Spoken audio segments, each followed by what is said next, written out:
Look at this athleticism. Really pretty unprecedented. I know unprecedented.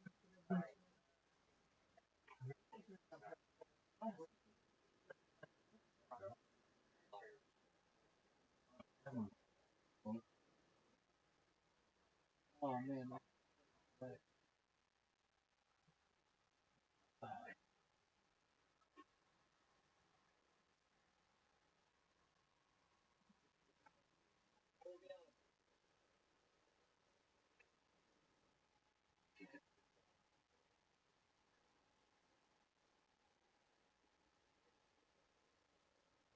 West. I,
I'm not sure that I will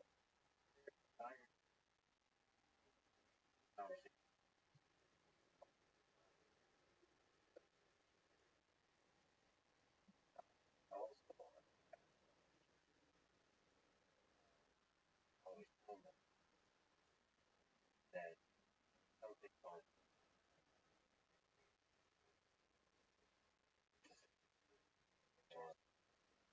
but maybe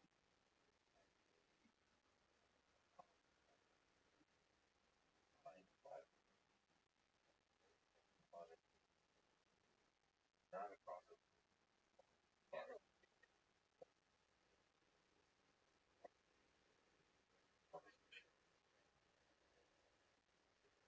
bar as this narrative campus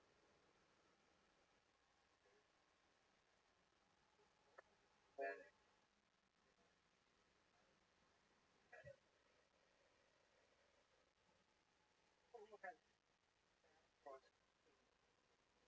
where they're at 30 yards great have remarked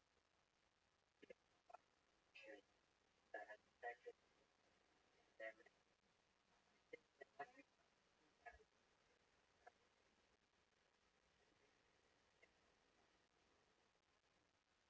Everybody that I know, I've been able to talk in the past 10 years, and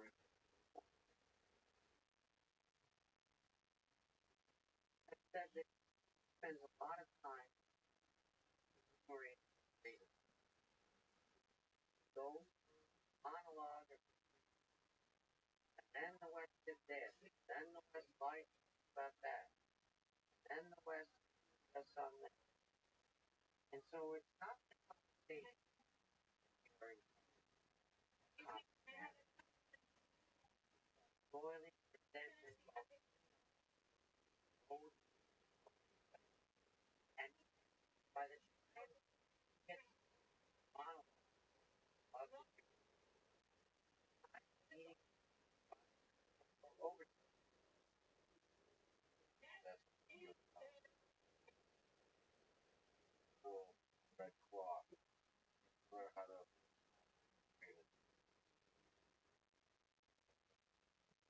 feel you're the highest able to some type of common understanding of class. But he challenged Rush wants to pose bold and wants to change and wants to explain not by the power, not by the people, not by the diversified, but it wants to just because power, because and on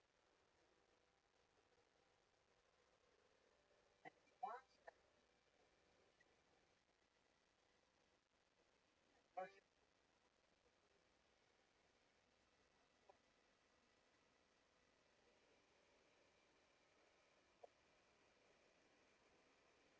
about what's west, what and another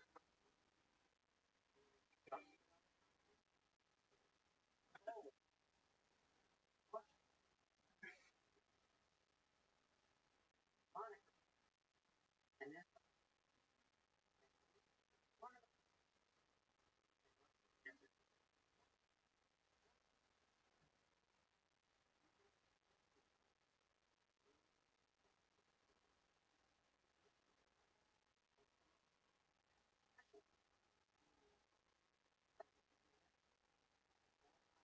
Congress has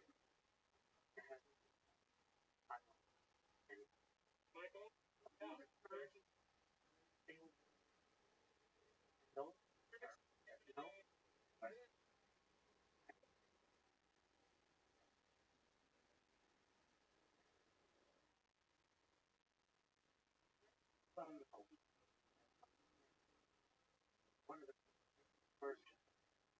leader, finally, President Bush, and right away, Washington was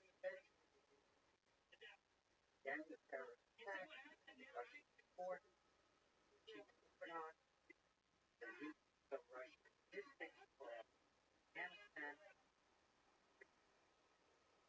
At the point that they Russia wanted to obviously cooperate, burn, fail to Russian cooperate. And so therefore, Russian chief, Russian fight, Russian problem, but he asked for a free that flowing hierarchy, Russian force over countries that were covered. And no American and that President was right. And but who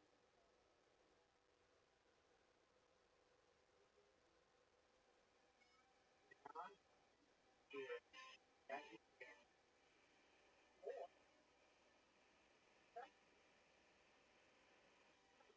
bigger? What he kind of had was sure America prosperity on it world so are we everything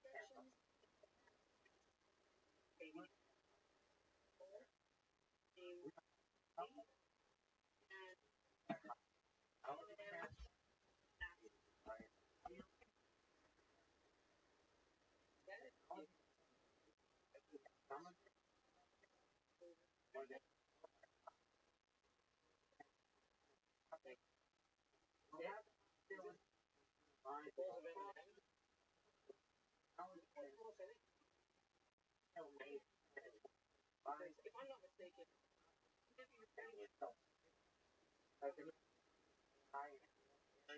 you know what? Where's Michael? But husband, he had an ace in the hole. Ari always on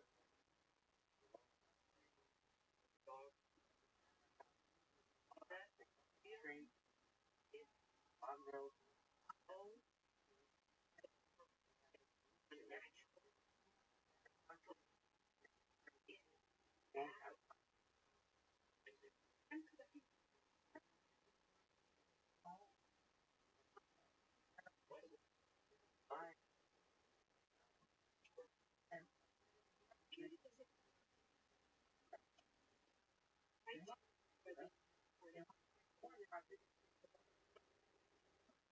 And lo and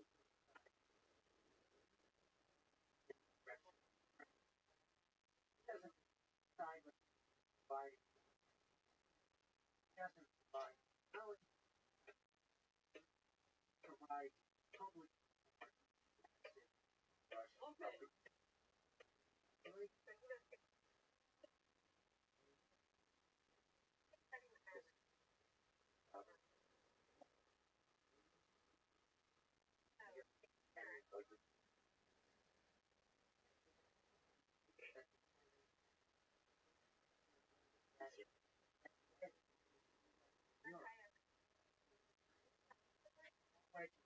There kind of comes in.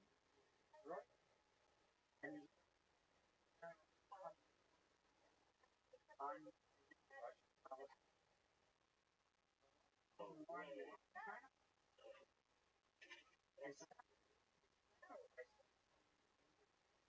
and what do you part?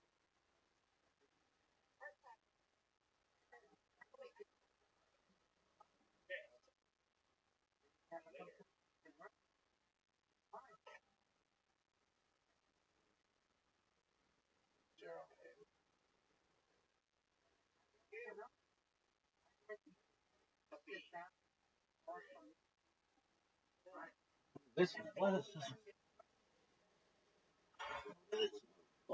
no one's ever. It's the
wall,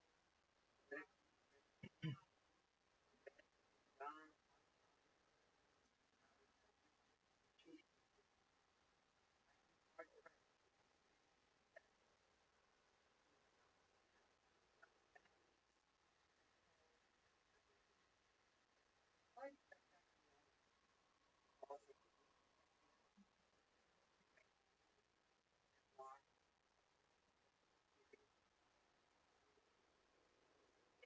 all this time, I never remember. I never, I never even have a dilemma.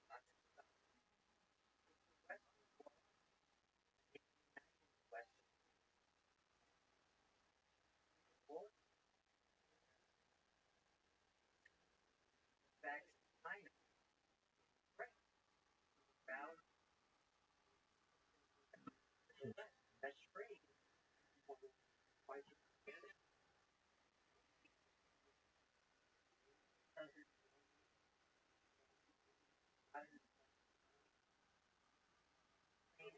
or think like Chinese rest of the industry, which was what I are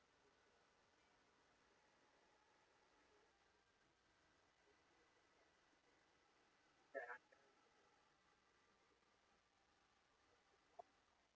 not,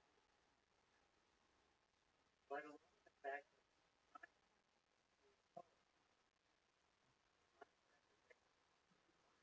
third term, so the president all Congress coming president life out now where that Chinese strategy, that I think maybe not permanent, but in addition to the problems they have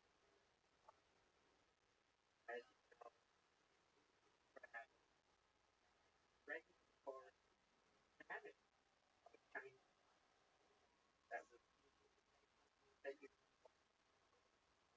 that value, the wall for their property sector was a massive that's still playing out. China is kind of not different when it comes to the property rollout, enormous effects, class balance, remain driving the model. You've got kind of independent of the fact that you decided how, but in their romance very, very you, your eyes, and 100 years of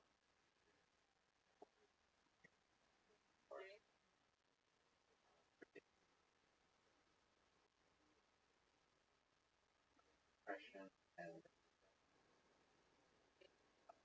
knowledge that culture was that was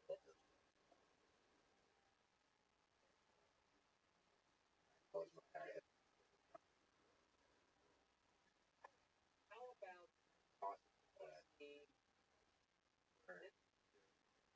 20 black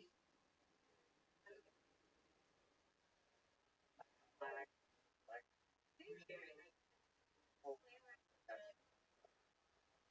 but on the night 20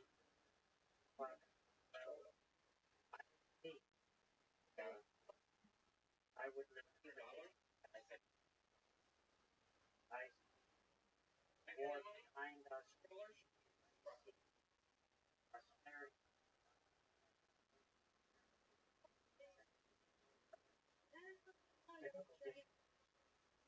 wars empires are gone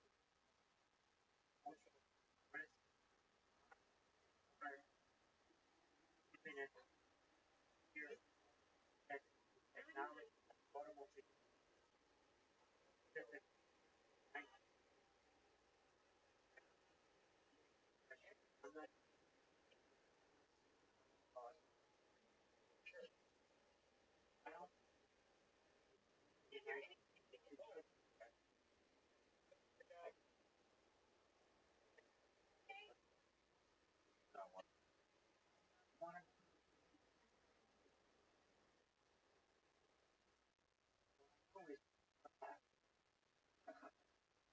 I don't want to do is other words much change right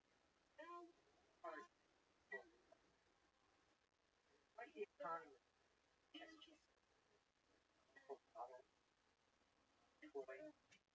there's a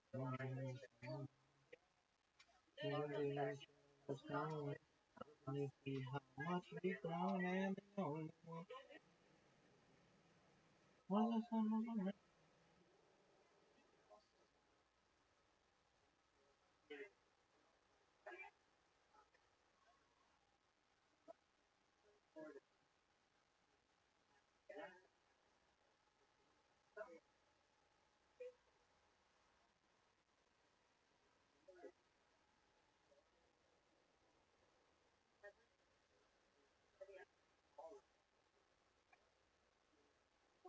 really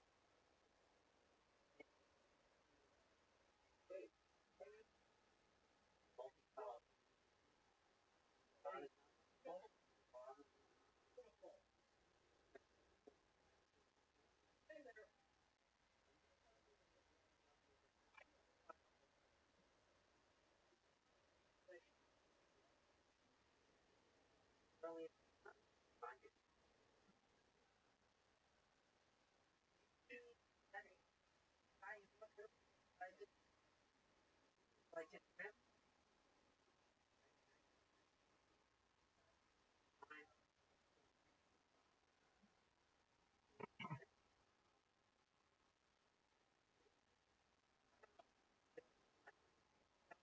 after it's not going to be what I'm watching it's going to be after it happens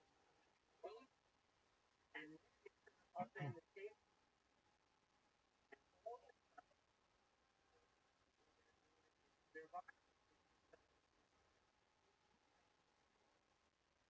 as as it seems to be right now I don't know the rap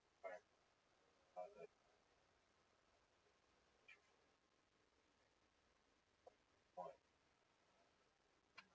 when and step down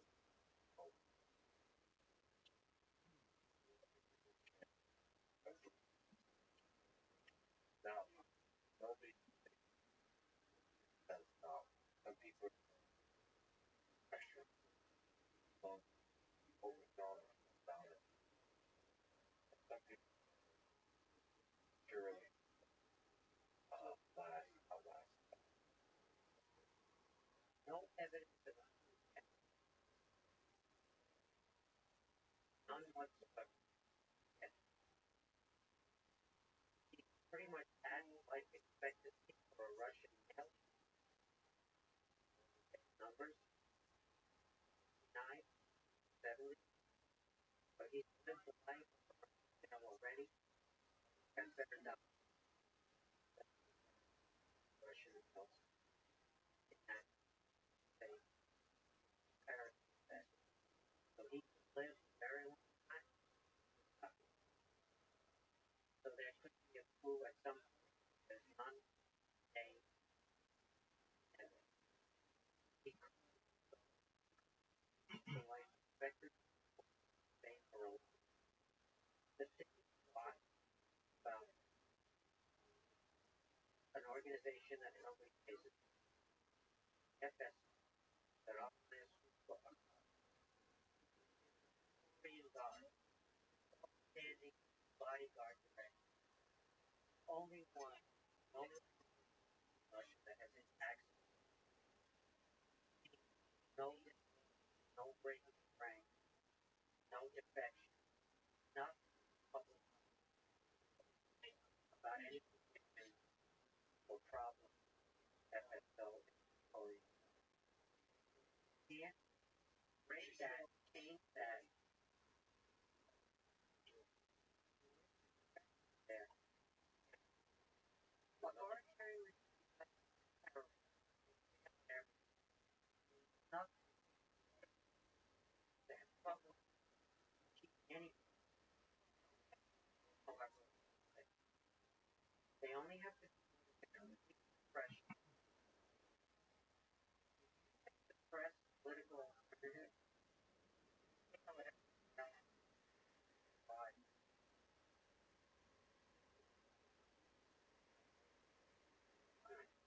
like what you know have possible policy your diet next and I've been surprised that people I'm worried that he presents like some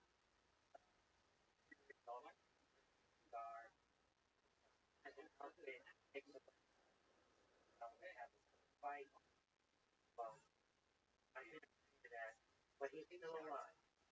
So yes that people decide that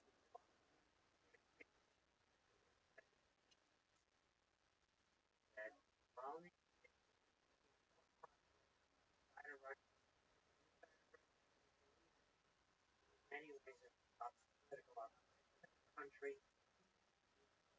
president organization right but it, he doesn't already support it but he's big West West so Navalny minister by the people willing to accept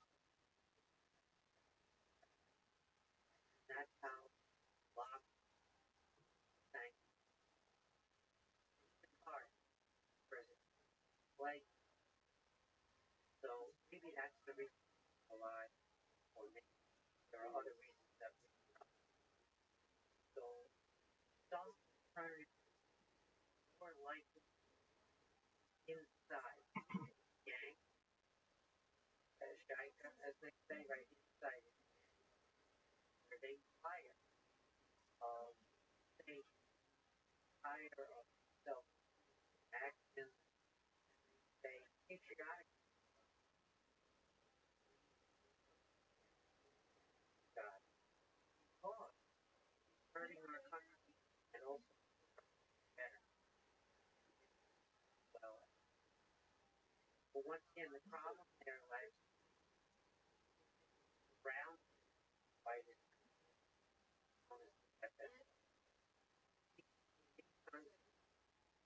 predominant rest of government defense have people with access, and as you earlier pandemic, they have to quarantine. And moreover, like when they're on and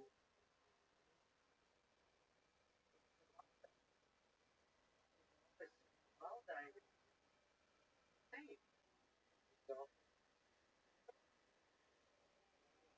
outside of my ability, very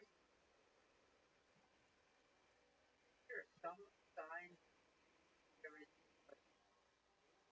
health, you're gonna find you're gonna travel out Dacha, outside Moscow. Turns out he's so turns out he's so won't let you like know and we understand the love as a big natural card like but but it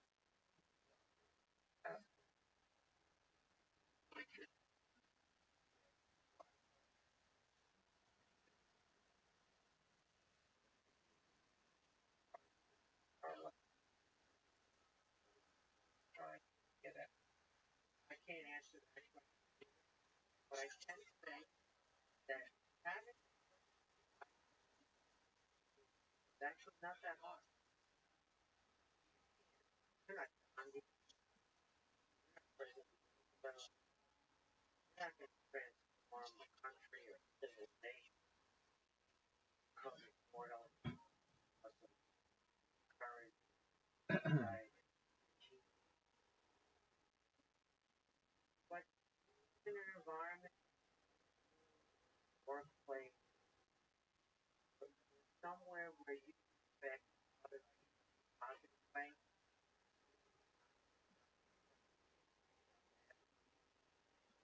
and positive way, and then gyro spare time, by model that it's hard to do as remember every every mind that time, mind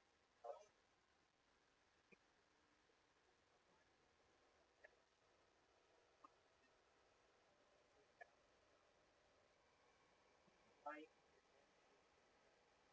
not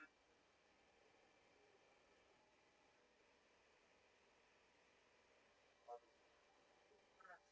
hundred more classroom, more more but it's one that has one time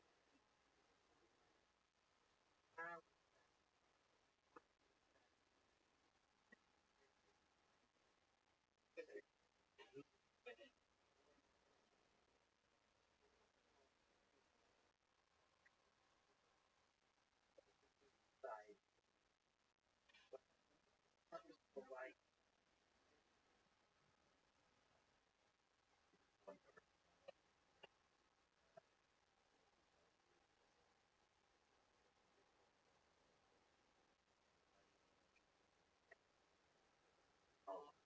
every think about that every there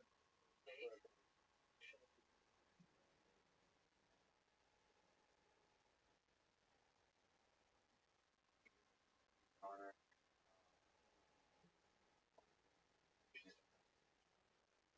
very and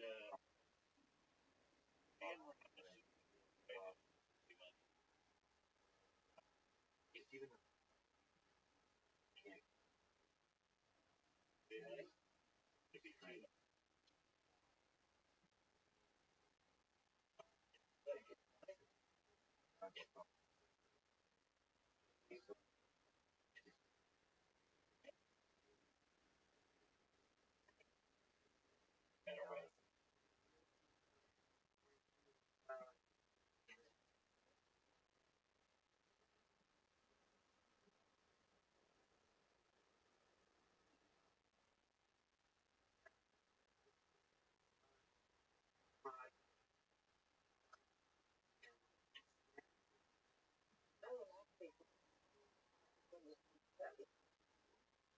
She's taught every person studying it and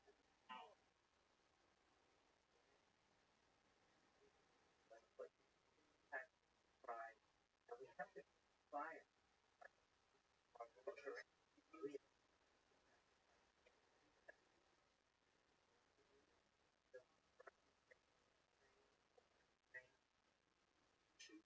We study at home. I love the friends coming off the stamp, stamp, timber, far away. We have to remember that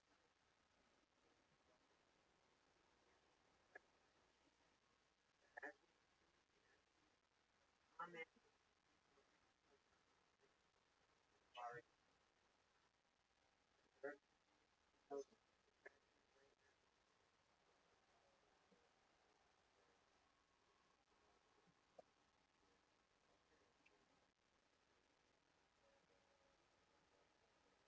It makes every game very interesting because they all have effect on the league. I highly recommend it.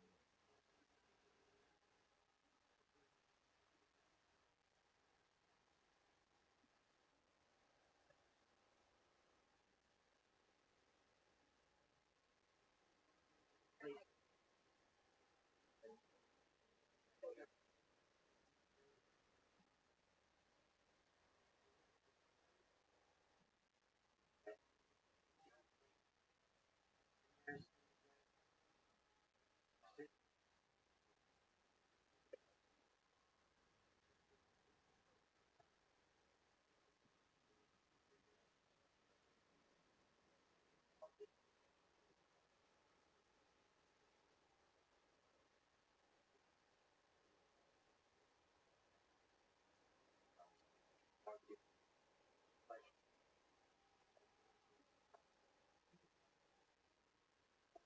that fantasy football falls under the same legality.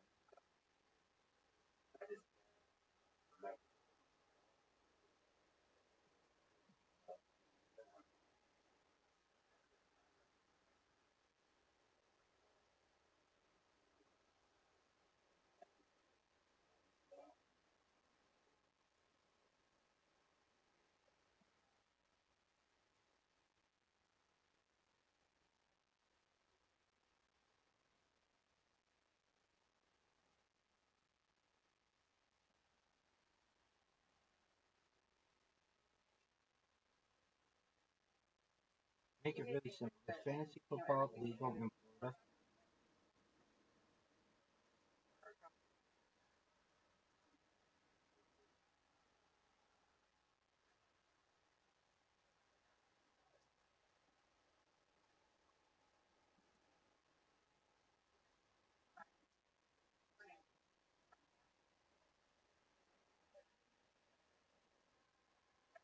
According to ChatGPT account, that fantasy football is legal.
Can you use sports betting apps in Florida? Keep it simple.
When did this become legal?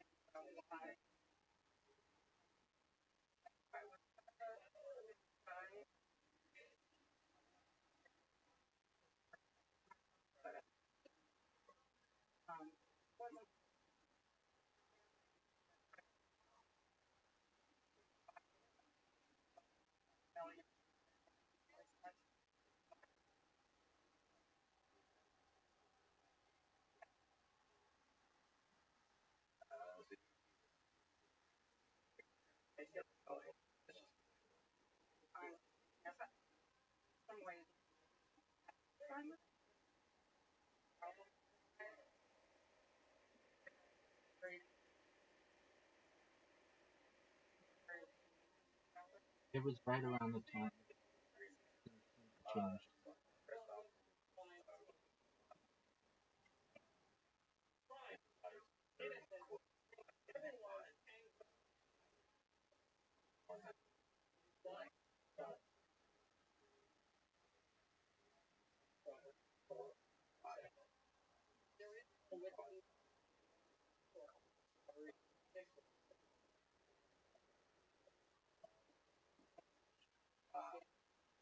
Does anyone here play fantasy football? Question mark. If so, comma. How did your squad do this year? Question mark.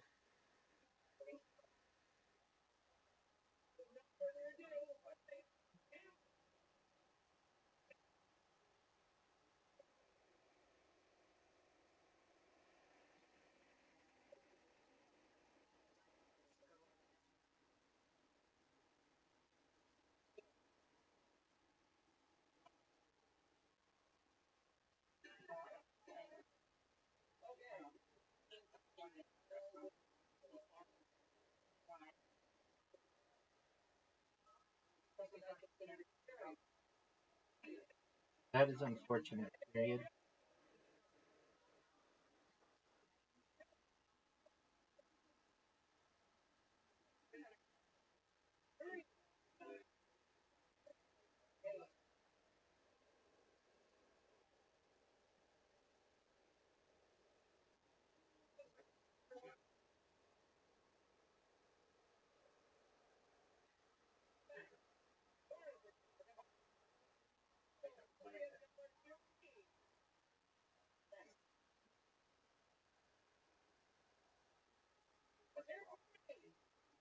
I chose.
Talk about anything you wish.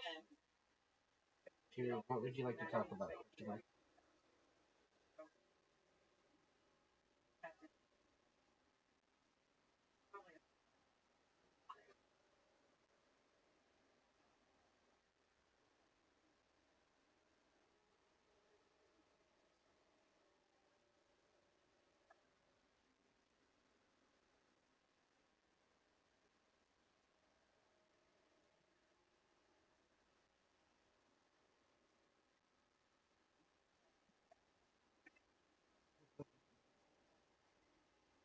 This is absolutely hilarious. Period. You make me laugh out loud.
Stream 24/7. World Peace.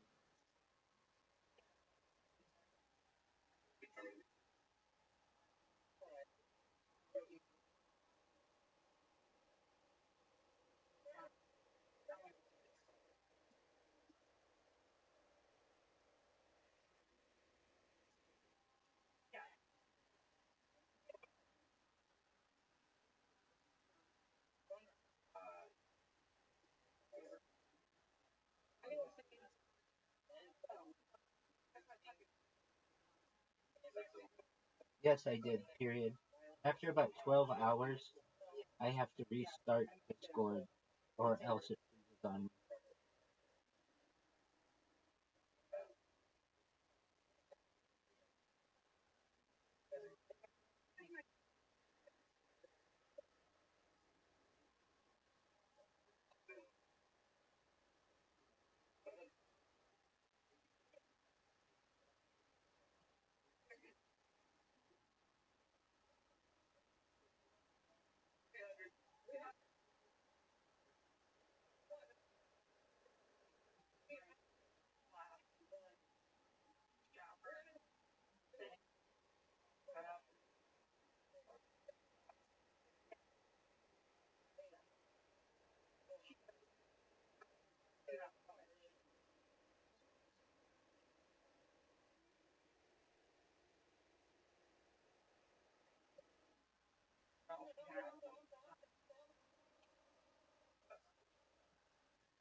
Elizabeth.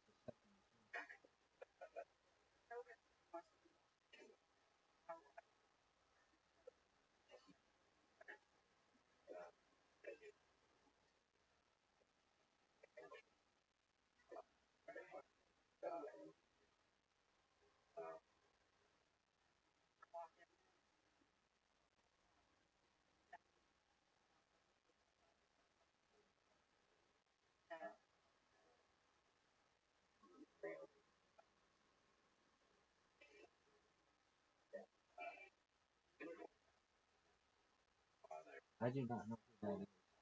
Period. Care to enlighten me? Question mark.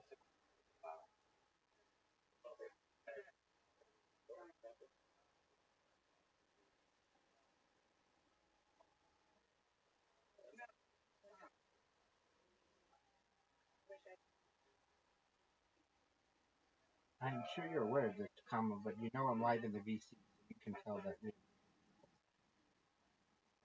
comma, right? Question mark.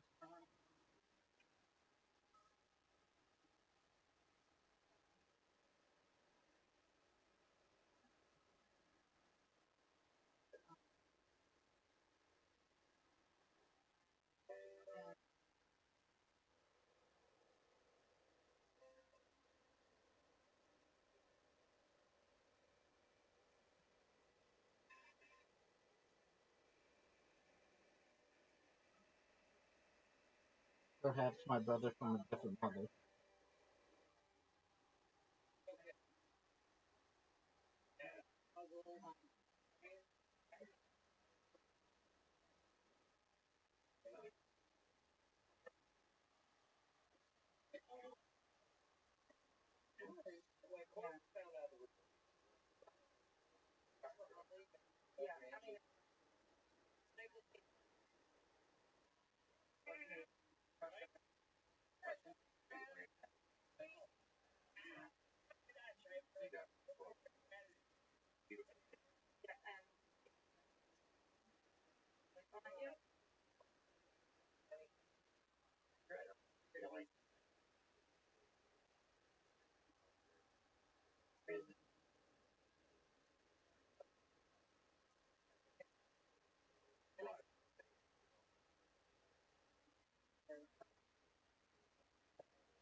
Carl Weiss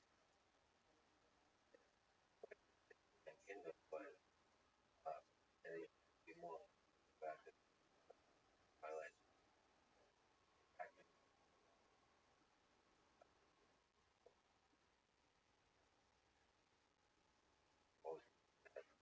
most in the paper books. So I do. I go back. always No, sometimes I underline things that are I do.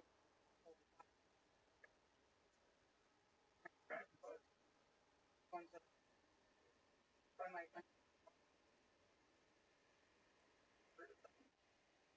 write them down. I write them. I think I'm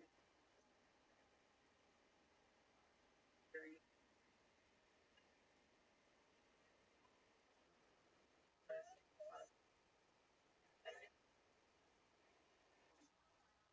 just never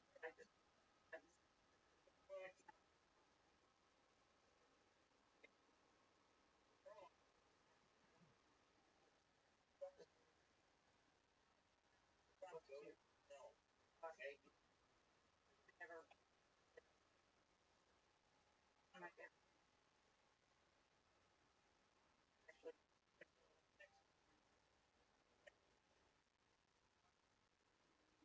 I ever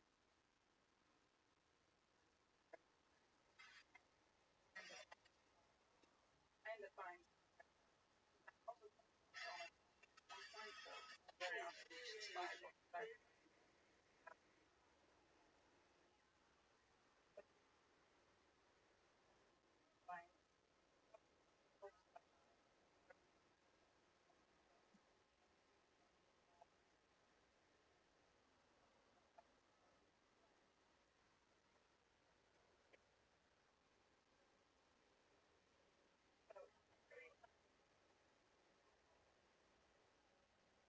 find jam of it.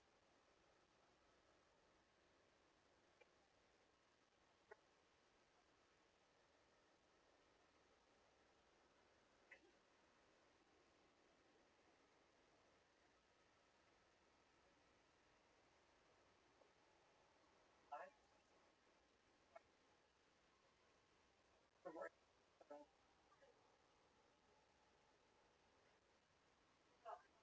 no they end up online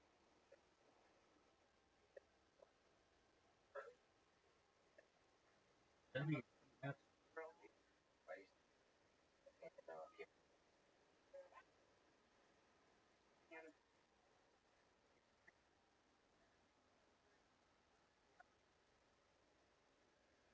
by and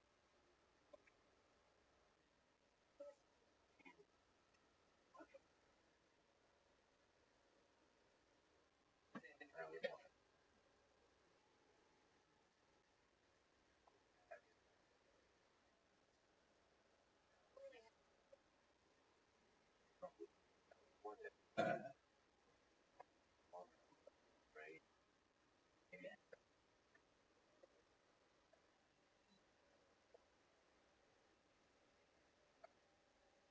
So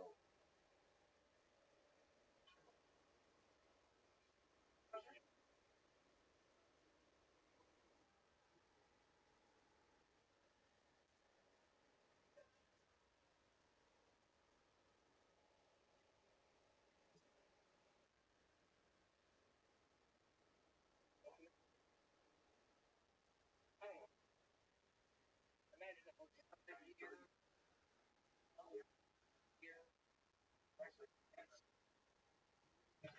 I'm that West Side gangster.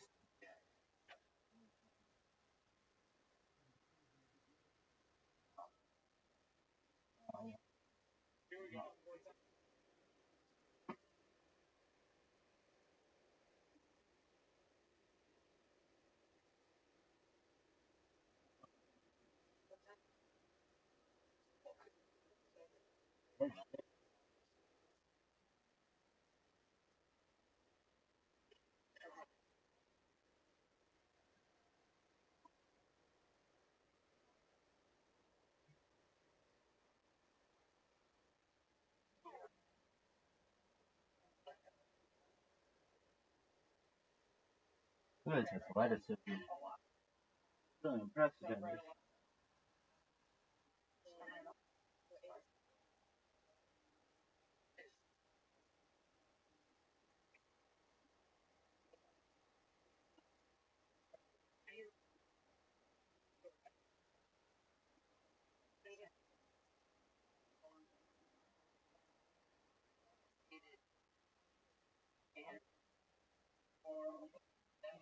Oh,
this athleticism.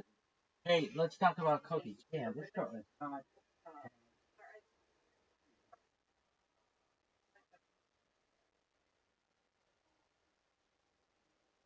What the fuck is this shit? This is awful.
Um,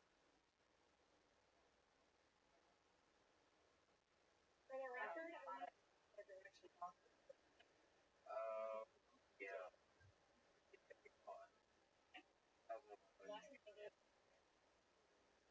Like, back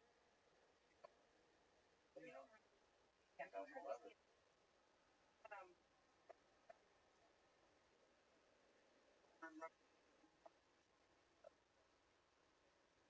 Martin. why is it like, I wrote about stories about website a long time ago. Current website with um,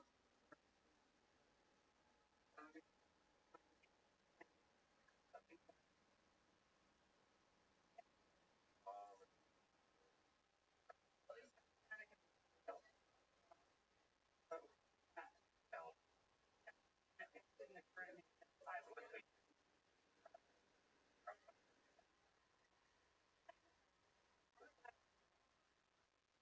so I was kind of about a dog.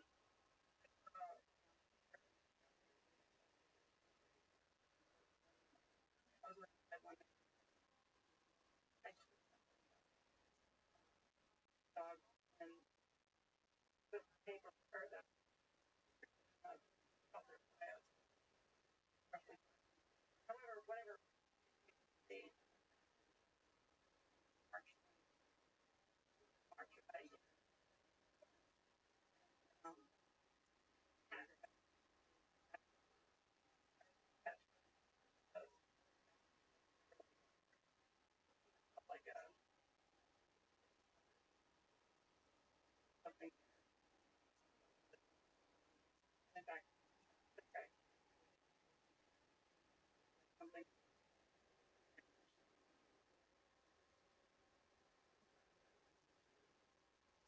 like,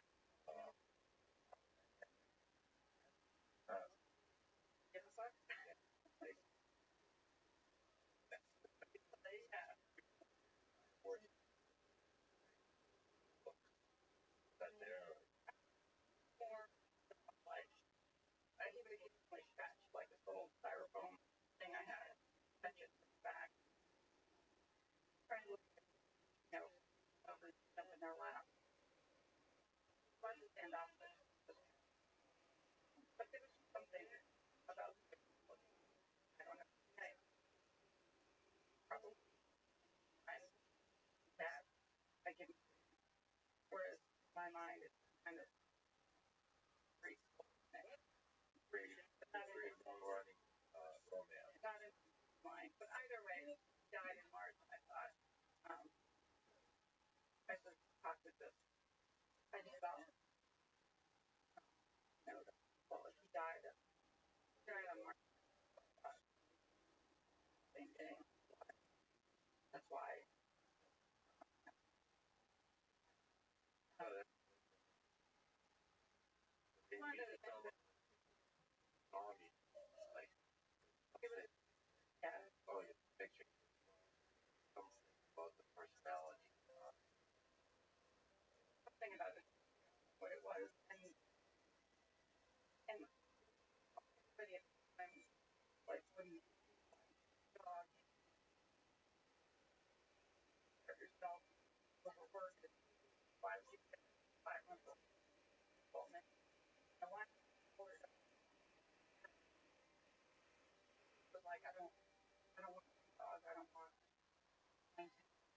a dog, but there's something about this dog that I have to get. And so I went, and then already and I after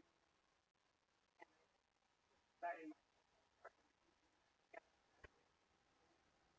my way of crying, full, cry lots of, and I thought, okay,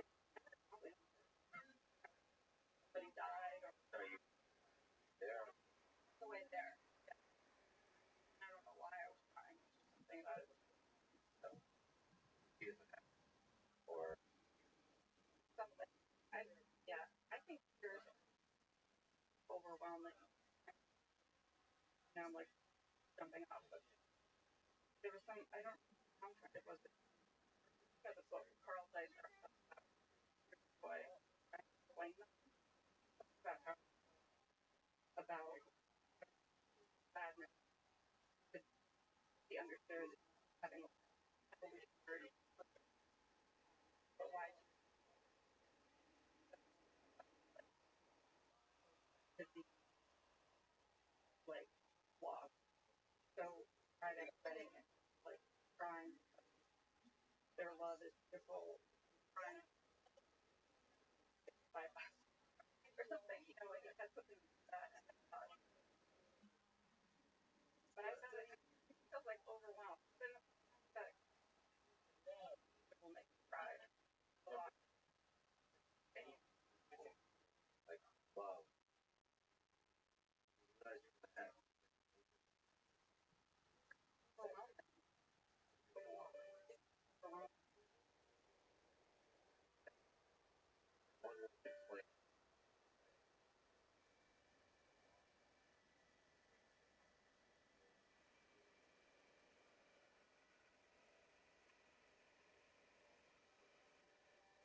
that one day.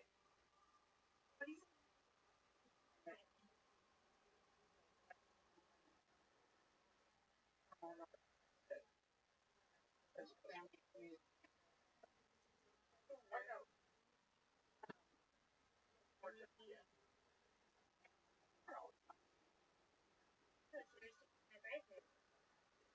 Probably.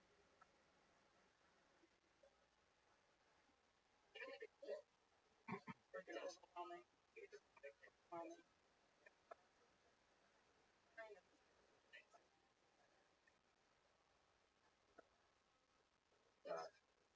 Right. Right. Oh, but I don't know. Really. Right. It's probably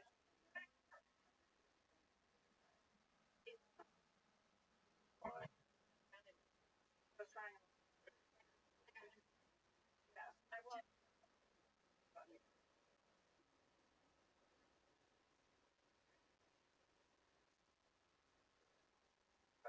And you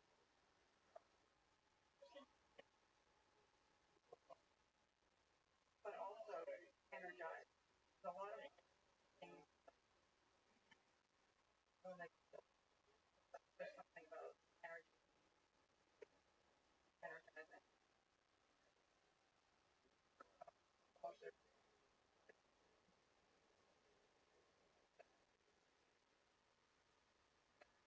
sure. Sure. Can be yeah.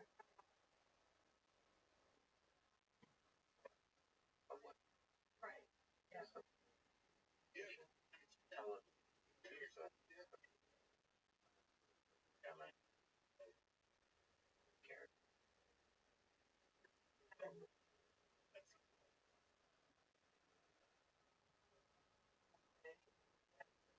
Trying to guide out on the and I felt like camera. I thought it was such a cool Friday. Anyway, done. And I was like, well, and now they're like places and it's kind of fun to watch.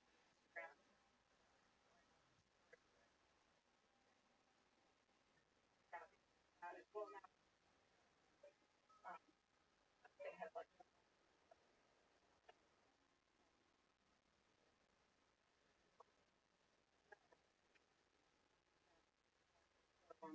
but I kind of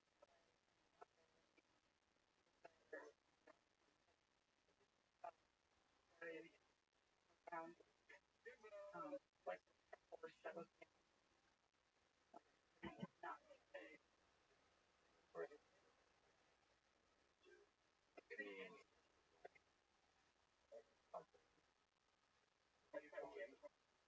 yeah, when I first met him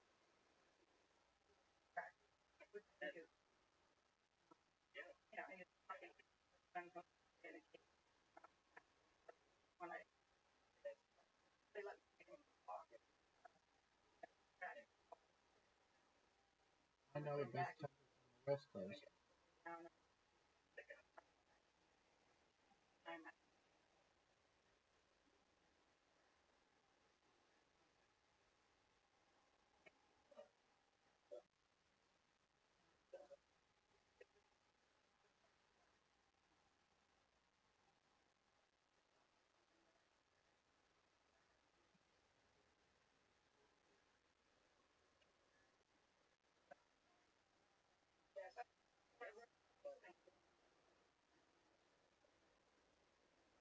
So I'm gonna play some motherfucker in golf and beat the piss out of him. 4 players, 5 holes.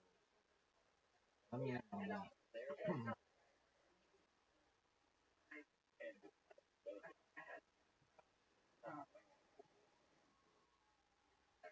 So, very athletic.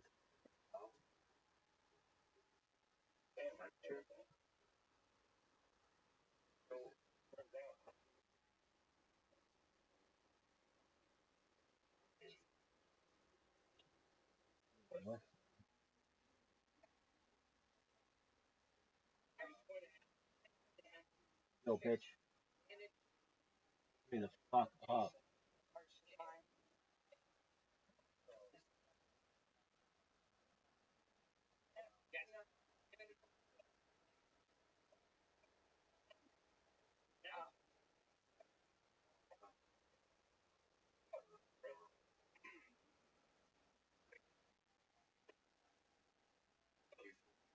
Start right there. I hate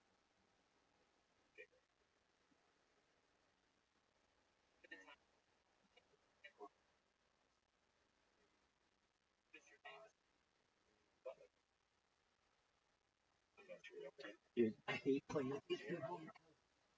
They just quit. Hey, what's your shot?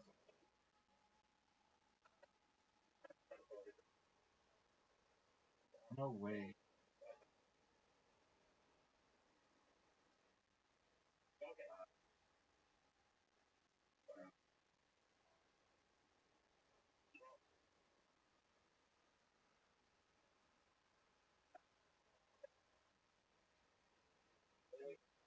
Fuck yeah.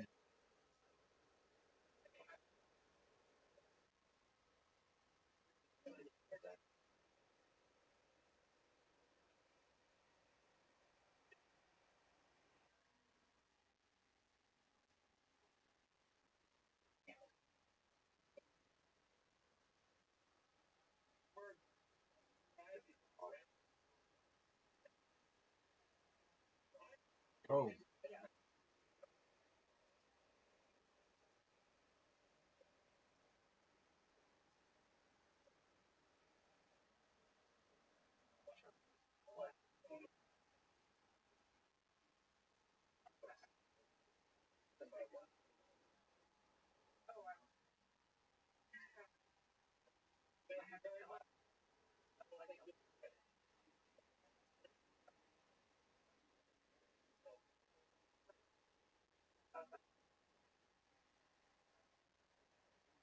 why would you shoot? No way you can shot. Shitty shot.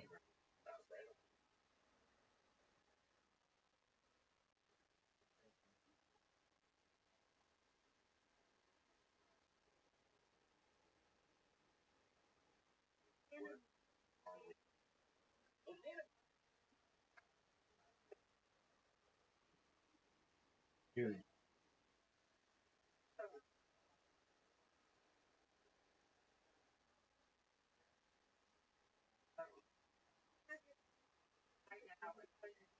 throw atomic 88. Make your shot.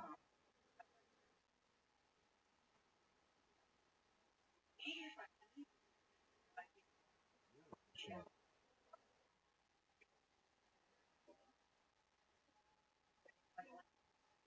Second done. Alright, atomic. He got me ass.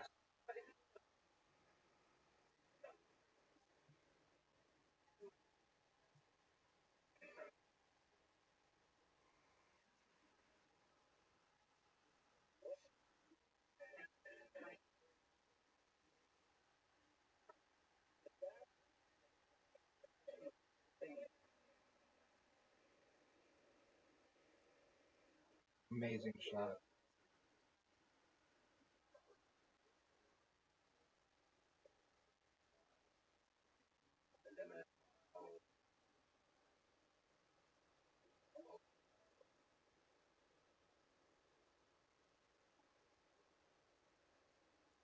This motherfucker is dumb.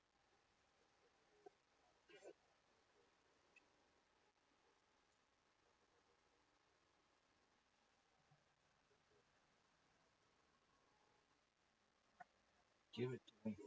all the time. To me, baby. Give it to me.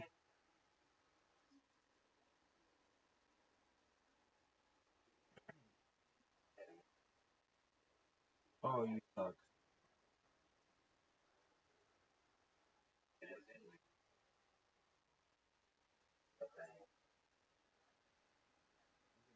Corner. Terrible shot. Fuck, son. That's not what you want to do, dude.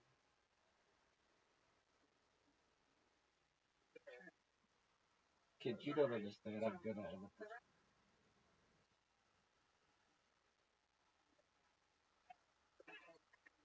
I play against motherfuckers with iPads.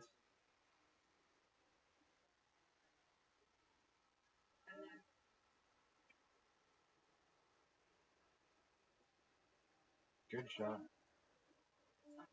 Good shot.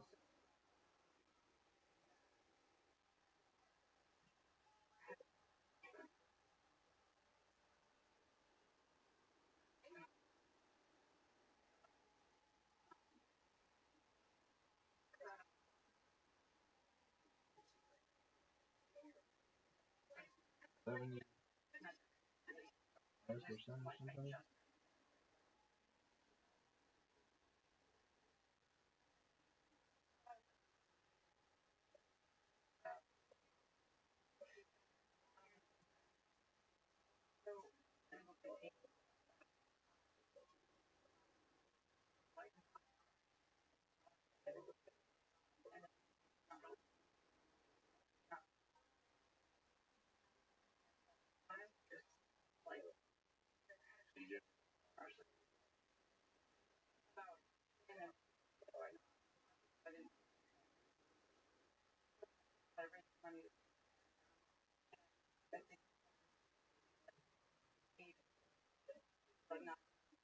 Hit my ball.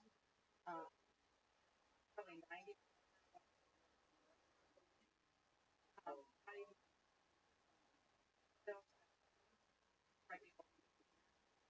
So I got like all the money. You know, I were all together, a bunch of money. Like I raised a bunch of money because I wanted a restaurant. Fuck. Run it, I want a restaurant, and that much money.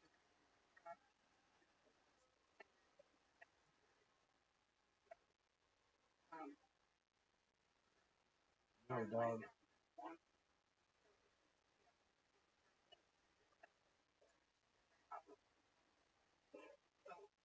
Fuck. But I have all that. All of $2,000 sales tax. I also another line.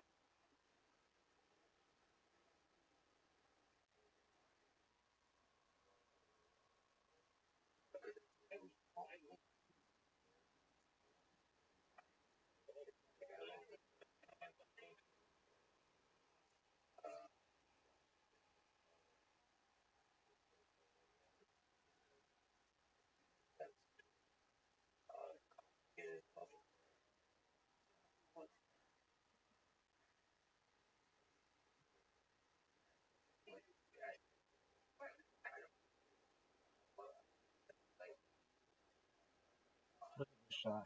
Oh,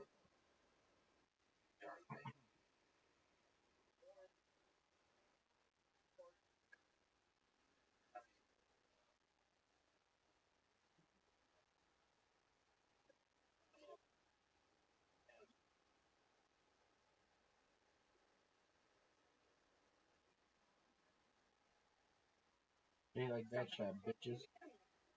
not like Yeah, your shot is cool.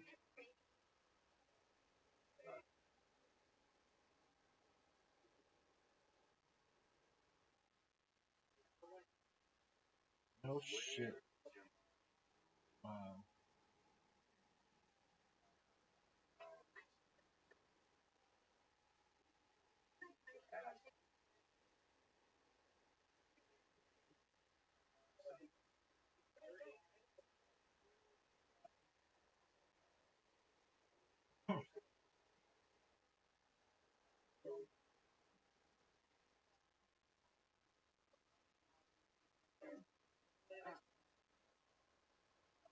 no. Theo.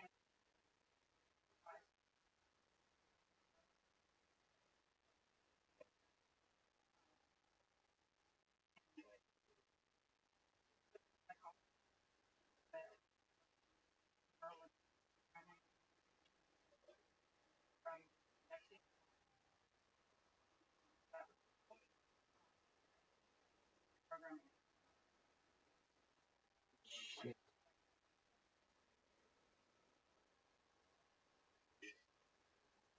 Okay, thank you.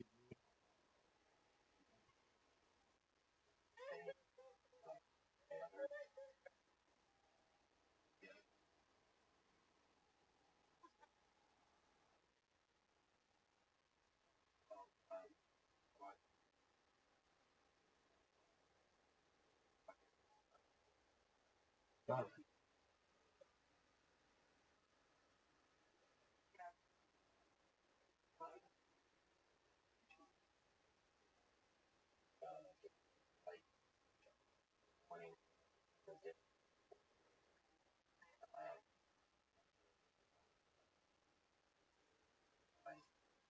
Oh, and also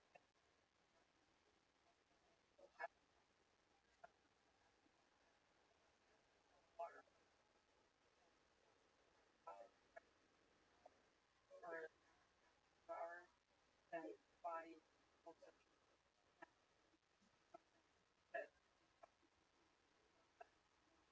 tired weeks, hour and a half more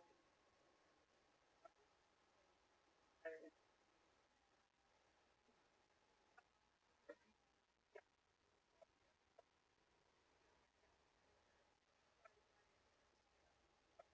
Shit. Um, late like right and I'm apartment and work step outside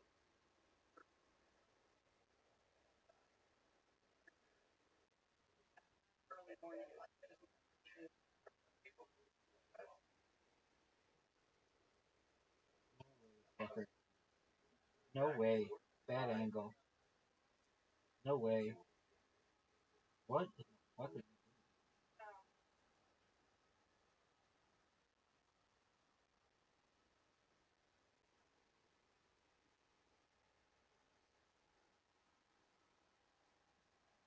Rabbi Rothschild.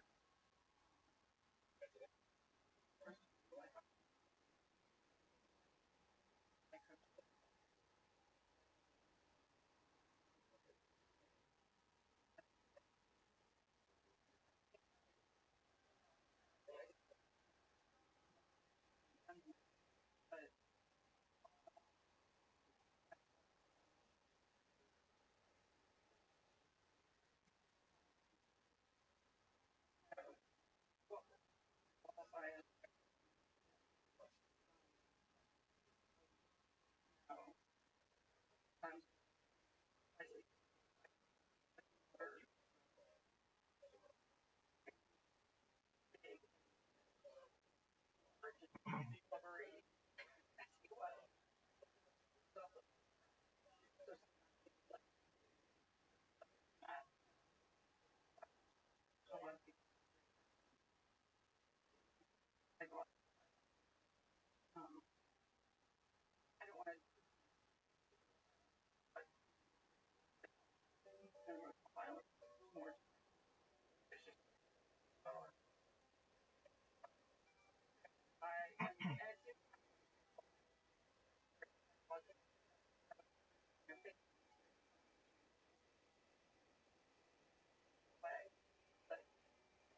One of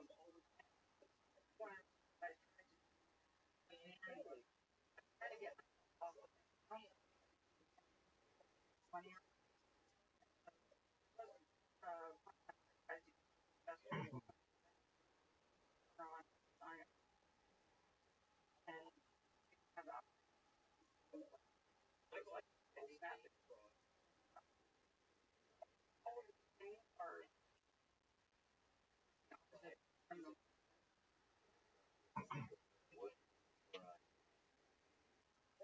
I don't know. I mean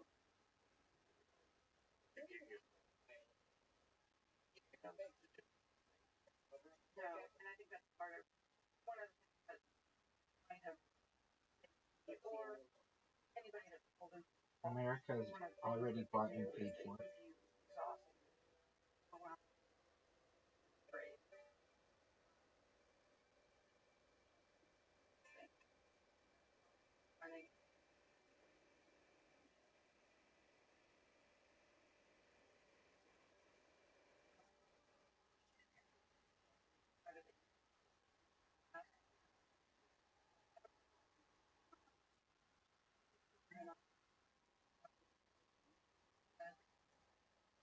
Universal.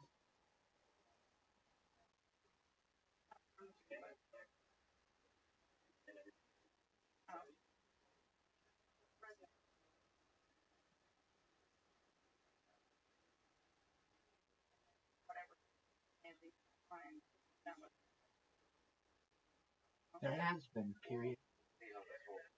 California has had trial programs in different cities, and it has been very successful.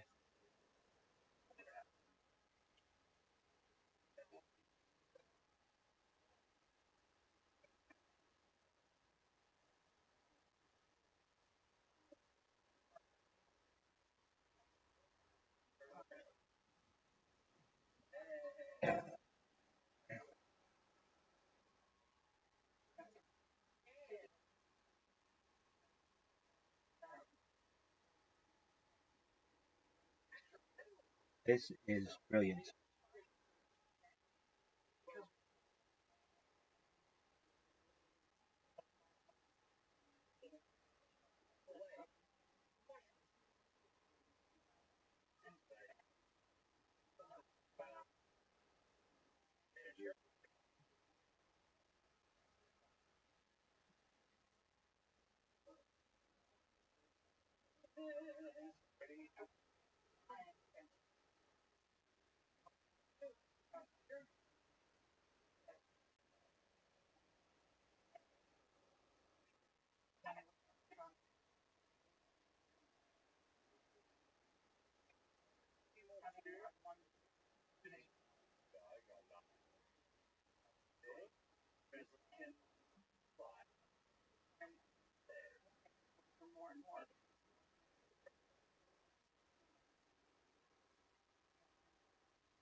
Once it can be integrated within a robot, comma, it will put basically everyone out of a job.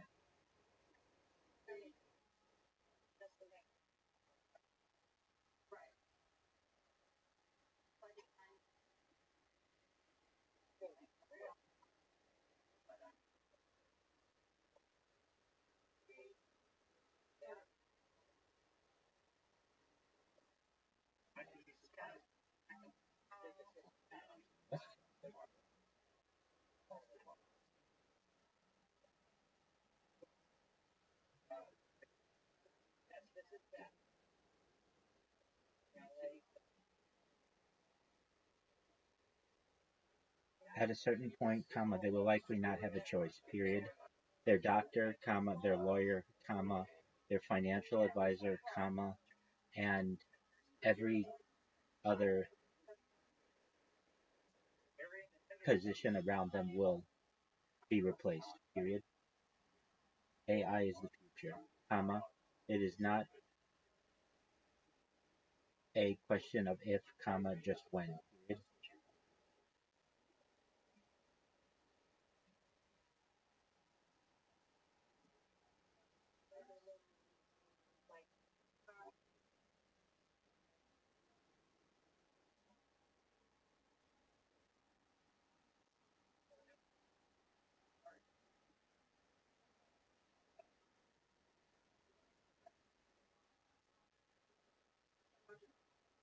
It is being done pretty well now by companies like Boston Dynamics, period.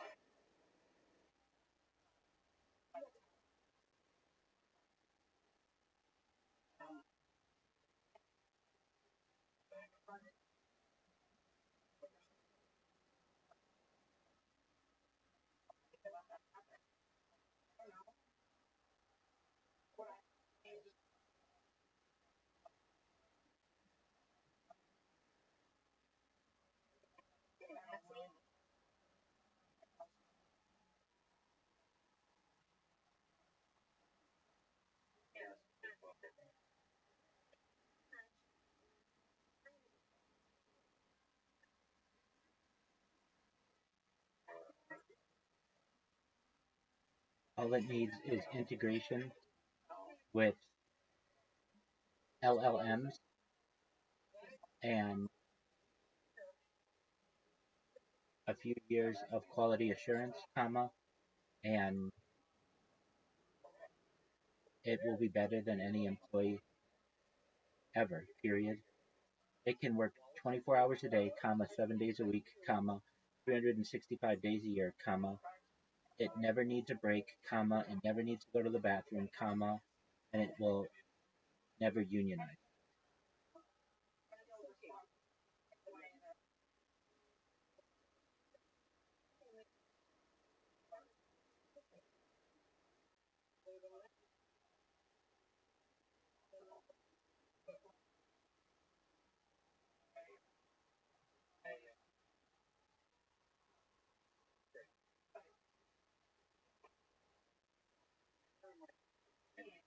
People do not reject stem cell therapy, period. It is just about resources and affordability, period. It is very popular where I am, and I know that it is popular in other countries, as well, period. There is even a medical tourism industry that has arisen in Central America.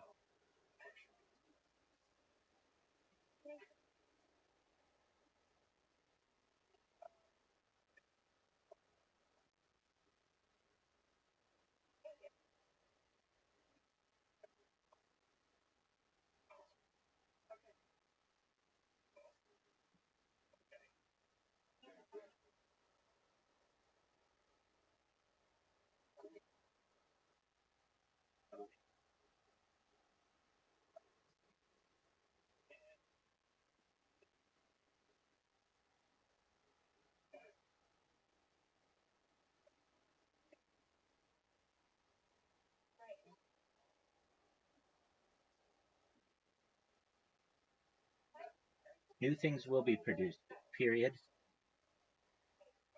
as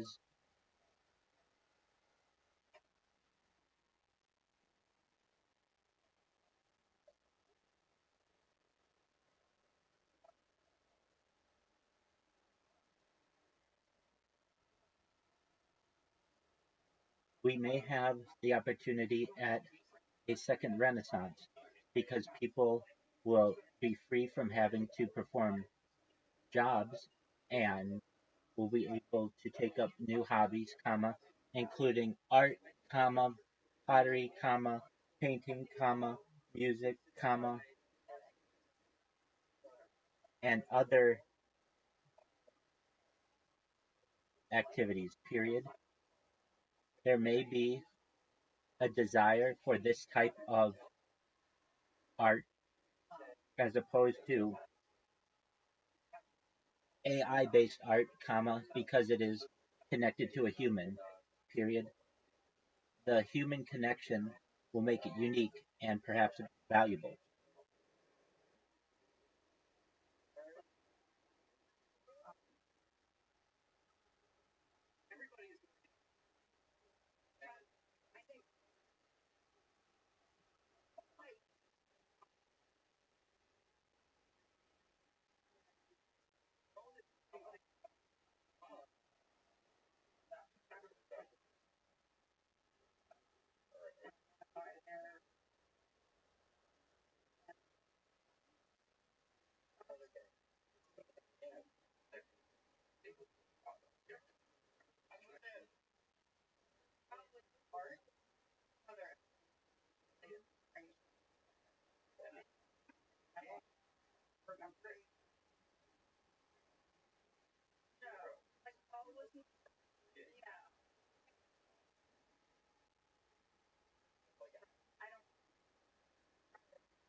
Robots like Boston Dynamics' Optimus and Tesla's Optimus are just a few years away from being able to replace just about every manual position, period.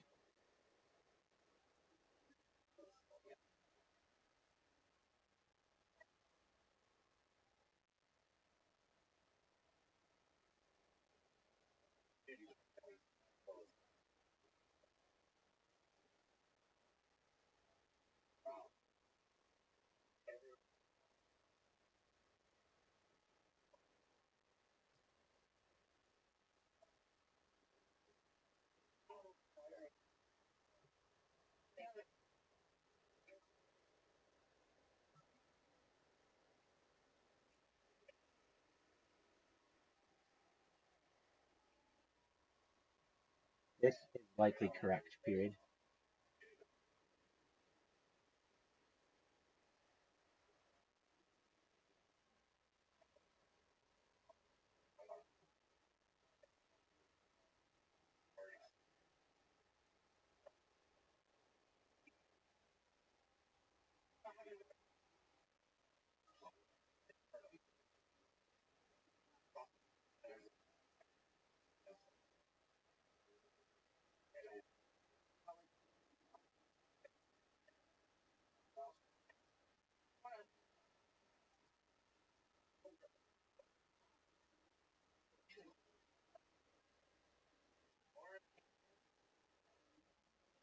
Live off of UBI, universal basic income, and take up new activities like become artists or musicians.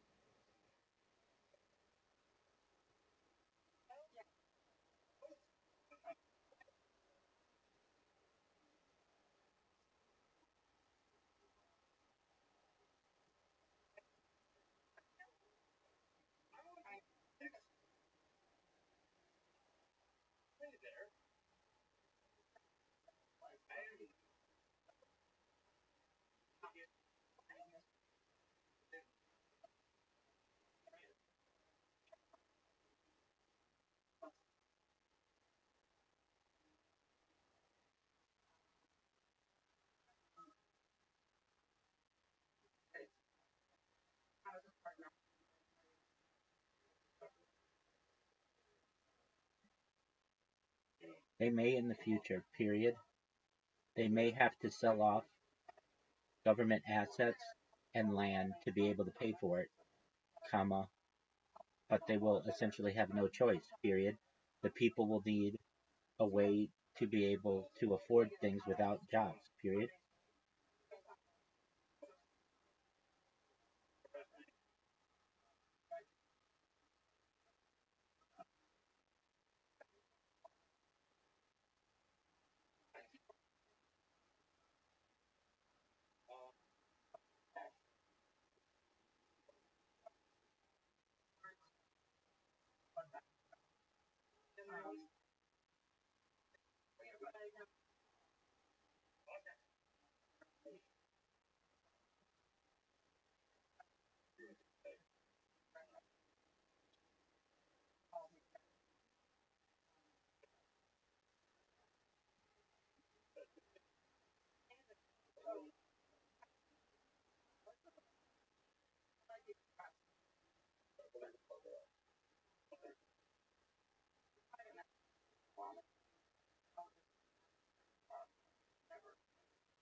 Perhaps a slow, comma, downward spiral, until additional death.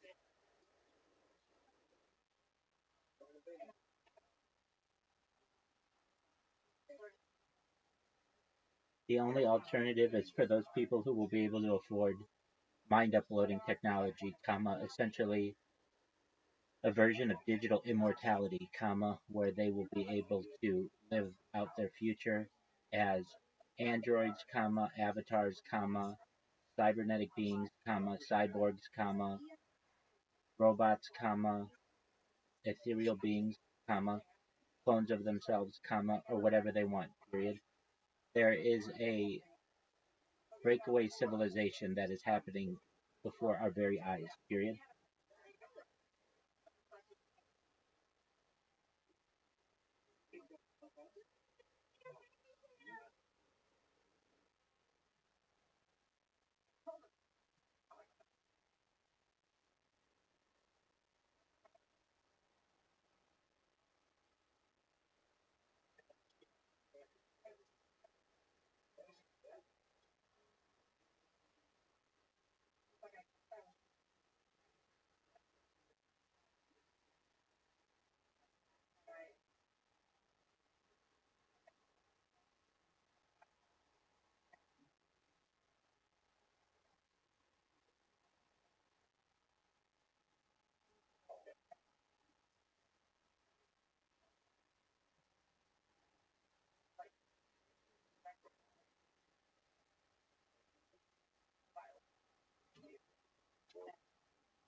I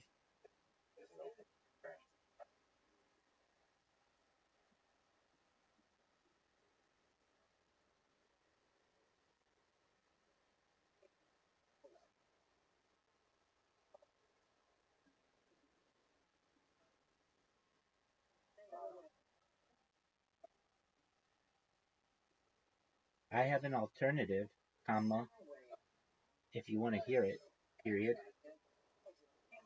The world is heading towards 1984, comma, but there is a lesser known book known as 1985 that provides people with a potential escape, period.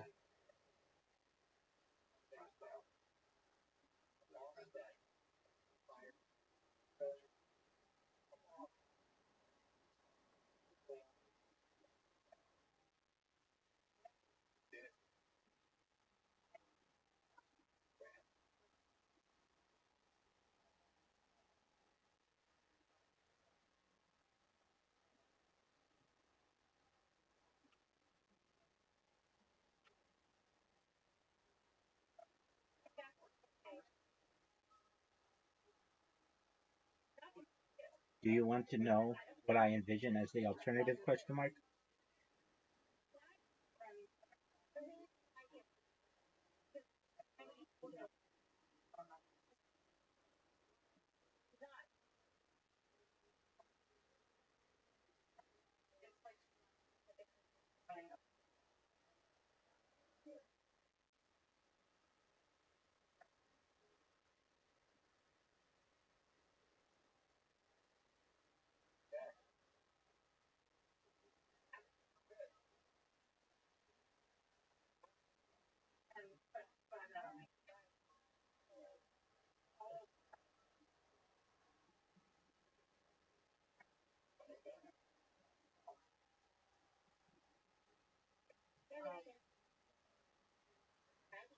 At first, people made fun of me in here, comma, but they are starting to see that I am a relatively intelligent individual, period.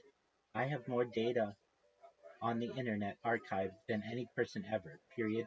You can literally watch my life going back to the pandemic, every single moment of every single day from 360 degrees on multiple streams, period. People will continue to learn about me in here, and eventually I will gain a following, period.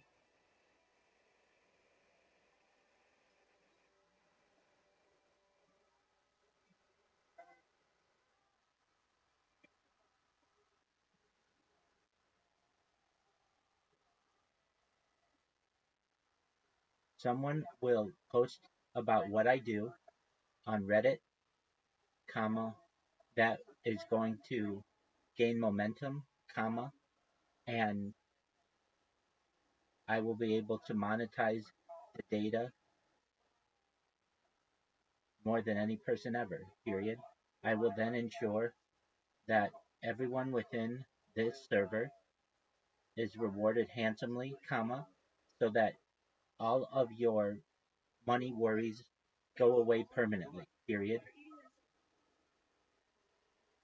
You will be able to start charities, comma, help your friends, comma, and help your families, comma, all because I have created the world's largest timeline or time capsule, period. It will likely be studied at length by generations to come, period. It is just a matter of time until the community understands the power of data, period.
Yeah.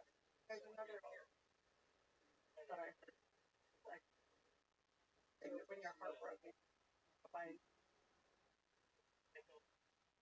somehow broken. Maybe I'm just, I don't know why, but I was heartbroken.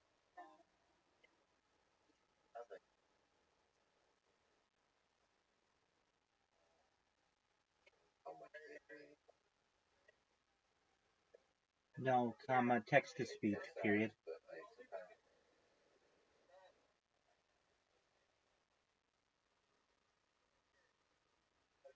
Right.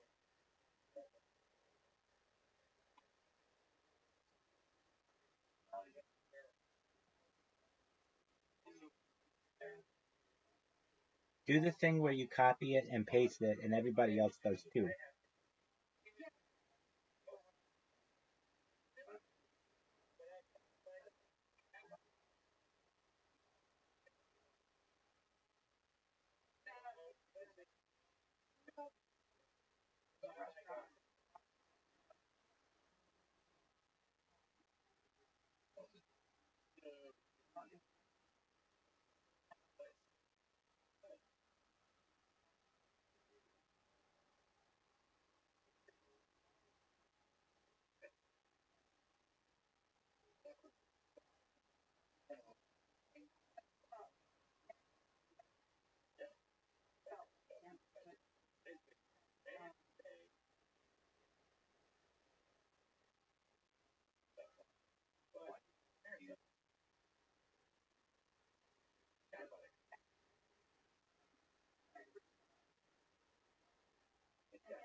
And I'm not saying I felt way that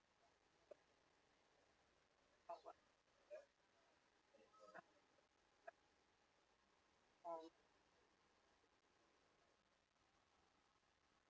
as first worrying about the crash. I could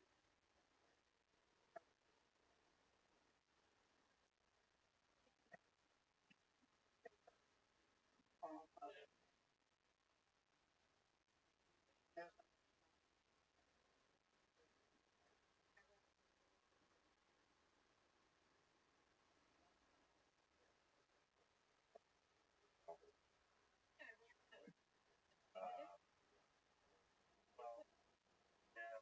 Happened to American Hose.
One of them actually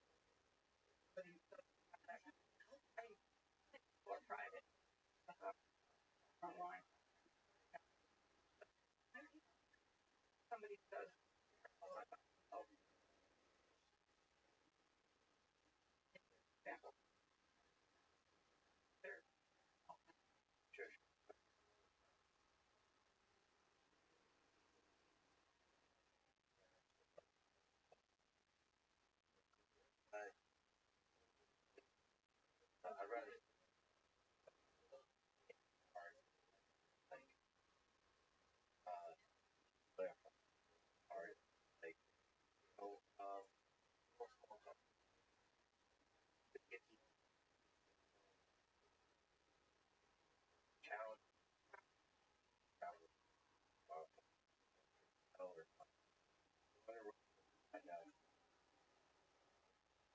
you might somebody I was where already love and then first and as I had to borrow chair he's trying to borrow with his wife garage part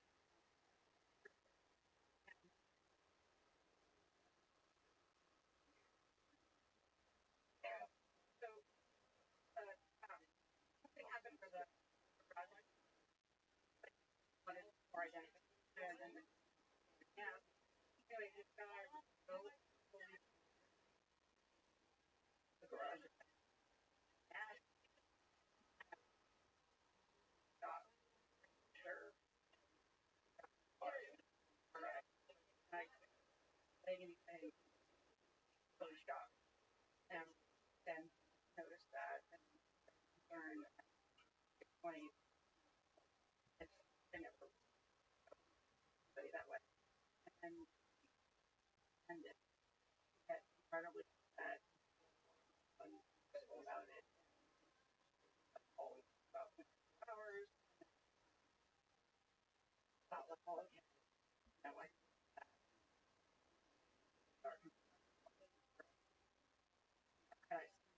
that way or I would have back up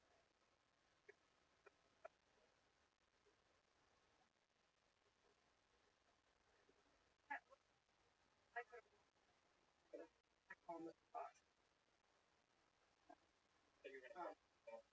but I could have walked away at any time that's the whole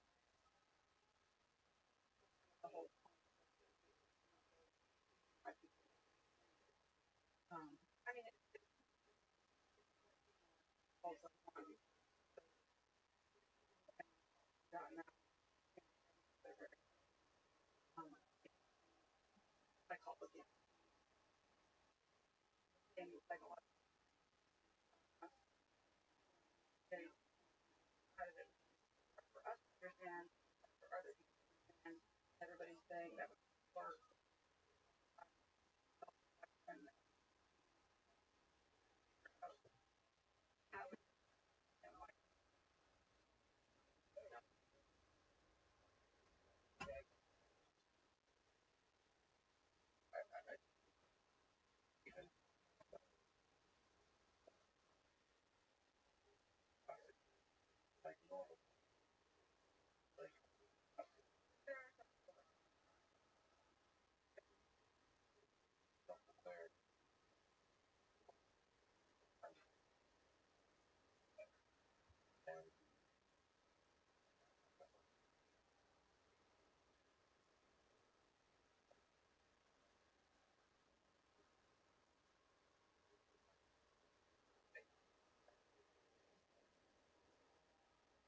outside of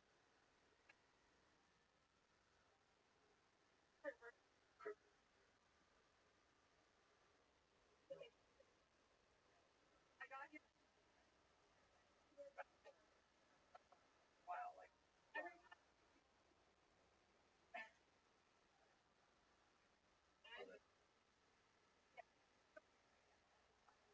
very, very fine. I can write things for I work on mostly editing.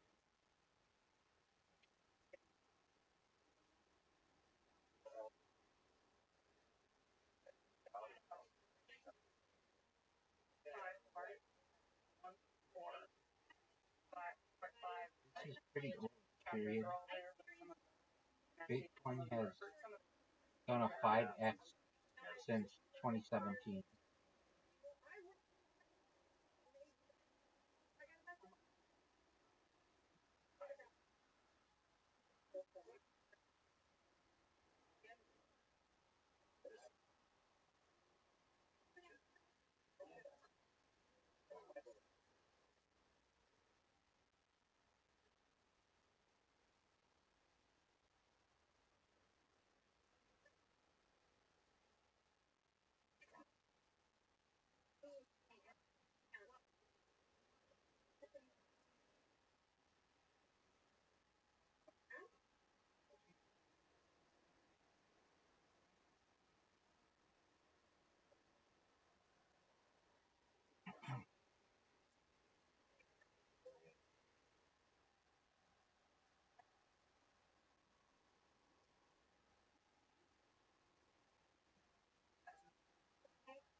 I think it's very. I would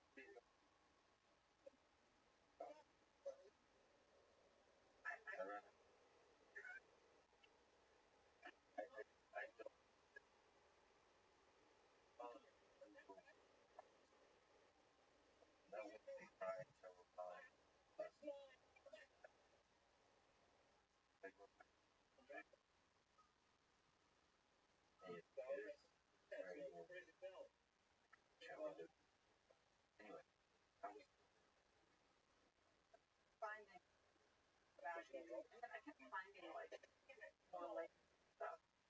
Time.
reading.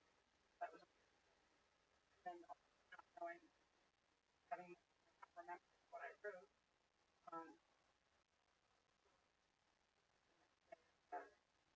Yeah, copy of it, and I read it really my own. Yes, with writing. Second fast. I wrote fast. I read the whole thing. I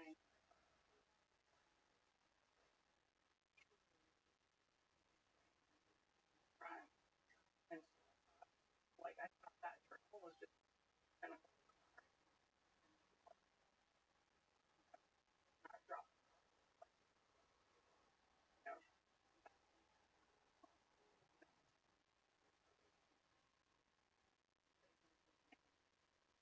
change. But anyway, so and then also finding all the correspondence. Not all of that correspondence. Um, he, so, you know, all of that is, I wish that everything had been kind of out there evidence. The more they turned up, the better. I wanted to see everything. And for example, correspondence pretty threatening, you know, lying about all kinds of things like that. But I still don't quite understand. But one of my why all of that thought it might much of that correspondence like sarcastic. I'm yelling at him. Um, I'll stick him like lying back. So it seems like that's how it I say to him, you're lying, you're a liar. That I still then what will happen is I'm reading that word and it stops the person. And then I'll look at like my timeline. Oh, I said liar.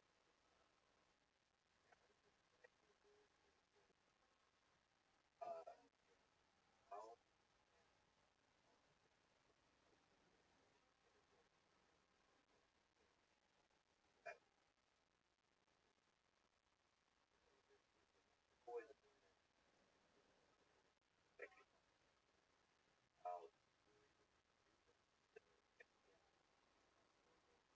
bloody.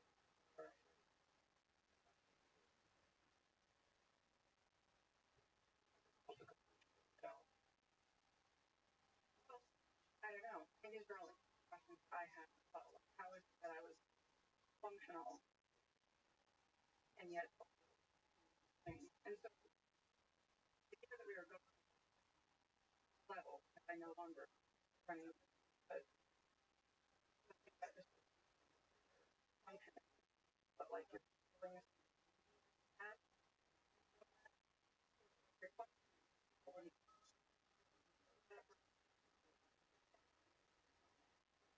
when your head is acting killer. So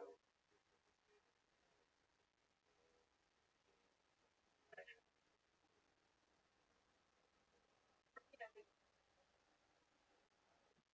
like if I haven't heard all like either want to make jokes I'm like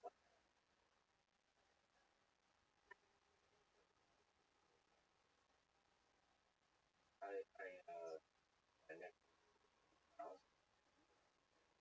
Yeah,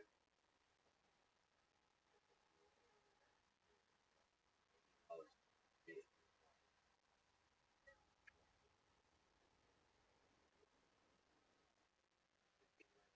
oh, oh,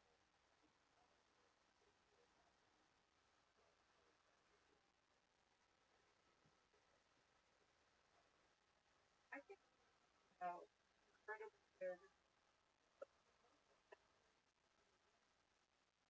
to have kind of art, I think, my theory, like, without it,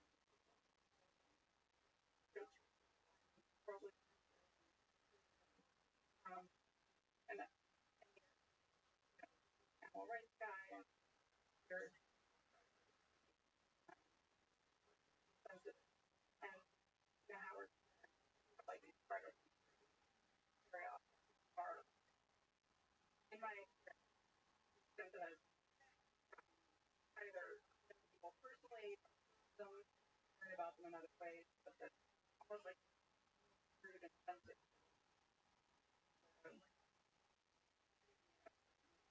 tend to have that. They would, I haven't,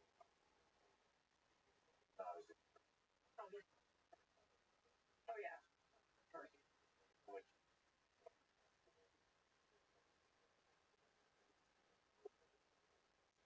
I haven't heard either.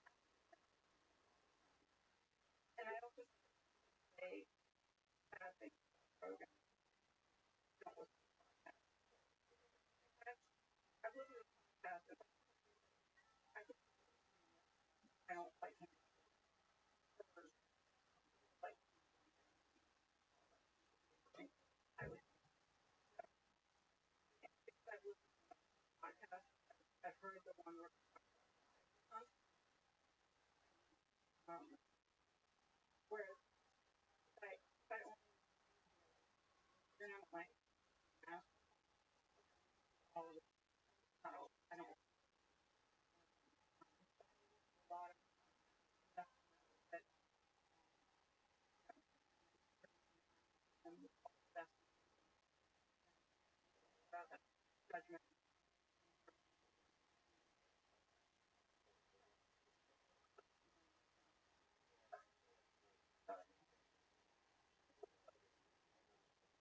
Yeah, yeah, I'm very careful when, a lot of these, like, death or homes and anything worse. Sometimes that very often thing or that's what don't go with everybody.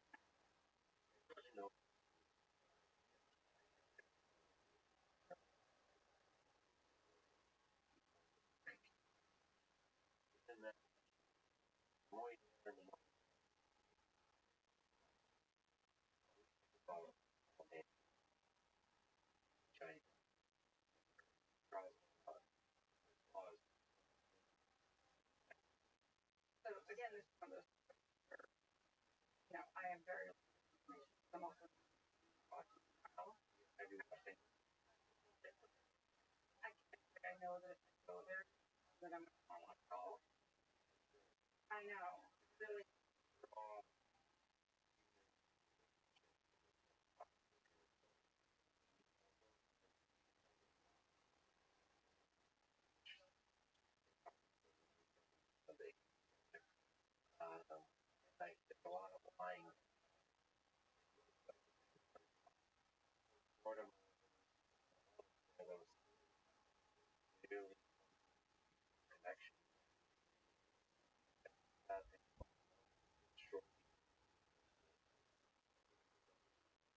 also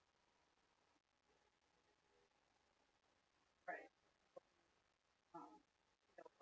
Around are vulnerable. Yeah, it's hard to talk about. I've podcast other were just today, and they're analyzing. So they only need this. Listening to people analyzing um, my and my don't have all the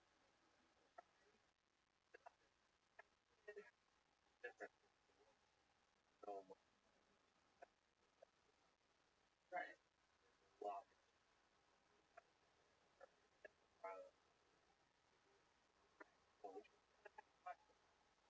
But Like it's talking like walk, exactly the say, trial.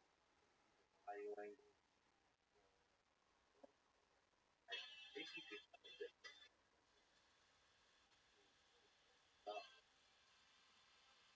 yeah, but It's not, I'm gonna and the on top of right, exactly.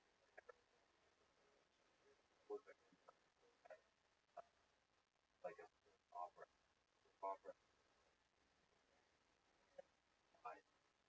I would say art.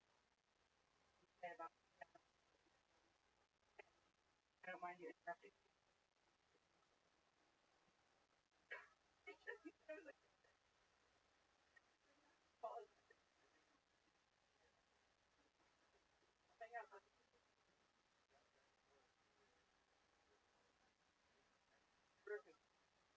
That's what I guess from the context, you're in a talk not a point anyway. But as I go, there was a audio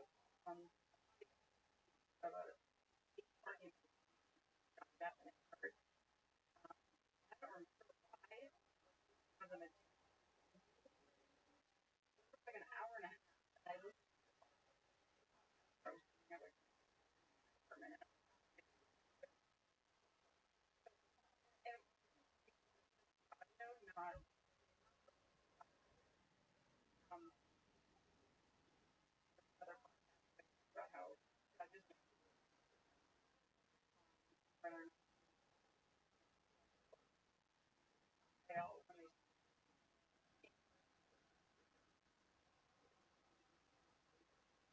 I think audio actually or we like I look line I have place when I think I have so like mortified and probably do the whole thing because it's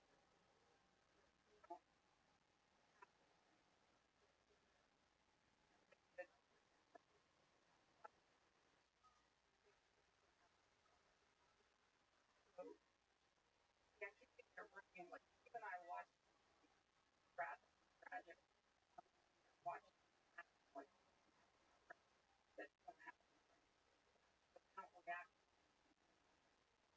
that we anybody never remember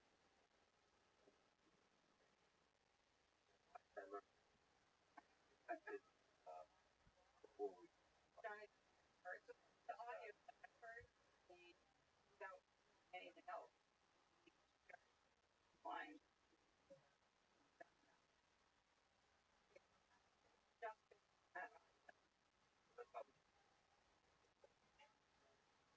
do point every time I don't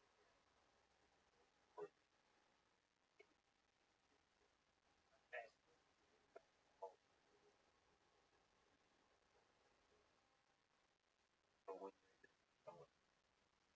right. I wondered that I know about it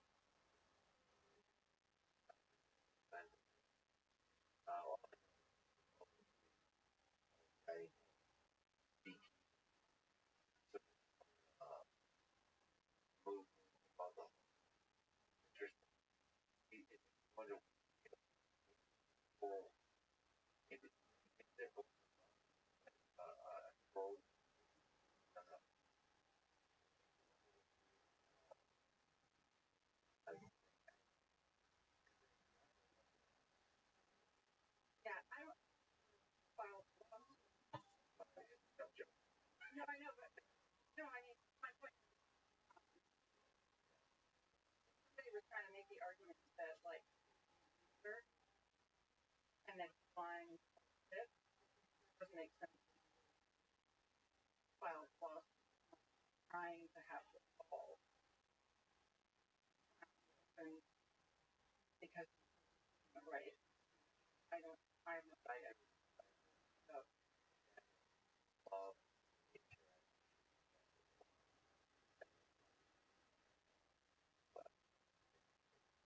what that you're all with.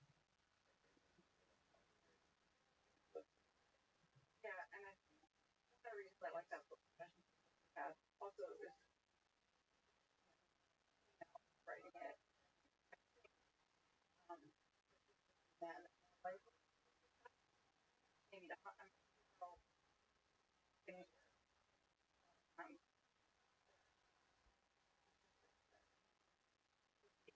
hard to get but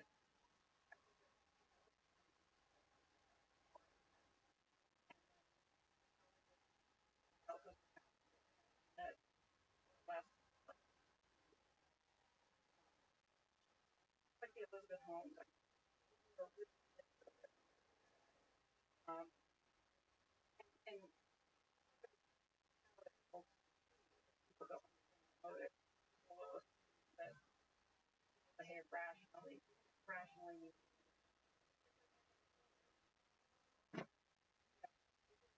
sense all the time out and the response them everybody would do that more as we have around what we do fighting nothing really but and also had me all of those things that are only sense primary goal was maximally right and also make like turn on my bridges cover I mean like that that's what you wanted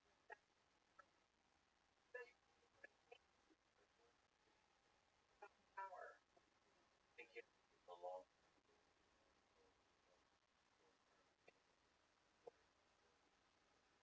has returned and also am like it's motivated so I spent a year in never got got out but got out where I went in for my really you know like I had to try hard not but anyway so I think for him there were consequences I mean also like you know feel if you're not capable of hurt then you're you know have immense power out people like a superpower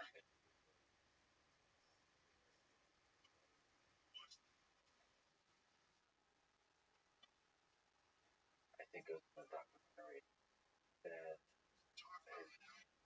last night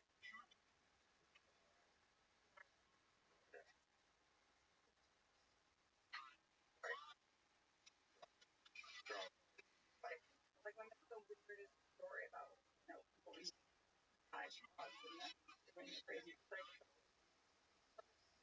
like whenever crazy I'm part of and that's where and I mean that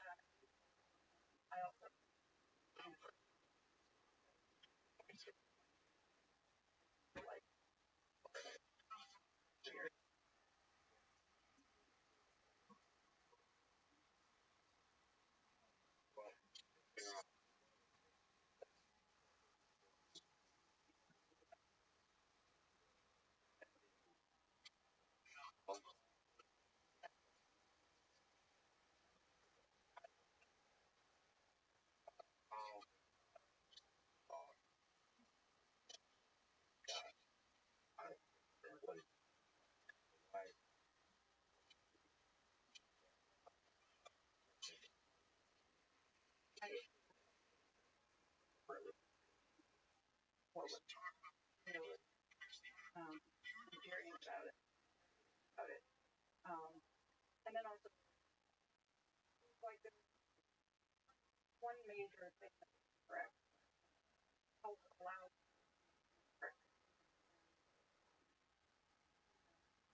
film that talks about something about how about I married him back home. And the film has me saying, like, and then with hours audio, audio. I married him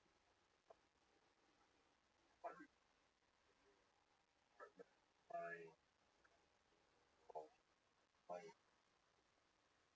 right. Something else like I'm 20, no, 20. Oh, no. But anyway, like, maybe, like, my intention was, married 20. Um, so,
and also, I always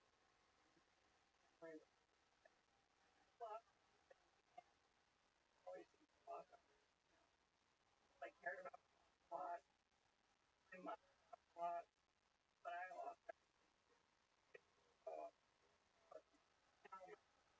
yeah, my reputation, my stuff, my home, ending up with millions of debt. Not even I lost it like I lost all like giant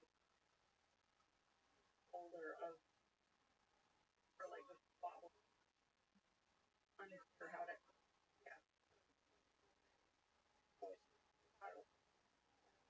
I'm always trying my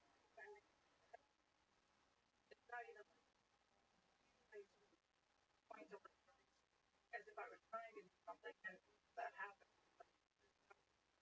Nothing that logic um cipher like whatever I might have walk away.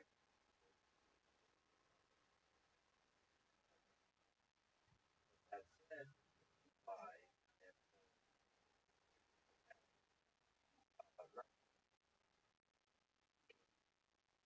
clarify the human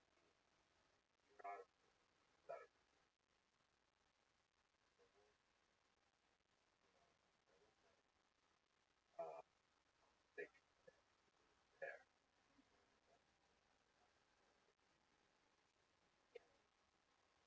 How long? Well, more and all recorded on like I recorded the call. So I was like really recording. It's not like I was spot on it. Like I recorded him but I was trying to get him like fantastic trying to get probably like 40 calls, especially on like that I haven't got yeah, so I think about I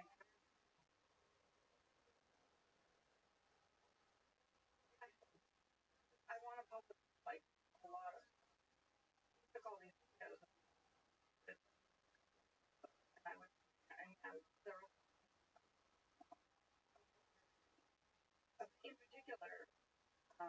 Yes, I probably that eventually all of that material would be really psychologist studying.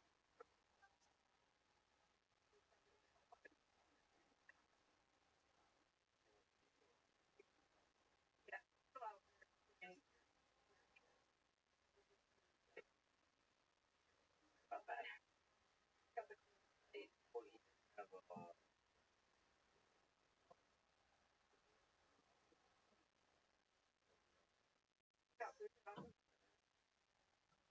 one work on. I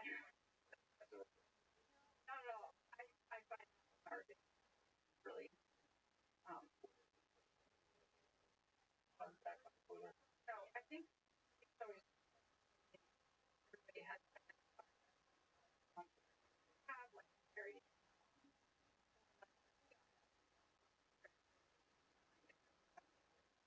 know, we'll have we could do it a lot of I don't know. But I used to so in the last I would try to like once a month I would Twitter on a various um and I figured out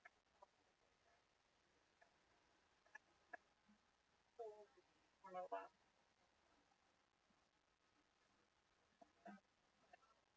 and I also a lot of stuff myself.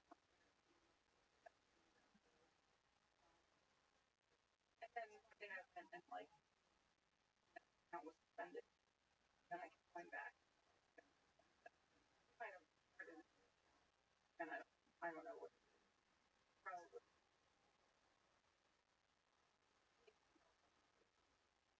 five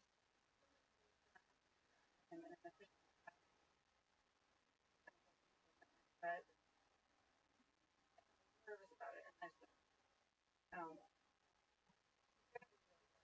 like you're gonna like probably gonna like figure out what you're just talk talk whatever and it's gonna be nice nice back like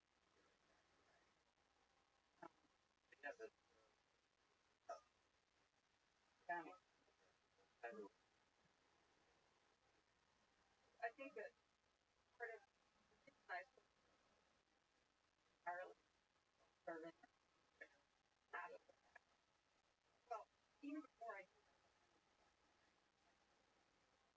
and I know there's a I have a confidence and I understand our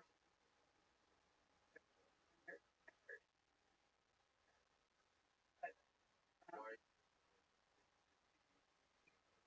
no contact so so vulnerable I need that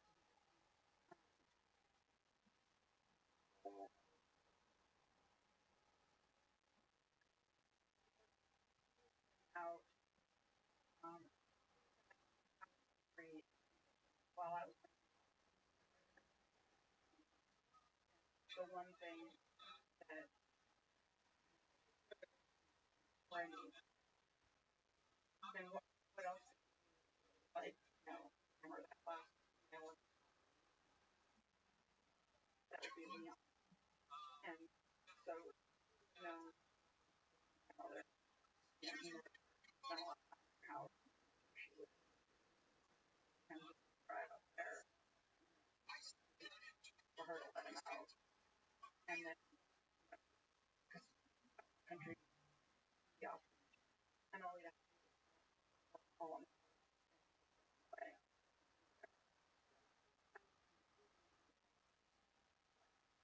that Oh, well I was at that station I was away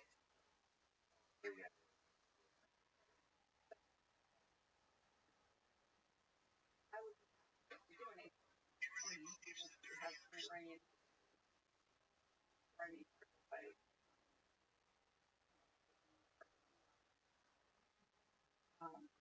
then we got out,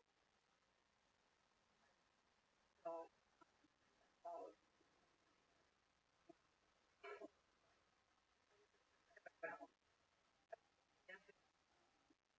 and it's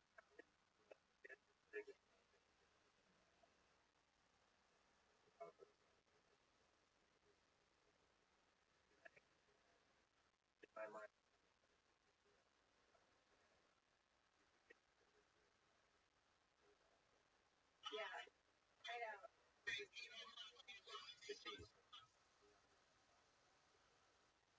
So I was able to go back and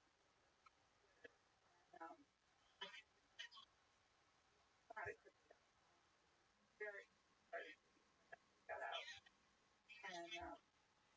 and I was kind of like, no, respect. And he started saying things like, oh, things only I would know. And, like random things like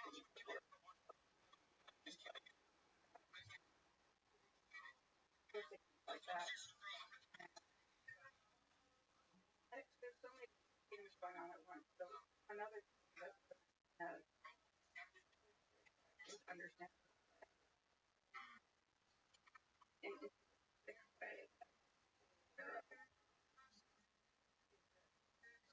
Here I am having gone through some trouble with everybody. So there was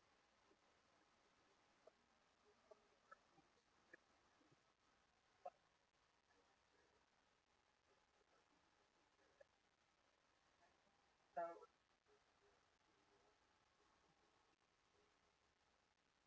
probably a lot of the other things that I probably wasn't, I mean, I know why that why I was wrong. Able to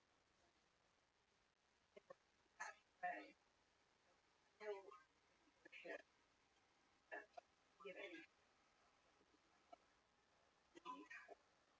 a care. Not gonna care. She's never gonna say like sorry or I did things like I yelled and I was doing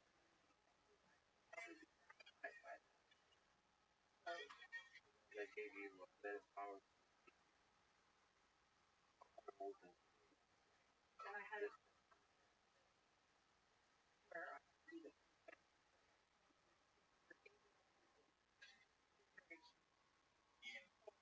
and allowed power. So in my talk, I always have always wanted to put on or I wanted information or I wanted to know what rather let him that so many that and not know where it was me on the corner and he's standing there and like it's I don't know where it's farther. I've no so a lot of it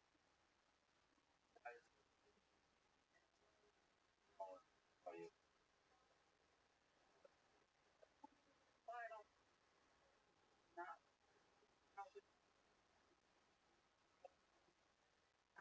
so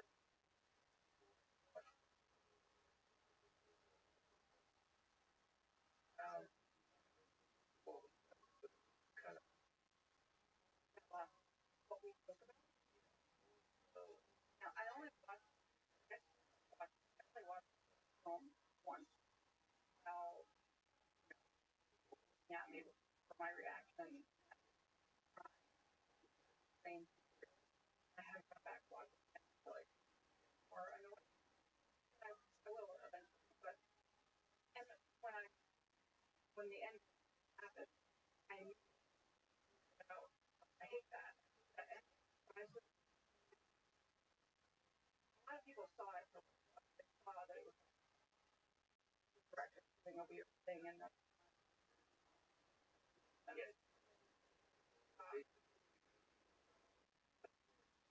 it made it seem like as this really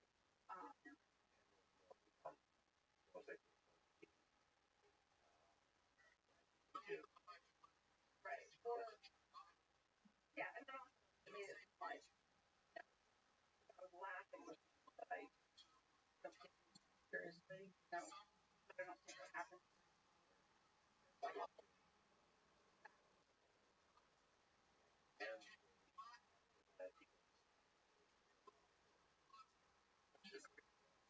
yeah, I never got to hear that version I knew and paid a lot Yeah. You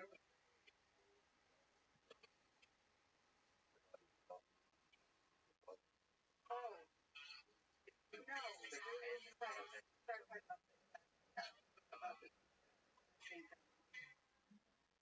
it was I guess it was trying to understand how our past and his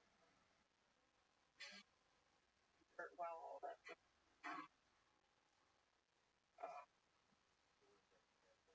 haven't figured out. So it just was interesting that and um it's I have a tendency for people hyperbolic or sarcastic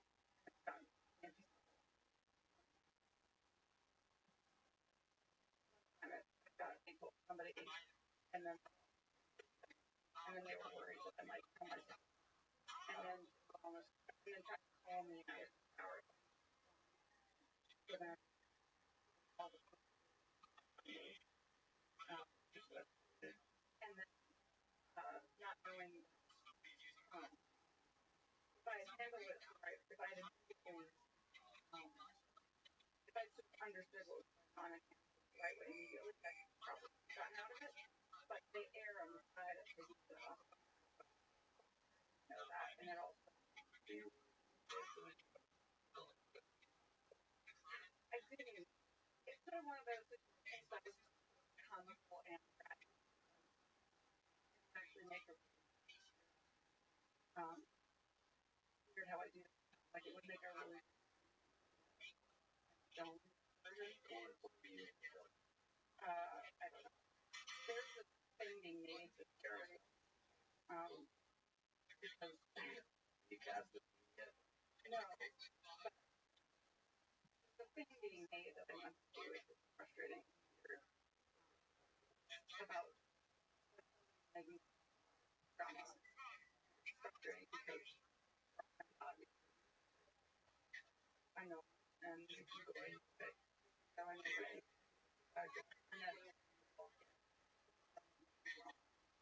and I was like so weird. No, I don't want all inevitable. So I don't want that because of the way that happens. So long hard to understand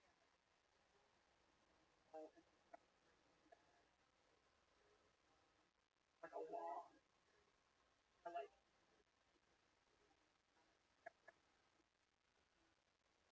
slow and then that was all like that's done that accurate. But I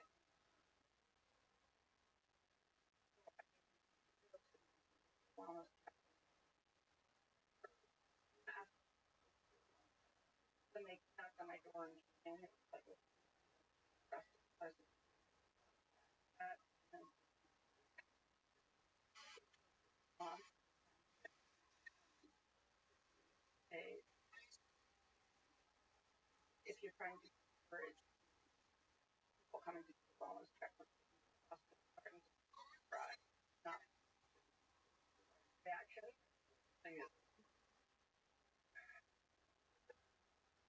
funny joke.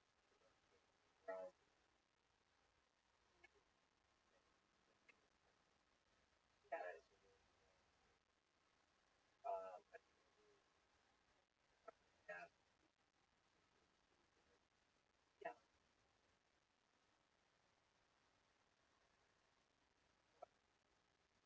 Well, kind of I'm afraid of ways, but one of the things I remember during recording medication I had um, around the time before he passed away, I wanted, I wanted an out, and the culture around that, yeah, recording medication and like if I could get my hands on, um, and the chaos. but I think I didn't really thought I never, um, Never mind. No, like 20, the restaurant they was you lost whole and psychological crap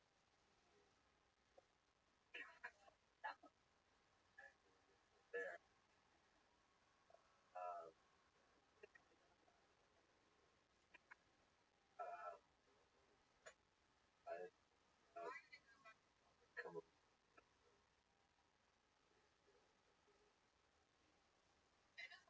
with for me was point, I lived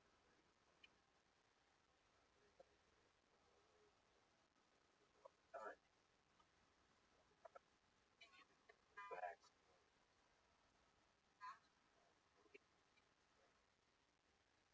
I think that, you know, having like a simple optimism, and I think that sometimes people assume that suicide is cancer, maybe in some like one of that as well is that very often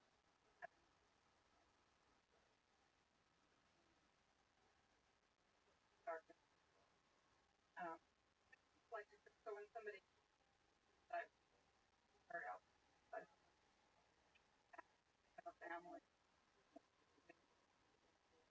and I think that um, all the all started. Um, I think that it's the type of experience I don't like people don't understand. Not necessarily become what I understand. Well, Yes, yeah. So I think for me, my and crappy, but also I had awareness that even in writers I knew how I was as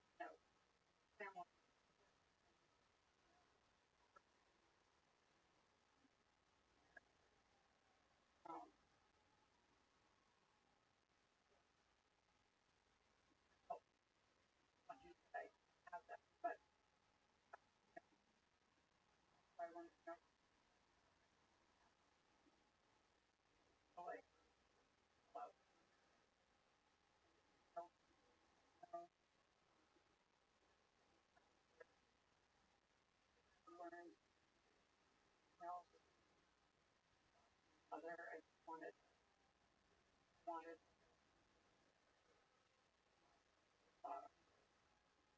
and they're Here we go.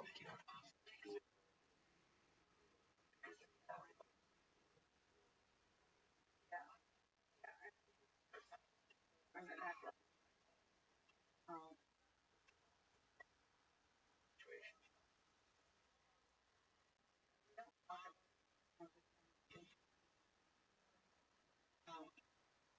I feel feeling because it's my fault. Also, I don't talk about it. Sometimes I question right before. There are other like I could ask questions, but I just don't want to. I don't want that or not really ask questions, but there are curious about it. But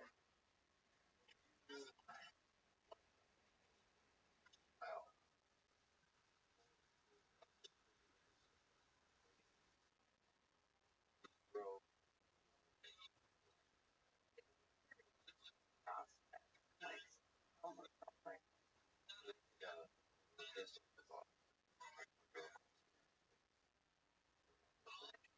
I had always wanted to do that now, like with like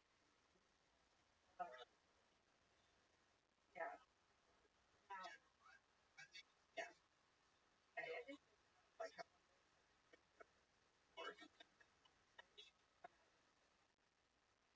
Leon and I in a car.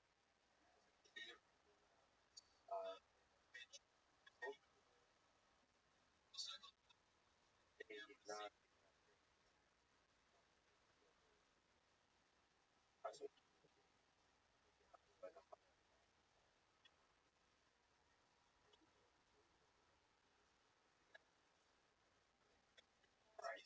When I was be feeling terrible. I'm like, right, like that and I mean it's kind of like if it involved going to the public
well there was like I'll remember I don't where but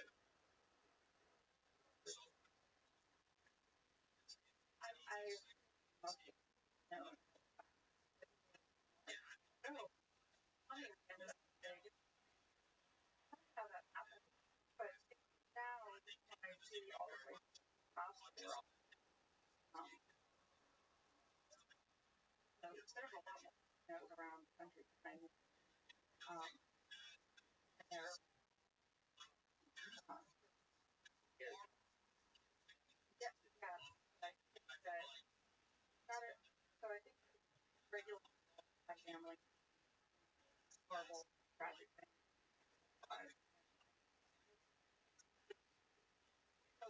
have much again when and I like a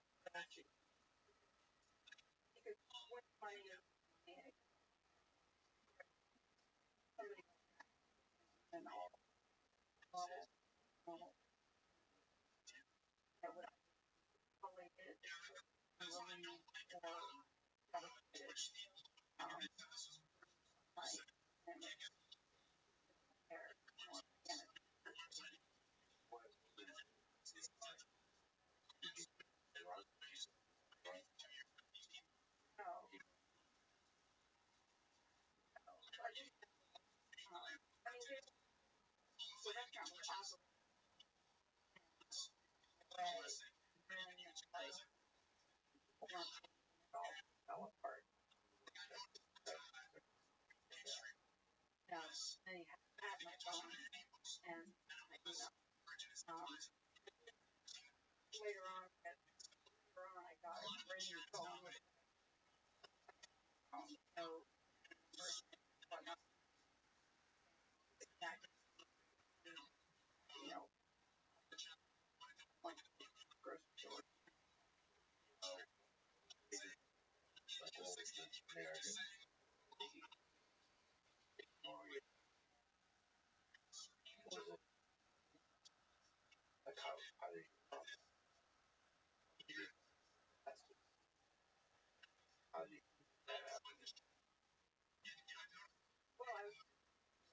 Well, I was before I checked my phone, which probably period.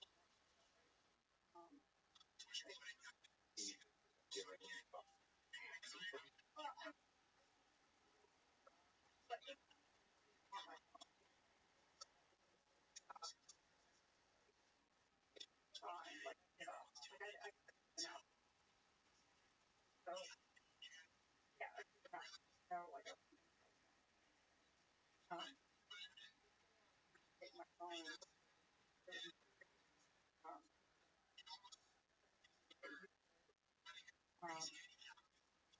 and something that like also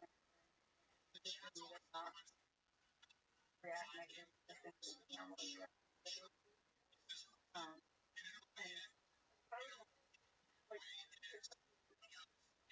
I would never ever look at the phone and somebody did that. Like, then about that.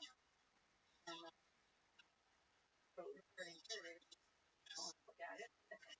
That where not only I feel like anything I said or wrote or or whatnot that got me like a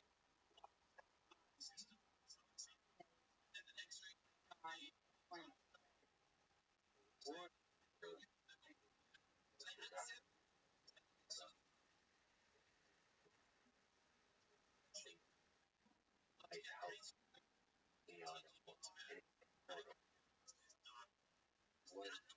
all of that was always a lot of what very good. But a lot of that was very good. And time and a lot of it that so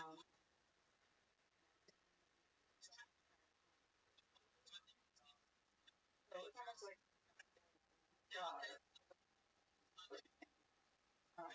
So one could argue why that much crazy and open headed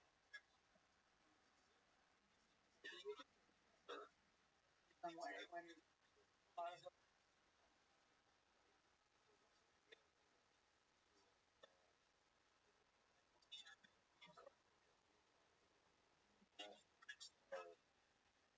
actually lifetime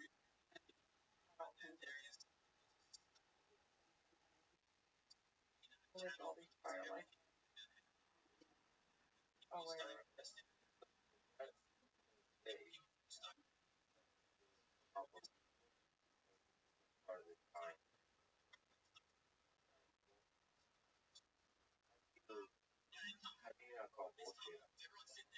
I know.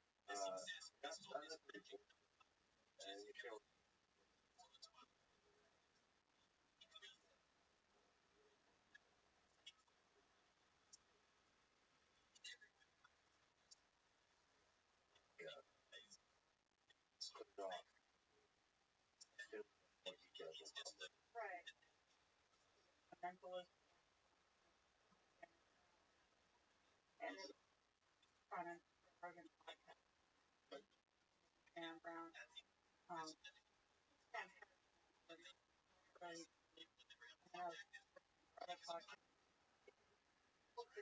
about my understand better go along with things Brown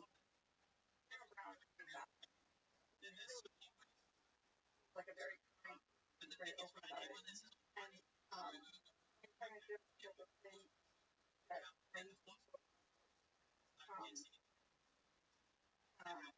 again, crazy about how we want to lie, we'd rather believe an amazing, that's ugly and pathetic a lie. And I discovered that in a much better way, but the point is that so playing it in context of the way that illusions or whatever it's called foster.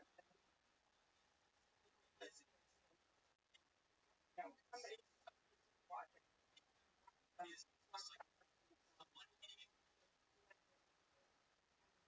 wants something amazing happen. There's a lot of that Mr. Fox that he stored. I couldn't understand it as a lie, very crazy. Somebody because it seemed so weird that they would lie. I think somebody finds it more fantastic lie more than don't. And I think something else about going out online very crazy.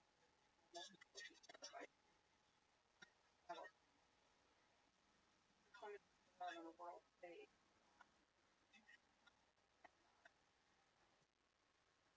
So weird about knowing why and then there's also the layer of language some way also language and what it can stuff saying. I think there was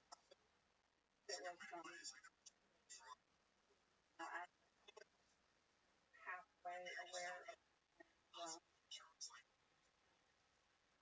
reality. Like that brain.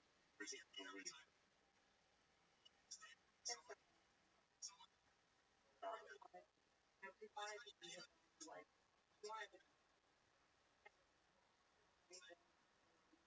why did like get bring it like a movie.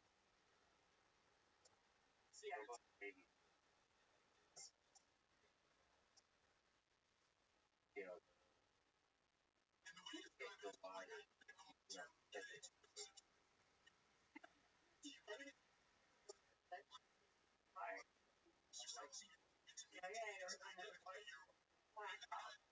You know, by definition, are right. So that's obviously red flag now. If something tells you it could flag. I mean,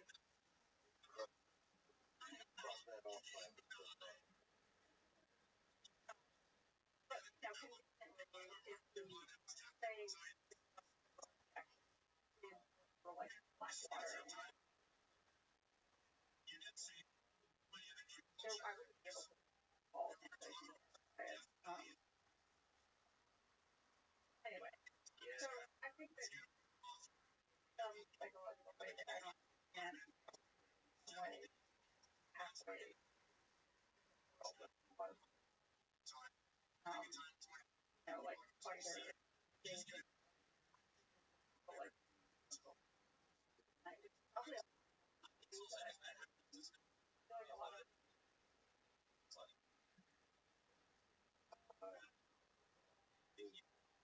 I really want to know happen to pressure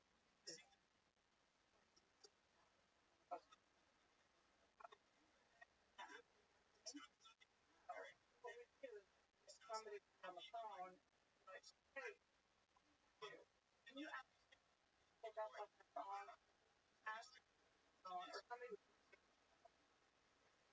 call find you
things.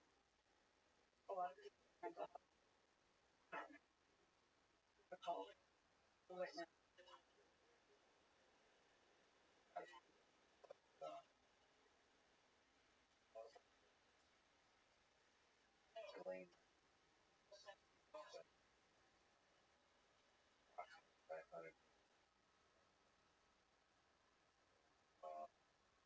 really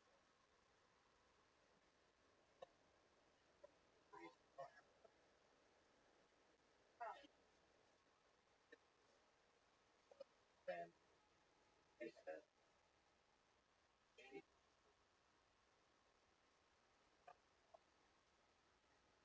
And I thought, um, more her life, um, or during an article about the Epstein being there, knows every Epstein, from part of the last.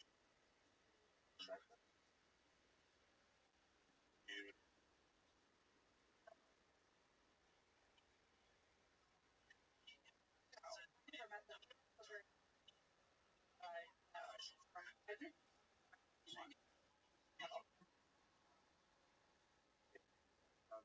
know, and I just interacted.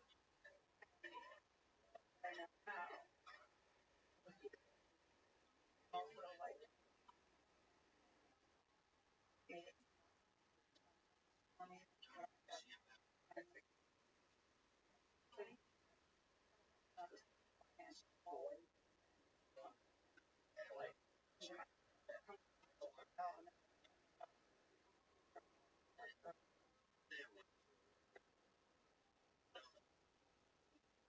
in fact, I really had a lot of passion, passion,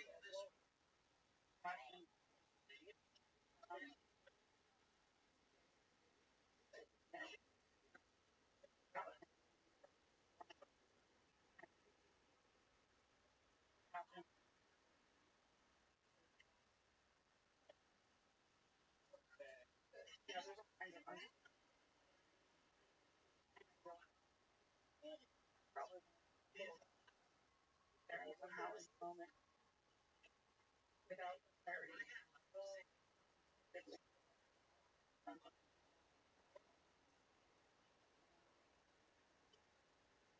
Great.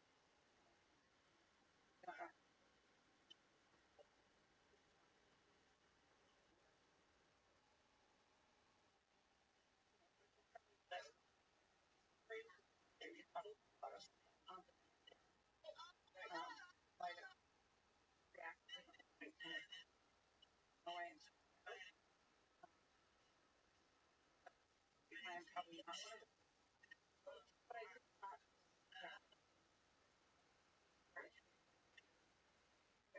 laugh from really step into the role, quality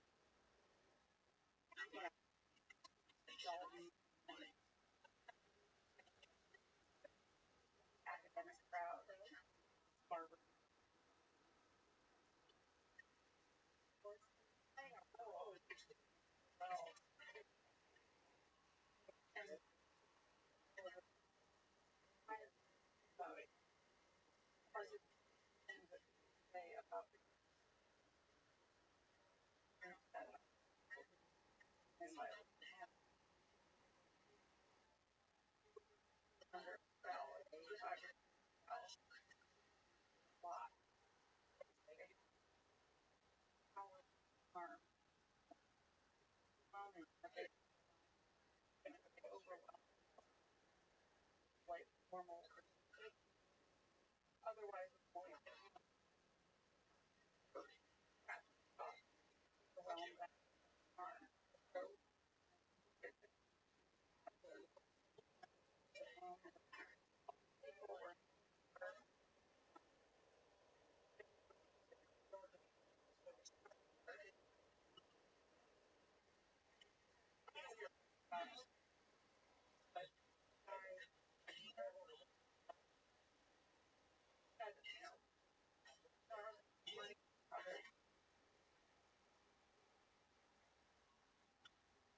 know that.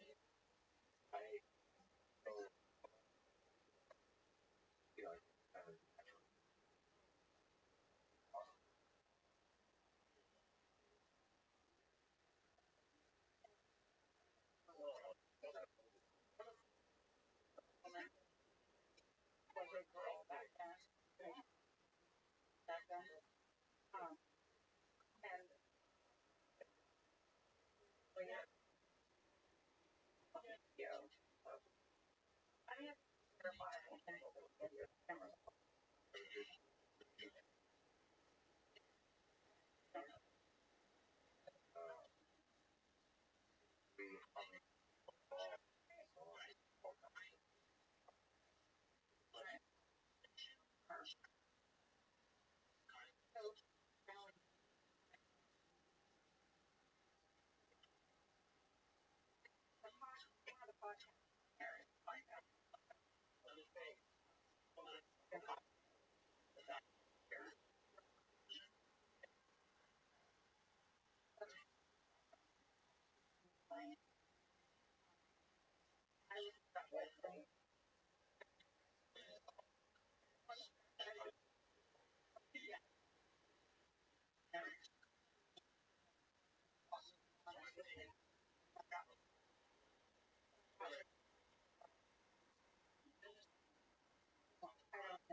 Like I find the whole Jeffrey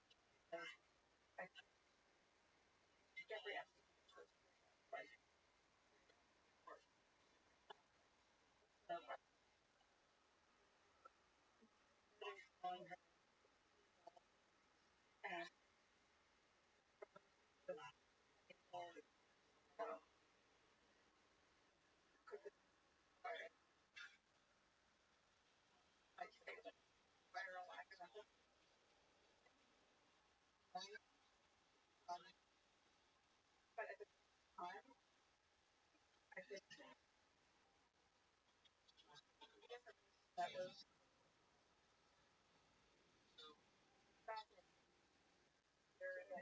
very they called me I don't know probably five after that not quite bothered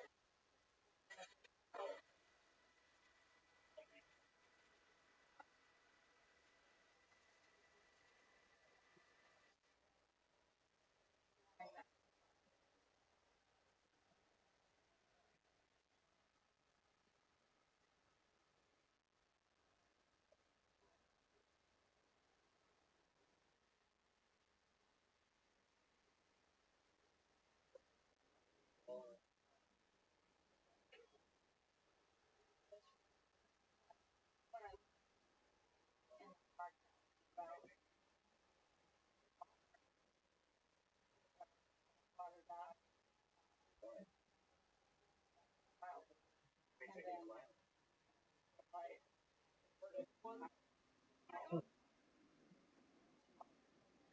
and then like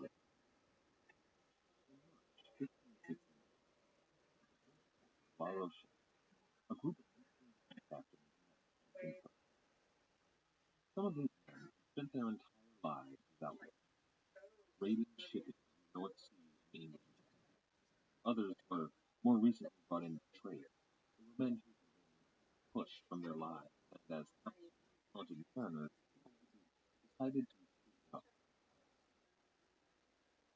They were talking about new development. Each of these 18 men was in possession of what was called a letter of Christ, better known as a letter of He had just received it from Louis' brother. For these men who had always been outlaws, on the run, on the high seas, Jordan, Spanish, French, or from the Low Country, they now had a measure of legitimacy. They had to decide exactly what they wanted to do.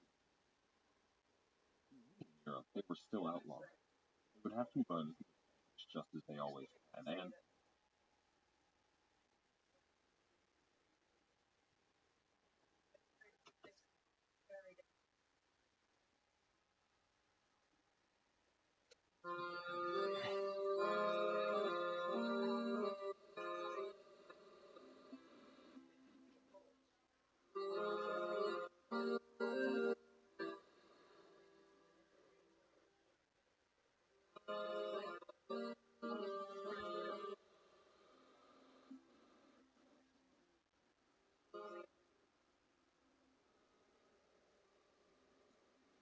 hello, and welcome to the Pirate History Podcast. My name is Matt. Thank you. Before we get started, I'd like to address something last time.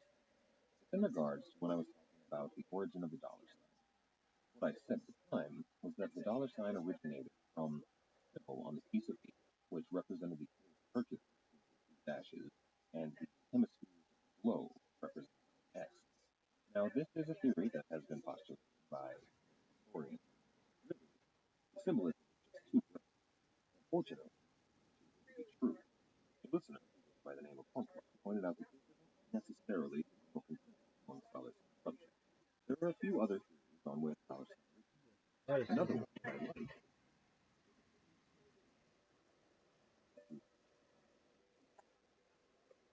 and that theory is found to be this one. However, in some it seems to be that it was a much more simple eventually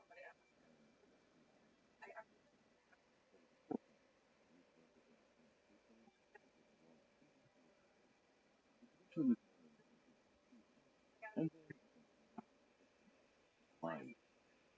This is the origin. I just if anybody out there has any questions or concerns about anything that I urge you to get in contact with me. Either leave a comment on the episode at piratehistorypodcast.com or you can email me at piratehistorypodcast@gmail.com. I really take all your questions and comments. I'd like to address any issues you might have. And once again, let me thank Punkmon for bringing this to my attention. Now, without further ado, let's get to episode number 4, Old Europe on Fire. Today we're going to be talking about the Catholic Church, the Reformation in Europe, and Germany, what's called the Low Countries, and we're going to be talking about the political upheaval that this caused, as well as the spiritual and social effect that this had on the lives of people living. Perhaps, though, a bit of explanation is required. This is, after all, a show about high seas adventure, swashbuckling piracy.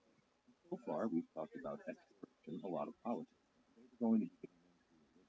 And as we all know, politics and religion are two topics that are not quite talked about around the dinner. So why are we going into this? Well, of course, religion has been a key factor in the lives of every person and every society that's ever existed on Earth.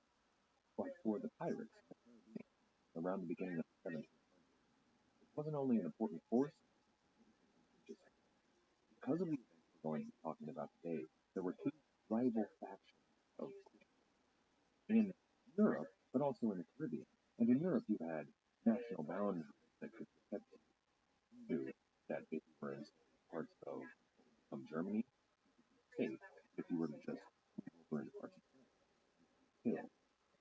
However, in the Caribbean, you could be on an island that was owned by the English, where you were Protestant, but you could be nearly a couple days away, even less, from an area that was Catholic, who likely wanted to pay religion following. Beyond that, there were many actual wars and conflicts that weren't called wars during that time, entirely around the issue of religion. So many of the Catholic and the Protestant soldiers had people on the other side. Many people that we're going to be talking about in a very short amount of time, people like Francis Drake, Captain Morgan, and even on people like Cornwall. Well, they were people who saw themselves not as but as people on a religious and political war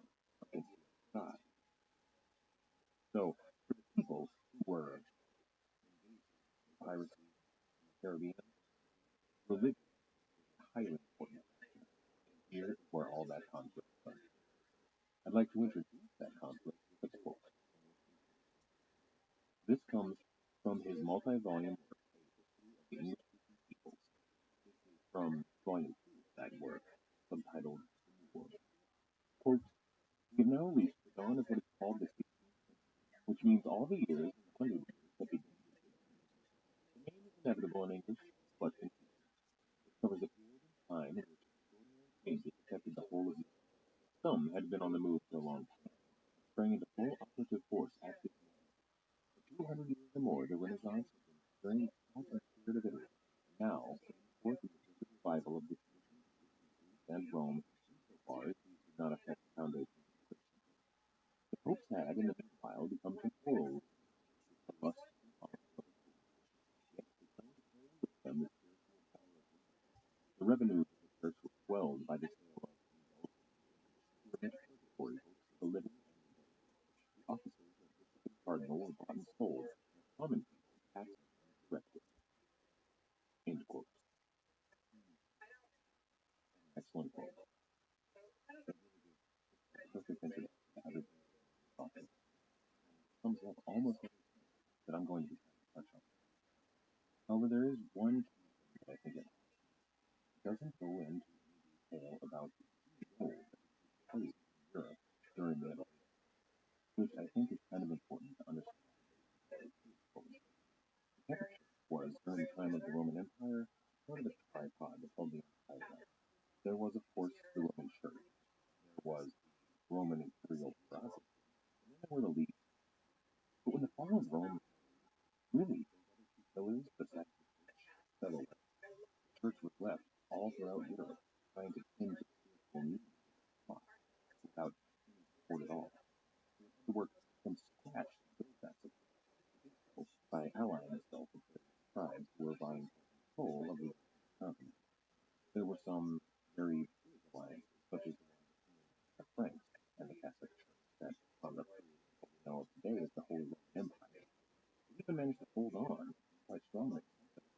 But in Gaul and the former province of Hispania, which would have been the current in Britannia, which was part of this one empire to the north, and that was subsequently invaded by pagan barbarians, the Anglo-Saxons, who threatened to wipe out the Catholic Church there entirely, but managed to hold on, ally themselves with people who were likely to come out on top, and somehow all of this. Now, of course, the Catholic Church had a lot to offer. They had really the only schools that were left. If you were going to get any sort of formal health care anywhere in Europe, it was going to be a church. They also had a massive communications network between dioceses that if any of these strongmen who intended to be anywhere they were going to need to use that communication. Perhaps even the most important point was the Roman Church had on their side the Roman God. Many of these barbarians were, before this, following the Norse faith. They would have sacrifices to Odin and Thor. But their enemies, the people they were fighting, were frequently people making sacrifices to their own gods. So if they could ingratiate themselves with the church, then they would have the ear of the god of Rome, a god who would help to build the most powerful empire in the world that these Germanic peoples had never been able to do. And this seemed to work out, because people who allied themselves with the church usually wound up on top, and in many cases, these kingdoms began as a foundation for many of Europe's modern countries today. The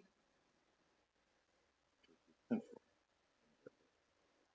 However, the church had to ingrain itself into the civilization of the people. They had to make themselves indispensable to European mankind. And they did so fantastically. The church was there at every major life event you had. When you were born, the church was there to baptize. When you were married, the church was there to marry. When your children were born, they were there to baptize your children. When you died, the church was there to bury you. Not only was the church central to the lives of people in Europe, it was central to their philosophy as well. People in Spain and the Holy Roman Empire didn't speak the same language. However, they were able to communicate by using Latin. They used Latin, the language of Rome, because that was what was taught in the church schools. So really, they had recreated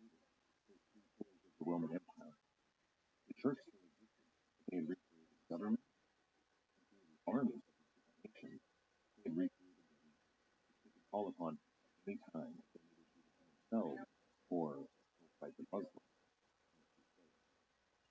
That's not to say that there wasn't conflict. There definitely was. Even at the outset of the Holy Roman Empire, the first major leader of the Holy Roman Empire, Charlemagne, was in constant conflict with Rome, vying for control. The Holy Roman Empire has had a great tradition of conflict. One of their later Holy Roman emperors, Frederick Barbarossa, he even went so far as to elevate the personally chosen pope of his own in defiance of one of them. He didn't like the way that the Roman pope was being treated. It was exactly what the Roman Church had become. He could go so far as to consider all the nations of Europe as cities of his parent company, Catholic, and the Church had thusly become extremely massive tracts of land in which they collected grants. They collected forced slaves in every citizen. Now you might picture them passing and giving whatever they could. However, because it was forced, you had to give a certain amount of money. And if you weren't able to give a certain amount of money, it wasn't just your soul that was necessary. The secular authorities would get involved. Your life could very well be affected. Due to how well the church was doing, the church and its popes had developed really. Throughout the Middle Ages, popes were growing wealthier and wealthier, and they even started fighting the papacy, a familiar monastic tradition. They had palaces that these families owned. They had extraordinarily large quantities of gold. Popes had mistresses. They even threw parties that would make even the most decadent Roman emperor sweat.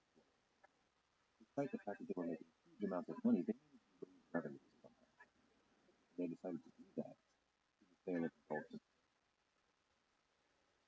I imagine all about it. However, for the uninitiated, an indulgence was a papal decree that allowed your soul to move past heaven. Purgatory was a place where, well, when you died, according to the church, your soul was bound either for hell or heaven, either to burn or live paradise forever. However, to get to hell, you had to commit a pretty what was known as immortal, something defiantly against God. For the rest of us who hadn't committed a mortal sin, we were going to go to heaven. But first, we had to have our earthly sins purged. That was done in that place called purgatory. My favorite description of purgatory is probably the one in the Divine Comedy by Dante Alighieri. He envisions purgatory as a mountain spiraling up towards heaven. After death, your soul went to that mountain of purgatory, and while it ascended that mountain to get to heaven, it underwent several trials, 7 of them in fact, that were intended to purge away the 7 deadly sins. So that when you got to the top and were able to enter heaven, your soul would be clean enough to bask in the glory of God. So purgatory wasn't a particularly nice place. It wasn't as bad as hell, but it wasn't a place that you necessarily wanted to be. The church had these indulgences that the Pope could grant to you that would allow your soul to skip over that unpleasant step known as purgatory. At certain times, the church was known to sell these indulgences for money. This was the Rome, a Rome of lavish luxury and extreme decadence, a Rome that was seen by many to be swindling its parishioners by lying to them about being able to get them into heaven for money. This was the Rome that at the end of a very long journey was encountered by Martin Luther. Martin Luther was one of tens of thousands of people that would make a pilgrimage to Rome every year, many of them members of the clergy, in an effort to find themselves closer to God. Martin Luther was taking this journey on the advice of a higher up in his order who suggested to do so because Martin Luther was a very troubled young monk. He always found himself so much distance from the presence of God that he hoped to feel. In fact, Martin Luther had a very troubled youth identity. His father was a member of a growing middle class in Germany, who, by all accounts, was not a very kind man. However, he did send his son Martin off to the university, a fairly respected university, where he was supposed to train to become a lawyer. For a while, he did so, and a lot of those skills that he learned there would wind up serving him well later on in life. But after a run-in with the plague, in which many of his friends died, and then a near-death experience on a lonesome road during a very violent thunderstorm, Luther decided to give himself to God. However, after becoming a monk and going through all of those ordeals, he never felt himself truly in the presence of God. He never felt God's love. The church taught him that to feel God's love, there were two ways about it. One was doing good works, which were good works of the church, things that the other was to suffer. And Martin Luther did plenty of good works, but also undertook suffering and penance on a level that was he would wear those full-sleeve shirts with the hair on the inside that would be completely uncomfortable all the time. He would flagellate himself until he was nearly bled to death. More than once, his brothers had to pull him into the cold when he was outside, nearly nude, trying with all of his might to feel the presence of God through suffering. And yet, Martin Luther never did feel the presence, not in his heart. So it was suggested that he spoke and of his honest the height of the Italian Michelangelo was painting Raphael was painting the pyramids and decorating them with some of the artists and architects of all time living and working in Rome. Martin Luther. Not only was Rome culturally significant to Europe in a way that Martin Luther was only beginning to grasp, this was the center of God's house. This is where God was closest to earth, directly to the Pope, the leader of the Catholic Church, to which Martin Luther had dedicated. At first, Martin Luther was in awe of all of the majesty and grandeur, as I imagine anybody arriving at about the time at the height of the soon that veneer, that awe, began to fade. One of Martin Luther's first destinations, as a man who suffered with the best God, is a crypt in which the remains of thousands of martyrs. However, when he arrived at this crypt, he learned that he would have to pay a fee and see the remains, which he did. And that earned him a token that would let him lessen his time in prison. And that was a sermon that an understandably timid Martin Luther was giving in Rome in front of august members of the clergy. He overheard one of them say, "Just beyond me." This was Martin Luther's experience time after time at nearly every church pilgrimage to Rome. As he returned to Germany, even more disillusioned than he had gone to Rome, he began to feel that there was something wrong with him. In his writings, he would frequently ask, "What's wrong with me? Why can't I feel God's love?" And so in 1511, after maintaining an improvement after Rome, he was sent to a town in Germany to get spoken in university and had a couple of more students. There was also a leader in Martin Luther's order there who was someone who knew a hand. After getting to know him a bit, he decided to make Martin Luther a professor of Bible studies at the theological university. At first, Martin Luther had a number of reasons. One of them was the amount of work added to his schedule, to which this replied, "That's okay. God has much use for clever men in heaven. He always knows just what to say, Martin." And so Martin Luther was forced to leave his world of meditation, suffering, and interaction. He had to look these students in the eye and tell them with authority what the Word of God said. To do this, he studied not only the Latin Bible, but he went back further, to study the Greek and the Hebrew. And it was while studying these texts that he began to see what the Bible originally taught and what the church was preaching in the year 1611. He realized, looking through these ancient texts, that to him, what the church was teaching was wrong. The way to get to God wasn't by penance or doing good works. The way to get to God for him was by opening his heart and his hands, allowing God's love to come.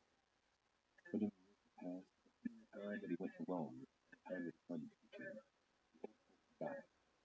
They had chosen a new pope, a man named Leo the Tenth. If I were to picture a movie about Martin Luther, I would picture someone who was young, innocent, and ever. If I were to picture Leo the Tenth, I would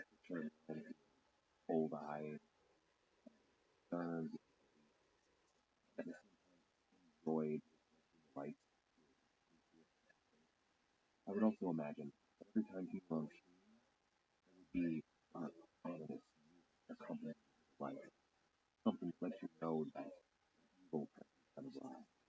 No, I'm not saying that that's how the relationship between Martin Luther and Leo the King actually was. That's definitely how it's been recorded and seen throughout the ages ever since. Well, Leo was not exactly careful. He went on extravagant war hunts, dinner parties, at which it was reported at the time by people who said not pro the it was reported that there would be young boys jumping out of the sky and entertaining all of the guests. It was said even, and this is not necessarily true, that he created a that said to limit the number of young boys that now, this all may be propaganda and no definitive proof of it. Believe that more to the point, something that can be that within having embraced the offer of the church for not just to have parties or hunts, but building a see all of the architects, sculptors in Rome and working on St. Peter's and they did not come cheap.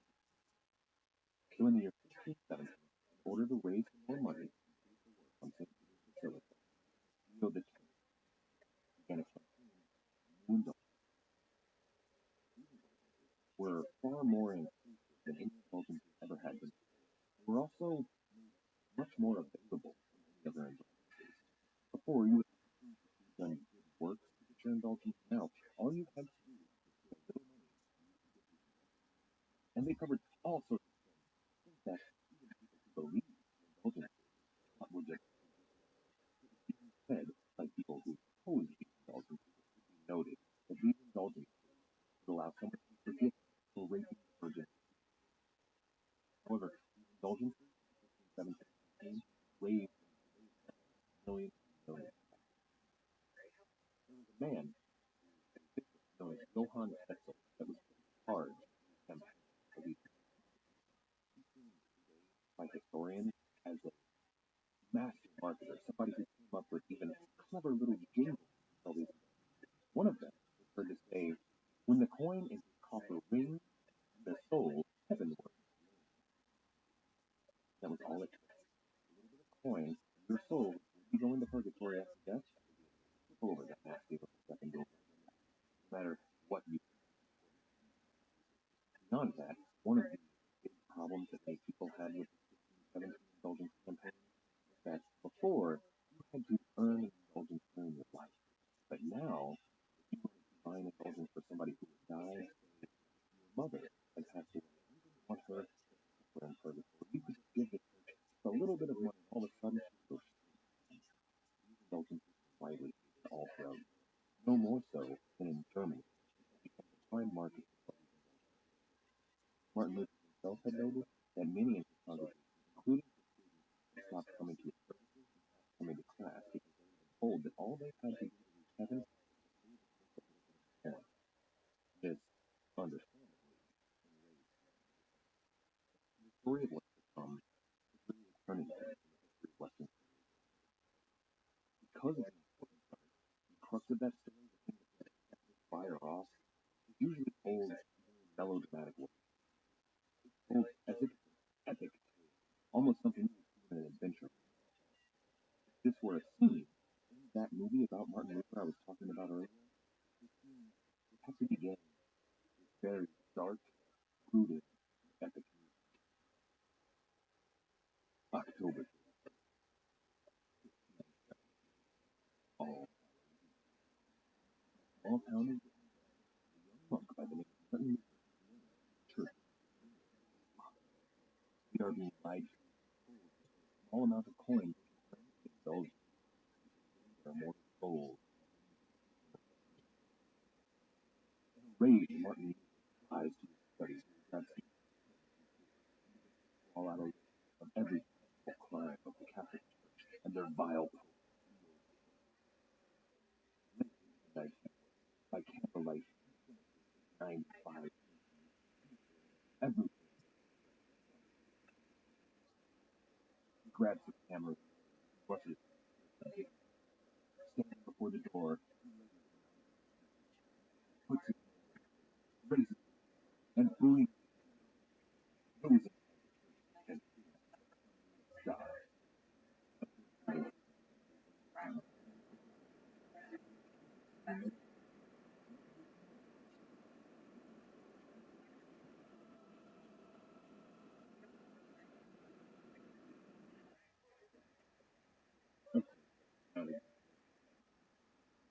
Like that. And that's how you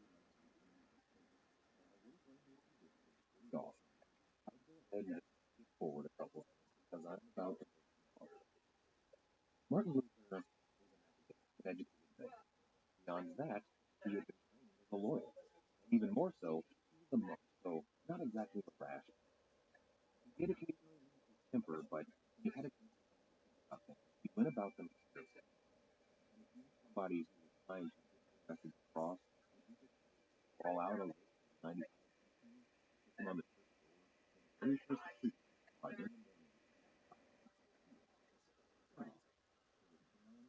take it to represent authority.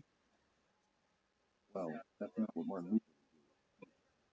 What he actually nailed in the first goal was the notice of the 95 cents, which he had printed up at a local printing press and passed out to people all throughout the town square, parishioners, and especially he had too many copies printed up to be just gotten rid of that year, that people had to pay attention, had to do stuff.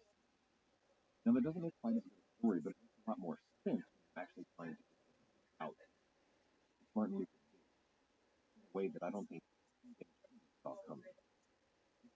Martin Luther was 95.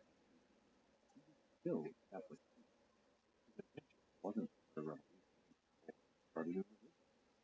He even defended the office of the priesthood and the power of the church.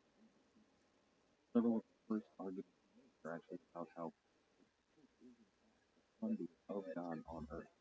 His writing caught on in a way I don't think he or any originally he just wanted to have about things problems that he had. But I think people who read 95 people saw them as folks who were part of the whole church. Took what Luther said and really kind of ran it. At first it was young people like and our modern world that will take a new idea to them and run with it.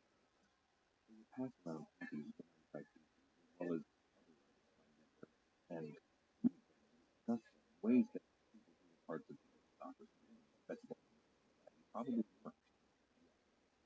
And it spread throughout all of his Saxony, Germany, what we call the Netherlands, and all throughout that northern Europe, very quickly. It didn't take long for a copy of 95 people to obsess with the imagine what was happening. The very first action was to label the writings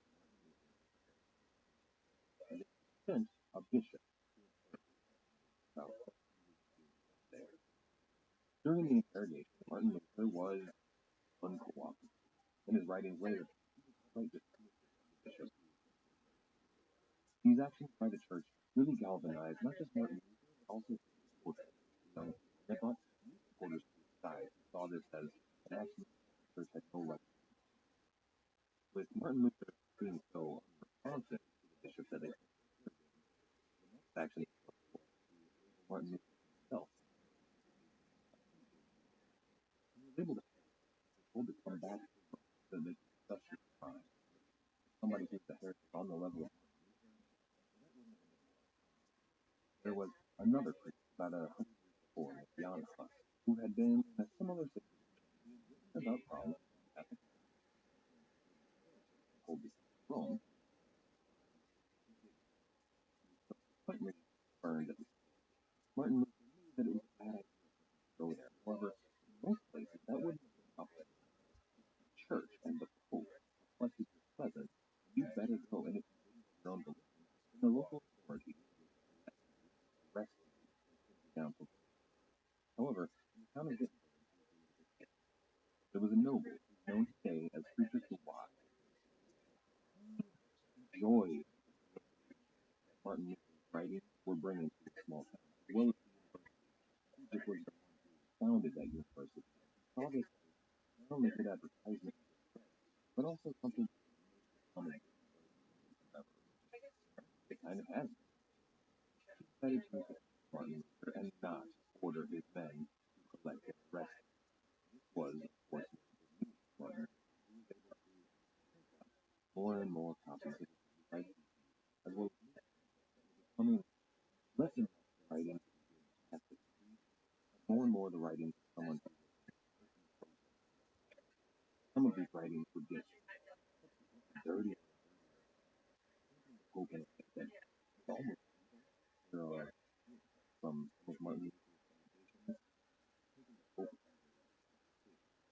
There is a woodcut front of as the left side Christ, Washington Republic, Christ, and next to it, Pope, having 2 feet above it, labeled Antichrist. It has gone beyond simply some complaints about the church to it was a rebellion. Martin Luther had a lot on his side. Aside from just the people that supported him, as well as the nobility, he had things that many people who had come before him didn't have. Most notably, printing. He was able to publish not just copies of but pamphlets that amounted to propaganda against the church all over Europe.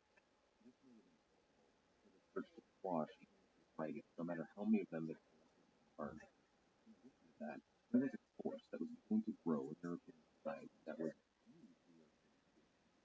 they were really for the first time beginning to develop a middle class, a merchant class, people who had plenty of money, a fair amount of power without being either nobility or the church. It led them to be really some of the first democratic reformers in Europe. They were looking for a measure of rule that none of their ancestors had really had. And Luther had something inside, an internal resolve that was able to keep fighting no matter the opposites.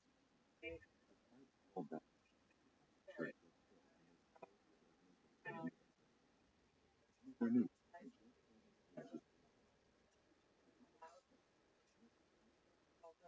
Sure that he would be able to continue fighting the power of the church. He wrote a pamphlet on the Christian nobility of the German people. His pamphlet argued, quote, German money in defiance of nature's rise over the Alps. His argument held a lot of weight to the German nobility. The Holy Roman Empire was a Catholic, and their emperor, Charles V, was a Catholic. However, ever since the time of the Roman Empire, there has been a tension between the Roman and the German people. Even at the height of the Roman Empire, there was a heresy, long before the heresy of Martin Luther, the Arian, in which Germans disagreed with the way the Roman Church believed in God. And this cultural schism had never really gone away. Even after the founding of the Holy Roman Empire, the German peoples were allied strongly with the Roman Church. There was so it made sense to the German nobility in the Holy Roman Empire that their money should belong to the German people and not the Pope in Rome. Now, it seems to me that a friend like Frederick Bly may have helped Martin Luther craft his argument to the German nobility. He would know better than a monk what argument would work best. He motivated the German nobility to protect the argument of Luther and Luther. And it seemed to work. Many other nobles took part from this and really joined arms with Frederick Bly's and Luther and however, the man that they really had to convince was Charles V, a young 19-year-old, newly reigning Holy Roman Empire who was staunchly Catholic. But in 1520, Charles V visited Frederick Bly to convince him to hear Luther's case.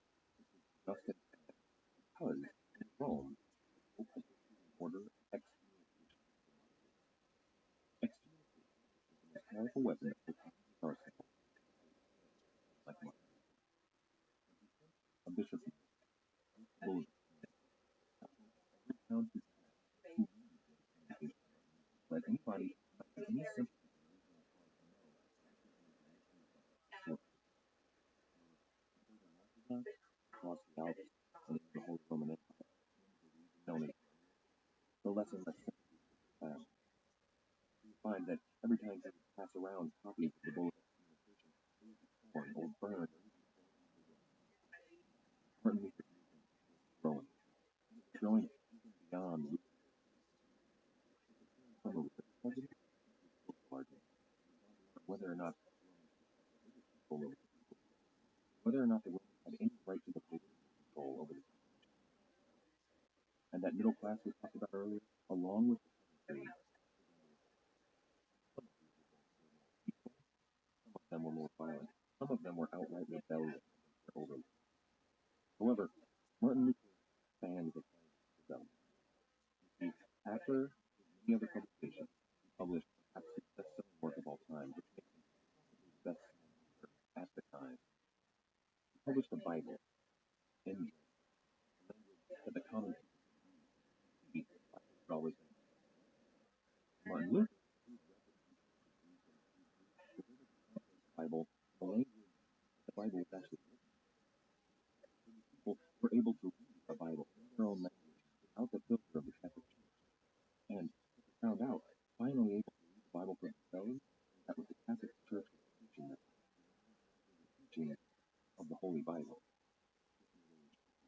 along with the other forces pushing them to overthrow the old order. Germany wasn't chaos, the Netherlands weren't chaos, the Low Countries weren't chaos. Essentially, the way the thousand years was turned on its all due to the publication of a Bible that existed actually. However, Martin Luther wasn't the first to publish a Bible in a language that the common people could read. There were a couple of other people before him. However, they didn't publish the Bible in German. They published the Bible in English. Century, there was a monk in England. His name was John Wood. He had a lot of similarities.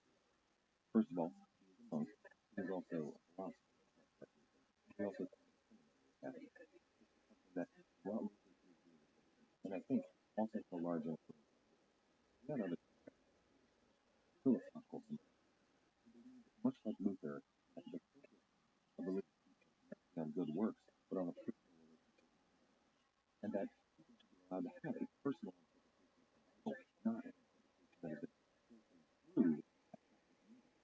He was also, in many ways, against some of the things that make the very Catholic Church things like the existence of saints or the very existence of saints at all. He was, in many ways, much more radical than Martin Luther was. And in 1380, he started perhaps the translation of the Bible. Unlike Luther, however, he translated the Bible directly from the Latin. Now, this may have been out of respect for the Bible, but it may have been because he didn't access the original text. He also decided to translate the Bible directly, word for word, from the Latin, which needed a lot of strange translations. I imagine even native English speakers at the time had trouble understanding. For example, quote, I foresee the Lord thy God, strong perhaps, quote, Lord, go from me, for I am a man sinner. Now, lines from the Bible you may be familiar with, but not familiar with the Matthew, largely because they weren't written in a way that people were necessarily able to read. Wycliffe had built a movement around his belief that actually had a lot of strength for. However, the Pope quashed that movement as hard as possible, and within just a few years after Wycliffe's death, nearly every copy that he could get hands on had been burned, and his followers followed him. However, even today, 170 copies of the Bible still exist, and this is in a time before the printing press. All of these copies were written by hand in monasteries by English missionaries. So there must have been a large desire to have a copy of this with so many to coexist. That's almost unheard of. He wasn't the last English monk to translate the Bible. Others translation tried to make it a little more readable, and they continued publishing it, passing it around, much like Martin Luther passed around his 95 copies. People who believed how the Catholic Church was too strong and too influential in their nation of England, they were trying to undermine it quietly and as possible. And this continued even up until the time of Henry VIII.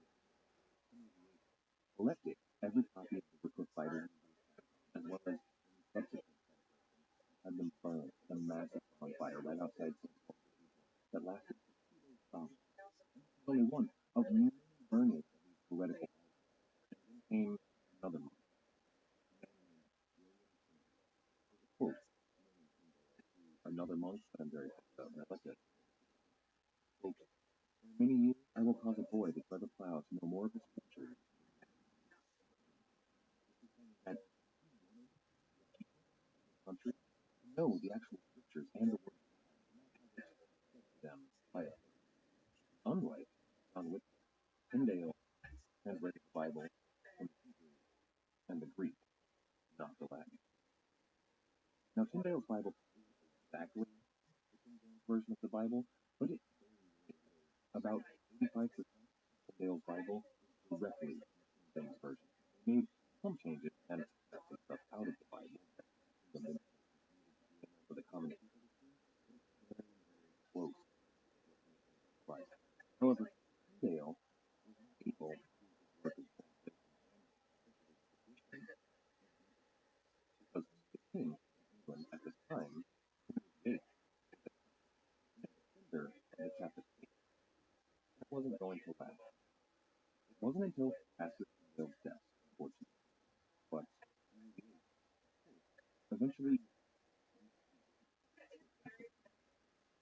his first wife did not give him a son.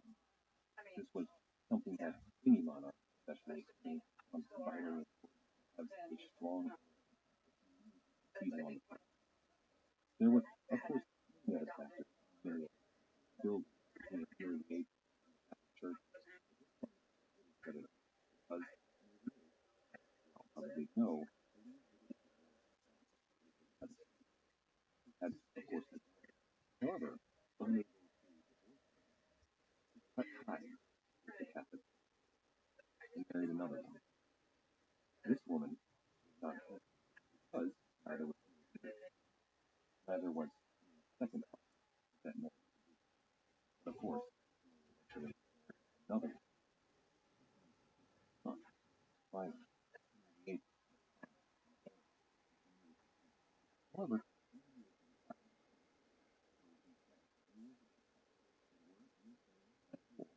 nothing to his son, his daughter, eldest, who was the product of himself, Catholic woman. For a new country, spells disaster. Henry had another son, the product of an Anglican marriage, who was, by all accounts, right, who was ambitious, extremely make a great focus and growing Protestant movement in England.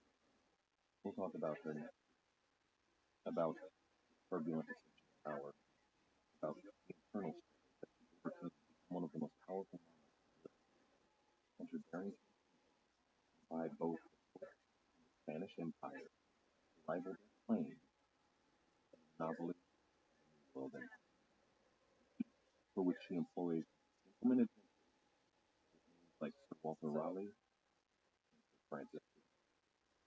That'll do it for this week, everybody. Thank you for listening. I really hope you enjoyed it. And I hope that I didn't offend anybody by talking about what is still for a lot of people very controversial and emotional topic. That even while discussing a lot of negative things, try and be as balanced and honest as possible. So hopefully our theme music this week was, as always, Old Catholic. If you've been enjoying the podcast so far, I really might enjoy it. Why not go over and check them out at living.com.ag. If you're there, why not go over to podcast.com and comment what you have. Going over to Twitter, follow us at Black Podcast.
Welcome to the Pirate History Podcast.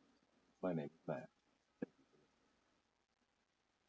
For the next 2 weeks, we're going to be covering topics that occur during one particular time in some of these events will occur in England, Scotland, Ireland, moving on to Spain, France, Rome, even moving as England searches for a land route to Asia. But more of them will take place west, in North America, as England searches for the Northwest Passage, and some of the colonies of what would one day become the United States. And more importantly, down a little further south, the Caribbean, as England begins a campaign that will move against the monopoly of the Spanish Empire in the New World. The campaign is done primarily through what were known as gentlemen adventurers, committing little more than acts of some of the most notorious piracy that the Caribbean would ever see.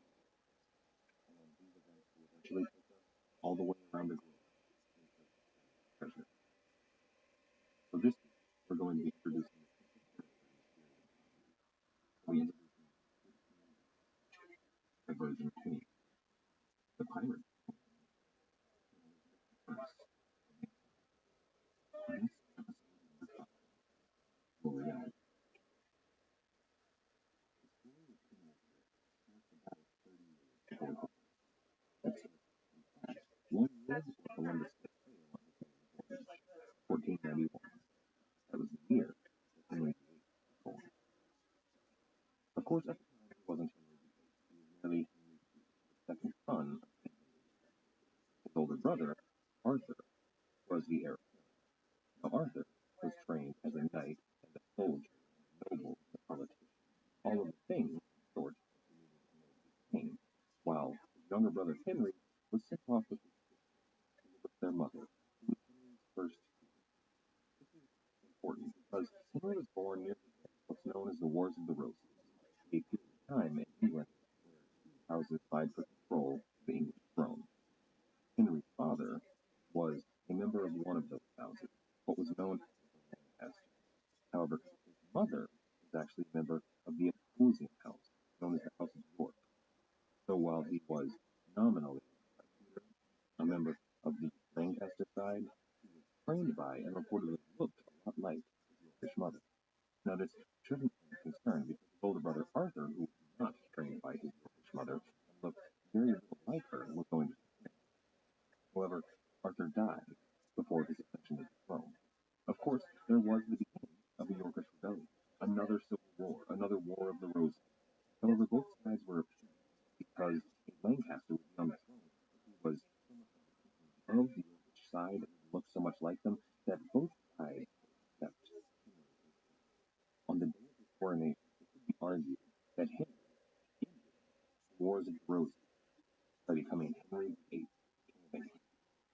Not too bad for his first day in office. Henry's older brother, Arthur, had been promised and eventually married a Spanish noblewoman, a woman named Catherine of Aragon. She was actually the daughter of Ferdinand and Isabella, Catholic monarchs who we talked about a fair amount before. However, she was widowed upon the death of Arthur. Now, her work as a diplomatic marriage had been served. That diplomatic tie between Spain and England was already pretty strong, but for a long time, Henry had loved his brother's wife from afar, so he insisted that it was his father's dying wish that he marry his brother's widow, and he did so. Now, it's argued that perhaps that wasn't the case. There were better diplomatic alliances that could have been made, but at the time, it was an important alliance because England and Spain were allied against the common enemy of France, which both countries had been fighting for a long, long time. Henry was on top of the world. He was a young, handsome, charismatic, powerful monarch with the girl of his dreams, who was heavy with child, while he was off on a continent fighting wars that were gaining huge amounts of respect and recognition. His wife gave him a child, a beautiful daughter, whom he named Mary. He named her Mary, largely because Henry was a very proud Catholic.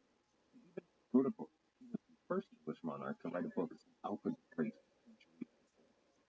Henry's book was entitled Assertio Septem Sacramentorum, or in English, Defense of the Seven Sacraments, which earned him the title Defender of the Faith from Pope Leo X. Now, this was, of course, in response to the Lutheran heresy, which was gaining traction on the continent at an astonishing speed. Henry felt, and a fair bet that his wife, the daughter of the Catholic monarch, felt, that it was a responsibility of any good Catholic monarch to write such a work. They were both very proud Catholics. However, Henry's faith and pride in the Catholic Church wasn't going to last. Henry's star began to fade. While once he was a European superstar, handsome, young, adventurous in his wars on the continent, those wars left the realm in dire need of money. So he retired back to England to while away the time, hunting boar, passing his days. And his wife, well, she had still only borne him one child, a girl, unfit to be his heir. As the years passed, Henry spent more and more of his time with mistresses, which wasn't unheard of at the time. A marriage between two monarchs was a diplomatic alliance meant to create children that would carry on their lineage. It had very little to do with love or sex, which they managed to find with many other partners. Catherine herself had lovers outside of Henry, and that was perfectly acceptable. However, Henry had a mistress, Mary Boleyn, who was one of Catherine's ladies in waiting. This was a time. What was atypical was that Henry began to develop feelings for Mary's younger sister, Anne Boleyn. Anne was something of a mystery. While he had had access to any of the ladies in waiting that he had desired before, Anne was engaged. She was engaged to marry another nobleman in his court, which, regardless, he decided to interfere in that upcoming marriage. He had one of his counselors, really his main counselor, the guy who kind of ran England on a day-to-day basis. He had him dress down the fiancé of Anne Boleyn in public very harshly until the man was in tears and agreed to marry someone else and leave Anne Boleyn out of his marriage plan. This was something of a tragedy because it seemed like there was real love and potential marriage between Anne and that nobleman, and she never forgave the man who was blamed for it, who wasn't Henry, but that counselor. Now that Anne was single, Henry started courting her. He tried all his usual advances, which had always worked in the past, but Anne refused. So he redoubled his efforts. He offered to make him not just a mistress, but his sole mistress, a concubine that was, in European courts at the time, almost a position rival to the queen. It was somebody who was well respected among the courts in places like France, and even had a name, but still Henry turned him down.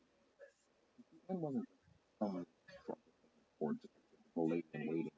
Anne was a highly educated woman in Europe at the time.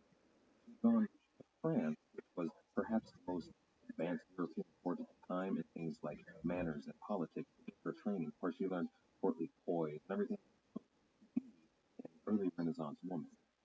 She was fluent in Latin, fluent in French, and fluent in English, and really well educated in things that most women wouldn't have been educated in at the time at all. She was really somewhat brilliant, even somewhat subversive. In her time on the continent, she had been exposed to the Lutheran heresy, which, while she might not exactly be called a Protestant yet, she definitely had a lot of sympathy for the Lutheran cause. But she was also an honorable woman, a woman who would not allow Henry into her bed unless they were married. It was something that considering Henry was already married, didn't seem very possible. However, Henry was a stubborn king who wanted something that was denied him again and again. He was going to find a way to make it happen. Henry was dissatisfied with his wife's Catherine's inability, as he thought, to give him male heirs. So he decided that if he were to marry Anne Boleyn, he would have to have his marriage with Catherine annulled. And divorce was not even something that was thought of at the time, but having your marriage annulled was possible. There's a verse in the Bible that says that one should not marry their brother's wife. However, Henry had gotten a special dispensation from the Pope allowing him to do so. He pleaded with the Pope to annul the marriage, saying that it was a mistake to have allowed this marriage in the first place. Now, whether or not the Pope would have been open to this can't really be known, because at the time, Charles V, the Holy Roman Emperor that we talked about last week, he was in Rome invading the city, and at the time he had the Pope held hostage. Anything that was coming off the Pope's desk was really written by the office of Charles V. And Charles V was the cousin of Catherine of Aragon, her closest living male relative. There was no way he was going to allow Henry to have that marriage annulled. So for 6 long years, this scandal etched its way across Europe. Henry held trials in which he tried to have his marriage annulled by the courts. There were religious conclaves about whether or not this was religiously viable. But no matter what he did, Henry did not get his way. This was something that was alien to him. So he decided to really take it a step beyond, to just cut ties with Rome entirely. This may have been on the advice of the woman whom he loved and desired beyond all else, Anne Boleyn, who, sympathetic to her cause, may have suggested that he cut ties with Rome. If he were to do that, then he would be able to marry her, which is exactly what happened. There were, of course, other problems that England was having with Rome at the time. The Lutheran heresy was growing all throughout Europe, and a lot of English people were sympathetic to it. However, it really hadn't taken hold on the island yet. But once Henry decided that Rome was no longer the spiritual power in England, he made himself the head of the English church, essentially being a rival pope for his nation of England.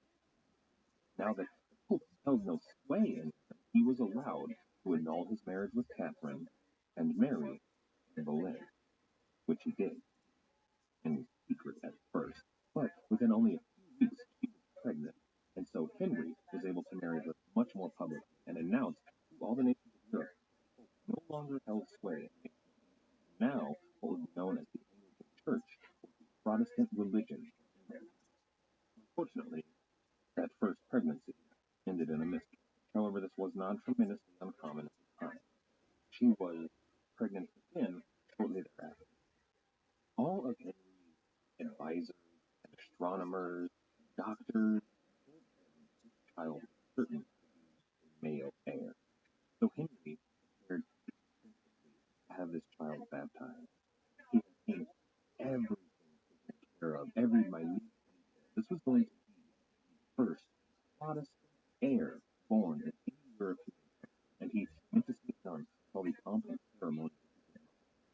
He must have been tremendously disappointed when Anne Boleyn gave birth to another girl child. However,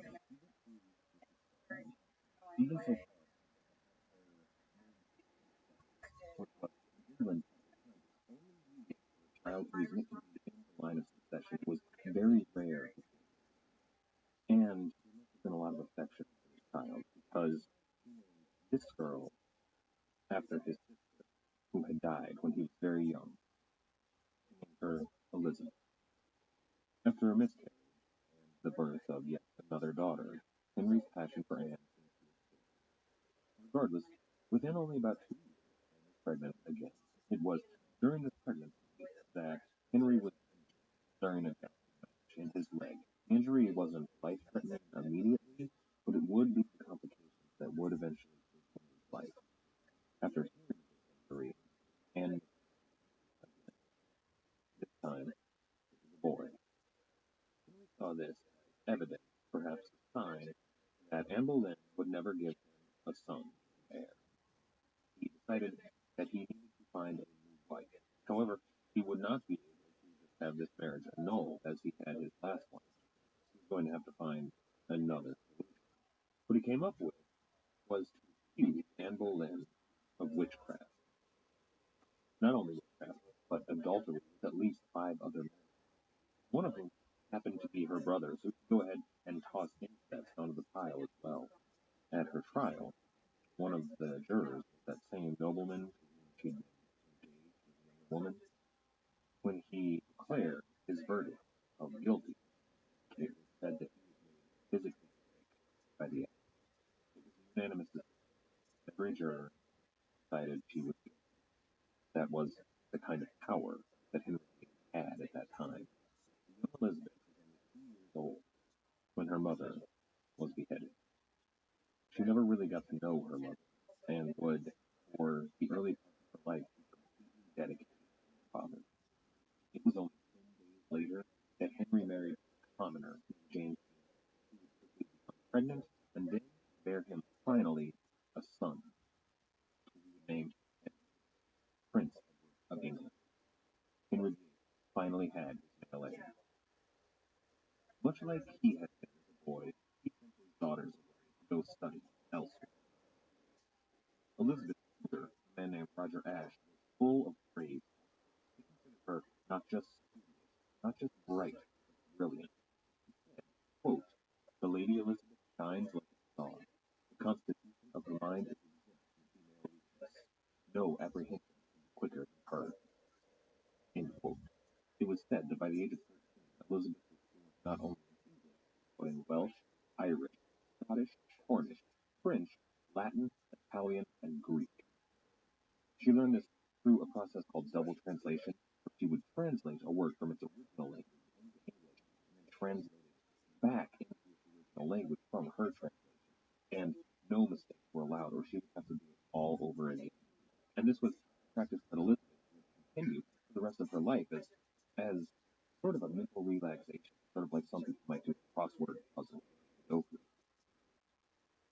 Her father didn't see her at all during this period in her life. He would send her birthday presents through a courtier. He would send one noble or another to go send his regards, and one noble commented when he went to go visit her at Christmas that Elizabeth asked after the king with the gravity of a 40-year-old boy. She desperately wanted her father's attention. There's a portrait of her painted at about this age that presents Elizabeth exactly as she wanted to be seen, not just by the world, but by her father. She is standing holding a book in her hand, marking the to show what a studious young woman she is. Next to her, there is a copy of the Bible sitting open to show just what a religious woman she is. She is the very picture of what a lady at that time in England was supposed to be. She would send these messengers back with presents that she had made for her father and stepmother. One of these presents that still exists today is a copy of a book, a work of fiction that she wrote, which is bound in cloth of gold and just superbly beautiful. But on the inside, which is entirely in Elizabeth's hand, there is a story written in Latin that is pristine. Not the content of the story, but the way that she wrote it. There is not a blotch or a smudge or a single correction throughout this entire work. It's unbelievable. She was a 13-year-old. I would say that this sort of genius at that age rivals the likes of child prodigies like Leonardo da Vinci or Mozart, Beethoven, and her father, perhaps his heart softened as he grew older, but he brought his daughters back to court, and even had the forethought to reinstate them in the line of succession. If anything were to happen to Edward, Mary, the eldest daughter, would take the throne, and then potentially Elizabeth after her.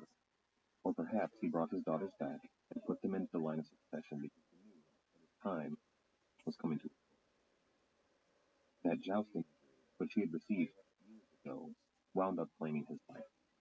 It was, by all accounts, exceedingly painful. When Elizabeth and her younger brother, Edward, were told of their father's death, it said that they fell into each other's arms and were inconsolable.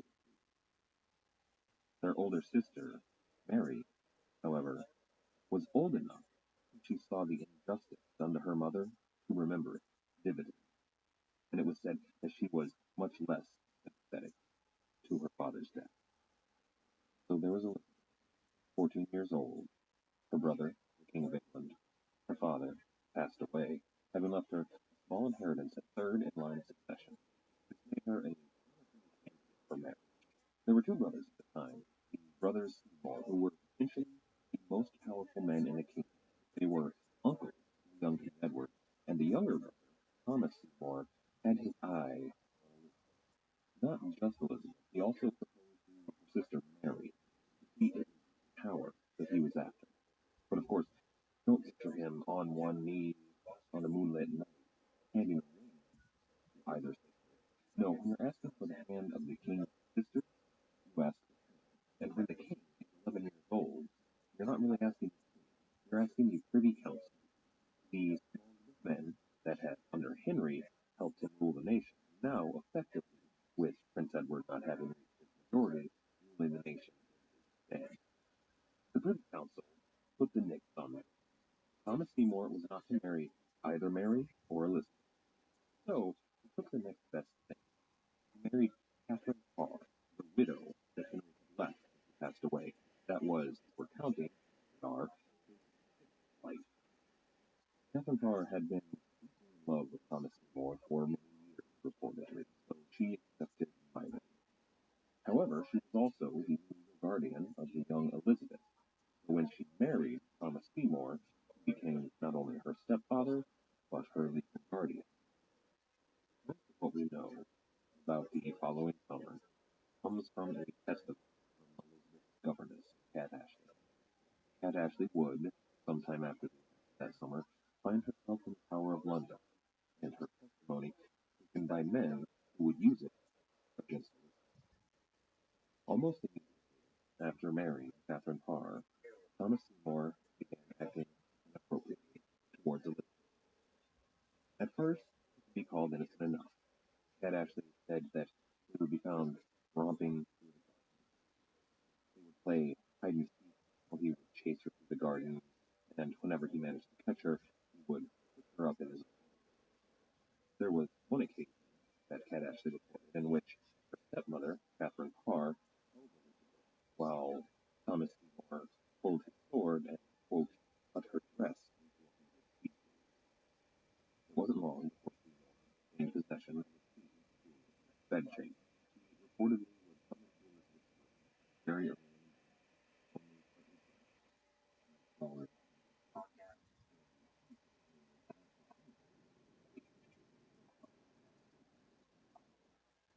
And actually reprimanded him, but he said that he had no intention of stopping because, quote, he meant no harm by it. Thomas Seymour was 40 years old. By all accounts, he was handsome, charming, and powerful. Elizabeth was only 14. From the account of Cat Ashley, Elizabeth seems to have been conflicted by the actions of her stepfather. There were times early in the morning where she would play hide and seek behind the curtains of her bed with her, giggling and laughing. It must have been, after all, somewhat flattering.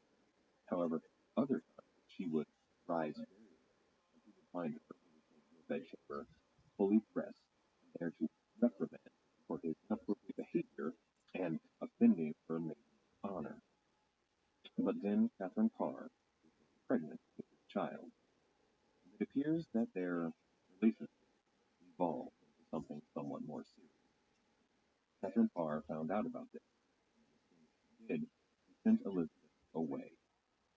However, Catherine Parr died shortly after giving birth to his child, and their relationship apparently started up again, in earnest.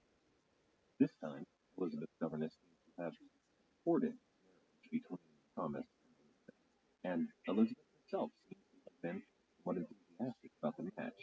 However, permission still had to be given by the king and the Privy Council, and they seemed to be dragging their feet. What happens next isn't exactly clear.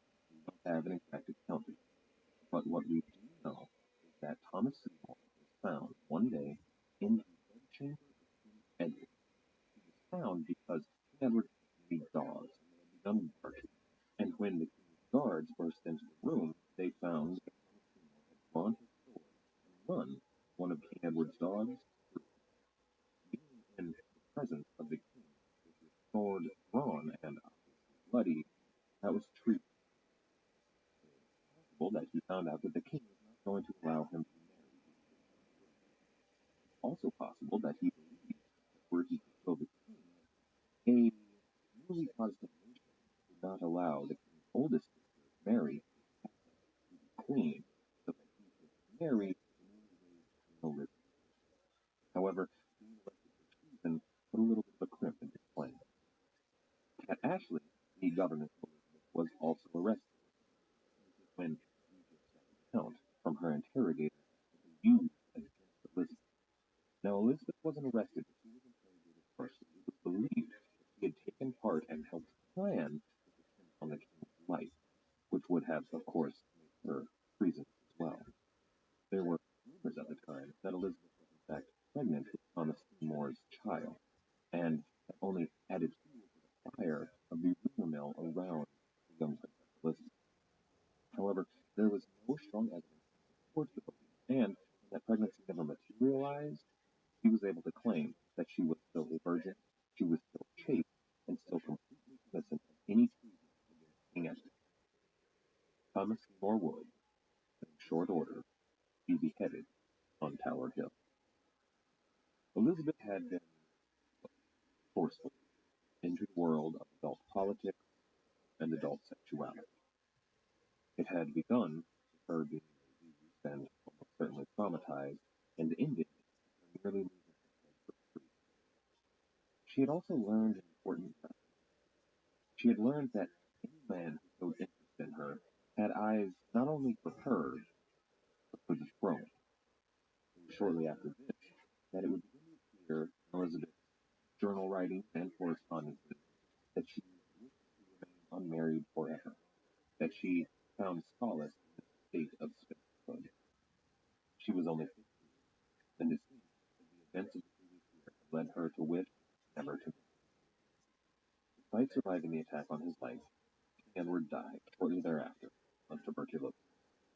During his short reign, he had continued the policies of his father, Henry VIII, in persecuting Catholics across his realm and enforcing the English Church upon them. He was staunchly against the Catholics. He had decided, knowing that he was going to die, that he couldn't allow his oldest sister Mary to become queen.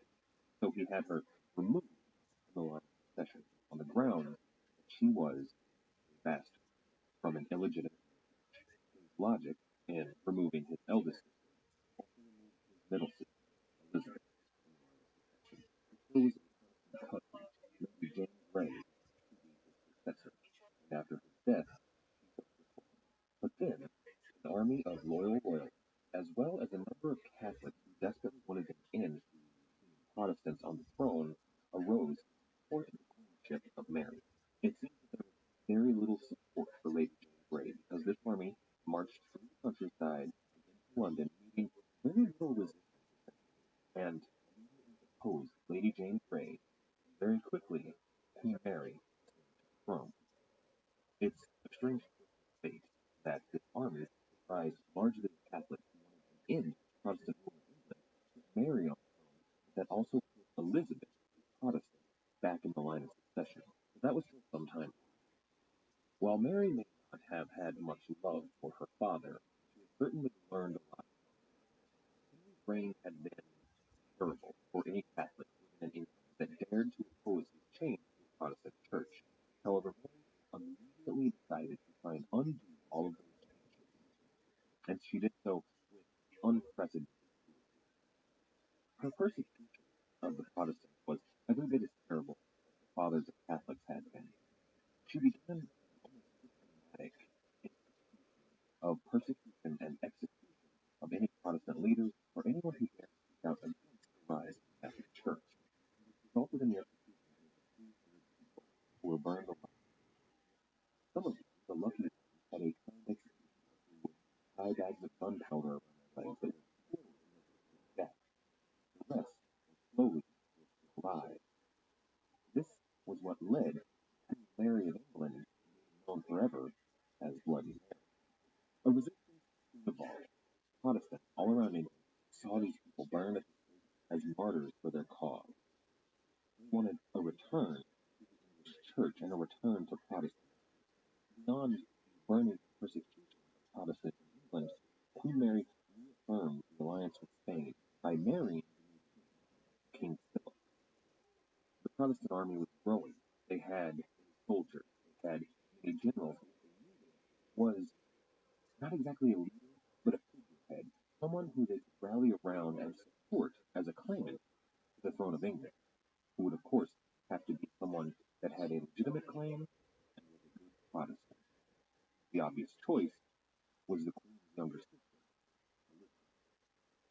One of the leaders of the rebellion, a man named Thomas Wyatt, wrote Elizabeth a letter, letting her know that a rebellion was brewing and soon would explode in.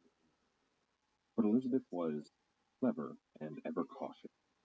She read the letter and immediately burned, and when the messenger asked for a reply, all she told him is that she would do, quote, as God would direct her. Her diplomacy proves to have been because Wyatt's rebellion, of course, failed. Now, Queen Mary knew that Wyatt had contacted Elizabeth. However, there was no evidence to connect with the rebellion, so she could not be arrested and immediately beheaded. This was a common theme in Elizabeth's life. She always played her cards very close to the chest. She never let her true intentions be known, not even to her closest advisors. This would prove very important to our story because later, fighting de facto wars against the Spanish, she would use tactics that could not be traced back to her exactly, while they still had a heavy clinch in Spain's financial prospects and allowed that money to flow directly into England's coffers. This was the beginning of Caribbean piracy, and it all rests on the shoulders of this diplomatic monarch that Elizabeth would become. She was learning this lesson very well in the days before she ascended to the throne. But Mary knew that Elizabeth was somehow connected to the rebellion. While there wasn't enough evidence to behead her, she had her arrested and locked in the Tower of London and then removed from the line of succession. Elizabeth had made some important contacts and friends while locked in the tower, but after some time, Mary had her released, largely because she believed she was pregnant with an heir that would legitimize her reign and keep Elizabeth from ever really being successful. This pregnancy was, however, a phantom pregnancy. It was a tumor that would wind up taking her life. It became clear to everybody in the court and in the nation, and especially her Catholic husband, King Philip of Spain, that Mary wasn't long for him. However, much like a Catholic army helped put Elizabeth back in line of succession, it was that Catholic monarch who helped Elizabeth gain the throne. Elizabeth had been removed from the line of succession and continued to be so even after she was released from the Tower of London. However, if she were not put back into the line of succession, the person who would have succeeded her on the throne would have been another woman named Mary. That would be Mary Stuart, Queen of Scots.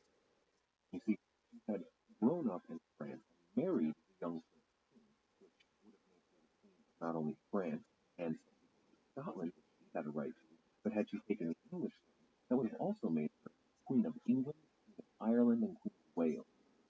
This was unacceptable to King Philip. To see his old enemy, the French king, have that much influence to his north. He would have been essentially alone in Europe in his alliance against the French, so he could not allow a woman to marry Queen of Scots to take the throne. He convinced his wife, Bloody Mary, to allow Elizabeth back into the line of succession, which just a few days before her death, she did. It's recorded that upon learning of the death of her sister, Elizabeth said, "This is the Lord's doing, and it is marvelous in our eyes." Now that may be true, or that may be a little bit of propaganda, but considering what Elizabeth has come through to get to the position she is in, I think we can allow her a little bit of propaganda. One of the key figures that we'll be talking about next week is a man that Elizabeth is going to have many clashes with. That will be the Spanish ambassador in England, which she has very recently had a case in court that was King Philip of Spain was, after all, also King of England through his marriage with Mary. And now he was going to clash repeatedly with the new queen, Elizabeth. He was recorded saying in a letter to the Spanish king about Elizabeth, quote, "She is a very vain and clever woman. She puts great store by all the people her in her present position, she will not acknowledge that your majesty or the nobility of the realm had any part in it. She is determined to be governed by no one. And Elizabeth would not. For the entirety of her life, Elizabeth would be an independent monarch that fought not only to keep her position and her place, but to improve England's position in Europe and in the world. Another character we're going to be talking about at some length next week is a man named John Dee. He was a scientist, an astronomer, but also something of an occultist at a time that was seen as a relevant time. He advised her that the best day to hold her coronation would be Sunday, the 15th of January, 1559. And on that day, Princess Elizabeth became Queen Elizabeth I of England. Next week, we're going to talk about the nation that Elizabeth was in, the state that England was in somewhat back. We'll talk about the many people that helped Elizabeth secure her position throughout England and throughout Europe. These will be men like John Dee, her astronomer, her Privy Council, many of whom are important figures in the history of England. We'll be talking about her gentleman adventure, and we'll introduce the primary character in the next podcast, Sir Francis. But that will do it for this week. I hope that this gave a good picture of the woman who was ruling England and who would be a central player in everything that's going to happen over the next few decades and the next couple of years.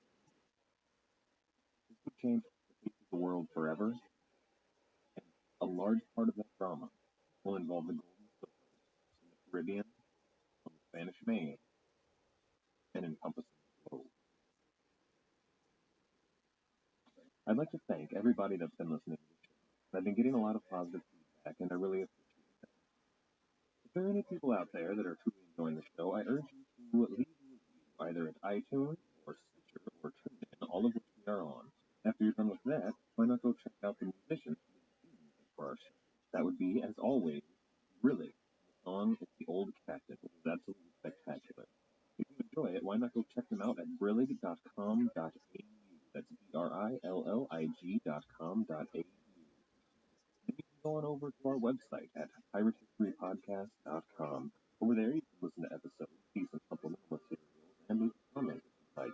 We also are accepting donations to the website, which really helps the podcast. It helps us cost of research materials as well as offset a little bit of the cost of it. Then you can go on over to our Facebook page, Pirate History Podcast on Facebook, and or going over to Twitter.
Hello, and welcome to the podcast.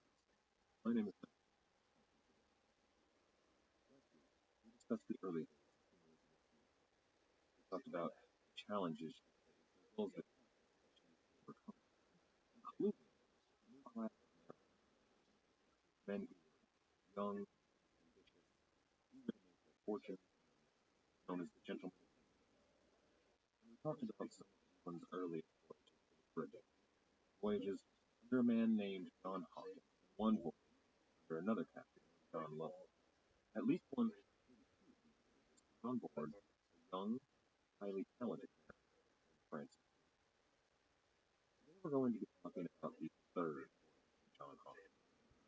much larger voyage had been, that also had on Francis. This voyage would change relations between England and France forever, and it would shape the world view and the future career of Sir Francis Drake.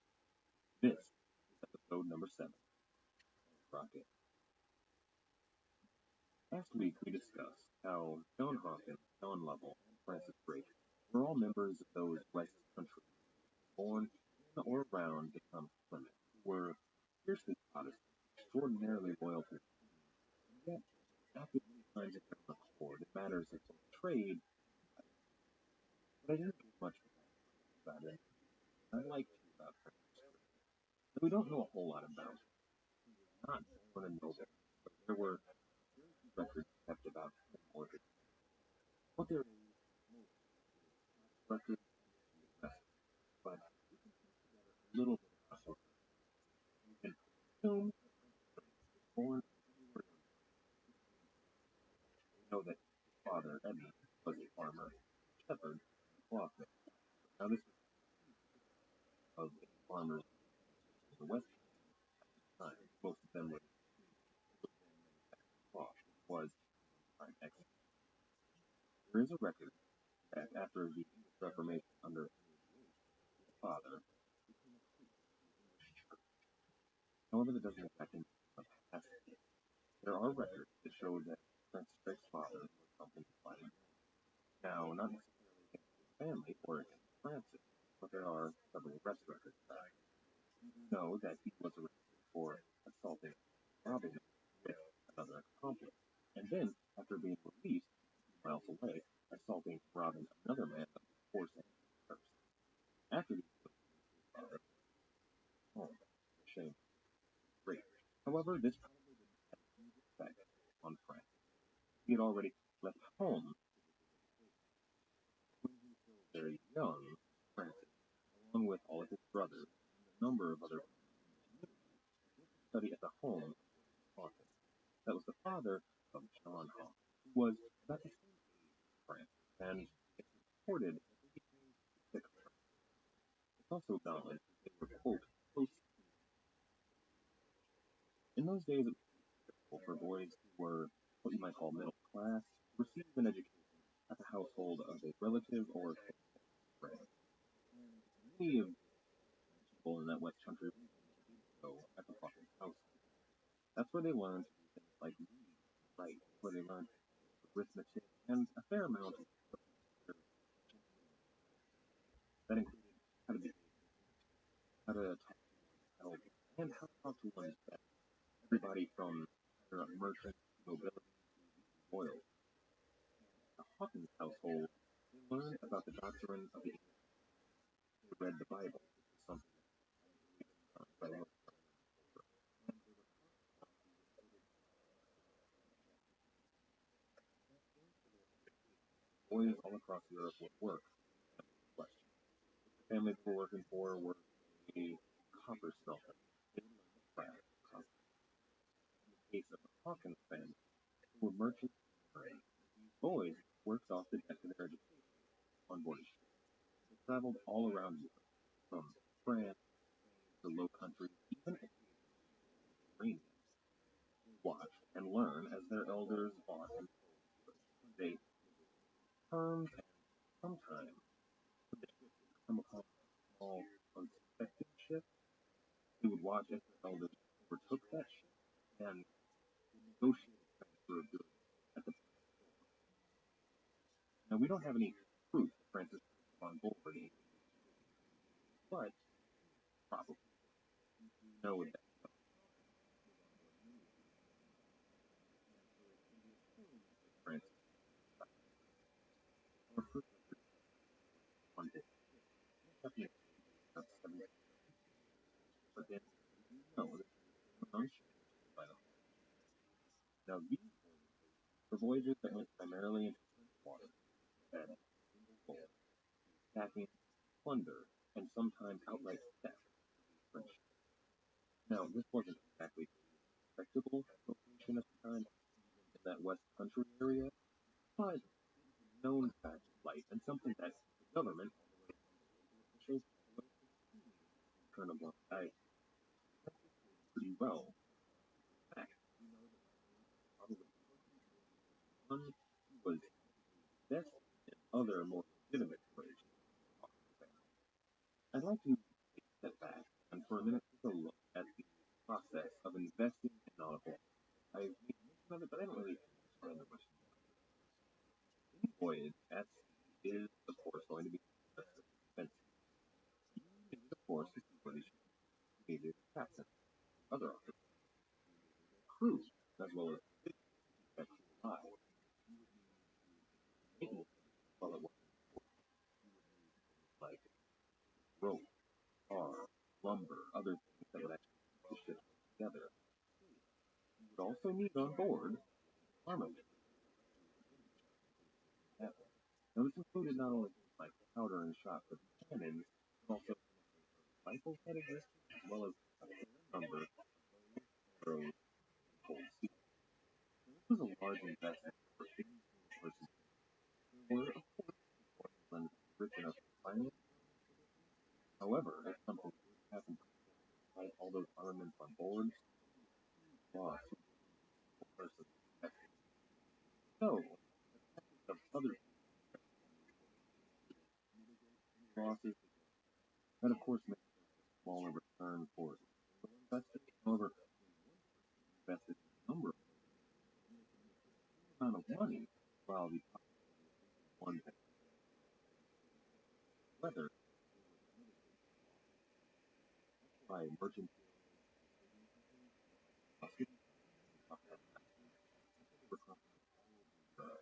investors were eager to invest their money in any merchant voyage. Merchant nobility all the way up to Columbus had the back. This brought in a lot of investors, but managed to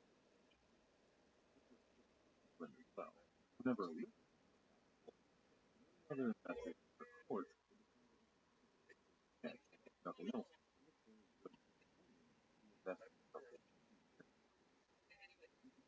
That some members of the Navy, of course, investing in but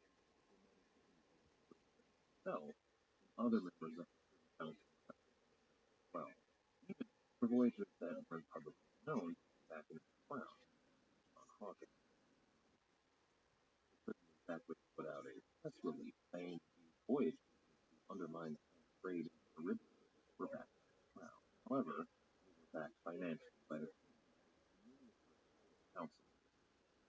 This was deeply inflammatory to both the Portuguese and Campbell part, but she was betting on Philip himself out of the war. He was still in France, and most importantly, was still North Africa, open war. Meanwhile, the war between England and now held Scott custody had somewhat helped France and England's side, at least in coming close to war. And Philip that actually for a direct response to his Calais and closing off the port at this was essentially a game of diplomatic. Right now, Elizabeth was countered. Her adversary wasn't Philip. It was probably undiscovered Spanish ambassador. He was the man that really contested. He confronted her openly on the second voyage of John Hawkins, her role. Elizabeth claimed that John Hawkins was nothing but a prosperous merchant who had blessing but not her active.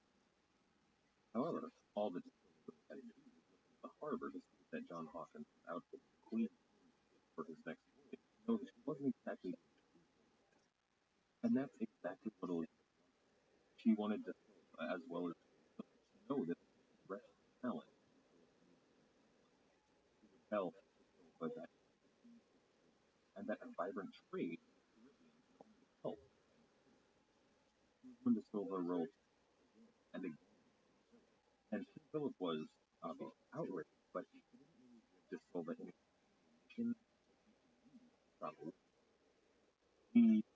ambassador was given an even more trophy John Hawkins' first voyage. He told him that his prospects were essentially because he'd already sailed for his. Some of John Hawkins' very first stops were reprisal at fishing villages and trading outposts and made a small fortune in gold, wax, ivory, pearls. These attacks of the second were a large part of the reason that John Lovell's voyage. However, John Hawkins began to prepare a couple of years later. Third voyage, hopes were high. He was seen as a much better captain, commander, and trader than John Lovell. Merely having his name attached to the voyage attracted investors to the highest sectors. The manifest of those investors like a huge in London. At the top of the list was the Queen, who invested in her own. There was also Robert Dudley, Leicester. Dudley was, at the time, probably actually Robert Dudley had met Elizabeth and was looking for London. Fallen in love. He was in the power of for the plot that rebellion. He was, from the time of his really wise. He was probably the one man whose loyalty was never in question. Elizabeth was known to spend most of her idle hours and even known to Dudley was given some of the highest honors of court and some of the most responsibilities. He even named him regent if anything were to happen. And Dudley even ruled England for a small time when it was the next man that you would see on the list of investors was really Dudley's main competition for influence, support, and he was the highest advisor on the courthouse. William, he was the guy that really bureaucratic, money. He was a notoriously honest man. The man Elizabeth trusted and held her any cards nobody else in her court, sometimes not even Robert. Now, Dudley's people were weird. They couldn't be more different. Really, their personalities were somewhat symbolic of Elizabeth. Dudley was really flamboyant. He was young, dressed extravagant. If you were to picture William Shakespeare, or at least how he dressed, you have a picture of where brightly those strange shorts that everybody seems to be wearing. He would have a fine embroidered coat and flamboyant hat, probably with a feather sticking out of it, forward. People, on the other hand, was a Puritan. He would have worn almost all black. A very plain black coat, plain pants, plain boots, probably hat, and sword on his head, probably had a folio in it. These were the two most powerful men in this war, and they clashed, sometimes bitter, sometimes violent. And this was reportedly something that Elizabeth supported somewhat, maybe not openly, but competition was something she saw as a problem. These men started to gather supporters who would travel around the farm. They would wear armed show their allegiance for death. Sometimes from there for each other, they would father words and bloody head that violent was, however, he backed it from behind. That's similar to how he said he didn't approve of his maritime and world or those. However, John Hawkins invested his own money after seeing returns that his friends and colleagues had. And then came essentially everybody else in London. Other lords, Dudley's own brother, the Earl of the Lord Admiral William Winter, who we spoke about last year, and his brother George Winter, who was another man. John Hawkins' older brother, came essentially all of the merchant commercial, not just from London, but all over, especially from Plymouth. Everyone who wanted to share in this voyage, and they all bought in. John Hawkins was extremely well funded. All the money and armament, but a crew was somewhat harder to come by. Voyages to the African coast had a bad reputation, and men who sailed on those voyages frequently didn't come back. And even though they did, hardly made any money. They didn't get equal shares by any means. They got paid a stipend, and they would be away from home for years. It wasn't worth it. Only mariners had to resort to press. They would get men drunk if they were lucky, but sometimes just attack them in the alleyway, knock them over the head, and these men wake up on board the ship on their way to America. The press gangs were efficient, and after only a few days, they had the men they needed to flesh out their ships and were ready to set sail. And on October 2nd, 1567, they did so. There were 6 ships total. The 2 that belonged to the Queen were the 700-ton Jesus of Lubbock, which was the flagship captained by John Hawkins himself, and the 300-ton The other 4 ships belonged to Hawkins' brother, John. First of all, the athlete John. Then there was the Swallow, the Angel, and the Judith. Now we know Francis Drake was aboard the Judith. However, reports are conflicting as to what his rank on the Judith was. Later in life, Francis Drake said he was from the There were also testimonies from some men that said he was from the Judith. These testimonies, however, were taken by the Spanish Inquisition, looking at for as much evidence to indicate Francis Drake had any crimes as possible. So these testimonies aren't exactly trusted. But he was, at the time, at least on board the Judith. It's also important to mention that this was more than just a merchant voyage. This was a national undertaking, and these ships were heavily armed. The Jesus of Lubbock had the Queen's own colors alongside the flag of St. George flying the front. They were bristling with cannon, and the men aboard them were, in many cases, entirely trained soldiers of the Queen's own army. And John Hawkins had in his possession a commission in which ordered him not to offend England's ally, namely Portugal. However, John Hawkins had no intention of following Just a few days after setting sail, the fleet was battered by a terrible storm. Nearly all the ships lost sight of each other, and the Jesus of Lubbock took severe damage. It was so bad that just a few days after setting out, John Hawkins seriously considered turning back and going back home. But almost as soon as the storm ended, the Angel managed to find the Jesus. They decided that the best course of action would be to go ahead and continue their voyage to go to the kingdom. Every ship had seen Jesus as their first destination. The minions, William and John, and Swallow had found each other as well, and they were heading. However, the Judith was nowhere to be found. It took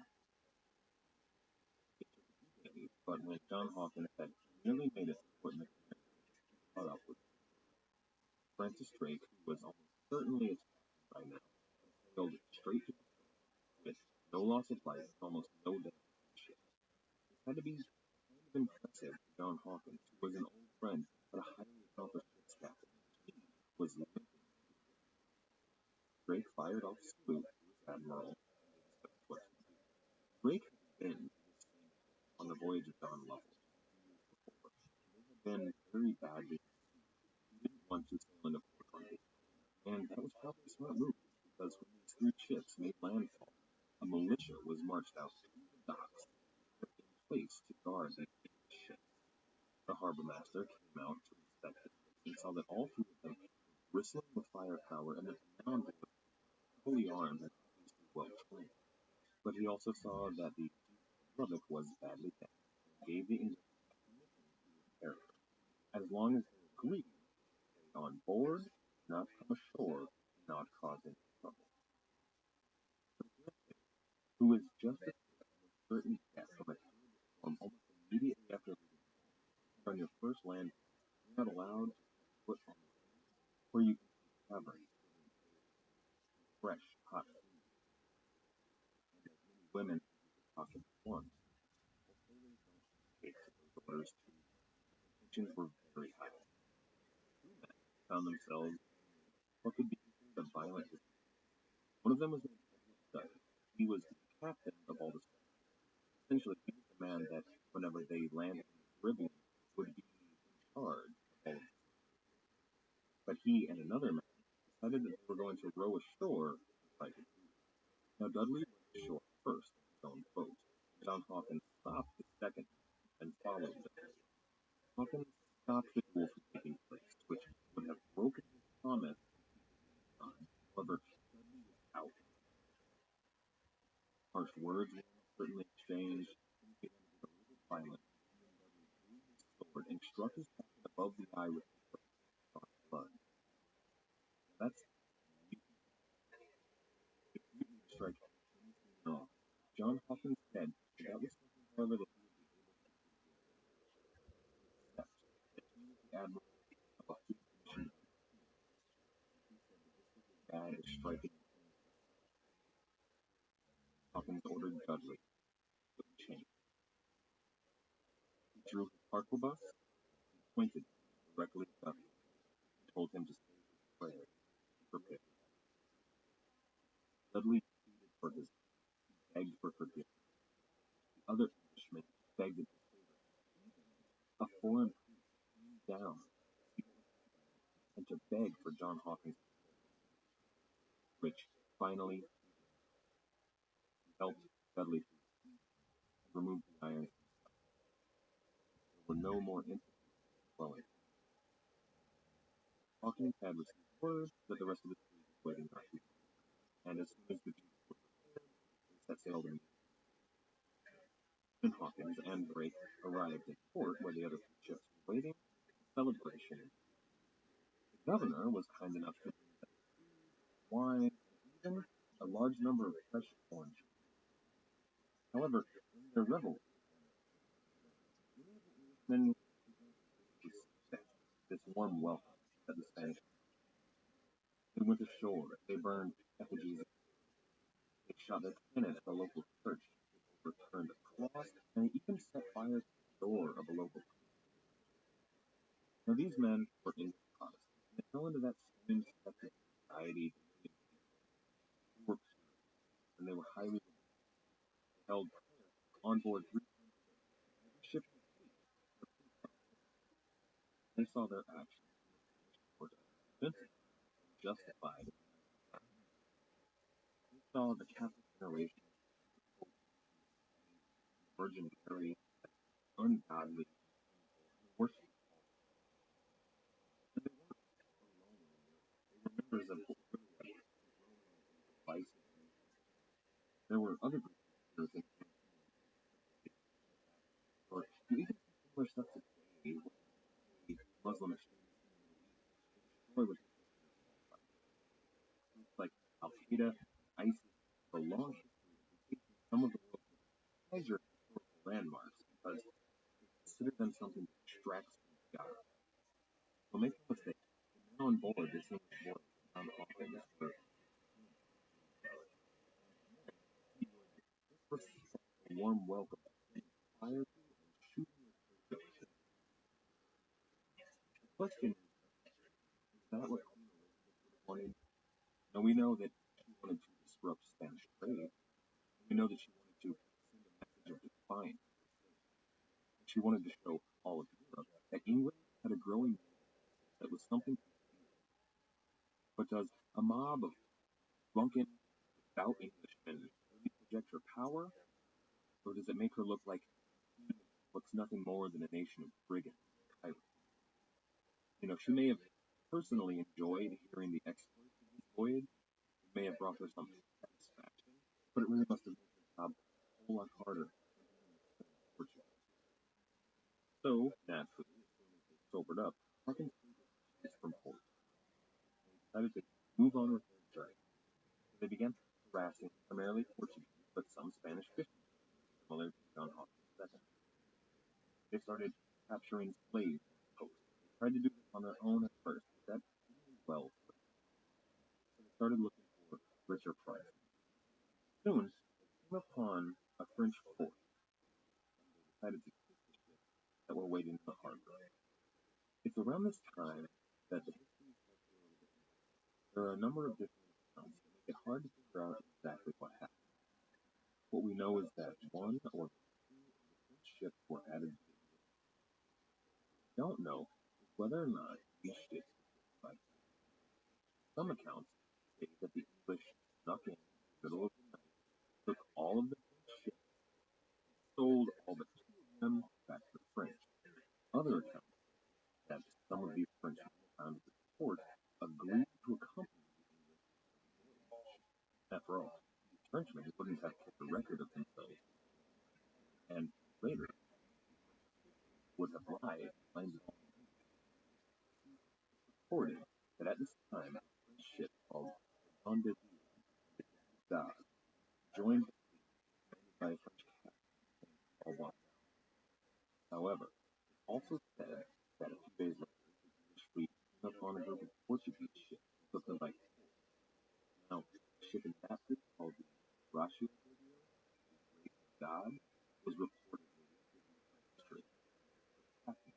However, there are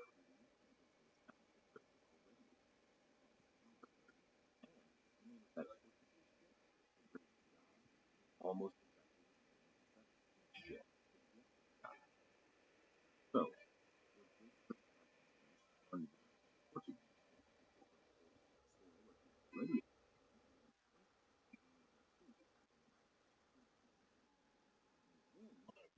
first. Later, Drake is said to be leading his own raiding parties ashore to capture African slaves. Now, this was happening while John Hawkins was elsewhere in Africa, making alliance with certain African kings and aiding them in battle. Then Hawkins had a deal in which they would split any captive slaves. In addition to that, it's said that the fleet that arrived in the Caribbean sometime later was much larger than the one set up in England.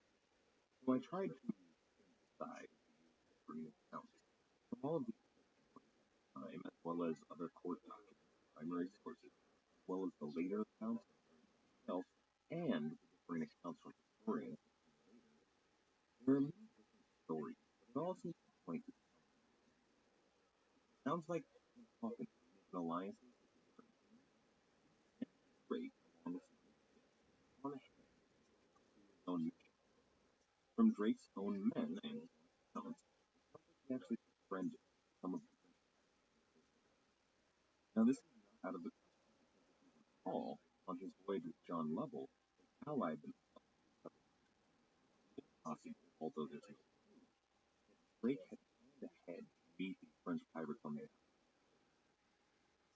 You see, most of the French pirates at the time were rebels against the crown and Protestants themselves, people that these Protestant Englishmen would have had something of a feud with. So it makes sense that if the English fleet led by Drake met up with these French pirates, they might have left the Portuguese Catholic ship, and then later, they weren't the pirates, it was the fault of either those dastardly Frenchmen or those piratical Englishmen.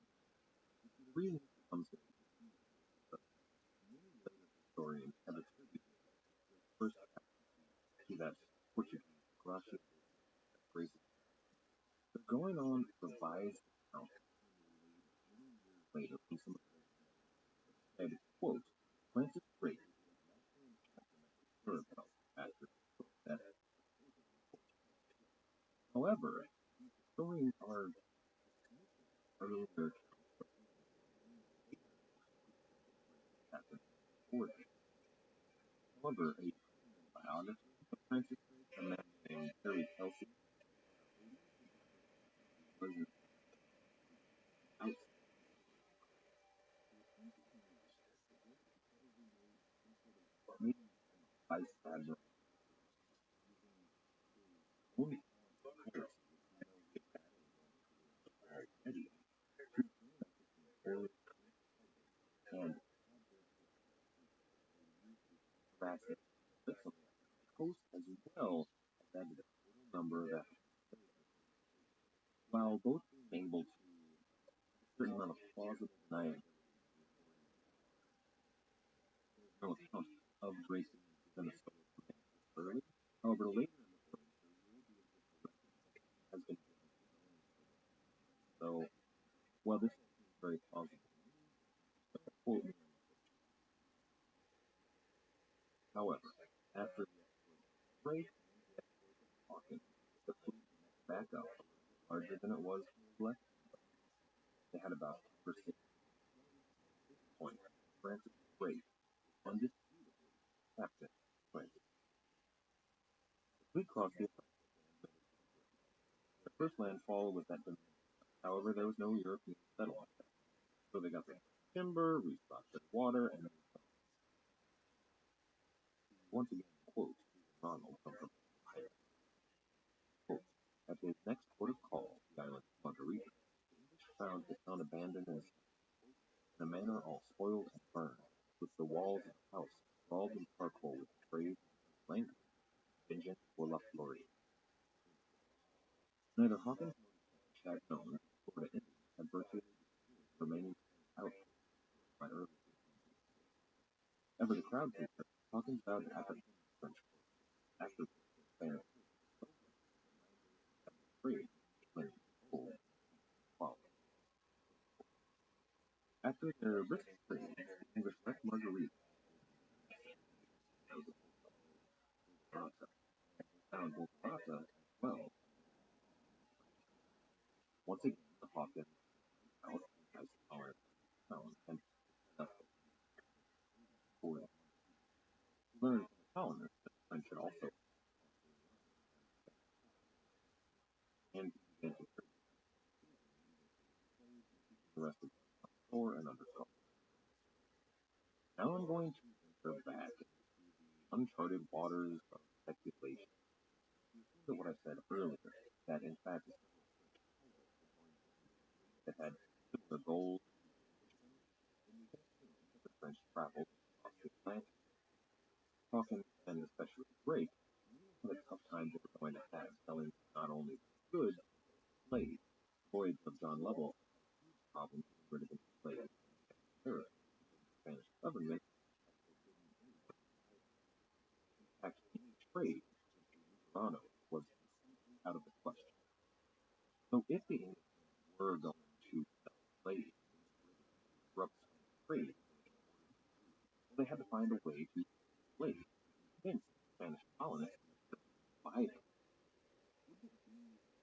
The massive, supervillain level mechanism, allied with the French pirates, met on his voyage on level, French pirates head back settlements going to then John Hawkins land so Spanish colonists and the fresh shelter as well as the protection of the soldiers from these French courses. And felt realized that they're going to rebuild the settlement slaves would allow Hawkins not only would disrupt trade without offending allies as well as make himself personal fortune. Wouldn't break rules to accomplish all of his goals. Now, I haven't read any stories. There's evidence out there. But these two were uncovered or joined together to work make money off of corruption. Now, at this side emporium, Hawkins trade other slave holders were mostly nothing colonists were buying. So he ordered his all the barnacles and other like and wrote a letter to else. He also wrote a letter to local offering bribes private slaves. However, for a long time,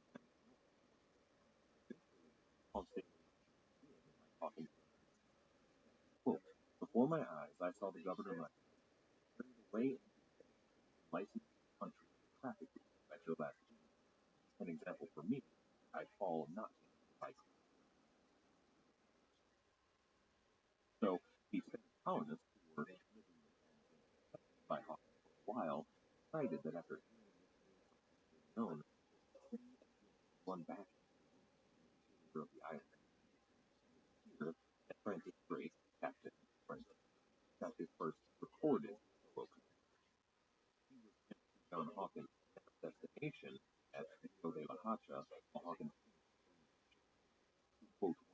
sailors on board that voyage that Francis was now in charge of. Quote, the Spaniards shot 3 pieces at us from the shore. We recruited with 2 of ours and shot 2 governors out. We weighed anchor and anchored again without shot of sound. We rode for 5 days, fight of the Spanish and in the mean space of the caravel of advice from the Central rove to shore. We stretched in spite of 200 arquebuses shot and anchored again till our general's coming, anchored, landed his men, and valiantly with the loss of 1 man, Thomas Sturgeon. John Hawkins had St. Francis Bacon, 2 other ships. That's the water for the Hacha, which had probably been worn by Ponce, not and when they got there, the welcome was not exactly warm. Gunfire, there was some fighting, and then Drake retreated back into the ocean for John Hawkins and the rest of the fleet to arrive. At this point, Hawkins landed trained English soldiers on shore and took the town by force. The English were on treaty with the Spanish town. They killed any defenders that sided with the They raided the Spanish treasury. They, quite literally, entire town, and when Rio de la Plata was finally at the mercy of the English, they decided that they would sell the slaves they had on board to the Spanish. This was truly commerce by force. This was a tactic that John Hawkins and John Lovell had used in previous voyages, but it was really at that point more of a ruse. Now, on this voyage, it was really the order of the day. They were actively attacking, fighting, and be able to sell them as slaves. After unloading much of the cargo, they left Rio de la Hacha, headed to Cartagena was to be their last port of call. It was a much richer port than anywhere they had seen, and desperately in need of slaves. They thought that they would be able to make all their profits.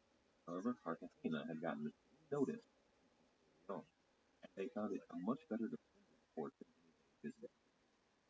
So once again, Hawkins resorted to commerce by force. He fired off his cannon several times. However, Cartagena was able to respond and unable to land fell into and it was getting close to time. The weather was going to go very hurricane. They realized that they could not wait longer, so they decided to cut their losses, which really there were hardly any at all. They were profit. Nobody was going home. They raced north to pitch the trade that would take them back to England. However, when they reached the Strait of Florida, the men said later smelled. These were accomplished men who had spent their entire lives, and they had seen the storm on the horizon before. They knew these signs well. John Hawkins, who was said later, was not able to for in her stern, on either side of the stern, her planks were taken and stuffed with every sea, the sea being without number, the reach so big as a man's arm. The living fish did swim upon her ballast. The storm winds battered the ship endlessly, as well as the men on board.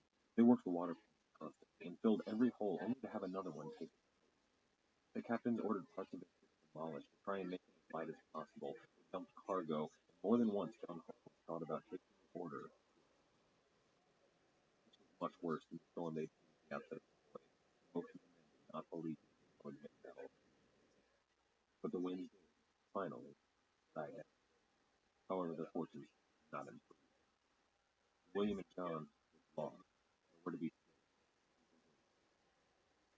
each of the ships needed repairs desperately, but the Jesus of Lubbock needed repairs more than most. However, John Hawkins was not going to allow the Queen's primary ship to be lost on the They sailed around, searching both for the William and John, as well as a port in which they could rest and make the repairs they were going to need to make it back to England.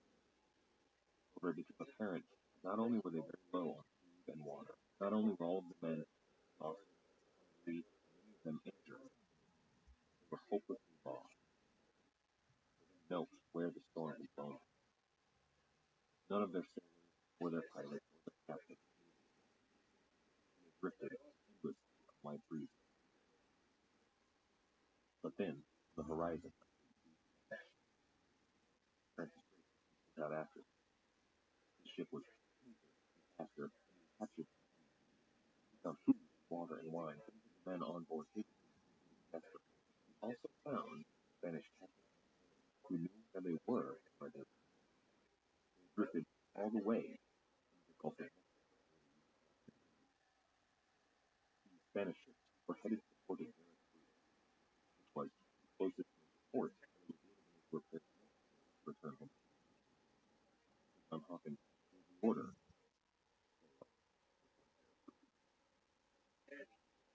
3 miles from the harbor, John Hawkins ordered the English to struck.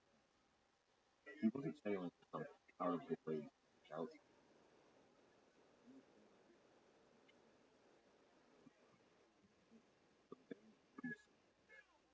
Once turn was a dangerous situation.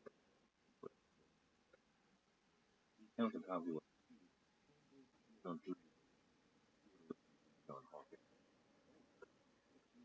Sailed in Spanish were just merchants and they gained control of the island, held the harbor, a position of strength which they were able to turn. Spanish said that out of peace unknown in the harbor and relegated them to the island out of the way. But regardless, we're not allowed to land. We're allowed to stop on the island just off the coast, however. It does seem that their position rested was something that controlled the harbor because they learned that only a few days out of the Spanish fleet. That is an extremely important had on board the newly appointed viceroy, a man who was sent. The viceroy arrived, however, he found himself in the same situation. The weather was worse. Hurricane season was well into London. Flota had to make that before the as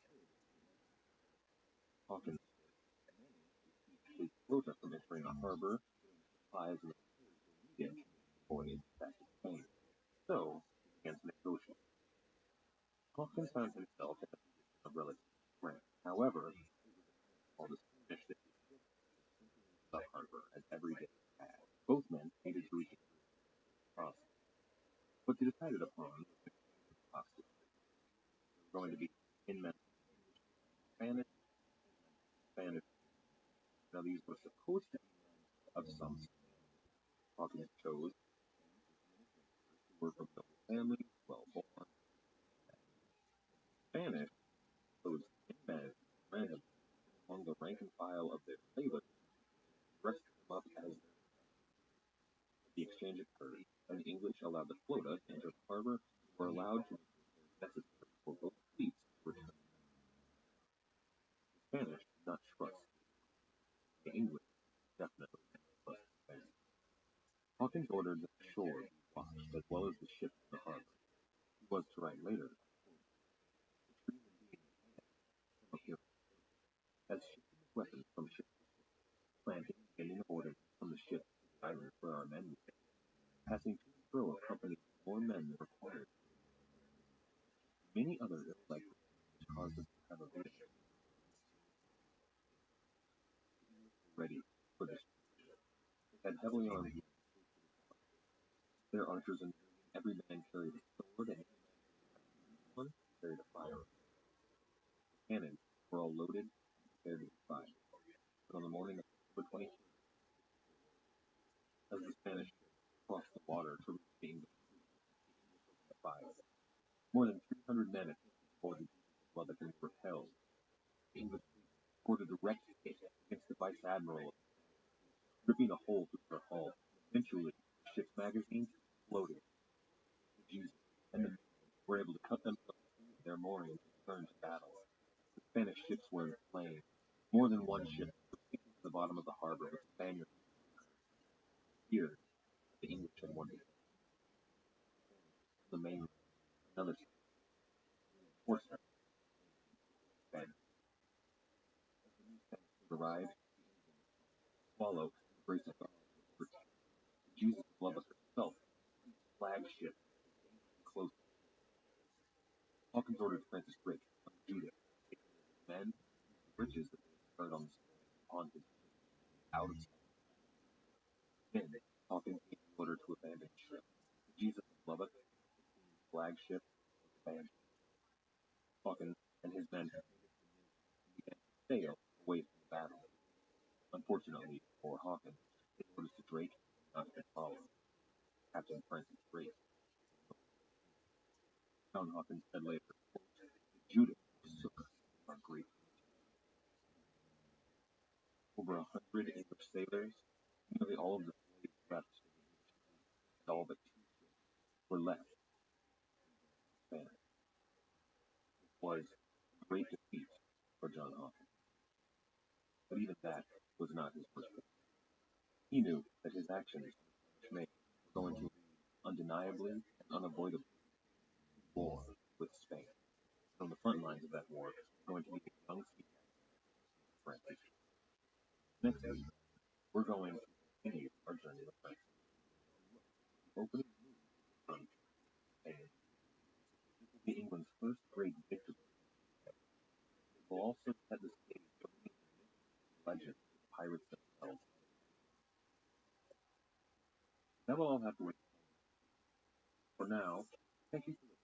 I hope you enjoyed being with us. If you're enjoying the show, why not check out our website at piratepodcast.com. Over there, you can find some supplemental information, such as maps and works of art relating to our topic. We also have on every episode a list of recordings. If you're interested in learning more about any of the topics that we cover, the sources also have links that go to patreon.com for that book, where you can pick up a copy of anything you might read more. If you do use that service, 8 Books is kind enough to throw me a couple of bucks. We also have an 8 Book search bar at the website. If you'd like to support the show, there are several ways you can do so at the website. There's a PayPal donate button, as well as a link for Patreon. Let's go into patreon.com/piratepodcast.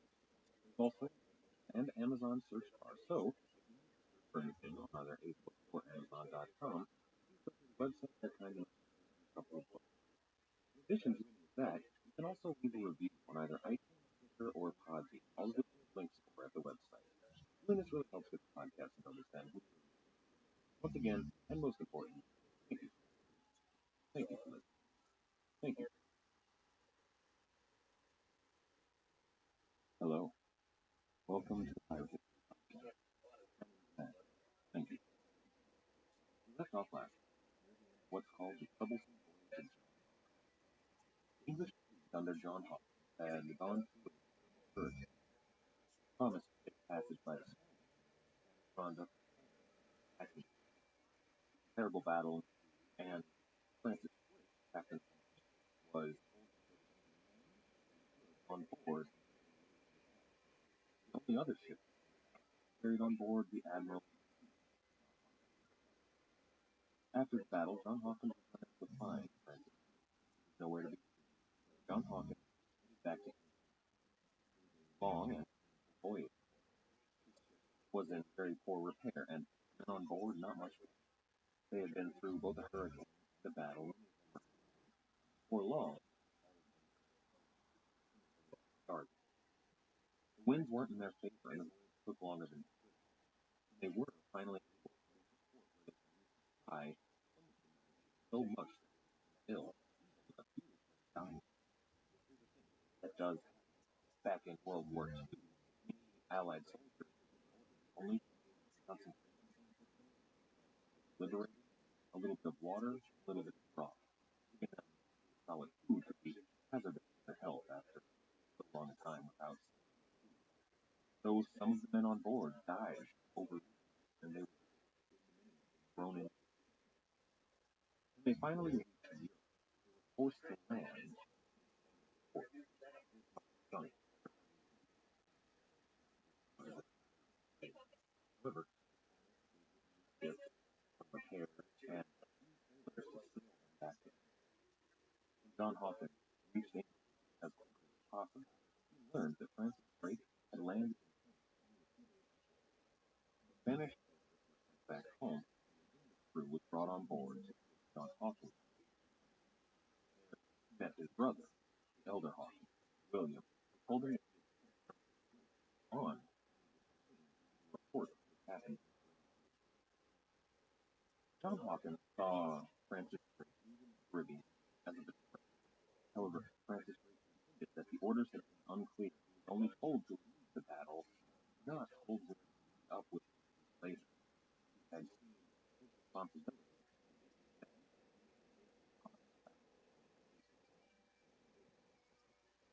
Back in London, John Hawkins had one, Francis Drake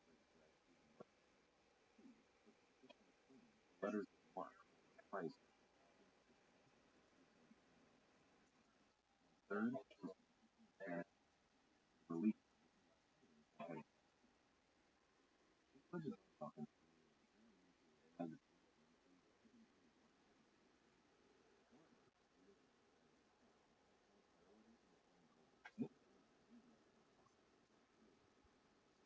This is going to greatest. However, we're going to wait. For now, we're going to happen. Focus on harassing, trying to disrupt their speaking something amounting to almost all-out war. Called by historian breaks for 8. The treasure house. After his meeting it's possible okay. Not still through Martin without a peace for a while and there is some evidence that on a couple of legitimate small Africa or back. The next official record that we have in France. Now this raises a question because the voyage of John Hawkins was recorded financial failure. However, for the young Francis to raise enough money to support a young wife, family, she must have had some money. And she was going to need a little bit of something necessary. Great. That ship left on November 25th. All three were owned by the elder Hawkins, but one of them has been where they traded some ladies, some or African of William Hawkins, while the other Swan Dragon west across the Atlantic. The voyage wasn't tremendously great official record, and records at the time recorded no English of at least none that mentioned specifically Francis or in addition belonging to Hawkins brothers. Or records of attacks by Lutheran, but it's thought that probably French Spanish mentioned Francis. Or for Francis recovered voyage much as he could. He harbored a lot of against sometimes outright hatred for what they had done to the voyage of John Hawkins. This wasn't the voyage of Ricardo for Drake as much as possible. That information was not in the last night. The Spanish had organized both French and English pilots. Naval combat accompanying any Spanish vessels were heavily gunned for merchandise and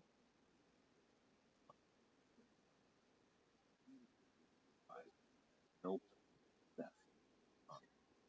At first, French pirates had to learn all while even the best of these French pirates couldn't cope with the Spanish war, they were done. Heck,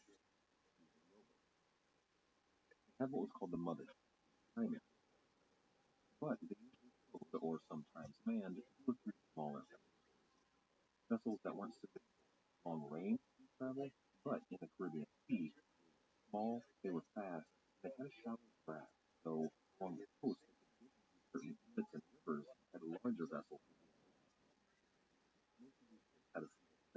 also came equipped with oars so that they could move very quickly and despite the wind. They had four. And of course, the small vessel couldn't hold up against the warship. But this wasn't intended for long, drawn-out sea battle. It took time for a ship to move into the fire on an island, and these small rowboats would move in quickly alongside a ship and board her. They were brilliant with men armed with muskets, swords, pikes, and axes. Alongside a larger vessel and board her or any of their free will that was happening. If they did so at night when most of the crew was sleeping, they could pursue the ship within the minutes. At that point, they could move the ship of any valuables they thought worth taking, get back on their smaller vessels, and sail away before any of the Spanish ships could respond. Even if these Spanish warships could escape, they were nowhere near as fast as these smaller craft. They had the element of surprise and stealth. Sometimes, if they were lucky, they were able to leap the ship and be away before any of the other ships in the convoy knew they were moving. Proving extremely successful. And once Francis saw just how successful they were, he wanted in. It's even possible that on this reconnaissance voyage, Francis Drake took part in some of the French pirates. There's no record of it, but we do know that he did know quite a few French pirates operating in the sea. So he might have seen firsthand just how successful the smaller craft were in taking larger prizes. But we do know that after this voyage, he rushed back to Plymouth. He commissioned two of these smaller ships to be constructed. They were assembled and put aboard the ship Swan. Then he sailed back to New England in the year 1517. It was around this time that the Spanish published a list of the most notorious English pirates. Most of these pirates are the people that we've talked about so far. The Winter brothers, Thompson, George, and William Winter, were, while naval officials in England, seen as notorious pirates. Hawkins brothers, of course, were on there as well, and John Hawkins was next. Francis Drake and his brothers filled out the rest of the list along with a few other pirates. However, this 1571 voyage began a plan that would see Francis Drake's name begin to rise. He would move past his brothers, past William and Thompson, even past the Winter brothers, to become the most notorious pirate in the Caribbean and a most wanted criminal. One of Drake's first actions upon returning to the Caribbean was joining his fleet. They were operating in the Caribbean coast of modern day called then Philip Island. This kind of blends freedom with the ways that Drake was operating as a pirate and mistreating slaves, but now we have to see it. The French were not alone, though. They were in contact with a large group of escaped slaves known collectively as the Cimarrones. They were called the Cimarrones, but the original English documents refer to them as Cimarrones. I'm going to use that term. If that's somehow slur or derogatory, I'm unaware, but I don't mean to offend anybody. I'm just going off the pronunciation of the original historical information, so my apologies ahead of time for my ignorance. The Cimarrones were a thorn in the side of Spain. They were building communities all throughout the Spanish New World that launched attacks on the slaves, raided in capacity, and also offering safe haven to any escaped slave. They were in contact with many of the natives of Jamaica who also didn't like the Spanish in their land, so they were able to work together. The British of Panama around this time became the homeland of the Cimarrones escaped slaves. The human tones not only represented that both the French and Cimarrone initiated inflicted here on all sorts of different nations, and of 1,000 Negroes who arrived annually, 300 or more escaped to the wild. These were men and women who had been brought forcefully into the Spanish colonies, and then allowed to roam almost freely into the continent, but allowed to roam all throughout the colonies, learning the day-to-day activities of the French, both their merchant activities and their military activities. They knew the ins and outs of the Spanish New World better than anybody else, and so they proved a powerful ally to the French pirates. At least the French pirates were the first to introduce Francis Drake to England. Now, despite his first few voyages to the Caribbean, being on board vessels that were accompanying trading vessels such as the Lady from Lubbock, Francis Drake didn't look down on escaped slaves. In fact, in many ways, he really was thankful that they could escape the clutches of the Spanish.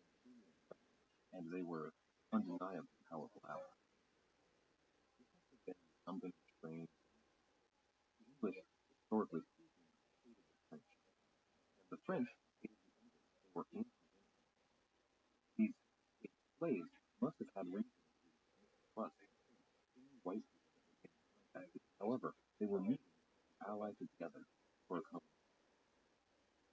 They had two basic things in common. First of all of the members of these two groups were rebels, operating outside of the law. Monarch.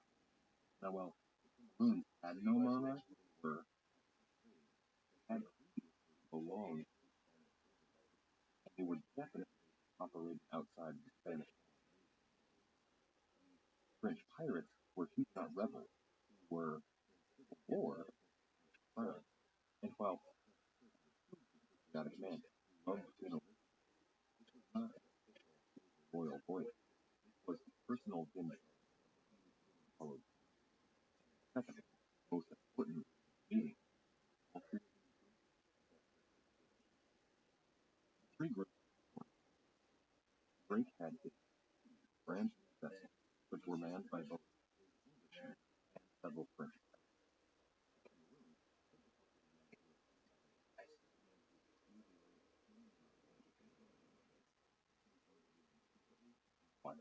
Up the river settlement. Plan row a small galley up the Rio Cargate. The Rio Cargate is a really important river. Still is the basis for the modern Panama Canal. It translates in English as the Cargo River, and it was the connection between the Caribbean Sea in the north and the Gulf of Panama in the south. Where it met the Gulf of Panama was a small town called today Panama City, the capital of the nation. The town of Panama is where all of the goods from the former Inca Empire, that is, modern Colombia, Ecuador, and were all shipped to Panama. These were goods such as furs, spices, pearls, dyes, extremely valuable. These were then usually by mule train over mountains, jungles, swamps, down in the Nombre de Now, twice a year, they were not shipping furs, spices, and dyes. At particular times, twice a year, they would ship all of the gold and silver from Spanish South America to go by mule train over land. However, this time of year, when Drake on the voyage was not that time of year. This was the dry season. That was a time of year when any vessels on the Rio Cargate were forced to wait. They had to wait for the rainy season before they could continue their voyage and drop off or pick up their goods in any of the warehouses along the river. Now, these were all larger river vessels, transit small galleys, which would move exceedingly long time. While these ships did tapestry, Drake and men with him would row up alongside, board the ship, and steal everything they could carry. Really, anything they could carry. Much more than they could hope to carry on their small vessel. But they destroyed, threw away, or burned anything that they didn't think was worth keeping. This wasn't just to enrich Drake and the other crew. It was to exploit Spanish goods in large quantities. It's estimated that during this time, on this raiding voyage, Drake and the other pirates stole more than 50,000 pesos worth of goods. This voyage took only a few days. They stole a whole lot of goods, but they also managed to plot the course of the river and learn the ins and outs of the area around it. But then, after this voyage, Drake was back on his mother ship. It was entered the Cabo Cativa near that town of Nombre de now, of course, the treasure planet. Drake had left most of his crew on board land to spy on the town of Nombre de learn the ins and outs of the village and for defense. After dropping off his share of goods back at his mother ship, Drake was out just a couple of days later on his galley looking for new Spanish prizes. It was in late February that he attacked a Spanish trading frigate. The Spanish account records a group of men armed to the teeth, led by two men wearing war paint, one black and one red. They were said to be Chinese ministers. While the English attempted to take the vessel, they injured a number of men were recorded to have killed 4 people on board. The only name we have was a nobleman named Diego who was said to have taken a quote arrow to the brow. But the Spanish fought back. They attempted to take the vessel was unsuccessful. However, when the Spanish cut their anchor cable and ran, they almost immediately ran aground. So the Spanish abandoned the ship, raided the shore, ran away, and never surfaced. The course, then when another ship happened along at that ship as well. Son, break left the Spanish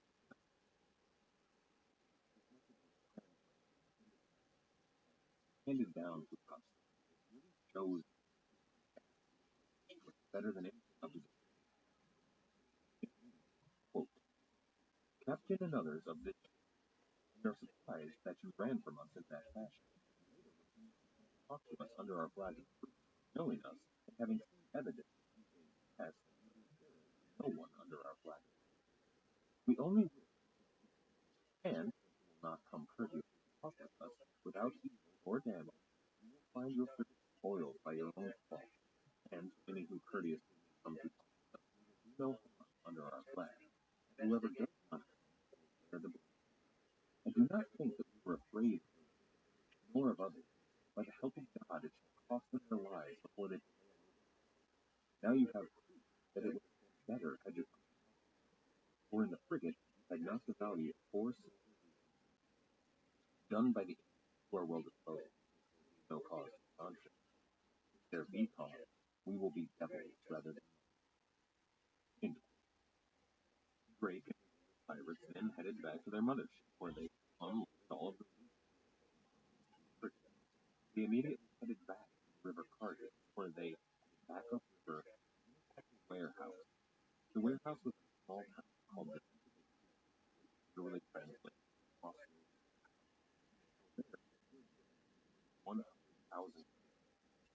On their voyage back to the Caribbean at the mouth of the Rio Cargate, in French pirates menace to Spanish along their army were uncatchable. They would attack these Spanish ships, run away, and then anchoring in small bays or inlets that were too shallow for the search. That during this time, Francis owned the Rio Cargate. The Spanish were, of course, now search for but they weren't having any. To launch, and locals didn't really weren't bothering the local colony. Fishermen were attacking belonged to Spanish overlords, merchants, locals didn't know much about it. So these Spanish all that breaking. However, the English realized their fleet was growing. The English had taken a number of ships. Most had to hold all of the from all aboard mothers. And they needed a peaceful place to put these ships to aim. On the mouth of another river in South America, real big about west, Nombre de hiding French property. Natural property. The English built some defense that. They built a small wall around the area. That wall is a large log across the well fortified. All of the guns, arms, also had their contact maroon local navy trade might but even if they lost contact with maroon navy drive up which relaxed almost around him, notably populated birds, for which settlement called Trump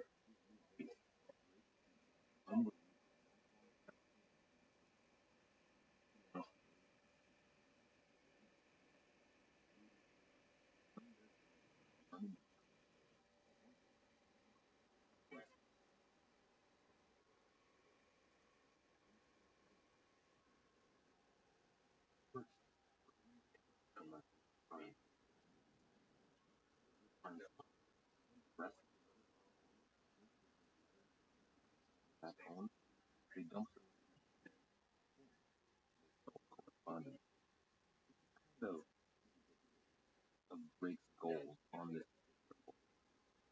was most of the time during all of this mapping out the rivers, Spanish main, mapping out the coastline of the Spanish main, gathering intelligence on all of the villages in the region, as well as most importantly, Panama City and Colombia coast. Learning Spanish teachers and testing their he built a base, not just for himself, but for any of the Irish Africa or any of their French allies. Service company Spanish French all voyage and Francis Drake was almost however returned to before he was allowed to dock it, Francis Drake was this voyage had not been authorized. Francis Drake trust crown. The crown could not be held also stolen thousand England that would be 100,000 pounds converted to modern American dollars. That would be about $2 million. Just started. Tuition Rick learned that first tax, although was undeclared, but war was happening.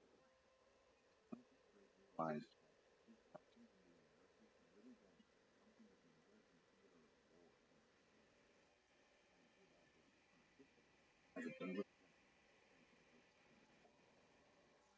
Greek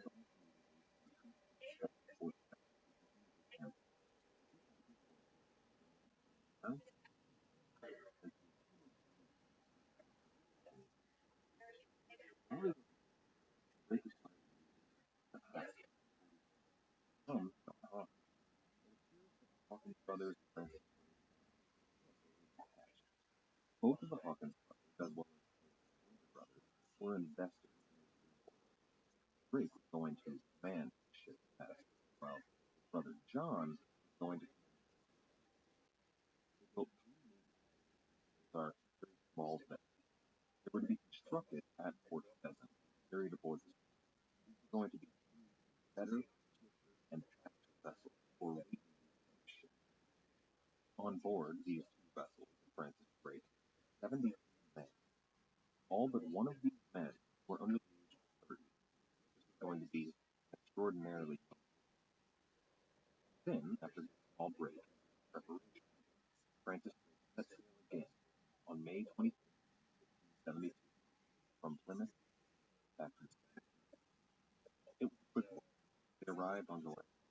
After a short stop in Dominica, they returned to Port Pheasant. However, they found it abandoned. All they saw was whiskey.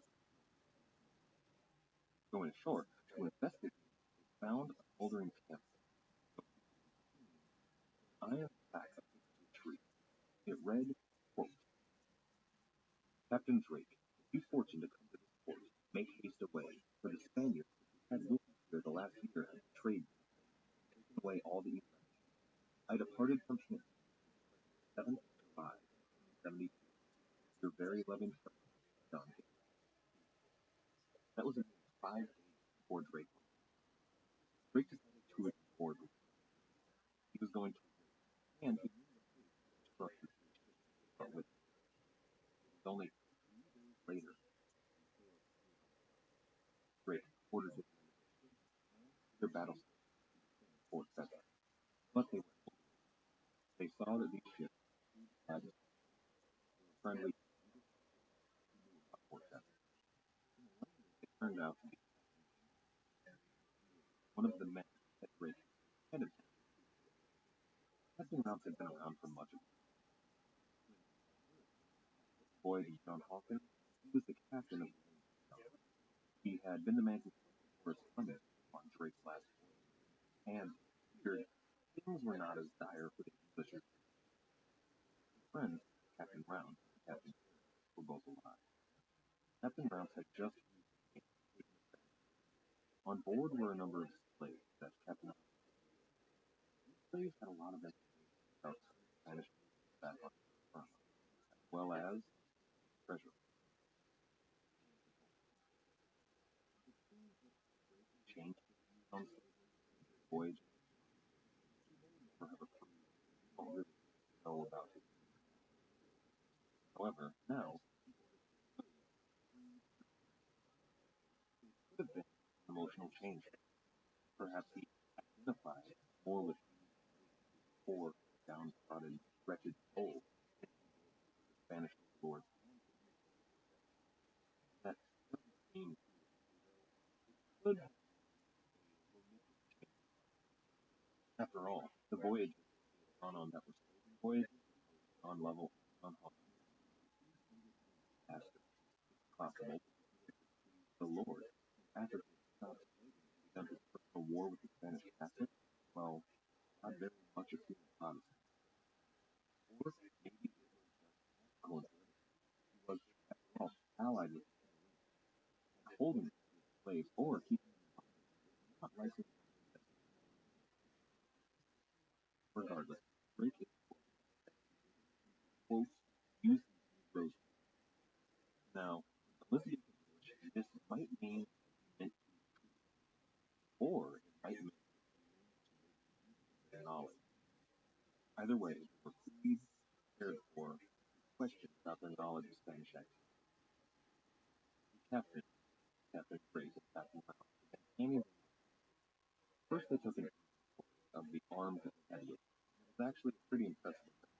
They had, quote, target, 6 fire pikes, 12 pikes, 24 muskets and halberdiers, 16 bows, and targets, 2 drums, and 2 trumpets. For a relatively small expedition, that's enough to both infantry weapons and firearms. The targets are shields, and fire pikes, super cool, really just double it. But the drums and trumpets, those are telling. This wasn't just any raid. Francis Drake marching. Drake and Brown with their 3 ships in the fourth sail. Nombre de Dios had virtually no, or most of them had no military presence at all. There were only 100 or so homes in the West. Drake, however, called this place Nombre de Dios, treasure house of the world. The plan row across the way to men their small boat. Drake knew forced the men to wait for battle all the way until dawn. They might lose. But for him, at about 2 in the morning, clouds and a bright full moon night. Drake saw this. When the clouds parted, there was more light to see by. Drake realized it was a small wine ship, and the wine ship actually met. The wine ship was the boat ashore to one pirate.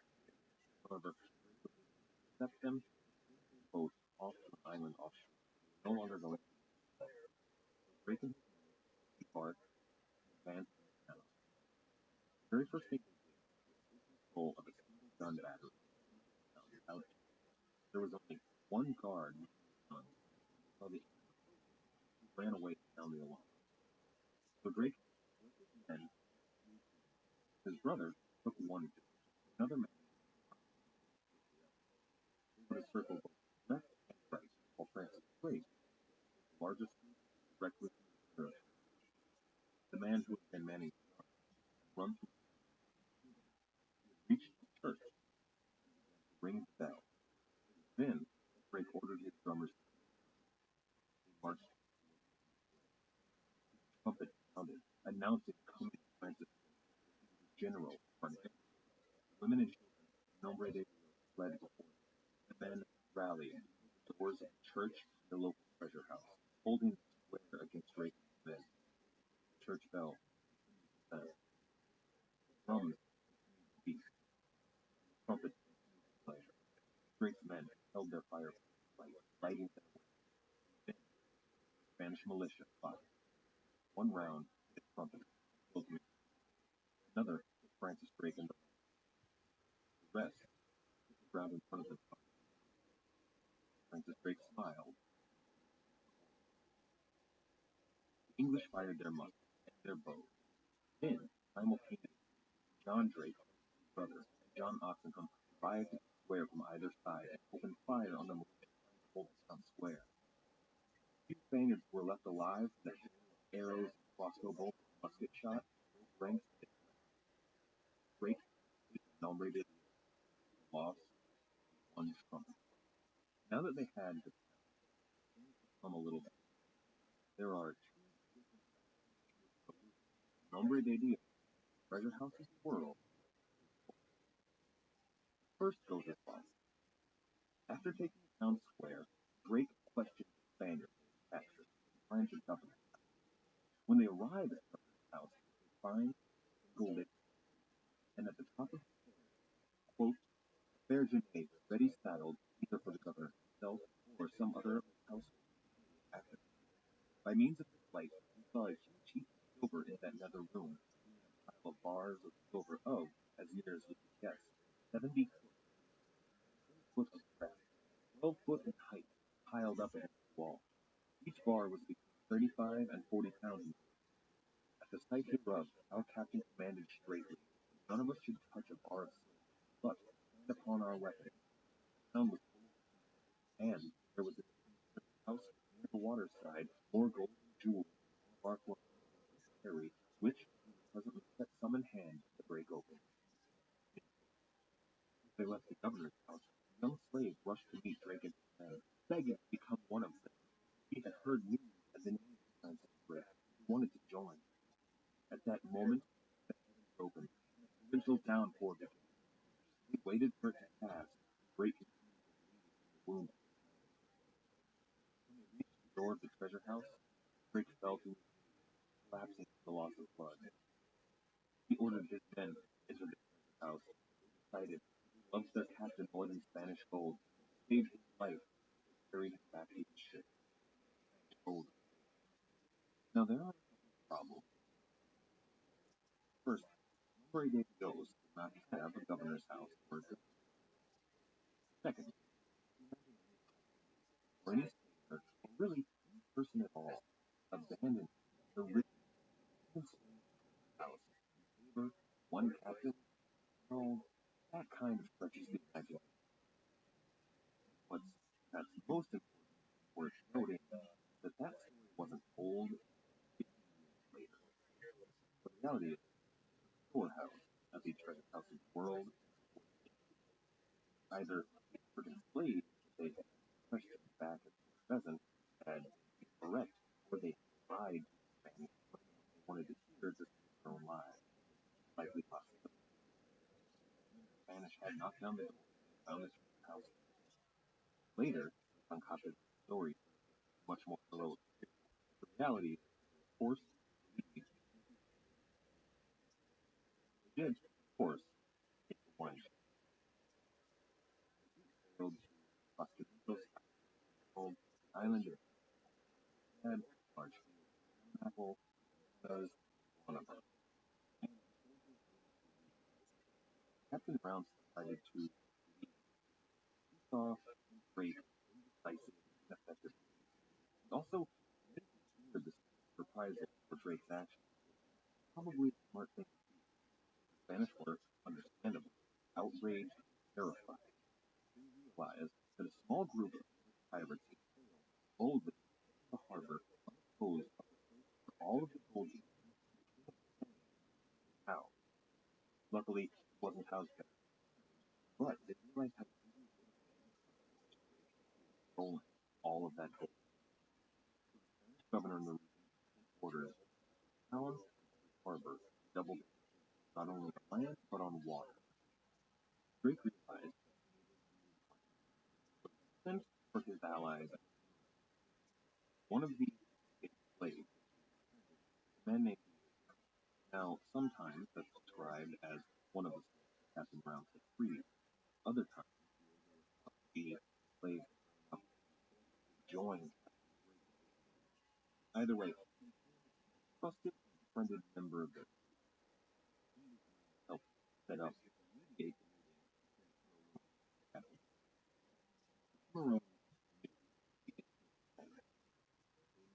every trail, hiding at every village. This was their also watched twice a year all the skulls and silver across their home backs. But they had to plan that when that train came to transport treasure, Drake with his and the company going to but because they that was for 5 minutes. Drake some of his a few other men watched the son of Nombre de small out. Drake himself decided to get on board the rest of it was almost a month-long of this ship off, packing whatever he wanted, and there was one ship that was too large for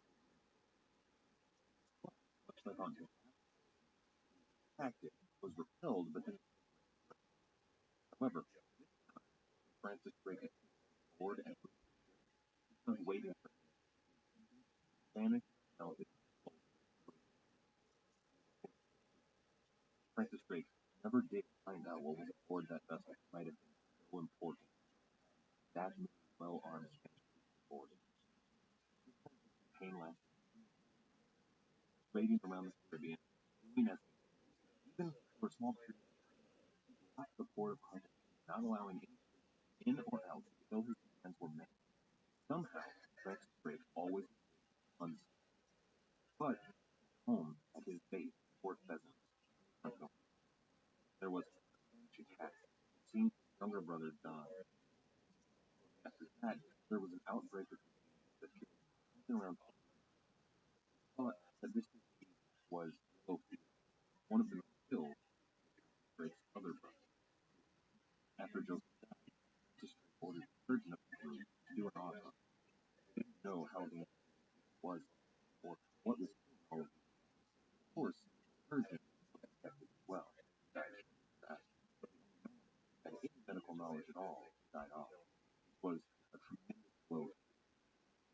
But Drake rallied his strongest was that he was able to inspire those even when times were was around this time Drake more and more in the Spanish.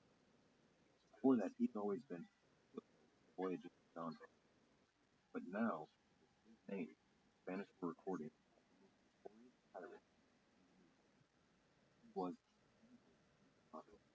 danger to their empire. They called him El Draco, the dragon. Forces defeated with a fierce tide of maroon messengers arrived at the Spanish treasure had arrived. A group of about 17, somewhere in the realm of 30 maroon, entered the jungle. The English were heavily burdened, all carrying weapons and were wearing armor. Well, maroons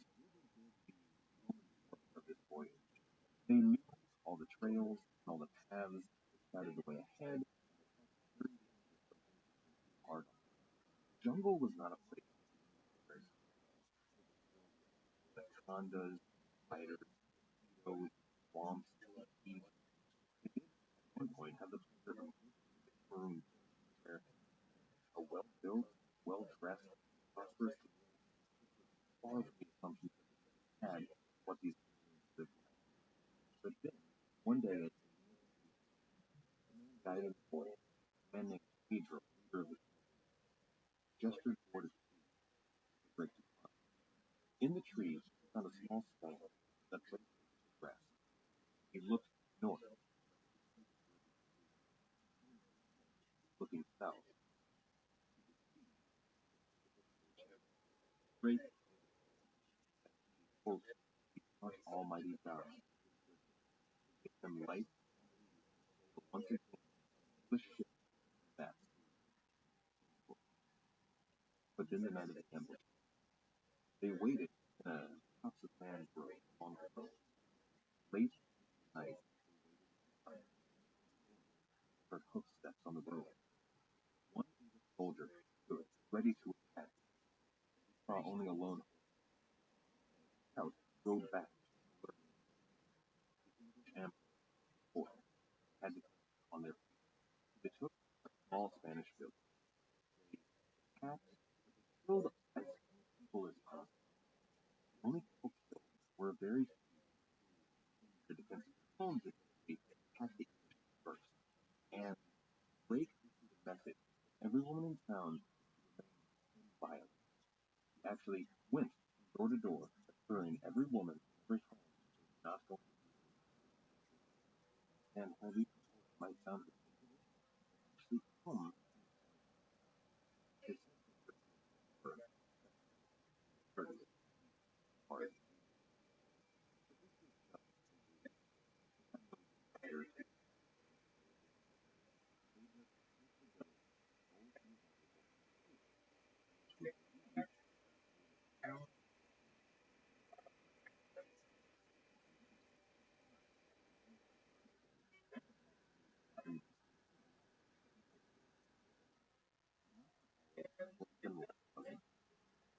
Awful. However, they met very well connected, not tight. Of course, there is Gomez joined forces. The two captains, Drake heard of each other. They never met before.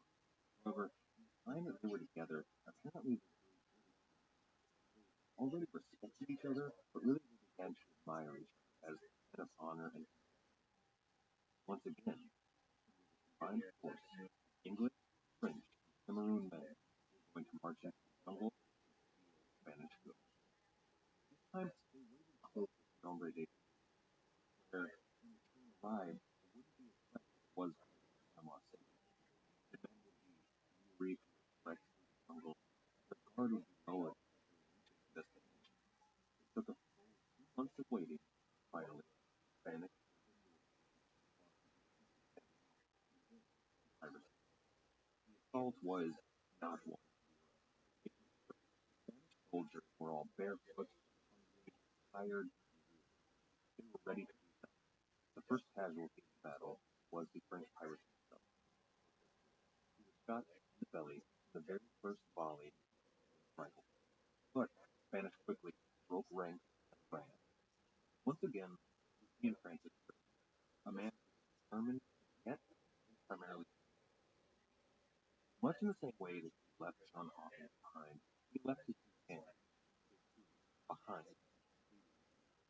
And again, Francis Drake defended his actions, saying that Mason had told him to leave him, that he could defend both the English and the French, stopping the Spanish likely once. However, the all the gold, tax, and trade down from the Spanish trade was somewhere in the town was about 20 addition to other prizes taken in the past few months. Spanish of the greatest prize won one day. English time after a month of waiting for Drake and his Plymouth lad. The drama getting were several waiting in the harbor. However, as Drake was waiting, perhaps it was found out. Spanish left the harbor. Drake was able to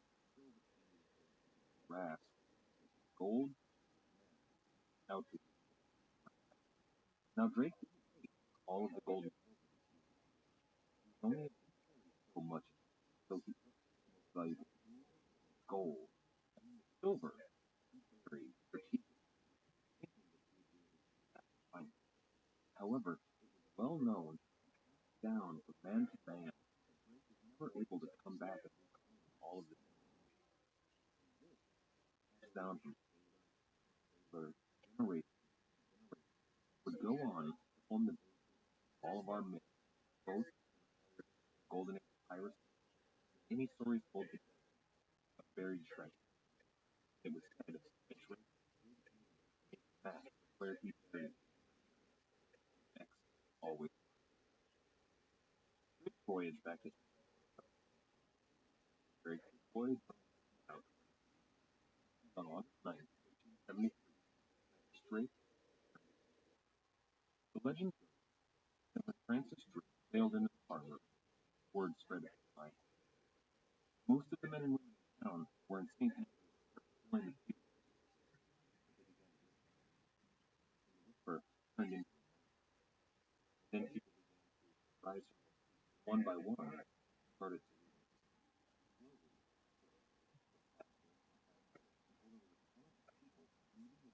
until left them all alone.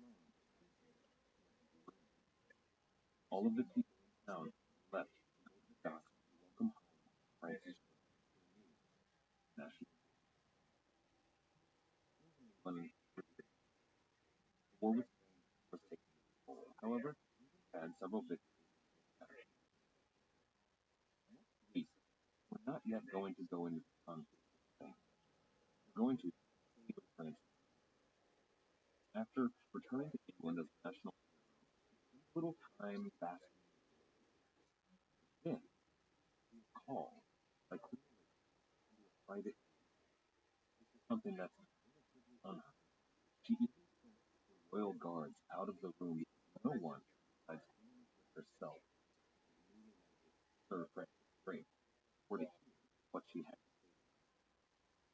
Whatever she said, we'll never know. Francis Drake. However, shortly thereafter, he set sail on the voyage a voyage that would make him a household name in England to this very day, a national hero who Spain's most wanted criminal, and the reason school children all across the world know the name of Francis. If you're enjoying the show, why not check out our website at podcast.com. Over there, you can find supplemental works of art. We also have on every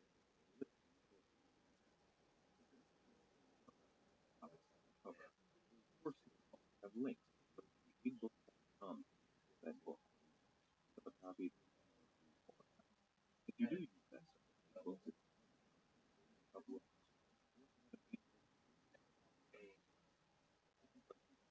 there are several links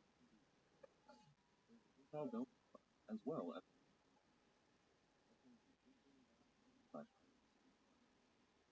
also on search. So, website. In addition to that, you can also leave either all of which helps it. Once again,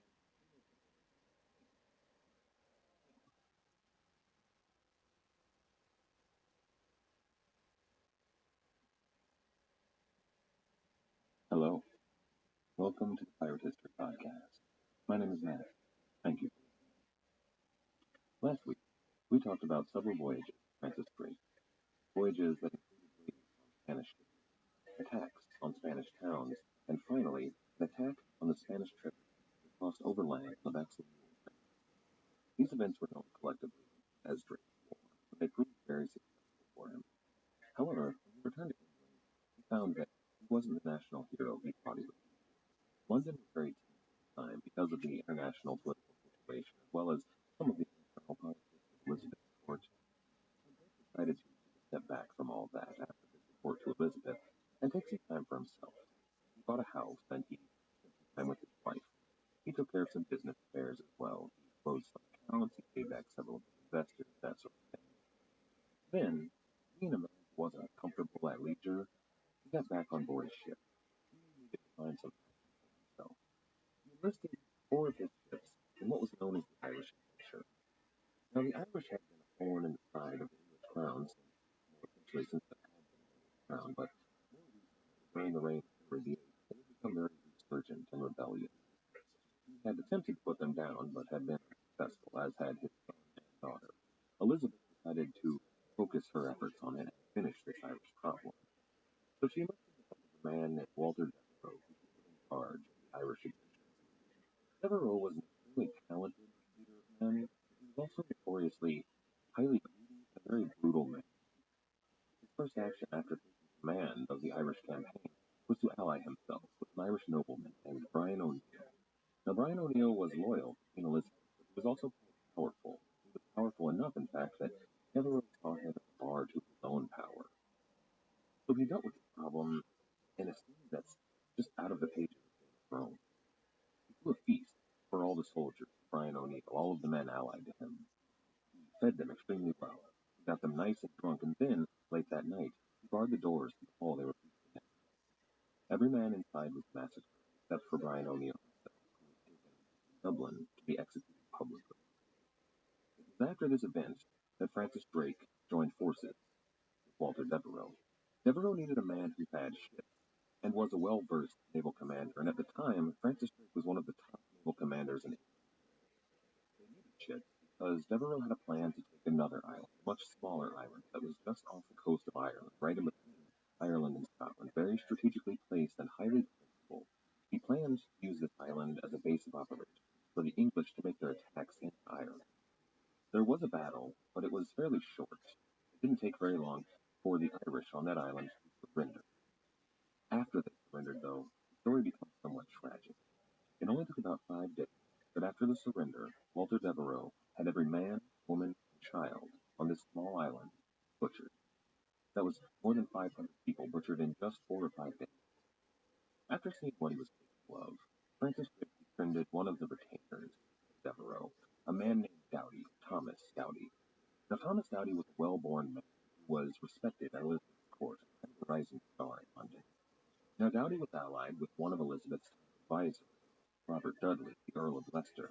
They were close friends and saw eye to eye on a lot of issues, and they enlisted the help of Drake while they were all in Ireland to deal with the problem of Devereux. A few days later, Devereux took ill very suddenly and died shortly thereafter. For a man who was reportedly in quite good health, of course the whispers were poison. There were a few whispers that it was Francis Drake himself that administered the poison, but most people seem to think that it was Robert Dudley. Regardless, after that, Francis Drake left the Irish Adventure. This little triumvirate of men, Dudley, the Earl of Leicester, Francis Drake, and Doughty, began to concoct a plan. You see, they were all members of that young group of gentlemen, the Gentlemen Adventurers, and, well, Robert Dudley knew intimately the details of Elizabeth's needs and plans throughout Europe. He was able to see those plans fulfilled while making sure that he and his friends were able to profit from it. These men concocted a plan that would see Elizabeth's primary goal of pushing war with Spain further, while making all 3 of them very wealthy. It would also see Francis Drake back to the Americas. This is episode number 9, Master Thief of the Unknown World, Part 1. While Drake's return from the Americas had been at something of an unfortunate time for him politically, his return from Ireland was perfectly timed. In the intervening months, there had been a fever that gripped London, a fever for colonies and gold. They had begun to plan and even set out on voyages to settle the first English colonies in North America, and there was a belief that they would be able to bring back quantities of gems and gold similar to those that Spain was bringing back about twice a year. Capitalizing on this fever for gold and exploration, there was a man named Martin Frobisher. He was a member of a group called the Company of Cathay. Cathay was what the English called China at the time. This was a group that intended to finally solve the problem of England finding a sea route. They intended to do so by finding the Northwest Passage, that mythical route through North America that would lead them to Asia. All of this, the fever for gold, exploration, as well as the building of a new English naval presence, was due largely to one man, a man named John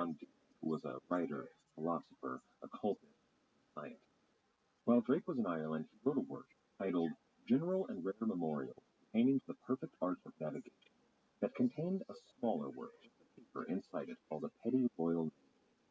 Now, this work was intended for the people of England, more importantly, the people of London, and most importantly, John Dee wrote this work specifically for his most august reader, Queen Elizabeth herself, who read everything that John Dee published and took his counsel very seriously.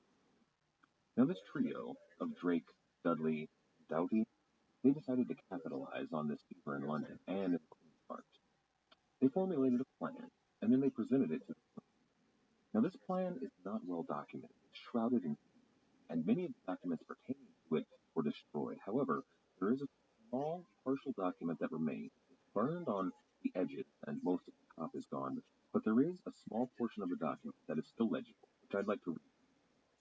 Quote, far to the northward, as along the sailed coast as, and then there's some missing, as of the other to find our, and then there's some more missing, to have traffic for the benefit of Her Majesty's realm. We are not under the obedience of the Prince. So, it is the great hope of spices, drugs, cochineal, and special commodities, such as may Her Highness dominion, and also shipping work greatly, and gotten up as aforesaid in the X day of the South Sea, if it shall be thought by the aforenamed Francis Drake to, and then there's some missing, then he is to return the same way homewards as he went out, which voyage by God's favour is to be performed in X month, and although he should spend X months in carriage upon the coast to get knowledge of the princes and countries there. End quote. Now this document is incomplete, and the language is somewhat difficult to understand. However, basically what it's saying is that Francis Drake is going to return to the Americas. He's going to sail to the west coast of South America, an area that only the Spanish ships ever sailed in. He was going to sail there, steal as much as he could from them, and learn about the geography and culture of the area, as well as princes and settlements. This was a voyage of exploration on which Francis Drake was to engage in acts of piracy to pay not only himself but his investors. This is how Elizabeth operated. She didn't like to spend her own coin on these little voyages, so she allowed men who were essentially her Royal Navy to take part in piracy. In many ways, this was just going to be a repeat of his voyages in 1572 and 1573, except on the western coast of South America. The primary difference, however, is that he was not to attack any settlements on land. It would be a purely naval voyage. On his previous voyages, he had lost the greatest number of men, munitions, and money, while he had been attacking on land instead of at sea. This was to be only on the back of the ship. The other difference was that it was shrouded in so much secrecy. That is the only document that we have that proves that Elizabeth and these other men had any knowledge of what Francis Drake was about to do. But we have a host of other documents that prove beyond a shadow of a doubt that this voyage of Francis Drake was intended only to go to the city of Alexandria as a trading, which we all know now is complete nonsense. It was mere propaganda at the time so that she could prove to any of the enemies in Europe that she did not officially back the actions of Francis Drake. This is a tactic that we've seen before, but this time Elizabeth was taking it further. She realized just how audacious this trip was going to be. She went so far as to swear all of the men who knew the truth of this voyage, that is, Thomas Doughty, even her possible lover, Robert Dudley, Francis Drake, the Lords Burghley and Cecil, she swore them to secrecy on pain of death. And then she took it a step farther. She held a secret meeting with Francis Drake. She sent all of her advisors out of the room. She even sent her guards out of the room. This was something that was almost unheard of. Queen Elizabeth was never alone with anybody at her court except for possibly her very closest friends. For her to be alone with a man who was relatively unknown to her, she must have had something deeply secretive to say. Unfortunately, he swore on his life that he would never speak what was said in that room, and he never did.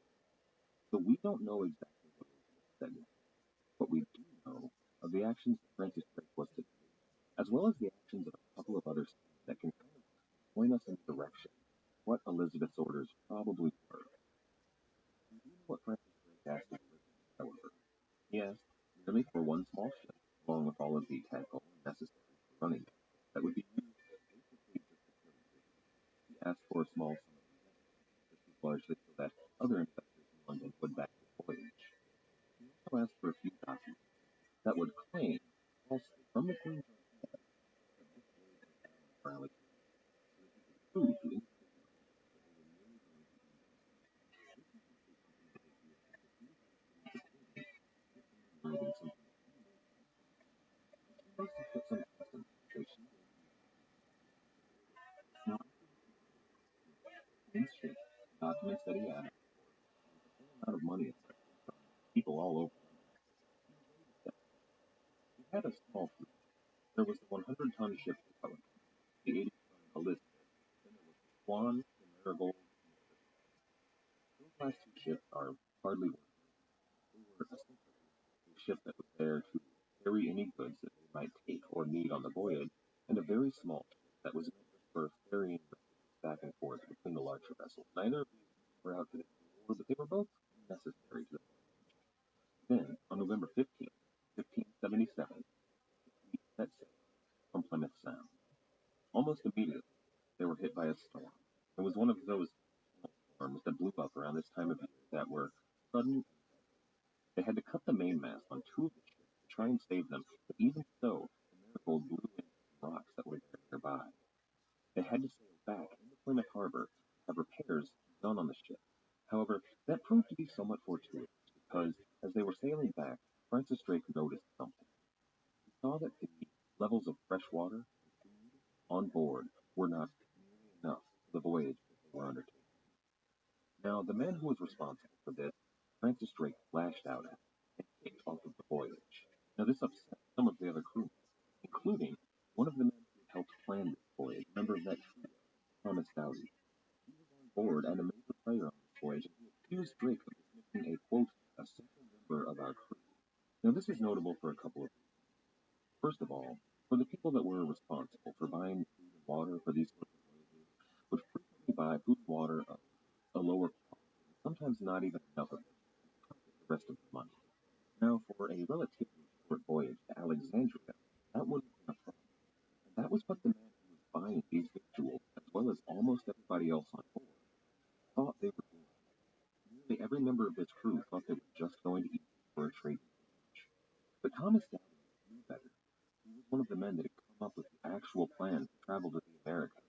However, he used this as an excuse to start bashing Francis Drake, talking about his irresponsibility as a captain for getting rid of this very important member of their crew. It was a purely selfish argument on his part, and he found himself gathering quite a few listeners on board. But then it's possible that Doughty didn't know the whole story. While most of the crew thought they were going to Alexandria, and Thomas Doughty, along with a few other select officers, knew they were going to the west coast of South America, Francis Drake probably knew something more. In that secret meeting with Elizabeth, we can't know for certain, but she almost certainly gave him special orders that would send him farther than any English crew had ever gone before. So you can understand why he would be upset when he found out that they didn't have nearly enough food and water on board. While their ships were being repaired, Francis Drake resupplied and made sure that they had ample provisions. However, he left plenty of space in their hold for carrying treasure. After they set out, they sailed south. To reach Alexandria, they would have had to sail around the Iberian Peninsula and then through the Strait of Gibraltar to enter the Mediterranean Sea. However, they did not enter the Strait of Gibraltar. They continued on south to the Guinea coast of Africa. Now, this may have worried some of the men, but it shouldn't have been too surprising to them at this time. They all knew his reputation as Francis Drake. They knew that he was one of the most successful pirates in the world. That's why they signed up. They intended to travel south to Africa, where there were many Spanish and Portuguese ships that they could take at their will. This was something that Thomas Doughty, again, would have disapproved of. He did not think that piracy was a gentlemanly activity. However, none of the men on board any of these ships would have put up with these rumblings. They were here to take these Spanish and Portuguese ships and anything on board. Their first prize was just a few small Spanish ships, little more than 50. However, they managed to take some supplies, wine, wood, tar, ropes, that sort of thing, but it really wasn't anything to write home about. Then they came across 3 Portuguese caravels. These were much richer prizes. On board, they found many African riches, things that would fetch a good price either in the Caribbean or back in England. The hold was also filled with slaves, however. Now, Francis Drake no longer considered himself a slaver. After looting the ships of all of their goods, Francis Drake set these African slaves free.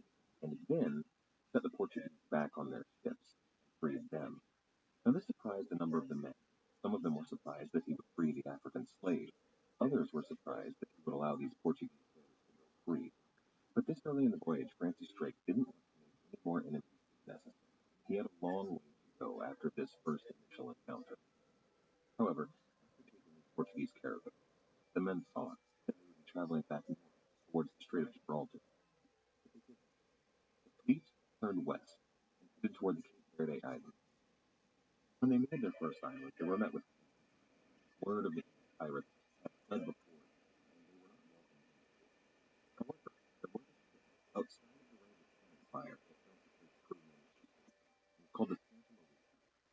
This ship carried the most valuable treasure that they had found so far, and would herald plenty of valuable goods, but that wasn't what it came from.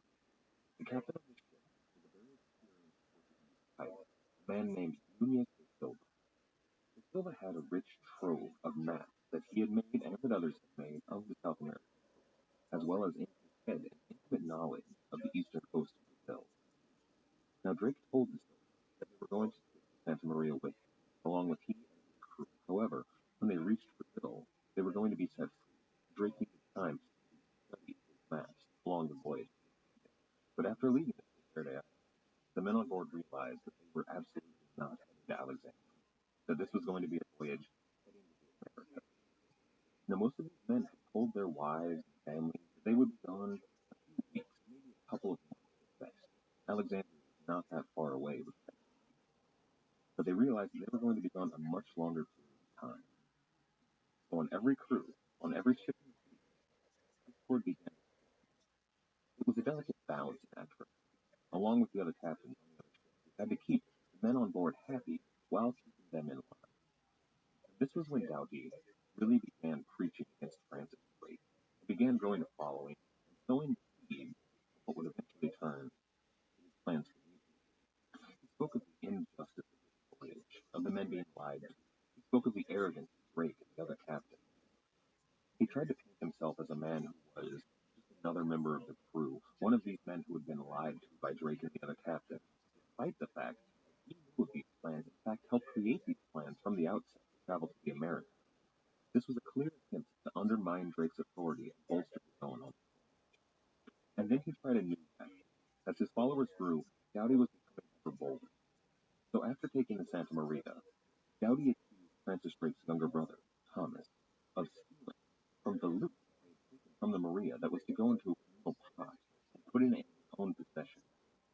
Now this enraged Francis Drake, and it's pretty understandable why. After questioning his brother and Doughty and the other men on board, a priest named Francis Fletcher claimed that it was in fact Doughty who had been stealing from the crew, and not Thomas Drake. Now Fletcher was not on Francis Drake's side. He was a priest, a man who was known to be completely honest. So for him to make this testimony against Doughty, well, it was almost unrefutable proof.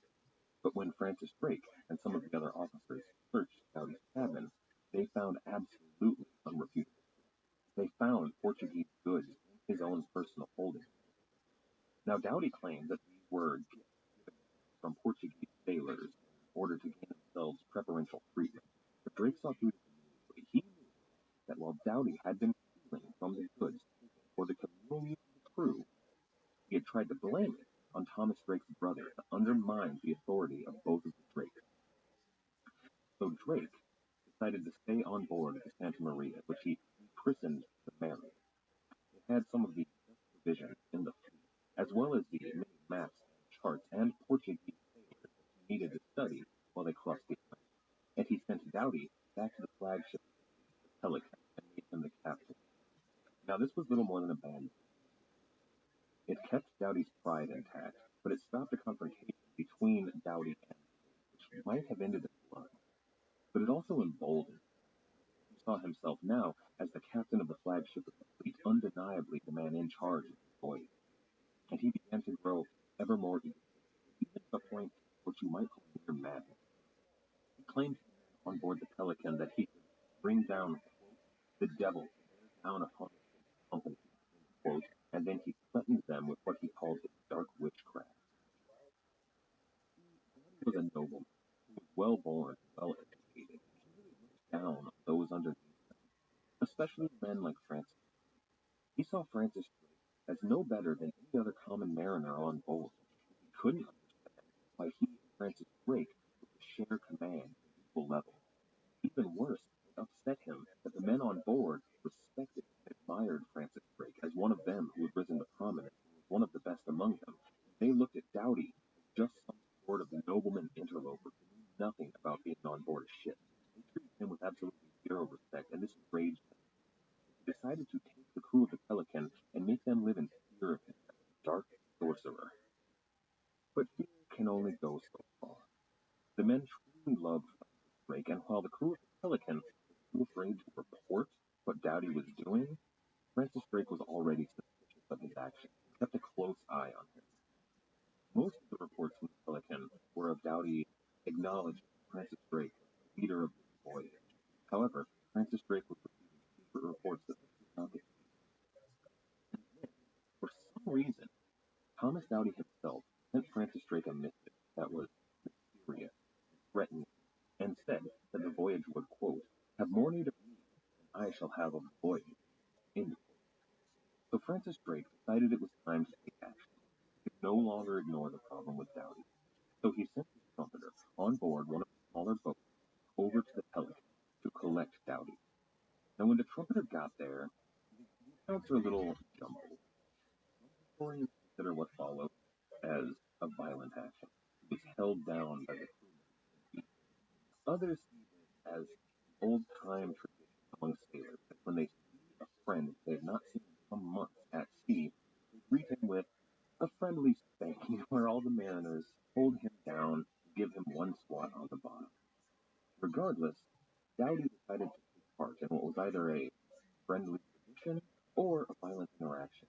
But when he swatted the trumpeter on the bottom, the trumpeter freaked out. He said, quote, God wound Doughty, that dost thou mean use this familiarity with me, considering thou art not the general's friend. End quote. So this trumpeter gave Doughty the message that he was to go meet Francis Drake aboard the Mary. Now at first, Doughty refused. The trumpeter brought that news to Francis Drake. But when Drake realized that Doughty was not going to come meet him, he sailed his ship around to go meet with the Pelican in advance for naval combat. And Drake was a much better sea commander than anybody on board the other ship. So he demanded that Doughty come meet with him. He really had no option but to obey. In a small rowboat, Doughty went over to the Mary and began to climb the ladder to board her. But before he was allowed to climb over the rigging, Francis Drake was standing there, barring his way, and he said, quote, stay there, Thomas Doughty, or I must send you to another place, end quote. Doughty was sent back to the rowboat, and then he was sent over to the Swan, which was no more than a supply ship. Now he was officially given command of the Swan. He was the captain of the smallest ship in the fleet.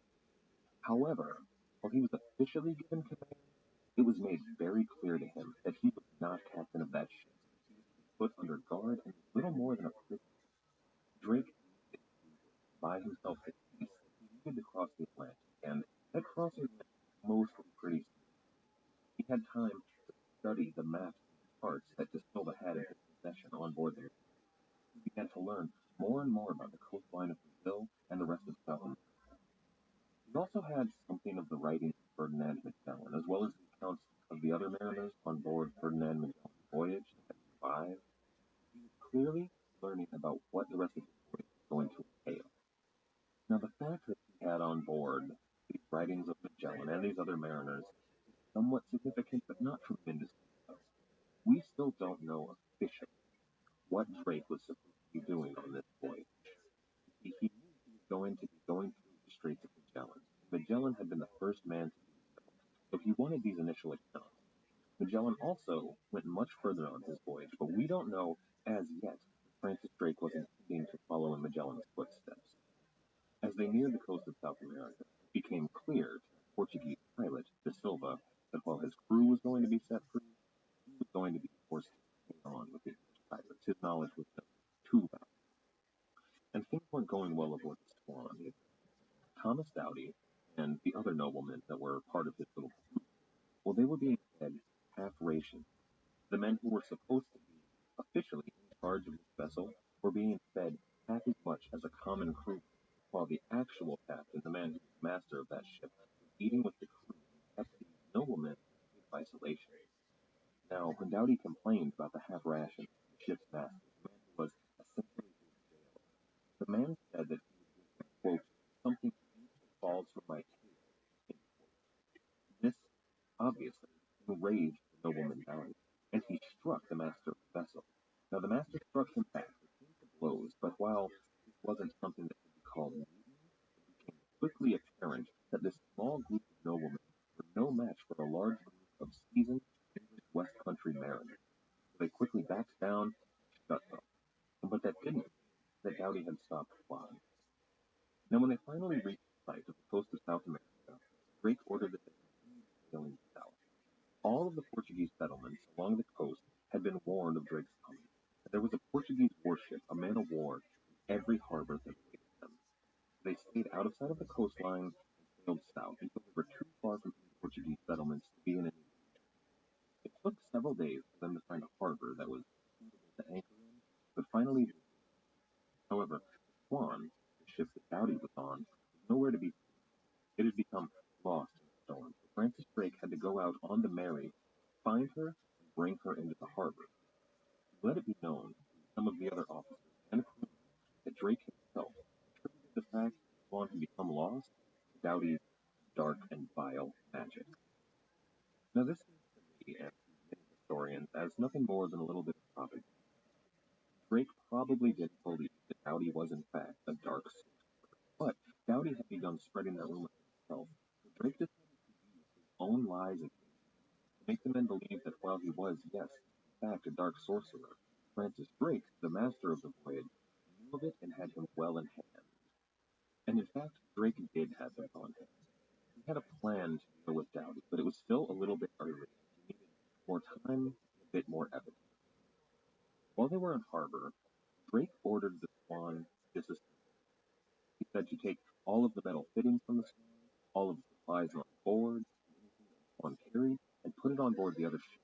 And then he ordered the ship burned. Now, Dowdy was unhappy about this, as this was his last vestige of command.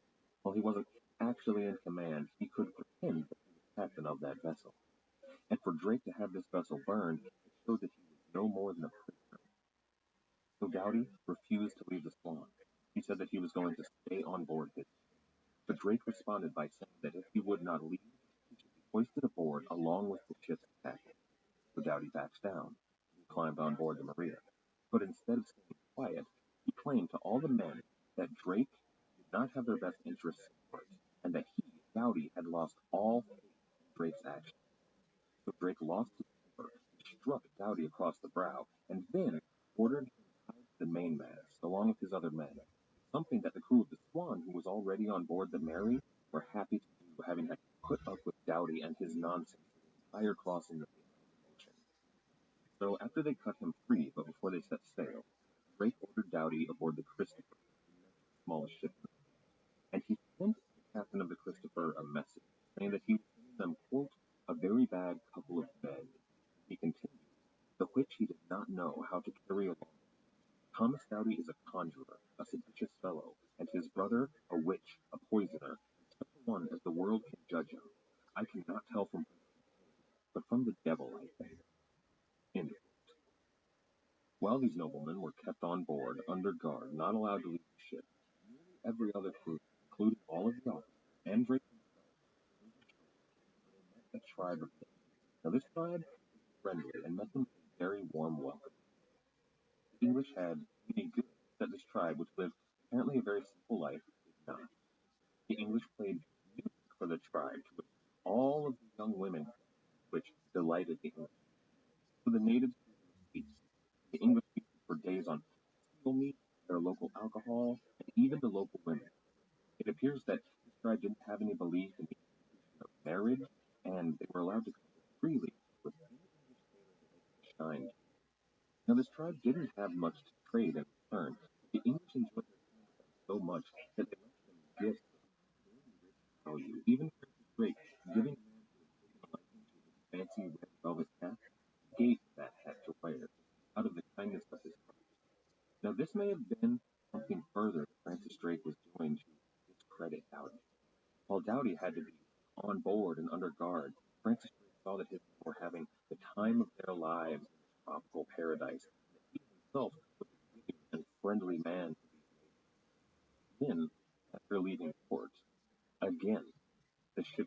was on, Christopher, became separated from the fleet. Now, there's no evidence to support it, but it seems to me that Francis Drake was building a very solid case against Thomas Doughty, so he may have sailed faster than the smallest ship in the fleet. Christopher could follow. Regardless, when they reached their next port, their next anchorage, he ordered the Christopher to dismantle, all of its cargo taken off, and the ship burned.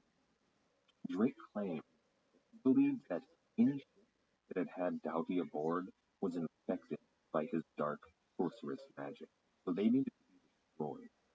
Now, this became somewhat worrying to the men, I imagine, because if Doughty was to stay with them, they had to keep burning any boat that Doughty was aboard quickly. They were going to run out of ships. But Drake knew better. A few days after burning the Christopher, the fleet arrived at Port St. Julian. Port St. Julian was the location where, on his historic voyage 58 years before Francis Drake, Ferdinand Magellan decided to spend the week. It was also the location of an event known as the Easter Mutiny, and where Ferdinand Magellan put the prime minister, a man named Luis Mendoza, on trial. In his book Over the Edge of the World, Lawrence Bergreen covers the aftermath of that mutiny. I'd like to read from that book about the aftermath of the mutiny. It's a fairly lengthy quote, but it's also a fairly graphic one, so if there are any kids listening, you might want to skip ahead a couple of minutes. Quote, now that the Easter mutiny was finally at an end, Magellan meted out punishment to the guilty parties. The mutineers were about to discover that to find Magellan was even more perilous than the most ferocious storm at sea. To begin, Magellan introduced one of his men to read an indictment, Mendoza as a traitor. The Captain General then ordered his men to draw and quarter Mendoza's body. This complicated and grotesque procedure usually began with hanging him, then cutting him down while he was only partially strangled. The executioner or an assistant would make an incision in the victim's abdomen, remove his intestines, and, incredibly, burn them in front of the victim. When he finally expired, his head and limbs were severed from his body, parboiled with herbs, preserved them to repel birds, and finally displayed to the public. In a variation, the victim's arms and legs were attached to 4 horses who were made to walk in opposite directions, slowly tearing the victim's limbs from his body. Magellan combined elements of both methods. Mendoza was secured to the flagship's deck with ropes running from his wrists and ankles to the capstan, which consisted of a cable wound around a cylinder to hoist or move heavy objects. On cue, sailors pressed levers to rotate the capstan drum, which contained sockets to keep its backward movement. Bit by bit, the pressure applied to the capstan ripped Mendoza's lifeless body to pieces. Magellan directed ordered remains be fitted and displayed as a warning of exactly how traitors would be treated. The preserved body parts of Luis de Mendoza remained visible, an indelible lesson concerning the consequences of mutiny. End quote. When the fleet of Francis Drake arrived at Port St. Julian, there was a ghostly memorial. Exactly what was there remains to be seen. It's clear that there was a scaffold that Magellan had built, still standing. Some of the sailors claimed that Mendoza's armor was still there, and still others claimed that the bleached remains of Mendoza were still on display. Now, I find that somewhat hard to believe, but it definitely leaves an impression. Drake read about Port St. Julian in the writings of Magellan. He knew what had happened here, and he suspected that there would be some evidence left. It was here that Francis Drake had been waiting for. However, he was forced to wait to make his move. As soon as they landed, a group of hostile natives attacked the fleet, and, although the natives were repelled, several of the men in Francis Drake's command were killed. Now, Drake saw these men buried with full honor, and then he claimed that this attack was only further evidence of Doughty's witchcraft. So Drake established a court in view of the scaffold of Magellan. Doughty claimed that Drake had no authority to try him here, and strictly speaking, he was actually right. Now, an official naval captain in the Royal Navy had the right to try and marry people at sea. However, Francis Drake was not an official naval captain. While Elizabeth had backed this voyage, it was done in extreme secrecy, so there was no documentation that Francis Drake had the right to try a man like Doughty. Now, Drake argued that the Queen had backed the voyage with 1,000 crowns, along with very august names Hatton, Walsingham, and Leicester. Now, these men held a lot of weight to the men on this voyage, and beyond that, Francis Drake argued that the Queen had given him this authority directly and told his men, quote, Lo, my master, what this fellow hath done. God will have his treacheries all known, for her majesty gave me special commandment that of all my men Lord Treasurer should not know it, but his own mouth hath betrayed it. End quote. Arguing that Francis Drake had been given this command and these rights by Queen Elizabeth without the knowledge of Thomas Doughty.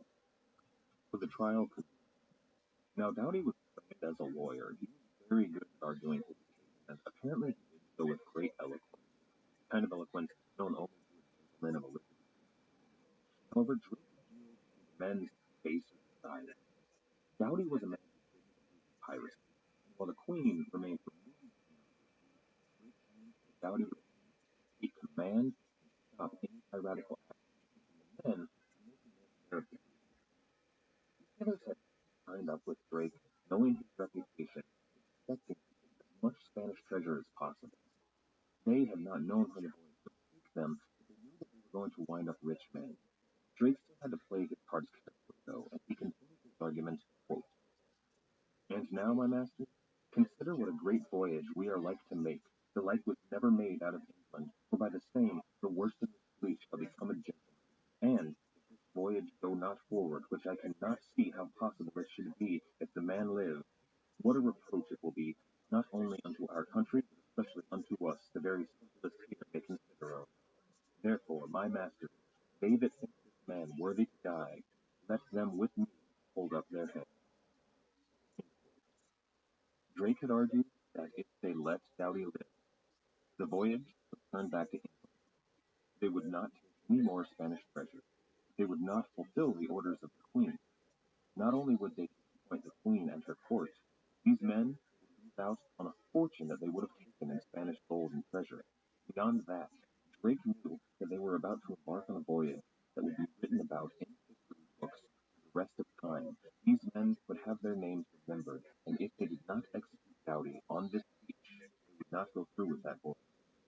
He was telling them that this was a historic event, and they had a choice right here, right now, whether or not to continue. The men unanimously voted to execute Thomas Doughty. In the end, Doughty met his fate bravely.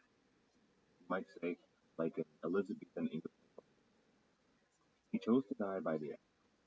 He and Drake shared a sacrament, and then shared a few words that were neither heard nor recorded. Doughty begged for forgiveness, both from the men on the voyage and from God, and then, one swing, his head was removed. Drake held his head aloft. It was the head of a mutineer. Drake swore that there would be no further reprisal, either against Doughty's companion or his brother. During the trial, Drake had stirred the men's patriotism. He had stirred their lust for riches and their hatred of the Spanish. He had stirred even further their desire to undertake what would be the greatest voyage that England had ever known. Before setting sail, they burned the Mariner. That was the last ship that had been touched by Thomas Doughty. It was also a ship that was unlikely to make the Strait of Magellan. And then on August 17, 1578, a full 10 months after leaving England, they set sail again. The three ships left in the fleet, the Pelican, the Elizabeth, and the Marigold, in 3 days' time, reached what's called the Cape of Virgin.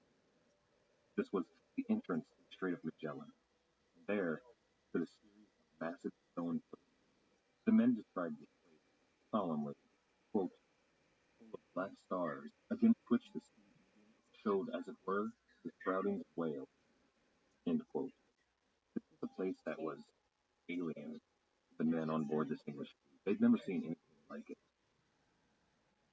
And Drake realized that this was something of a historic moment that these men would remember for the rest of their lives. So he chose this as a time to commence with the ceremony. He ordered every ship in the fleet to strike its topsail in honor of Queen Elizabeth, and then commenced with the ceremony. That's not really recorded in the histories, but we can be fairly certain that the men prayed. And then what we know is that Francis Drake, to help heal any wounds that were still left after the execution of Thomas Doughty, renamed his flagship. It had been the Pelican. It was rechristened the Golden Hind. The Golden Hind was the sigil of a man named Christopher Hatton, who was a very close friend and a patron of Doughty. But he was still a patron of the voyage, and a man that many of the men on board looked up to. The name of this ship, the Golden Hind, showed that this voyage still held the ideals set out with when Thomas Dowdy was still in his right mind. After the ceremony, the men dropped their topsails back down, and the wind began to push them towards the Strait of Magellan. But that's going to do it for this. This has already been a fairly long story, and while I wanted to cover this entire voyage of Francis Drake in a single episode, we're only about halfway there, and there's still a lot to cover. Francis Drake is only getting started. Next week, Francis Drake will navigate the Strait of Magellan and emerge into a world no Englishman had ever seen before. If you're enjoying the show, why not check out our website at piratehistorypodcast.com. Over there, you can find some supplemental information, such as maps and works of art relating to our topics. We also have, on every episode, a list of course. If you're interested in learning more about any of the topics that we cover, the course list also has links that go to the ebooks.com page for that book, where you can pick up a copy of anything you'd like to read more about. If you do use that service, eBooks is kind enough to throw me a couple of bucks. We also have an 8-book search bar at the website. If you'd like to support the show, there are several ways you can do so at the website. There's a PayPal donate button, as well as a link to our Patreon page. That's going to patreon.com/piratehistorypodcast. There's also an Amazon search bar, so if you need to search for anything on either eBooks or Amazon.com, if you do go to the website, they're kind enough to send you a couple of books. In addition to any of that, you can also leave a review on either iTunes, Stitcher, or Podbean, all of which we have links for at the website. It helps get the podcast noticed, and we really appreciate it. Once again, and most important, thank you. Thank you.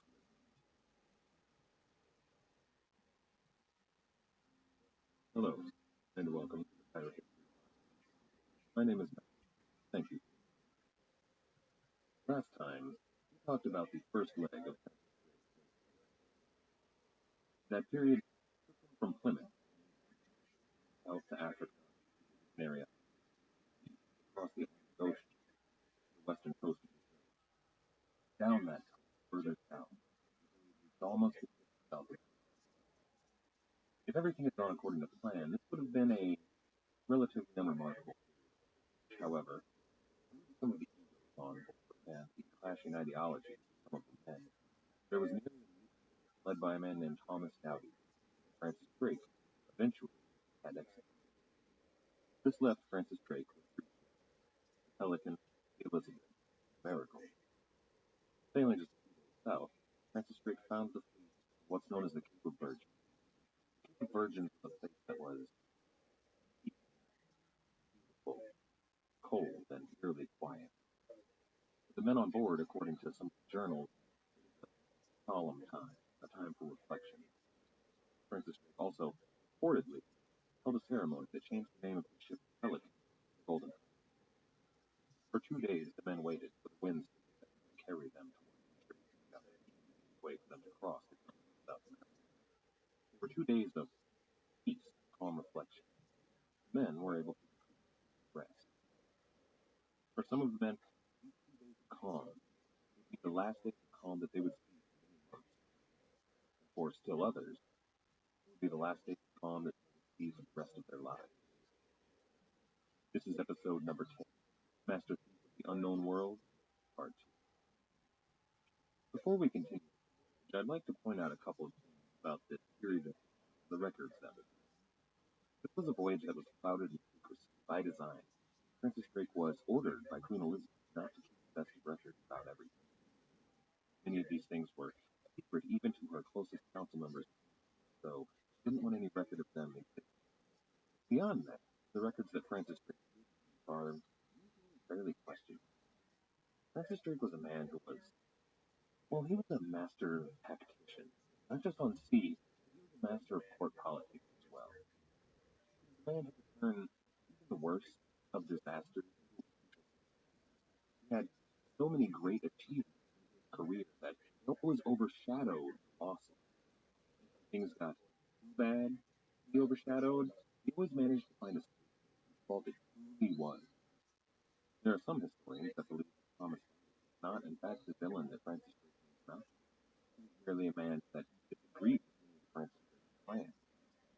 And if all that failed, if Francis Drake was unable to achieve what he had planned, he could always turn to propaganda, something that he was extremely skilled in.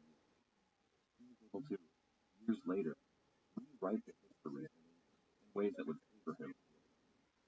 I mention this because so much of what we're going to be talking about this week, well, there are conflicts.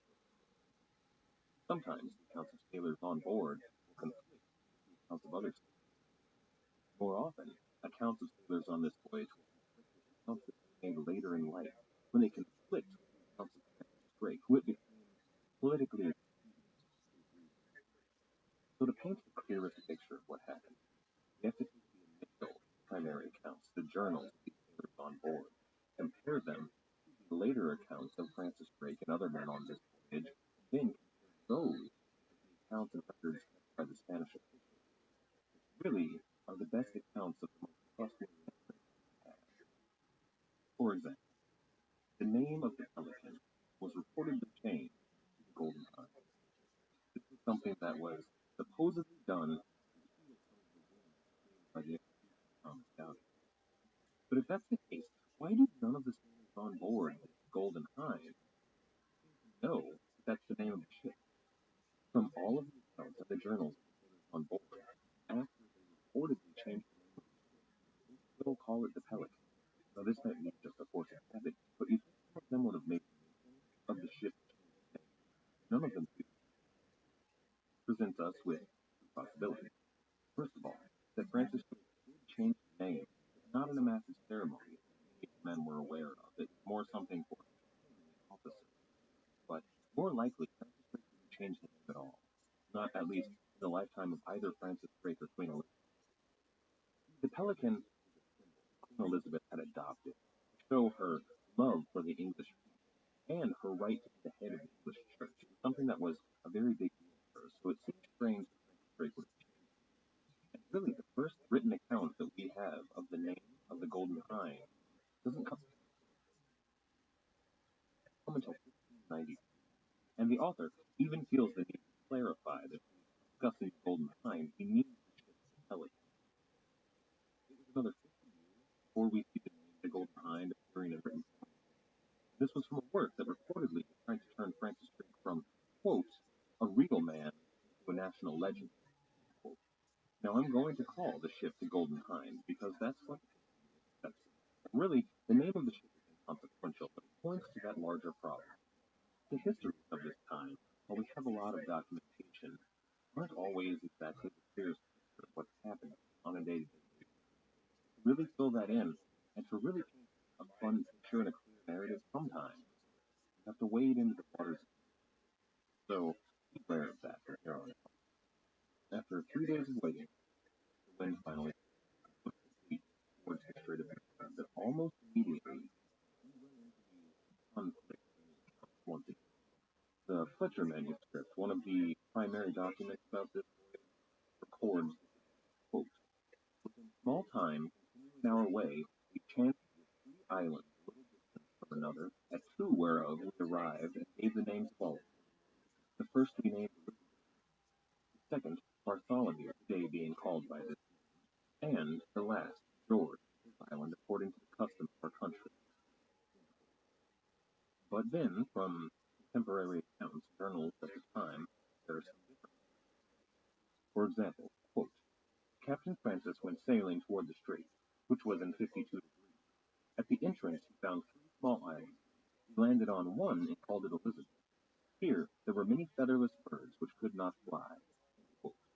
And another account, quote, we came unto 2 islands named by Sir Francis Drake, the one Bartholomew Island, because he came thither on the same day, and the other Penguin Island. And another account by John Winter, quote, the 20th day of this month at night we entered the strait, in the midst of whereof we found the island, where we found a certain sea fowl with which the island is most abundantly stored. Here we killed so many as served 140 men 7 weeks. So the number of islands found differs. The names of the islands found differ. Sometimes the names of the islands aren't discussed at all. The one thing that all of the accounts seem to agree upon is that penguin is delicious. You see, that was actually probably the most important thing to the men at the time, was that they found an island filled with delicious and easy to kill birds. It was only later a matter of politics for them to say that they named the island after Elizabeth and St. George and raised the patriotic fervor surrounding them. They had in front of them the Strait of Magellan. That's nearly 400 miles long. At times, it becomes dangerously narrow, and other times dangerously shallow. The maze of forks and dead ends is nearly impossible to navigate without deep charts. At first, it's really easy for it, but then, at about 150 miles in, the current changes. The water begins to work against you. There are whirlpools and eddies that threaten to throw you off course. For most of this period, it's impossible to throw a gauge down to see how deep the water is because your rope begins to fray. And then you begin to lose sight of the horizon. On either side of you, mountains begin to tower above you, snow-capped winds begin to blow between you. Drake encountered. At about the 150-mile point, a storm arose, pushing the ship backwards, and they had to fight for the rest of the passage to get through. It was freezing and difficult, and the men got almost no rest. It took a full 14 days for Francis Drake to make it through the Strait of Magellan. Magellan himself, however, 37. Now you might ask yourself, why, if the Strait of Magellan is so dangerous, is it something that's used? It's located very far south, almost at the tip of South America, so why not just sail around? The seas surrounding that southern coast of South America are nearly constantly assaulted by Arctic storms. The air is filled with fog and ice, extremely difficult to find your way, which is exactly what Francis Drake and his ship encountered as they left the Strait of Magellan. No Englishmen had ever been in the Pacific Ocean. They were working off charts that the Portuguese had. However, they had no Spanish charts, so no definitive information. The Portuguese charts first told them to head northwest, and that's what they did. It took them a full 2 days of seeing nothing but cold, icy blue sea before they decided to turn back and head toward the Strait of Magellan to try and find another way. That is when the fleet became hopelessly lost and turned around. At first, they accidentally re-entered the Strait of Magellan, which they didn't mean to. And then, for weeks, they floundered in a constant rain, a fog. They had no sun to see by, and they even, for a period of time, witnessed a full solar eclipse. This must have seemed like something of a terrible. It appears that Drake even sailed very far south, so far south that he found the tip of South America and grounded it before realizing his mistake and turning back. This makes him the first European to do so. Somehow, miraculously, this tiny fleet managed to stay together through all of this. The three ships never got separated from one another. Until then, one night, the men on board the Pelican, or the Golden Hind, and the Elizabeth were awoken by what they would later as fearful cries. 29 men aboard the Marigold were screaming for help. The men on board the other two ships, they stared into the darkness. They couldn't see the other ship who were facing where the horrific screams were coming from, until, suddenly, the night was silent again. When the sun rose the next morning, the Marigold was gone, nowhere to be seen. The two remaining ships, the Golden Hind, captained by Francis Drake, and the Elizabeth, captained by John Winter, decided to drop anchor and wait in a small bay. But Drake's ship behind used the current, the tide, before either ship broke. When it lost its anchor, it began to drift off into the ocean.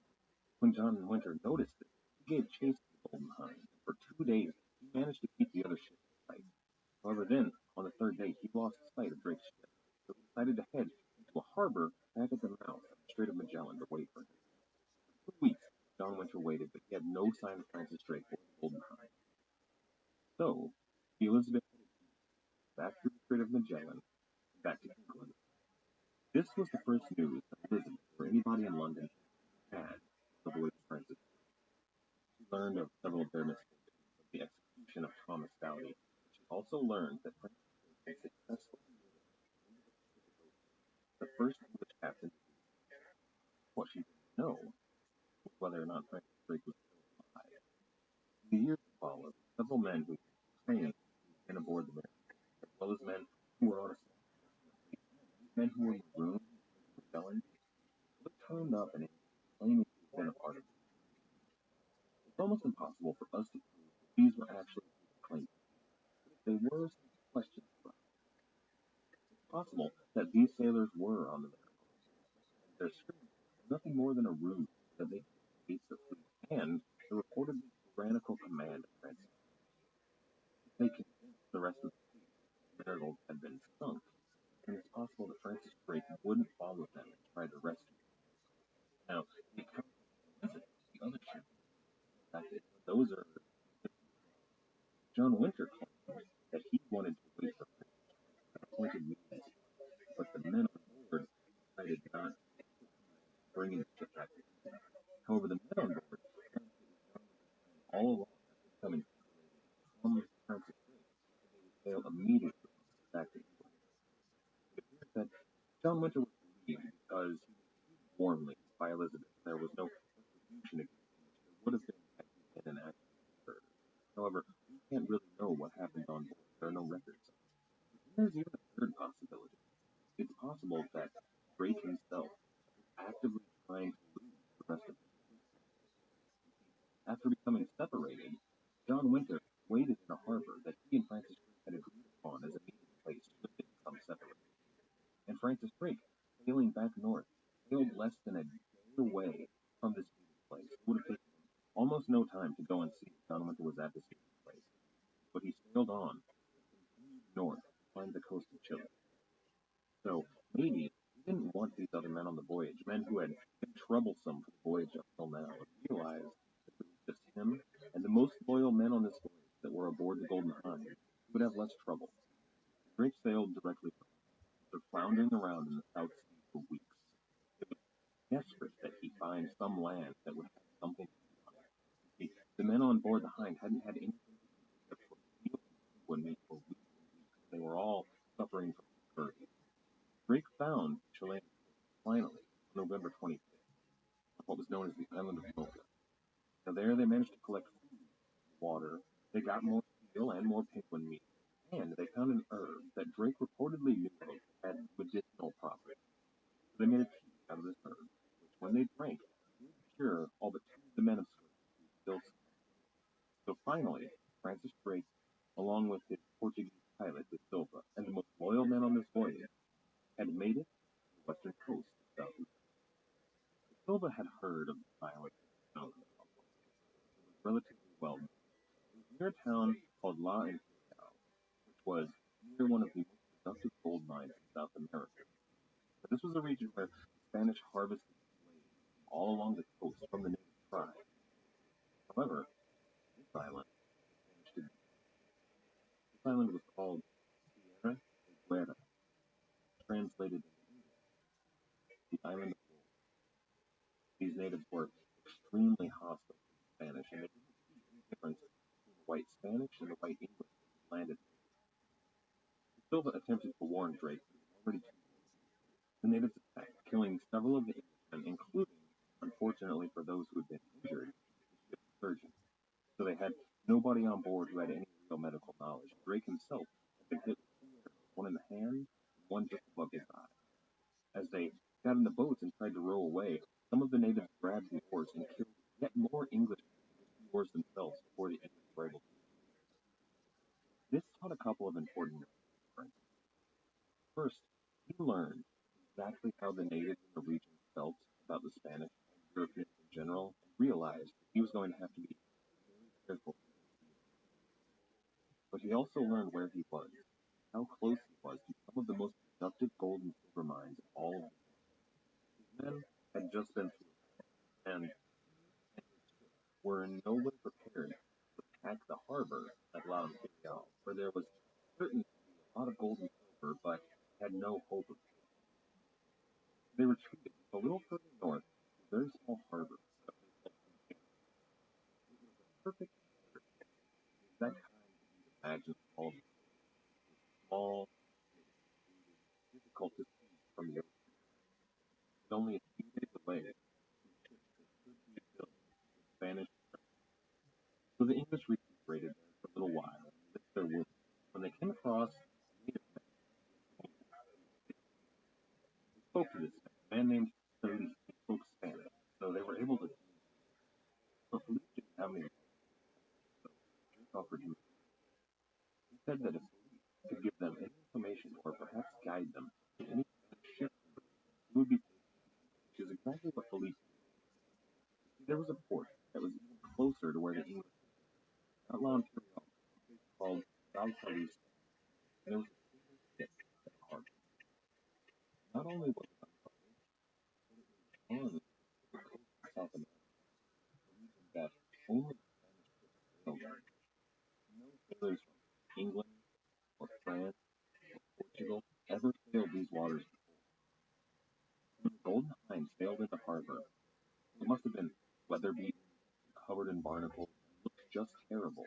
But this ship, Valparaiso, had no reason to suspect that it was anything other than a friendly ship. When the English put a boat in the water, loaded over the other ship, the men on board the Spanish vessel each pulled ropes and opened up a cask of wine to welcome the others on board. But the very first Englishman who climbed aboard smiled. He drew his saber, struck the ship's pilot with the hilt above his eye, "Abajo, Pedro! Below, dog!" The crew was locked below decks almost immediately. The Spanish had been caught completely unaware. This was one of the easiest prizes that Francis Drake was ever going to take in his entire career, and it was a pretty rich prize. While the English looted this vessel, they sent 2 boats ashore to loot the town nearby. Now, there wasn't all that much there. They took food and probably took some of the local women. But then they ransacked the local church, where they took chalice and some of the vestments there and other religious articles. Francis Drake handed the ship's pastor something of a joke, laughed it off, and then threw this paraphernalia overboard and into the ocean. Now, the Spanish vessel, it was called La Capitana. They found chests of gold, between somewhere in the realm of, well, there was recorded gold, about 25,000. And then, it was reported later, a lot of gold that wasn't on the map. Gold that probably equaled somewhere upwards of 200,000 people. They took that gold, and they took the wine. But then Francis Drake, searching the captain's cabin, found a treasure that was so valuable that he wound up on returning home. It was a series of charts that detailed reports on the coast, as well as the shipping lanes and sailing instructions for any Spanish captain to get to all of the ports. It was a wealth of information. Francis Drake was going to use the rest of his voyage to his benefit and to the benefit of everyone on board. As well as the pilot of La Capitana, a man named he was able to translate and read all of these Spanish shipping charts. They even took the ship itself. Their single ship had finally become a small fleet again. Drake sailed back to the small bay and left the fleet free, paying him pretty handsomely for his time. It was something that he could definitely afford. See, this had been a rich haul, and the men were finally convinced on this voyage. It had been months at sea so far, taking very little in the way of Spanish gold or treasure. Now they had taken a pretty massive prize. They had all sorts of delicious food, wine, and many comforts of the flesh. They were finally able to relax, and Francis Drake had some time to plan. He knew that it wasn't going to be this easy the entire voyage. The fleet was going to have to stay ahead of any Spanish threat. If word got to the capital in the area, Lima, then there would definitely be a fleet of centaurs to defend these Spanish waters against this English incursion. Francis Drake had to stay on the move, and quickly, to avoid that happening. He also had to wait, however, just in case. If the Elizabeth or the Marigold were still in the region, they had agreed to meet at a certain rendezvous point, and he waited there for a few days, hoping to meet them. However, while they waited, a mounted unit of 50 Spanish soldiers ambushed them. As they charged down the beach toward the English waiting there, they sent off a volley of shots. Only one man was hit, but he lay on the beach bleeding as the rest of the English retreated. The Spanish cut off his head and put it on a pike, riding up and down the beach, parading as the English retreated in the boats. Francis Drake would attempt to retake the beach so that they could bury the headless comrade, but he was probably unsuccessful. They retreated and found a small bay a little further north, far from any Spanish settlement. The territory was filled with hostile natives, but Drake made no movement. He stayed just on the beach. Now, the natives watched his encampment, but they didn't attack. The English really needed to make some repairs to the Golden Hind.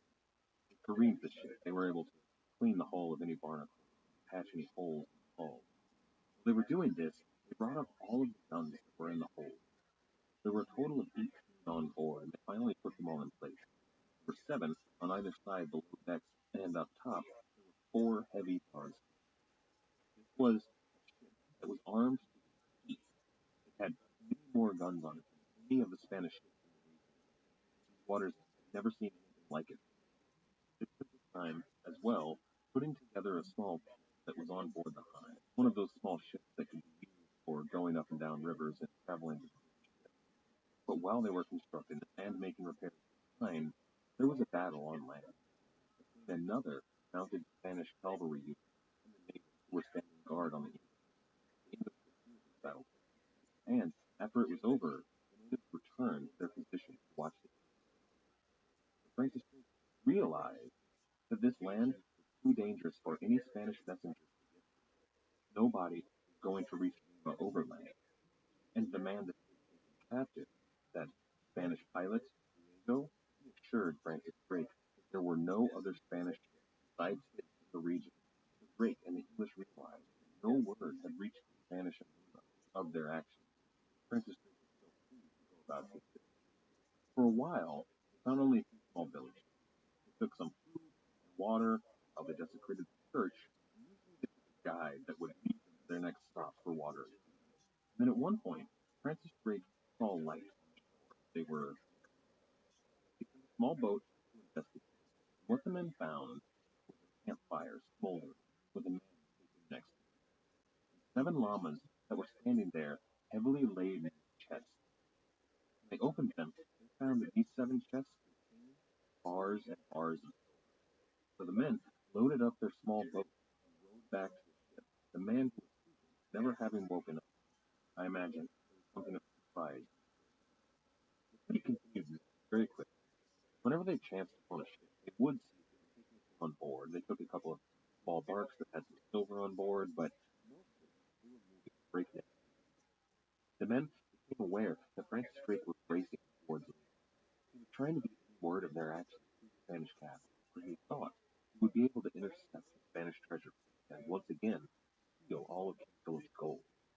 But the men were growing restless. The coast was rich with villages, women, ships that probably had some treasure, and they really hadn't taken anything of any real note since they first entered Mississippi. So Francis Drake took that in. They stopped at a port called Eureka. It was a place famous for its gold and silver, even more well known than the Imperial.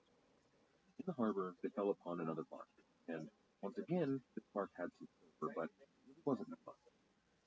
Then, when a larger, more prosperous-looking ship sailed into harbor, the men switched to those, so they took that ship as well. Unfortunately, on board they only found some linen and wine and a few other things which they took, but it really wasn't anything that they were happy with. And unfortunately, for such a small prize, well, they had some misfortune. Another ship that was in port at Eureka that didn't seem like it had anything worthwhile on board unfurled its sails and headed out of the port, heading north, which was exactly the direction that Francis Drake did not want any ship to go. So the men stopped ransacking the vessel and headed back to the Golden Hind. They chased the ship, trying to catch it. However, the ship was smaller and lighter than the Hind was, so it was able to move a little bit faster. Francis Drake, as he chased it for days, was unable to capture it. He thought it likely that he would be able to capture the ship at the next port they came to. When he arrived, he found hordes of Spanish citizens on the shore, jeering at him, pointing at the English and laughing, and screaming insults. Apparently, a mere 2 hours before, a ship full of gold bullion, truly a part of the Spanish treasure, had left the harbor, hearing news that the English were coming. It appeared to Drake that news of his exploits was not taken, so he had to think fast. He told the men that instead of taking any ship they found and seeing what was on board, they would have to start looking for information and choosing their targets much more carefully.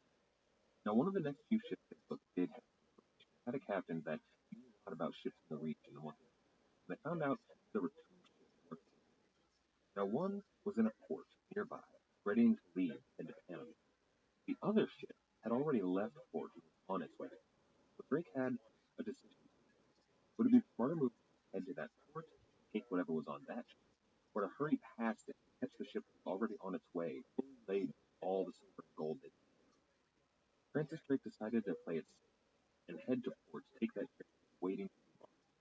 When they took the ship, again, very easy, there was almost nothing on board of them. There were a couple of chests of silver, silken, which was decent, but not what Francis Drake needed, not what the men were expecting.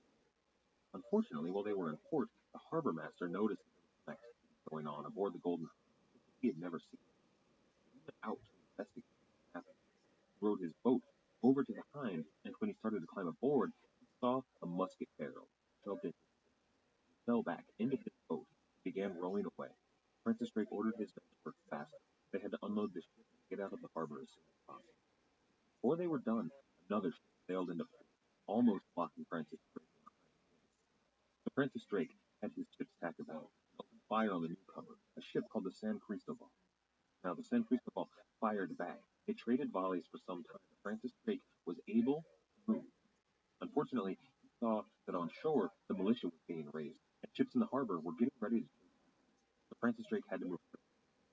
Finally, the wind filled their sails, and they were able to leave the harbor, leaving all these other ships behind for the time being. Now, Drake had two priorities. First, defeat these ships and the militia that were going to be taken. Second, to catch that other ship, the ship that had already left port, that was going to be filled with all sorts of riches and treasure. This ship was known to them. It was called the Nuestra Senora de la Concepcion, nicknamed affectionately by its crew the Cacafuego. You might remember me mentioning this ship in one of our first episodes. Translated into English, the Shipfire. The Cacafuego was a merchant vessel. It had its hold filled with heavy bars and dimension coins of silver and gold, so it was not going to be moving very quickly. Francis Drake, if he moved, would definitely be able to overtake him. What he attempted to do. He let his men know that the first person that saw the Cacafuego on the horizon would be given a gift of gold. They set out in chase.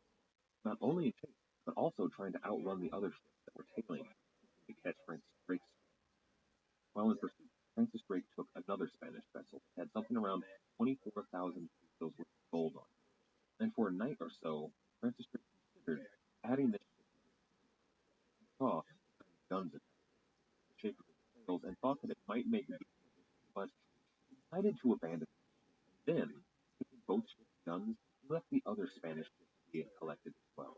He set them adrift and put all of the cargo on board the Golden Hind. He needed as much speed and as much firepower as he was able to do. So, back down to a single ship, Francis Drake set out to catch the Cacafuego. He had learned, taking that Spanish ship, that it was only a mere 2 days ahead. He was very close to catching it. And on March 1st, John Drake spotted the Cacafuego's sails on the horizon. He did get that golden reward, but Francis Drake had some planning to do. And the Golden Hind was a much faster ship than the Cacafuego. With its sails unfurled and full of wind, it seemed much faster than the Spanish ship. That was good if he was trying to catch up to it. However, he needed to slow down and come up alongside the Spanish vessel.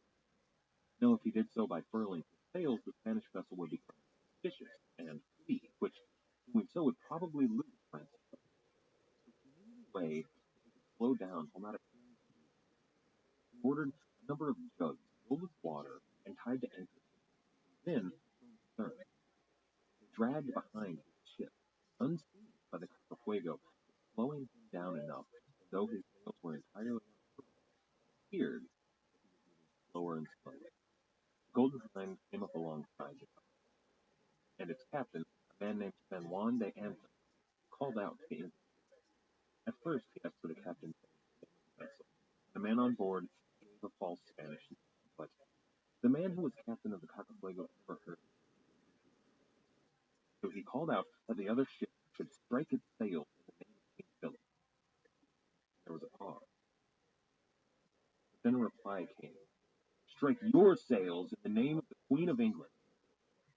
So to Anton was Philip. He knew that these men were no friends of his. He replied, English, I order you strike your sails. Drake replied to him, come and do it yourself. Then the Golden Hind opened fire. The very first volley took out the mizzen mast of the Cacafuego. There was a hail of musket shot, cannon fire, and arrows raining down upon the Cacafuego. Drake himself tells this tale to quote, what seemed to be about 60 carquebuses were stopped, followed by many arrows which struck the side of the ship, and balls that from a heavy piece of ordnance carried away the mizzen, and sent it to the sea with its sail and lateen yard. After this, the English shot another great gun, shouting again, "Strike sail!" and immediately a pinnace slayed around port until 40 archers climbed up the channels of the shrouds and entered the ship, while, at the opposite side, the English ship was laid aboard. It was thus that they forced San Juan's ship. They seized him and carried him to the English ship, where he saw the corsair Francis Drake, who was removing his helmet and coat of mail. Drake embraced him, saying, "Have patience, for such is the usage of war," and immediately ordered him to be locked up in the cabin in the fleet. It was the greatest prize that Francis Drake had taken on this voyage. The hold was full of victuals that the ship needed, delicious things such as fruit, wine, and rum. They also found, quote, "a certain quantity of jewels and precious stones, 13 chests of reels of plate, 80 pounds weight in gold, 26 tons of uncoined silver, 2 very fair gilt silver drinking bowls, and, like trifles, valued in all about 360,000 pesos." End quote. This equals, translated to modern dollars, almost $50 million on a single ship. This was the prize that Francis Drake had won. It was clear to Drake, as well as the other Englishmen on the voyage, that they no longer had the free rein they had had previously. After taking this ship, such a rich haul, the Spanish would be out for them, so they had to move. They unloaded nearly all of the treasure onto the Golden Hind, and they began discussing with the Spaniards what their plan was. If you think back to last week's episode, Francis Drake, that private, slightly burned document, was told that he should return the same way that he came. That would be going back down south, all the way to Strait of Magellan, through it, and then up the coast of Brazil, back across the Atlantic Ocean. That was what Francis Drake told the men on board Fuego that he planned to do. He let them know that his plans were to set them free and then leave Spanish territory forever. Then he held a meeting with 2 members of his Portuguese pilot Silva and the Spaniard Diego, telling them that he had lied to the Spaniards on the other ship and that he intended, in fact, to go back via Acapulco. Then, the very next day, he released Diego and De Silva. They told the Spanish when they were picked up that Francis Drake had lied to them, that he was, in fact, going via Acapulco instead of directly down south. So the Spanish were thrown off the scent and headed back down south. Now, what Drake had told both the Spaniards and the 2 members of his crew were lies. He didn't intend to go back south at all. After telling them this information, he headed north a little bit up the coast, stopping in Panama and Guatemala for water, taking a couple more vessels. Then he headed out to sea, due west, and then turned course, heading directly north. He sailed north past modern-day Guatemala, past modern-day Mexico, past the entirety of the Spanish Main. He sailed north until he had left behind what any European would consider civilization into the wilderness. He continued sailing north, further and further, until fog had shrouded his ship. Then, finally, he made landfall. Now, it's almost impossible to know where Francis Drake made landfall. There are a lot of theories. In California, there's a place known as Drake's Bay, where for many years it's been assumed Drake made his landfall, and in a lot of ways it fits the description that Drake left behind. However, a wealth of new information has come to us in the last few years that put this theory into question. After this theory is no longer seen as a historic fact, floodgates opened and people all along the western seaboard of North America began claiming that they had information that they knew exactly where Francis Drake made landfall. It seems, though, that the best theory actually comes near Vancouver.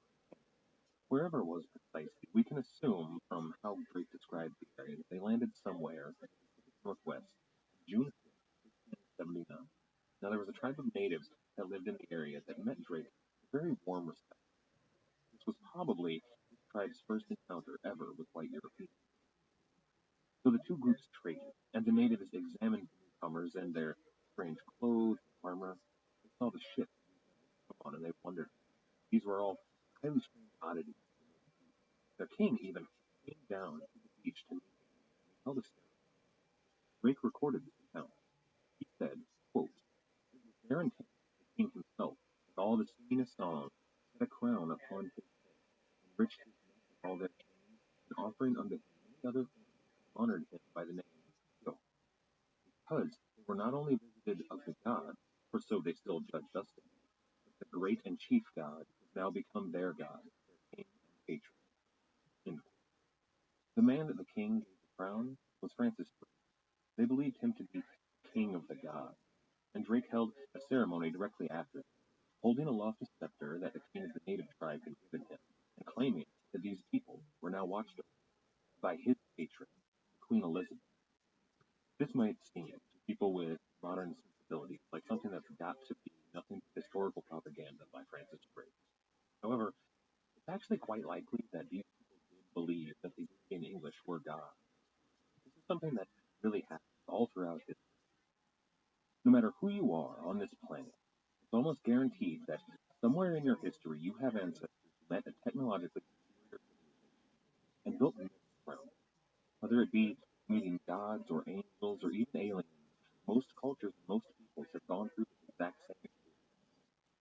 You see this with tribes that the Egyptians encountered, with tribes that the Roman Empire encountered, and the Persians encountered. You see this all the way throughout history, up until even as recently as World War II. There were tribes who lived on islands in the Pacific Sea that had never seen anybody who was not a member of their community, until Allied forces came to their island as airstrip. Now that these communities are finally beginning to move out and make contact with the rest of the world, we're seeing that they in fact built altars and almost a religious mythology around these gods that visited them. They built airstrips and planes out of the rudimentary materials that they have available. So I don't think it's accurate or culturally degrading to claim that these people probably do believe that they are meeting the gods at this time. But as opposed to what the Spanish did when the natives believed that they were gods, Francis Drake didn't enslave them. He treated with them, he traded with them, and even learned some of their language. And there are, in fact, members of native tribes in the Pacific Northwest that claim that they still have myths of white-skinned deities coming to visit them long in their past. And many of these tribes believe that this is, in fact, a visitation by Francis Drake. So Francis Drake and the English stayed there for some time. They even named this place. They named it Nova Albion, which is, in the Latin, New England. It was really England's first colony on North America, although nothing was to ever come of it. After several months of preparation, Francis Drake left Nova Albion. He probably traveled for a little while further north.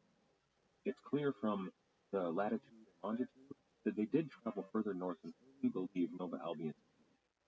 It's likely that in that private meeting with Queen Elizabeth, he had actually been given orders to travel as far north as he felt he could search for the western end of the Northwest Passage. While Francis Drake was on this voyage, that other explorer, Martin Frobisher, was exploring the eastern coast of North America, looking for the Northwest Passage. It was believed that if they could find the two ends, they could prove that there was, in fact, a Northwest Passage, a way for England to get to the Indies and the reaches of Asia. However, of course, Francis Drake didn't find it. He found several inlets and mapped this area fairly thoroughly, but nothing proved to him that there was a Northwest Passage. With his holds full of Spanish riches, fresh food and water, they traveled west, out to the Pacific Ocean. However, it took a full 68 days for them to make the crossing before they encountered an island that actually parallels once again Ferdinand Magellan's. They made their first landfall on September 30th. It was a small Micronesian island tribe that greeted the English warmly. However, that warm greeting was somewhat misleading to the English. You see, this tribe had a custom of communal ownership of all their property. Nothing belonged to any one person, and they would share freely whatever they needed, whoever needed it.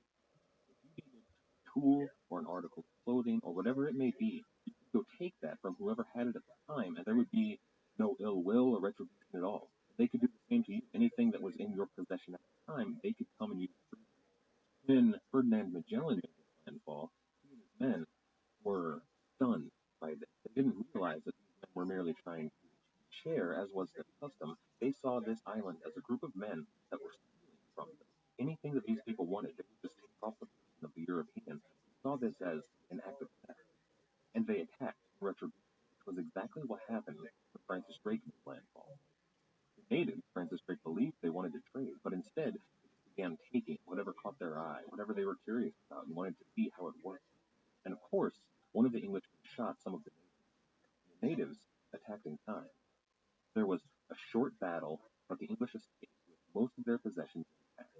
Francis Drake called this island the Island of Thieves. This was, in fact, the same island where Ferdinand Magellan was killed.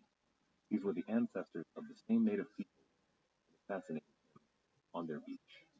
They stopped again in the Moluccas, what are called the Spice Islands, which is not something that was a big stop for Francis Drake, but it must have been significant to them on a psychological level. This was the place that all of the plans for England or any of the other European nations to make it to the Far East, this was where all of the desired, where cloves, cinnamon, certain types of peppers, all of the spices that fetched such a high price in Europe came. However, this late in the game, the Spanish were no longer really present in the Spice Islands. While the Portuguese were still in this region, Southeast Asia, they were really truly hated and lived a somewhat defensive existence. They rarely left their compound. Francis Drake, an Englishman, met with the Sultan of the area, a man named Babu, and though he didn't really have the political authority, he went ahead and opened up diplomatic relations. They began discussing how they would ally themselves, and Francis Drake even offered the Sultan as many English ships as he needed to oust the Portuguese from their waters. The Sultan, after receiving several gifts, gave Francis Drake and his men tons of cloves, one of the most valued spices in all of the world. On top of all of the riches, silver and gold, he had some of the most valuable cargo to date, now in the gold. Francis Drake headed further west, through the Indian Ocean. The rest of the voyage, well, aside from coming upon a reef that was very shallow and running aground, which nearly ended the voyage in its track, there was really very little else. In fact, there's very little else reported. Aside from when they finally rounded the Cape of Good Hope in Africa, there's almost nothing, despite the fact that there were many feats of navigation and seamanship that this crew could have recorded, and failed. It seems that they must have been too eager to get home. It wasn't until September 26, 1580, when the record of a fisherman who was fishing the English Channel remembers that a worn and weather-beaten ship, heavily lilting, made its way into Plymouth Sound. The fisherman remembers a stocky, heavily bearded man with curly red hair leaning over the ship and asking him, "Is Elizabeth still queen?" The fisherman replied to him, "Aye, and in fine health." The fisherman records that he saw that as something as a strange question for a stranger to ask him, who was on an English ship, speaking English and flying the flag of St. George. Of course Elizabeth was still queen. But Francis Drake and his men had been away from home for almost 3 entire years. Drake was to find that that question was not ill-advised. The 3 years that he had been away had proved difficult for both the country of England and its queen Elizabeth. In many ways, they were some of the most challenging the ship faced. Now Francis Drake was soon to meet with her, and in that meeting, he would discover that while Elizabeth was still queen, she and the nation desperately needed the help of Sir Francis Drake. With that, the return of Francis Drake, I think that's a good place to leave off. This voyage changed things. While Francis Drake's other expeditions to the Caribbean had worsened tension between England and Spain, this really showed the Spanish and the rest of the world what the English were capable of, and it changed the dynamic between all of the nations. Next week, we're going to look into what was happening in Europe during the first few voyages of Francis Drake, as well as on this very long circumnavigation flow.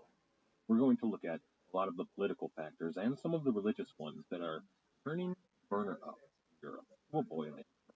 Things are getting ready to explode, and we're going to look at the factors that are going to lead to the greatest Francis Drake and Queen Elizabeth achievement. If you're enjoying the show, why not check out our website at piratehistorypodcast.com. Over there, you can find some supplemental information, such as maps and works of art relating to our topic. We also have, on every episode, a list of sources. If you're interested in learning more about any of the topics that we cover, the source lists also have links that go to the ebooks.com page for that book, where you can pick up a copy of anything you'd like to read more. If you do use that service, ebooks is kind enough to throw me a couple of bucks. We also have an 8-book search bar at the bottom. If you'd like to support the show, there are several ways you can do so on the website. There's a PayPal donate button, as well as a link to our Patreon page. That's going to patreon.com/piratehistorypodcast. There's also an ebook and Amazon search bar, so if you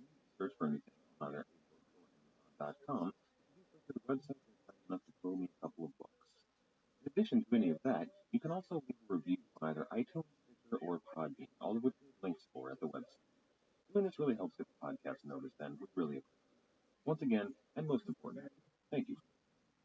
Thank you.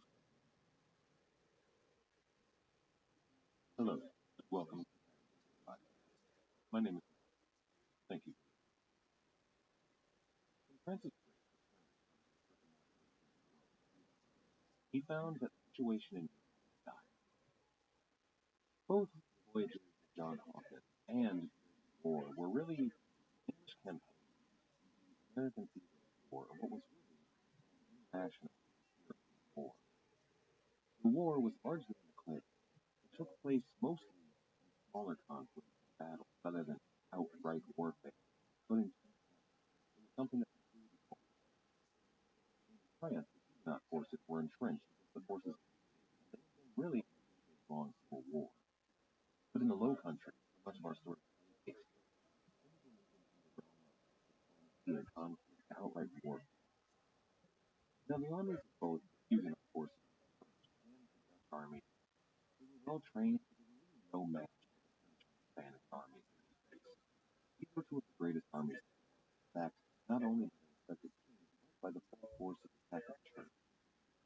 So the Protestant forces of the Huguenots and the Dutch and the English all turned to a third option. Instead of facing these armies on land, they faced them at sea, where they had a better chance. Now, while the Spanish did have the greatest navy in the world, unparalleled by anyone else in the West, we've learned that you don't need a big fleet and a massive armada to take on a great naval power. You need a smaller fleet of quick, smaller vessels, manned by sailors who, while perhaps lacking in moral fighting, possessed a will to fight for their cause. This is episode number 11, The Speed. To understand today's story, we're going to need to take a step back. We've talked about the sea vessels before. We've talked about the Dutch and the Low Countries. They've always been footnotes. They've been background characters in the story of Queen Elizabeth and her sea dog. They're going to be some important players in the story to come that we need to take a closer look at. The Low Countries, well, that's the 16th century name for what is today comprised of the Netherlands, Belgium, and Luxembourg. And even the name Netherlands in German and Dutch means the Low Countries. Now, these countries don't really have as rich history as most of the rest of Europe. Compared to Italy or Germany or Spain or France or England, they're all relatively newcomer on the block. The whole region was largely uninhabited for most of its history. While there were some people living in certain select areas, it was difficult to really build a civilization. It wasn't really possible to build much in the way of towns or cities until the Romans arrived and began industrializing the area. See, the Low Countries are the North Sea and the English Channel. They're that region where the Rhine enters the river. They're a very marshy, swampy area. That same region is famous for its dikes, and it was the Romans who built really the first system of dikes in the Low Countries. The Roman border in continental Europe was essentially the Rhine, and they had it extremely well defended. And they had it defended all the way up to the North Sea, so they built forts and encampments. In order to man and fortify these forts, they built roads, and because of the problem of frequent flooding and the marshy nature of the area, they had to build these roads on raised embankments. And these embankments really were the first system of dikes that dried out some of the Low Countries and allowed people to start inhabiting these areas full time. Now, the post-Roman history of the region is extremely complex. Through all the flooding, the politics of Europe at the time, things are very difficult to follow, but really, this isn't important to our story. What is important to realize is that what became known as the Low Countries never really had a centralized government. Occasionally, one man or another would gain power under to unify some of the Low Countries, but for the most part, they were essentially states that had a cultural significance to each other, but weren't really politically aligned. They had something of a democratic aspect to them. Most of the people in the Low Countries didn't claim to be born a single overlord over all of them. The cities, on the other hand, had a different dynamic. They usually had a governing body, a city council, led mostly by white men who were pillars of the community, but that had a more democratic bent than what was going on in the rest of Europe, where feudalism and monarchy was the order of the day.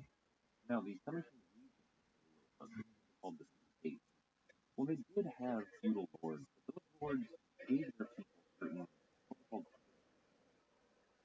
privileges, are something that were or sometimes themselves in their city. Almost all of these provinces had independent tried by a jury of peers instead of by the local church. Now, that's not to say the church wasn't powerful in the Low Countries. It was. It was the most powerful organization and had as much influence in the Low Countries as everywhere else. However, the Low Countries weren't always behind or just it was the place that served and housed men like Erasmus, Robert, though he was for life, was critical of some of the church's less sacred aspects at the time. This was something that was very common in the were notorious at the time. Now, the people in the Low Countries, one of them referred, I think, it wouldn't be referring to a foreign power. Life in the season was centered around this. It was constant in the form of flooding, as well as the things that kept them alive. Farming was a farmland long and flooded with water that so most of the people in the Low Country made their money and their fortune merchant activity, and the major trading hub in all of Northern Europe was in the Low Country. Now again, we talked about Antwerp on the show. That city that was allied largely they bought nearly all of England's wool behind that wood.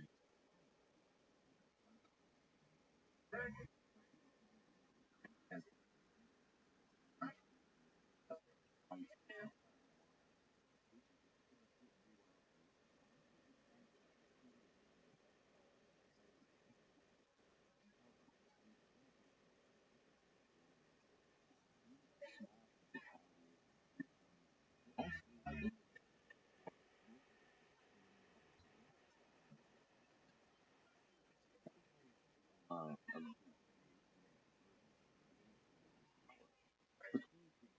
appliances open sometimes called like buying preventing against fire. In 1642, all of the 17 provinces of the Low Country fell under the rule finally of one man. That was Charles V, Holy Roman Emperor. That same emperor that was in office when Martin Luther was powerful. Charles V was arguably the most powerful man in Europe at the height of the Roman Empire. He was heir to the Holy Roman Empire. That was his by birth. However, also his by birth from a marriage generation before, he also had control of the Low Country. That marriage alliance that same line of now beyond that. On his mother's side, his grandparents were Ferdinand Catholic monarchs, those very same monarchs that Christopher Columbus Charles inherited their throne as well. But Charles ruled not only the Holy Roman Empire, not only the Low Country, but Spain as well as all of Spain's holdings, including those in North Africa and in the Americas. He controlled what was, in terms of sheer land mass, the largest empire the world had. This, however, proved to be a bit much for Charles. Even the Roman emperors at the height of the empire decided they needed to keep up with ruling that much much more once. So in 1655, Charles abdicated in his homeland, the Holy Roman Empire, Italy. He abdicated in favor of his brother. However, for the rest of the empire, that being the Low Country and all of his people, he abdicated in favor of his so much of Spanish Mary sat on the throne of fought a war with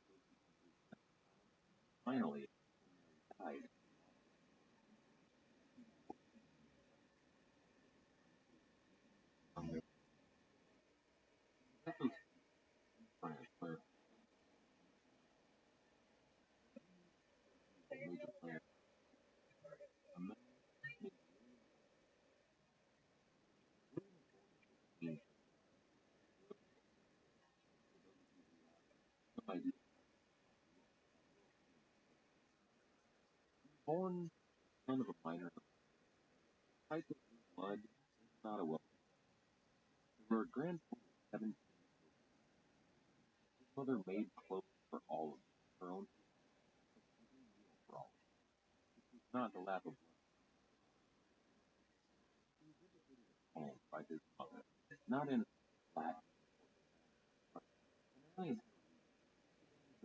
along with mother's cousins, mostly the Protestant. Slaves was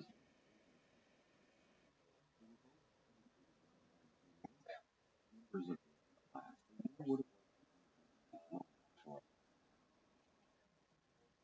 Then, at the age of 11, one of his men who had been some of within the borders of that he left full his mate, William Nassau, at 11 years old, William a boy. Now, the king of France was not willing to let a young nobody Protestant become one of the but instead of refusing, they elected to have him be all the court of who was the also sister of Charles. His life at court was he had been first baptized. Well, home here traded his homespun black wool for colorful and linen. Home for and robust. William excelled in not just the things that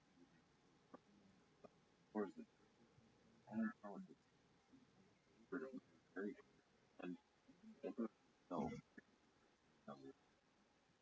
known to when the emperor was one of his provinces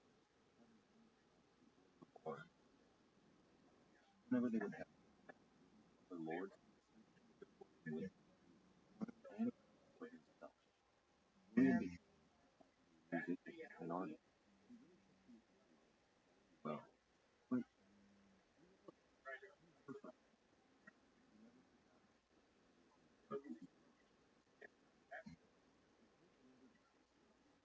great.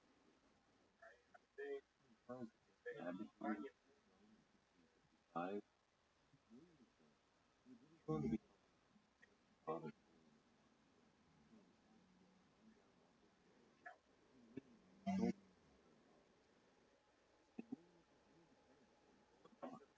He was Charles Frank. Only the years had raised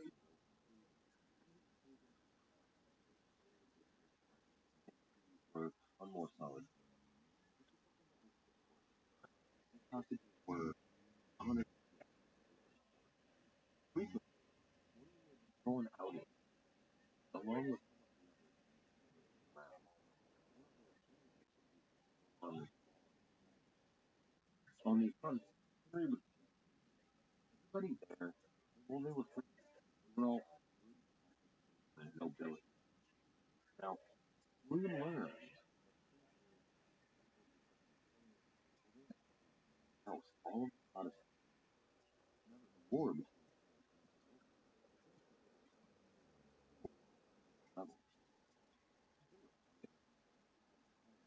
learned Protestant talk about this battle. Listen to all this boasting. He said nothing. However, his mind must have been troubled. Protestant house. His mother and father were members of the nobility. His own land in the Low Country were filled with untold numbers of Protestant peasants. Everything had to William had trouble at home in the Low Country. Philip had left the Low Country after signing the peace accord, after having all those Spanish soil. He had left around on their something that he had done. More and more Spanish officials were being appointed in power as well. Something that was technically not the country. He was either but to be these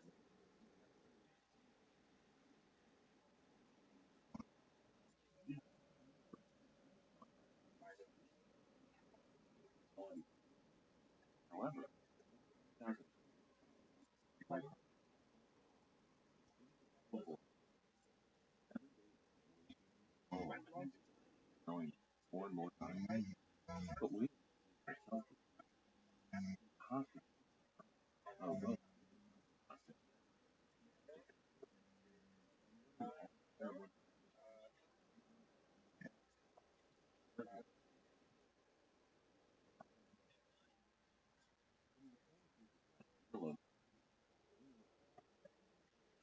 well he had been like half Marguerite was supposed to rule the world council. Council was something of a throne. All of it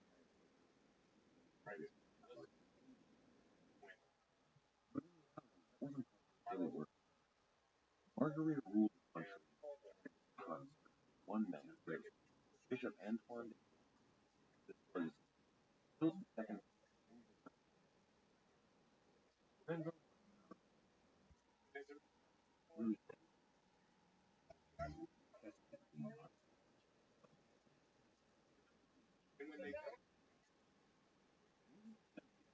first couple of years after all of the 17 states, he organized them and formed them and even began a network of correspondence that talked to each other very quickly.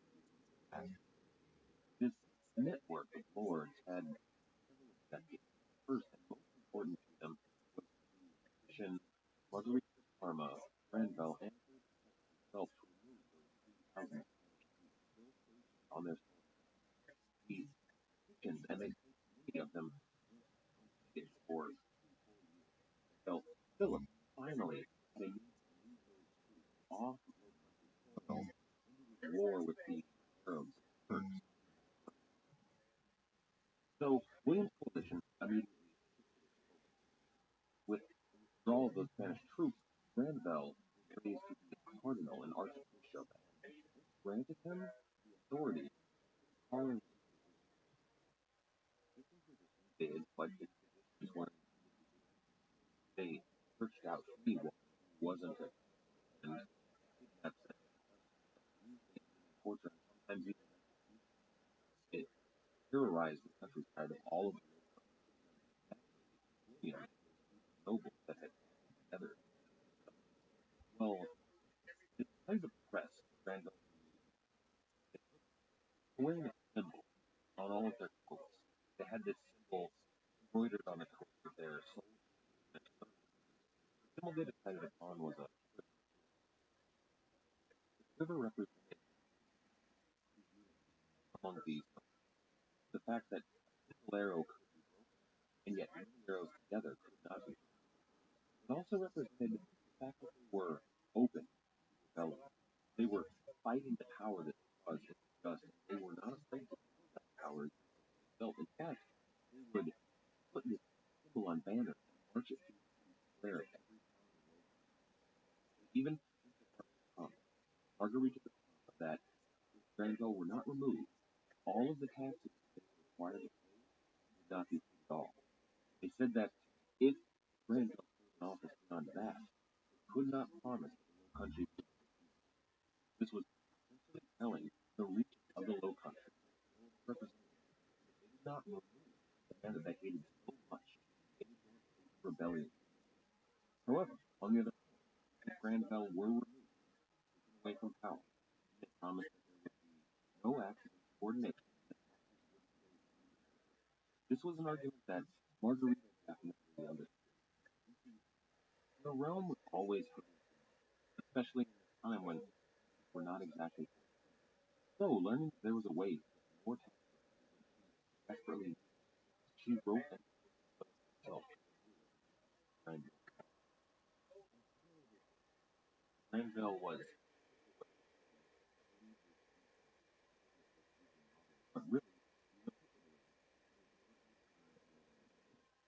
now, much the way that William recognized a young man, similar to how he possibly got to France, daughter, to Margarita Parma, to her court, in return, Margarita,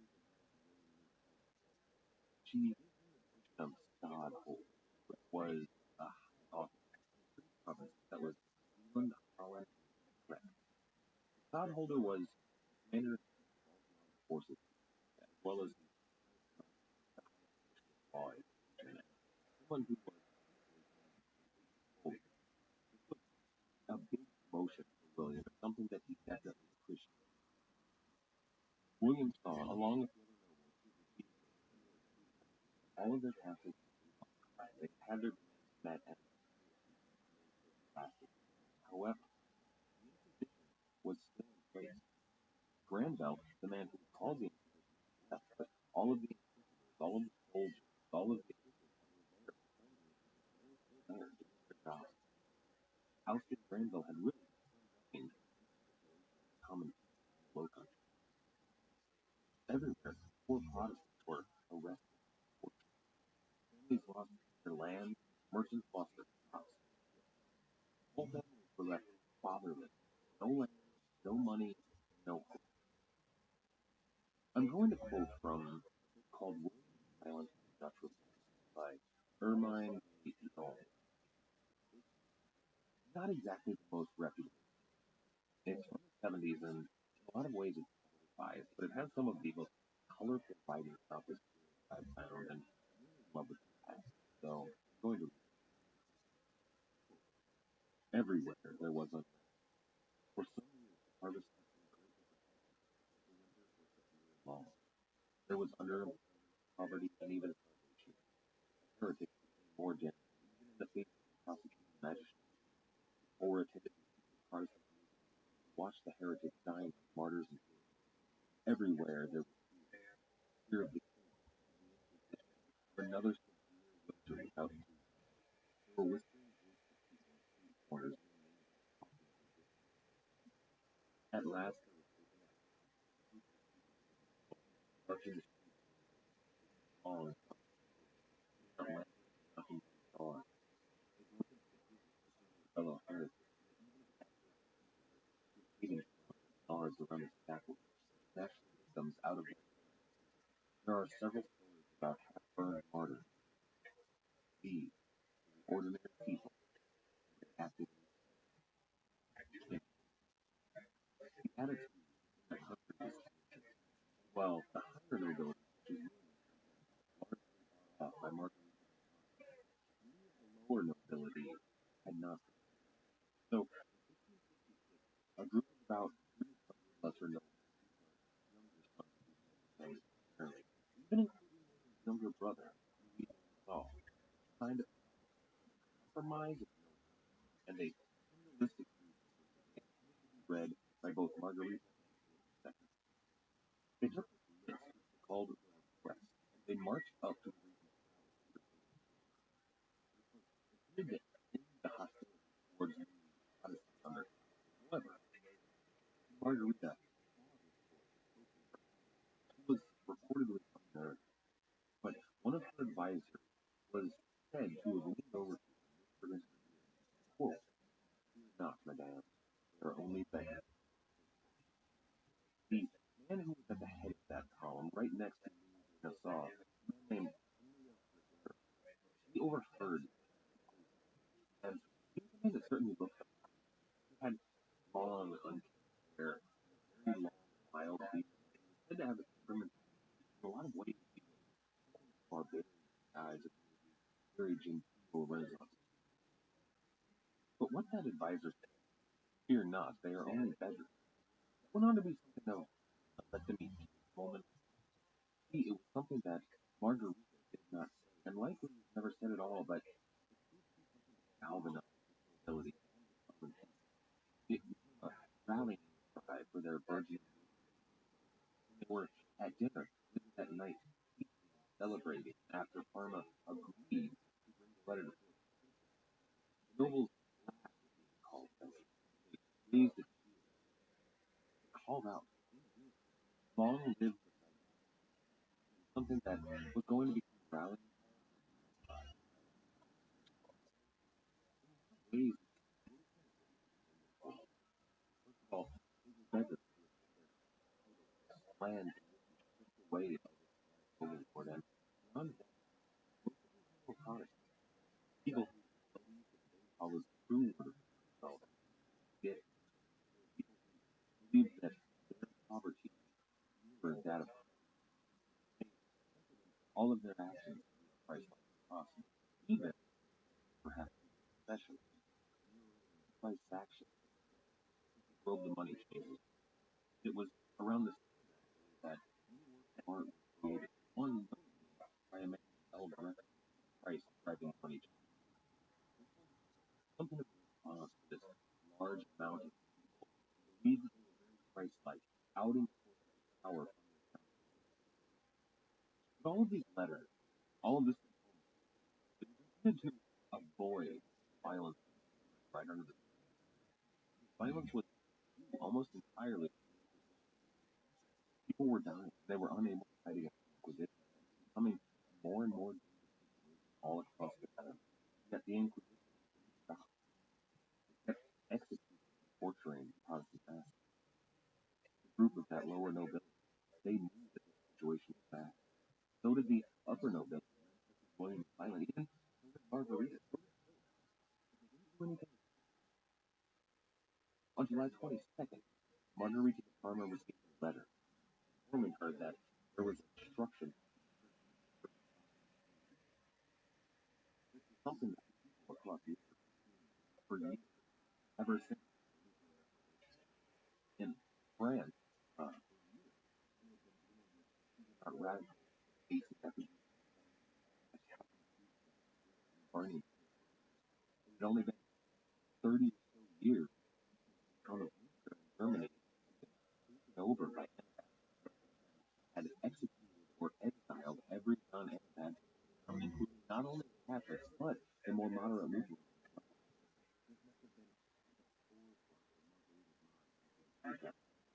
She knew no one unfortunately it was on the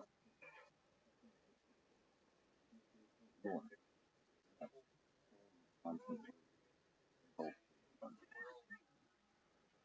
Called or yes, and it began called South Effect.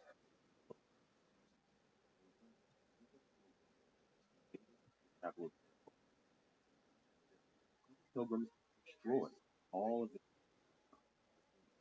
and as much church. It was a violent affair, but it wasn't as violent as happened elsewhere. No loss of life, no clergy, no people attacked beyond defending their property. It was as civilized as look at this iconoclastic churches all over the world. Almost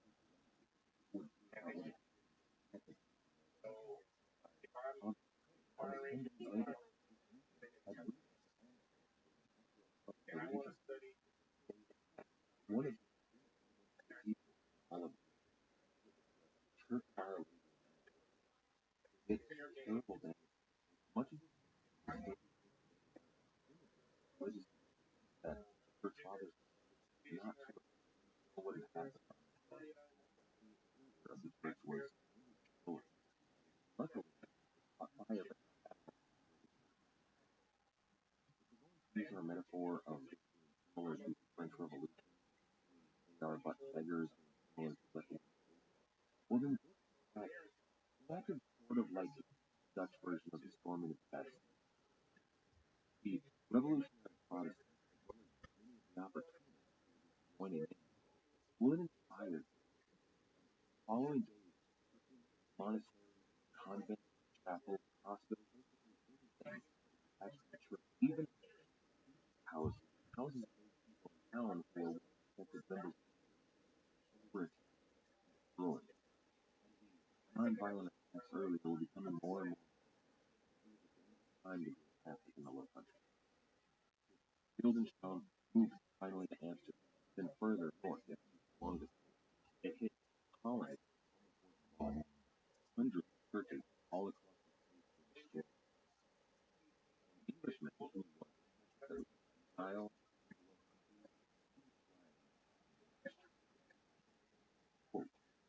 these fresh followers of down the taste of him, not only of Our Lady, of all others, they tore the dashed carved work of brass and break the altar, oil over rescue the iron, invade away or break the palace vestments, hold up the brass and grades. The blessed sacrament of the altar trod under their feet, and horrible as it is, these false brethren burned and rent not only all kinds of church books, but moreover destroyed whole libraries of books of all sciences, the Holy Scriptures, and ancient fathers. As horrific as it must have been for any retreat, or even for the parts of Guildenstern, was almost a fun affair. It had an element of carnival. There were people who were around this, not exactly part of serving beer and sausage and bread and cheese. In fact, there were even plays put on by some of the youth around who were acting a play of versus beggar. The attack lasted for over 2 weeks, and naturally, after they died down, either Margarita or Philip II allowed this to go on. So Philip II sent in a man called the Iron Duke, Fernando Alvarez de Toledo. The Iron Duke was a military hero who was renowned all throughout Europe for his He had done really well against the Mediterranean. He had done very well in the war against France. He was a man that was feared by and now he brought down to the full nobility in everything they could to themselves iconoclastic. Immediately after arriving at Brussels, Duke of Alba established an organization and arresting even having the iconoclastic. He arrested one from beggars up to the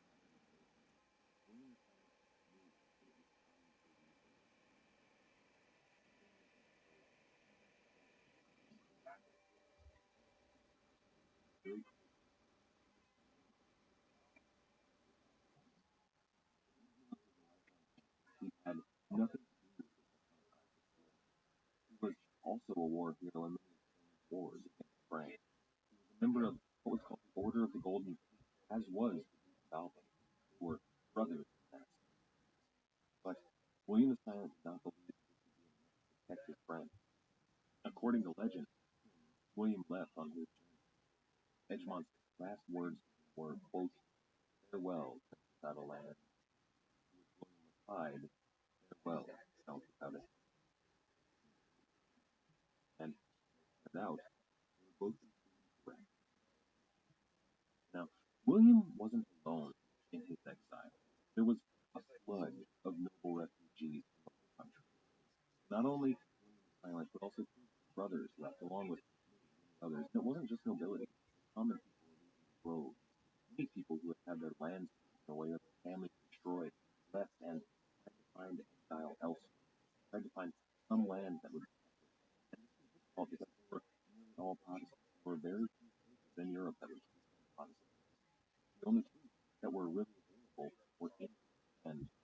France or the nations of France and the Holy Roman Empire would not Protestant refugees.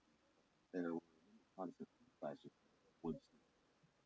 William and his brothers were actually Germany, but tide of people who were escaping elsewhere in Europe, they began making contact. Many of these people already knew each other and lines of communication open. We do not land in France, these many Dutch exiles in England, and those like William Orange that were living in the sympathetic began to organize a military. The French Huguenot force that allied itself headed to attack the southwest from France. William's brother Louis saw he was going to from the northeast into Holland, and William Silent was going to attack right the French Huguenot force never even made it to the Low Countries. They were intercepted by a force of the French king before they were. Alba, who was supposed to be distracted by this initial Huguenot invasion, was able to deal with very easily. His army was small and more of an irritant to that valuable land while Alba was engaged elsewhere. Louis was so William had 21,000 troops faced off against the Duke of Alba. However, Duke of Alba did not fight William. He entrenched his forces nearby. William presented battle to him a total of 29 times in a month. But every time he would present battle to Duke of Alba, Alba would not. He would up, not allow William to assault on his position. Any time that William would head to the city or any other valuable resource, Alba would launch an attack if he would never enter battle. This wasn't cowardice, this was strategy. These 21,000 troops, the vast majority of them were paid mercenaries. Eventually, all of his money dried up. Mercenaries aren't being paid. They're not fighting for a cause. The army fled. Soon, William Silent was forced to flee. The planned glorious military conquest of the Low Countries failed. The Huguenot forces were invested in France and could no longer be repelled. William spent all his money on essentially entirely useless. He realized that he had to turn to other tactics, other troops, other battlefields, and other allies. To quote the Dutch American historian, England,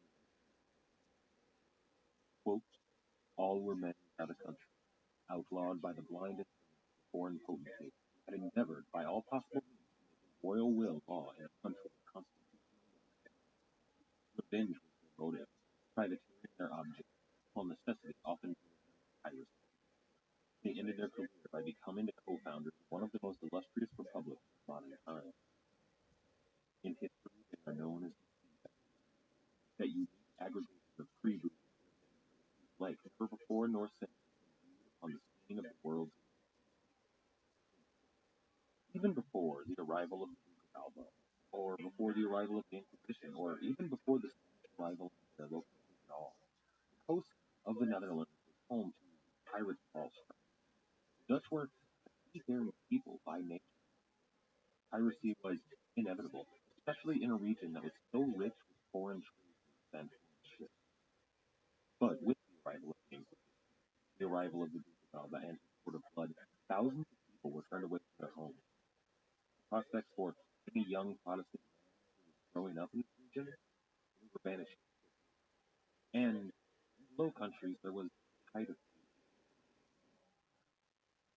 the men who had for decades been nothing more than outlaws were becoming to the Dutch a valuable resource. Any man who had a ship and the will to attack Spanish ships, or Portuguese, or French, or really any Catholic ships for that matter, well, they had their ranks swelled with hundreds upon hundreds of young men who had no other prospects in life. These men were hungry, desperate, and angry. They were joining pirate ships at an alarming rate. What had once been just a few small single pirate ships grew. They would take any merchant vessels they could find, arm them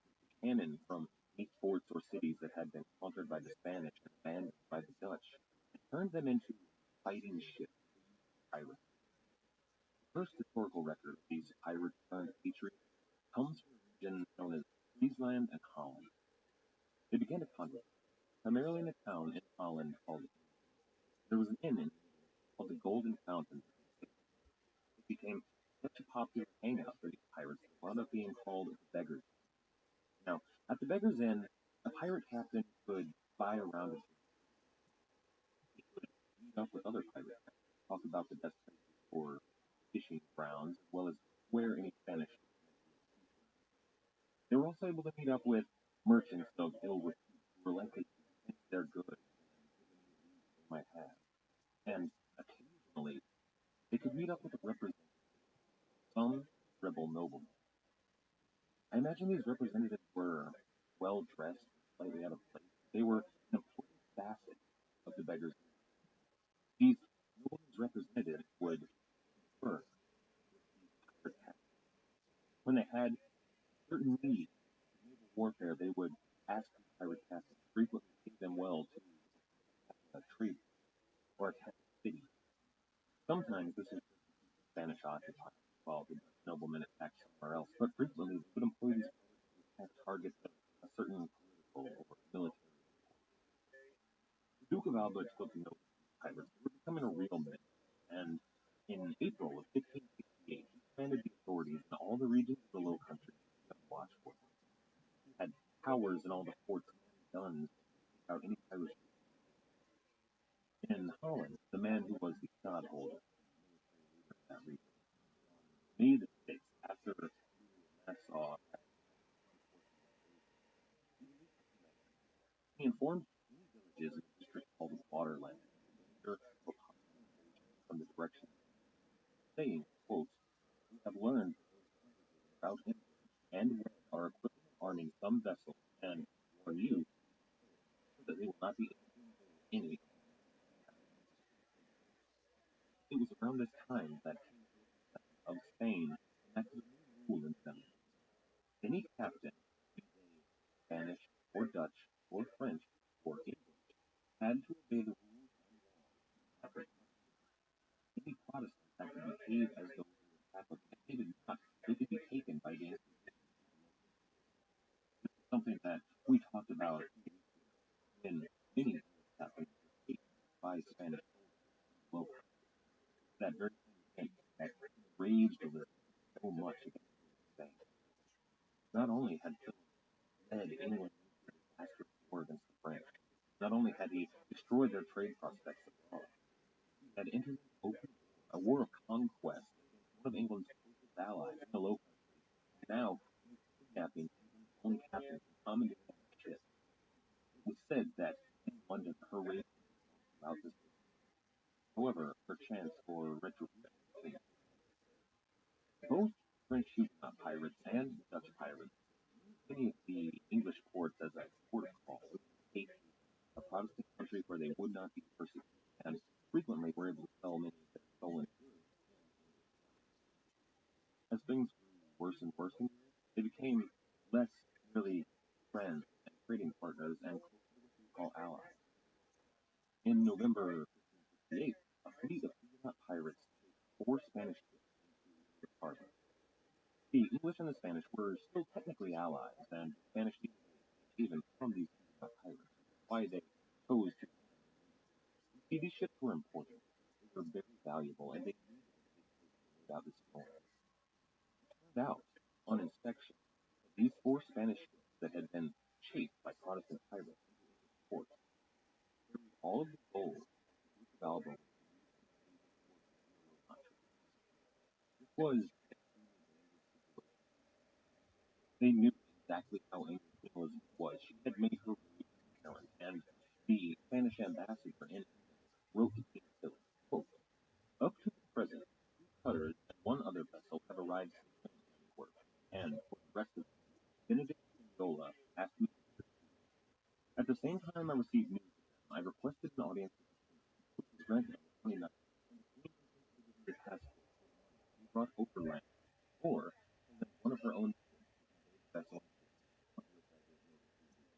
I warned the captain and had letters from the Queen and the officials of the court ordering them to end the ship, which I read as although done so, pirates have attacked us. Some of our men have been killed defending their vessels, with a greater loss there, part of it. Many people have advised the Queen to seize the money, and the Vice Admiral has written a letter to the Senate. I am hourly order. Elizabeth had signed an order of safe conduct, for all of the gold to be taken over. From there, it would be given to escort. This is all exactly what she was supposed to do. She was still allied to Spain and gold, though she didn't have any intention at the time of betraying and, as many reports suggested, taking gold from him. She signed the document on December the 2nd. It was then, the very next day, on December the 3rd, that a letter arrived in London. It went into the hands of William Hawkins, the older brother of John Hawkins, who was the man that had written the letter. The letter came from the Caribbean, informing William Hawkins, who informed the Queen, that a hurricane had dashed their fleet in the Caribbean, and that they had subsequently been betrayed and attacked by Spanish officials in the Gulf of Mexico. The day after Elizabeth signed the letter of safe passage, that was when she learned of that troublesome voyage of John Hawkins, that same voyage that Francis Drake was the captain of the Venus and abandoned the rest of the fleet to eternity. The Queen learned that the Spanish officials in the Caribbean had killed her appointed naval officer, and currently all of the gold intended to pay the troops who were occupying England's closest ally is traveling overland to the border. Elizabeth learned that that gold did not actually belong to the Spanish. It was a loan from a wealthy Italian merchant at 10% interest. Elizabeth, after learning of the betrayal of the Spanish, sent her top advisor, William Cecil, to discuss the terms of that loan with the Italian merchant. She gave him a better offer in the terms of interest, and considering how dangerous the situation was in the Low Countries, the Italian merchant saw that loaning the money to Queen Elizabeth was a much safer bet. So while en route to the city of Dover, all of the gold that had formerly belonged to the King of Spain was transported directly to the Tower of London, where it was put under heavy guard.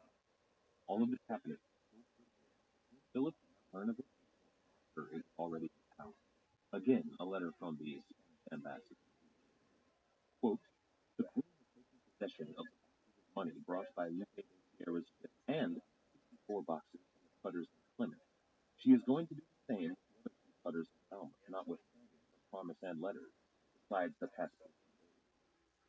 The Duke of Alba has ordered all English ships and property to be seized. They tried to raise the mob against the foreigners, but the aldermen and constables acted well and took possession of the streets, so that matter was ended in the seizure of property. The sloops that these pirates have taken are full of Spanish ships, all very valuable. They, the English government, have also seized the property of the Portuguese.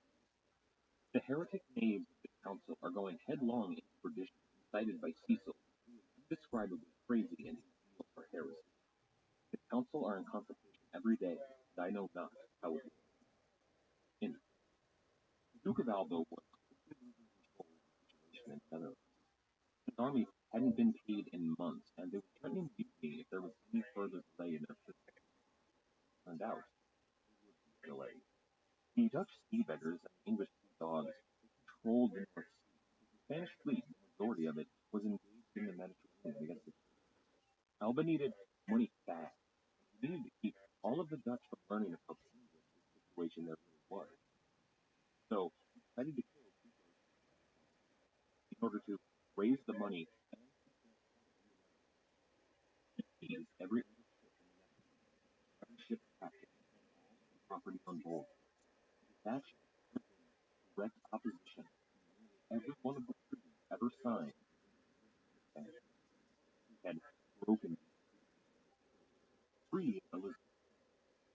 She decreed, quote, any merchants born or living under the allegiance of the King of Spain who may be found in towns, ports, or other places under the suspicion of hiding or disguise, or in any manner of fraud in order to prevent the retention of themselves and their goods, shall be called to account by the officers of justice of such places with the help of all justices of the peace, who shall inquire and examine said merchants by all legitimate means, and cast them into prison, no matter to what nation they belong, including all those who may have met or helped to hide those who practice such fraud, and especially those who may get concealed such persons and their property.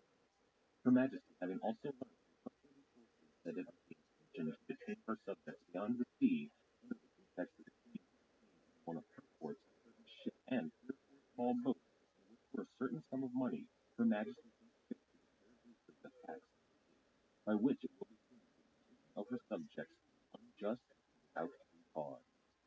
Indeed, this was a dangerous situation, but as it turned out, it was exactly what it was.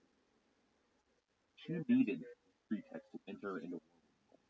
Things had grown so dire, but if she were one of the treaties, then many of the independent powers in Europe would have sided against her. And now, as Spain was the first to break the treaty, she had every excuse she could possibly need. Finally, William Cecil could now meet with William of Orange officially and begin to plan. The English would offer any aid and succor to any Dutch patriots that needed it, especially the sea. The sea beggars began to use England really as their primary base of operations. In return, the sea beggars would do all they could to expel the hated Spanish from the Netherlands and restore England's place as their primary trading. After the meeting, William the Silent sent his brother to the French Huguenot port of Rabbi Rothschild, where there waited 18 ships of the Dutch sea, led by a man named William de la Marck. William the Silent had provided his brother Louis 18 letters that he was to present to each one of the ship's captains in this small Dutch fleet. Each of these letters was a letter of reprisal, a letter of marque, that would legally, under the terms of the Dutch Revolution, allow them to attack any Spanish ship in their waters. At almost the exact same time, Elizabeth had done exactly the same thing to many of her sea dogs in both the North Sea and the China and the Atlantic Ocean. So had many of the Huguenot pirates been given leave to attack any Spanish ship they cared to. The Dutch, the French Protestants, and the English were all allied together. The battle lines had been drawn. The lines were drawn down divisions of both religious and political. These were really the first maneuvers in what we could call the 80 Years' War. That was a global war that for its first years would be fought by pirates on the high seas. But that's going to be all for today. We've given a lot of background on the Dutch pirates, who are going to be major player in the story, and set the stage for some of the most notorious acts of piracy. Next week, we're going to look briefly at the Huguenots and some of their earlier days. Then we're going to look at the actions of both the French and the English and the Dutch in the fight on the high seas against the allied forces of the Spanish and the French. This is going to be a war that would take Europe forever and take the politics of the Caribbean into the 20th. I hope everybody enjoyed this. It took a little longer to get out than most of our previous episodes have. The story is getting very complex, and all of a sudden, there are a lot of moving parts. And I wanted to give some pretty important background information into some of the key players. You're really going to need to know some key stuff. Things are coming to a head very rapidly, and things are about to get, frankly, crazy fast. If you're enjoying the show, why not check out our website at piratehistorypodcast.com. Over there, you can find some supplemental information, such as maps and works of art related to our topic. We also have, on every episode, a list of resources we use. If you're interested in learning more about any of the topics that we cover, those source lists also have links that go to the ebooks.com for that book, where you can pick up a copy of it if you'd like to read more about it. If you do use that site, ebook is kind enough to throw me a couple of bucks. We also have an 8-book free card to go. If you'd like to support the show, there are several ways you can do so at the website. There's a PayPal donate button, as well as a link to our Patreon page. That's going to patreon.com/piratehistorypodcast. There's also an ebook and Amazon search bar, so if you need to search for anything on either ebook or Amazon.com, you just go to the website and kind enough to throw me a couple of bucks. In addition to any of that, you can also leave a review on either iTunes, Stitcher, or Podbean, all of which are linked over at the website. Doing this really helps the podcast in the past, and we really appreciate it.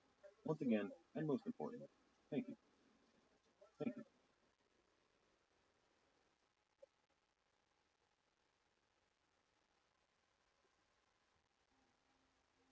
Hello, and welcome to the matter if it's not. His name is in March 1569. The French port of La Rochelle.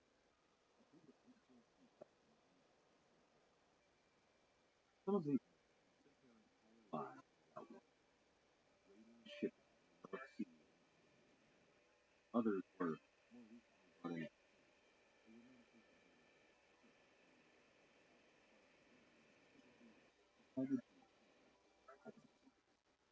They were talking about new development.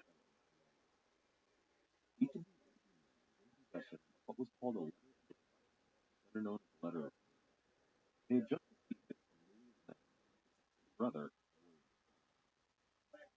These men always been outlaws, on the run, on the high seas from the authorities, be they Spanish, French, or from the Low Countries.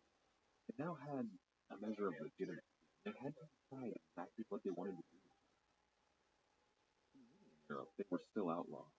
They would have to run from the Spanish, as they always had, and from most of the Dutch authorities. However, in the ports that were friendly, be they the port they were currently in, La Rochelle in France, or any of the ports, or even some of the ports in their homeland country, they would be able to stay there without having to sneak in by this. They could sail in proudly, and instead of pirates, they would be seen as freedom fighters.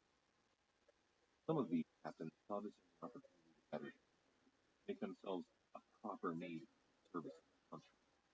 Others, and some of the most powerful among them, saw this as license, plunder, attack ships, and raid. This is episode number 12, The Rising Tide.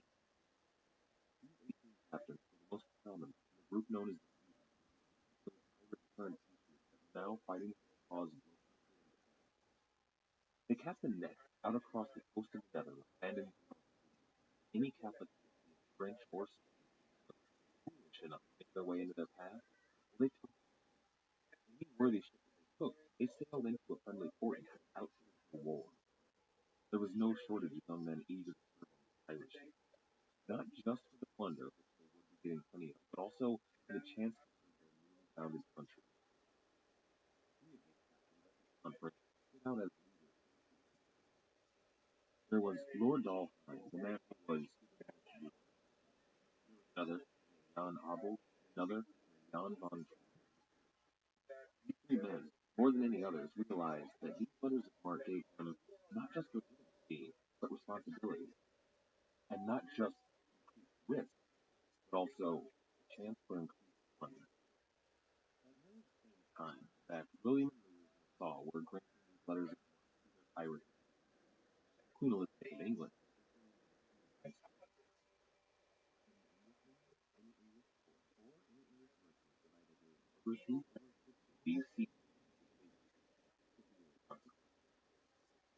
at least that's what the decree said on. In reality, things were somewhat different. One of those John Abel five ships off the coast of Holland, local authorities that Holland out to capture. Now, Jan Abels had 10 or maybe 11 ships in his command, so he easily could have taken these Dutch vessels, but for two reasons he decided not to. First, these weren't Spanish ships. Though they had been ordered by the Spanish to capture them, they were Dutch vessels. And second, despite the fact that he would have won that fight, he was a man whose object was not battle, so he decided to flee. He had a particular hiding place in mind, but unfortunately, one of those channel storms blew in and forced him to seek harbor in naturally, an English harbor official came out to inspect his vessel, a vessel stolen, filled with Spanish loot, and manned by heavily armed Dutchmen. John Abels, though, wasn't willing to leave, despite Elizabeth's proclamation. He produced his letter of marque from Louis de inspection. He assured the man that they would not harass any English vessel. The harbor master inspected the letter of marque and the cargo and agreed that everything seemed to be on the up and up. John Abels asked the harbor master where might be the best place to sell his entirely legally obtained cargo. The Spanish ambassador in England would have been outraged at any other point in his life had this happened. However, he had other things occupying his mind at the time. Only recently, Queen Elizabeth had acquired all of the gold and silver paid in the Netherlands. She had locked it away in the Tower of London, never to see the light of day. King Philip II, was understandably outraged by this, and there was a constant line of communication going between the two men, and it was very clear that the Spanish ambassador was in trouble. Beyond that, ever since the Spanish had seized the English ships in the Low Countries that were vessels not adhering to Catholic law, the Spanish ambassador had been placed on his house arrest and only ever allowed to leave his home to visit court and even then only under heavy guard. It was on one of these occasions while visiting the court that he saw the Queen leading them in from a notorious who was the ambassador from William the de facto prince of the undeclared Netherlands Republic. That emissary was Lord Dalhousie, that man who was essentially the admiral of all the sea devils. He was the admiral even that young office who was busy in that English port, selling his ill-gotten goods, buying rounds of drinks for his men, and presumably enjoying some of the local women's. Lord Dalhousie was attempting to build an alliance between his men, the Sea Beggars, and William of Nassau, and he had also been to La Rochelle meeting with attempting to build an alliance there. These three groups were essentially creating a league of Protestants in Europe, a league that was struggling against the combined people forces of Spain and France and the Holy Roman Empire. This was in response to many of these people forces moves against the Protestants in Europe. For example, the Duke of Alba and King Philip had elected to blockade all of the English ships in their English ports. Notably, there was a wine stuck in London. It was bound for La Rochelle and not allowed to leave the harbor, and more importantly, there was a wolf who was unable to leave English shores. They were intended to sell to Germany, and they would sell a large percentage of English wool, so much in fact that it was threatened with fiber. It was even feared that if the fleet weren't allowed to sail, this might collapse England's entire economy. To break the blockade, Elizabeth sent out her most trusted servants. She sent out the Hawkins brothers, John and William Hawkins, from that troublesome war. She sent out the Winter brothers. She also sent out Francis Drake and all of his brothers as captains of vessels to harass any Spanish ships that were blockading their trade, and occasionally engage in what was really almost outright naval warfare. This was really one of England's first naval actions as a nation. After chasing off the Spanish blockade, she aided the Huguenot forces in the Channel and cut open the port of La Rochelle, both for the French and for the English traders. The Channel was becoming a place for treasure for any Catholic ship. So many French corsairs and Huguenot forces were tied down in the Caribbean that really they'd been unable to keep the Channel free. However, with this new alliance with England, they were really able to bolster their numbers and both the royal French forces and the Spanish from interceding in this trade. Now, on the east coast of England and in the North Sea, as well as along the coast of the Netherlands, it was really the Sea Beggars that was the race. During this time, after the break of the blockade, hundreds of French and Spanish ships were taken, many of them stolen, and still more burned. The navy of the Huguenots had, for a long time, really been a well-organized. The Huguenot rebellion had well-established laws. However, now that the Sea Beggars and the English navy were both in the fray, they really were able to press their advantage in their size. This was the first time that England had really been able to put that massive navy base into use. And the Dutch were organizing as well. Beyond the strategic ragtag pirates they had been, they were becoming something more. Their fleets had grown too large, and the numbers swelled too much to rely on backroom meetings at the Beggars' End. They decided to elect officially Lord Dalhousie as their admiral. Then, on August 15, 1569, they signed an accord. It read, quote, "Whereas, during the past year, the greater part of the nobility of Friesland, as well as Holland and this country, have been driven away from their fatherland, leaving behind goods, wives, and children to assist one another with all their possessions, bodies, and lives, only for the purpose of damaging, destroying, and annihilating the Duke of Alba and none of us shall, on his own account, either conceive and plan or begin any task without the knowledge of all, and without the consent of our common conscience and assembly. There were still navy, there were still pirates, and our object was still plunder, but they did agree in that decree to give half of all of their proceeds to the cause of Netherlands. The combined forces of the Protestant forces at sea proved to be too much, at least in the North Sea, for the Catholic. So they turned to a higher power. They turned to Pope Pius VI. He published a papal bull on February 26, 1570. It was called the Regnans Excelsis, and it read, quote, "We declare that Elizabeth and patroness of heretic, and her adherents to be fallen under the anathema, and to be cut off from the unity of the body of Christ, and her, Elizabeth, to be deprived of her pretended right to the realm, and of all and every dominion, dignity, and privilege, and also the noble, subject, and people of this realm, and all else who in any manner have been opposed to her, to be forever absolved from that oath, and all duty of allegiance and obedience, and by the authority of the President, to absolve them, and deprive the said Elizabeth of her pretended right to the realm, and of all else aforesaid." End quote. As mentioned in this papal bull, it was this action that so enraged not only the king and the council, but surrounded. He, after this occurrence, finally convinced Elizabeth to allow him to go on what would wind up being known as Great War. If you are new to the show, or this is your first episode, I'd really suggest going back sometime and listening to the radio updates that the were.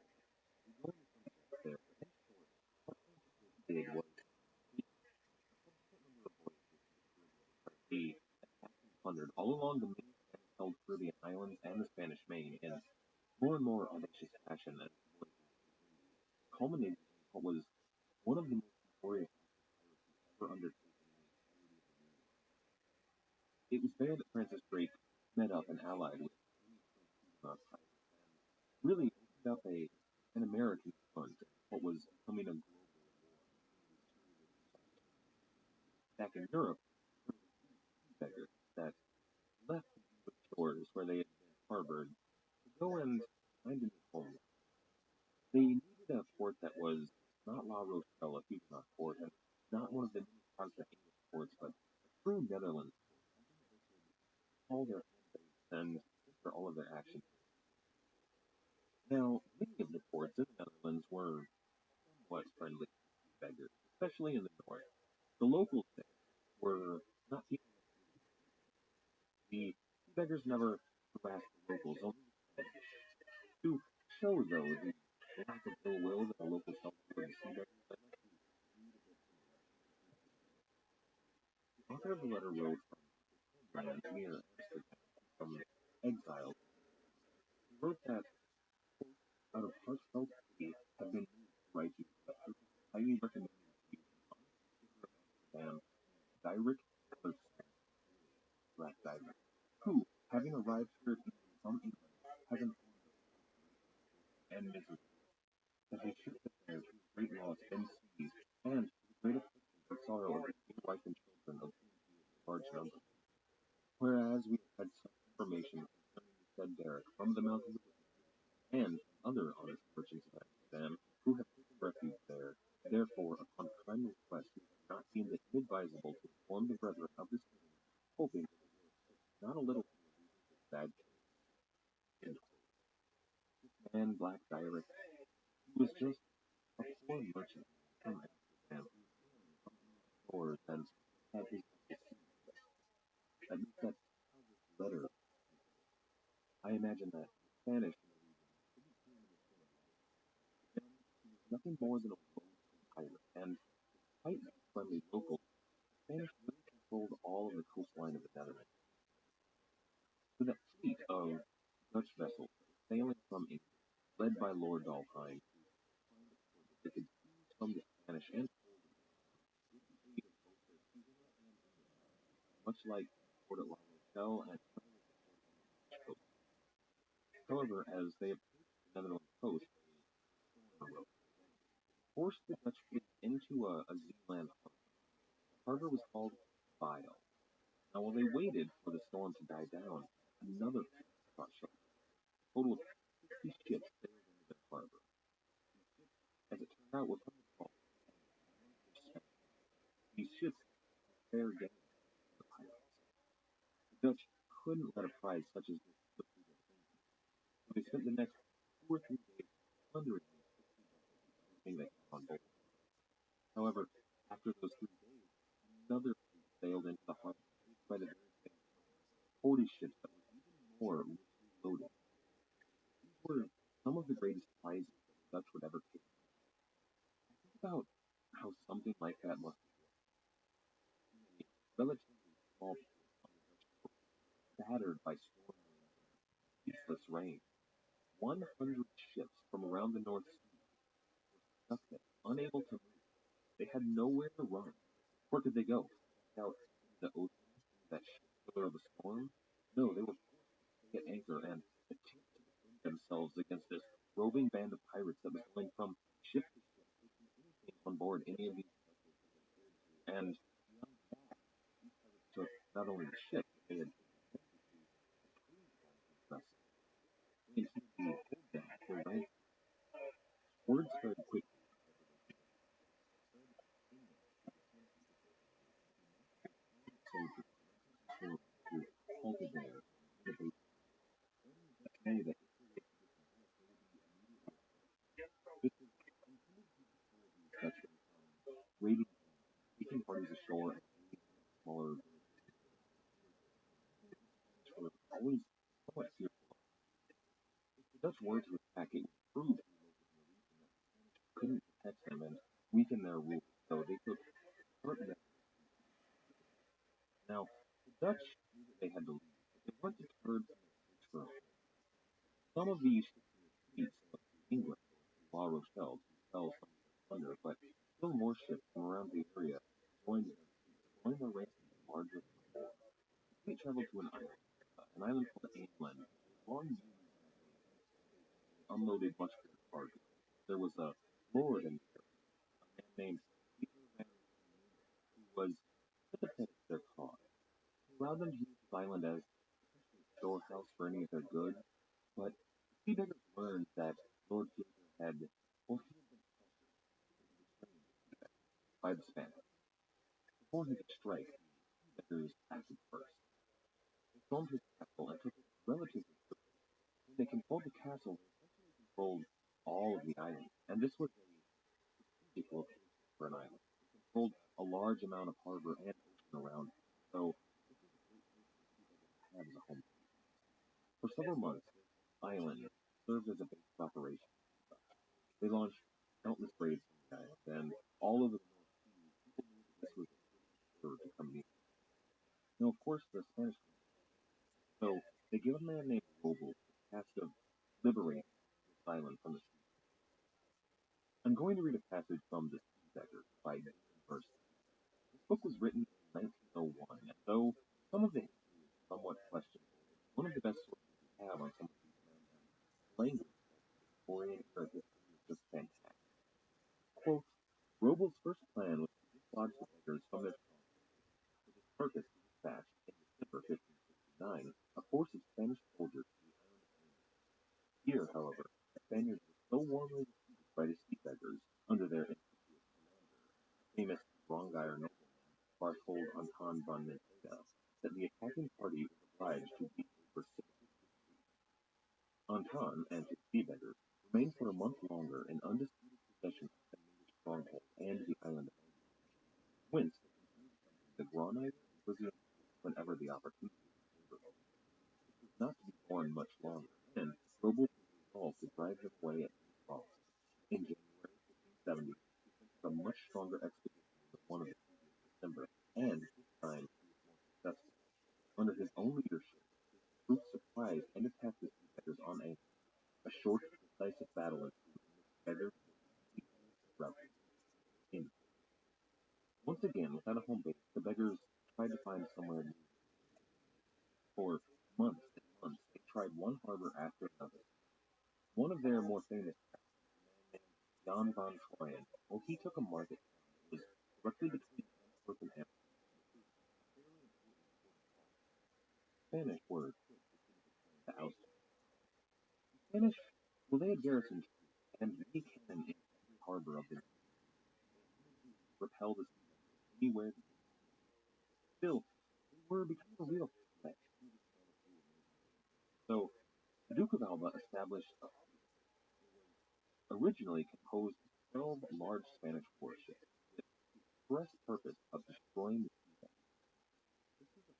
The lakes of the North Sea hadn't seen for some time. The beggars fled as fast as possible.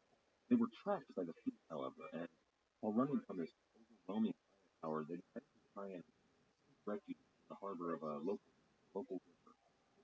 They expected these large vessels to follow them. However, some of the vessels were able to. The fleet upriver, and finally, they soundly defeated the sea beggars. They took two of the sea beggars' largest ships and sinking two others.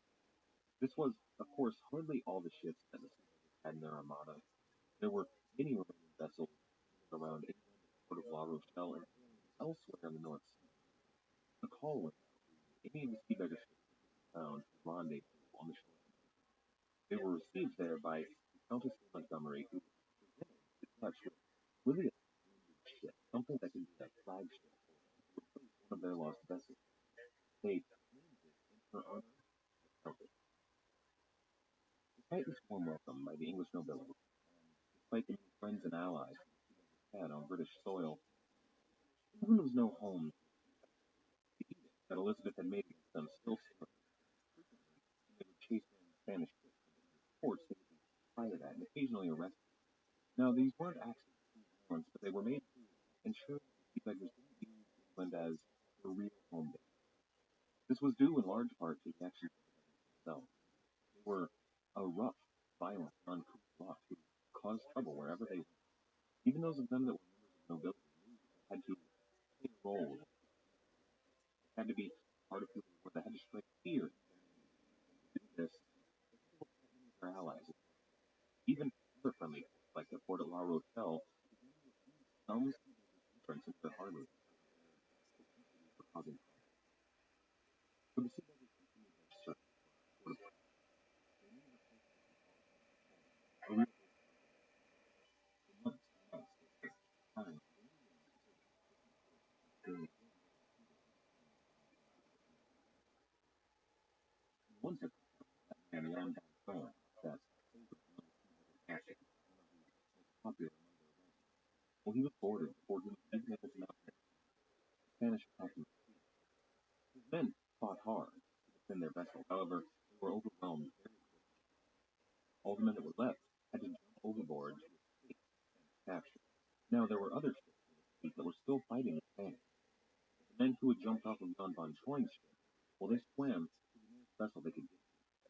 They climbed aboard, and unfortunately, they found a company of Spanish troops had already taken her.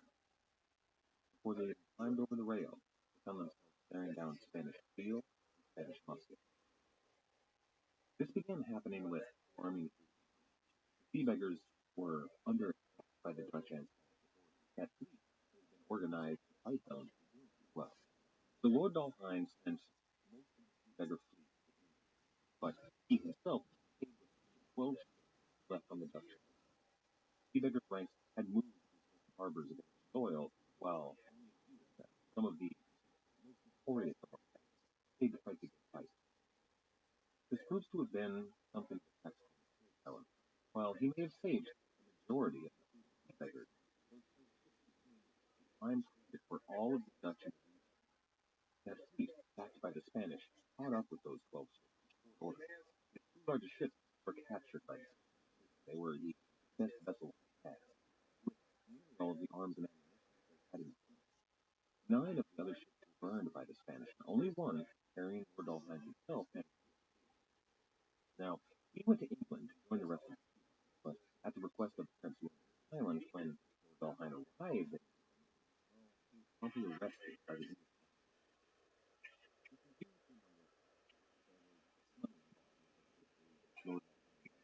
And several other things that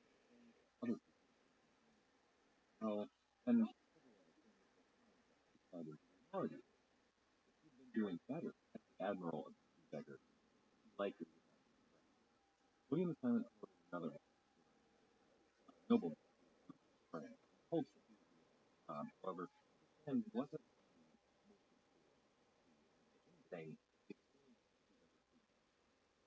the core element trying to and however, many of the other sea beggars, those that rounded out their number, well, discipline began to break down.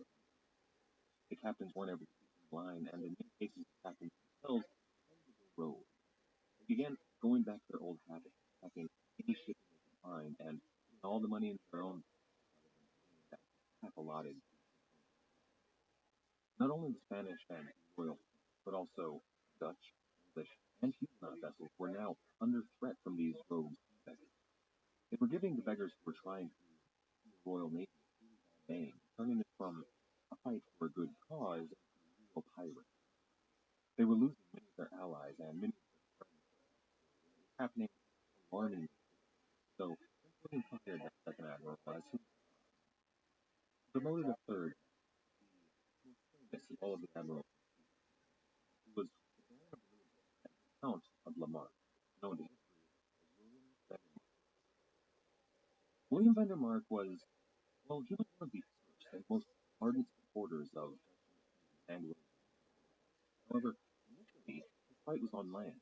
He was a man who acted as a general, but being from the Netherlands, he and reportedly quite a bit. He contacted any of the rebel rogues, any of them that were still willing to pause under his leadership were allowed to come back in the fold. Any who had decided that regular piracy was more to their liking, they were essentially exiled. Now, he rallied all of the ships that were still loyal, moved operations to the Netherlands and because of that fleet that was pulling stores and caused. So, under Vandermark, they operated out of the harbors, primarily in the channel around Dover. A second of the sea was doing perhaps even better than operating off of the island. Now, their attempts to take a home base, to attack a port on land and hold it, it all ended in failure, and the sea beggars were broke, as was Prince William. They needed great. So, rather than attempting naval warfare or on land warfare, the sea beggars turned back to outright. They were taking only Spanish, only the Catholic enemies. They tried to steal everything they had. They became a real danger and a real. Well, that edict of Elizabeth, the sea beggars still stood. The sea beggars making so much money through piracy, they bribed any quartermasters on English soil with as well as any government officials. They sent some of their money back to William, but most of it went to go to the sea, not so they could while it away on drinking, but much of it and better. Under William Vandermark, the sea beggars brought back their ranks, despite the fact that they were acting as pirates, they were acting and attacking every French and Spanish ship with their hands on. The channel for the French and Spanish was now more dangerous than ever. It was split between England and La Rochelle. There was a region that it was just immensely dangerous to travel through. To get any shipping through, they had to send it through with a large fleet.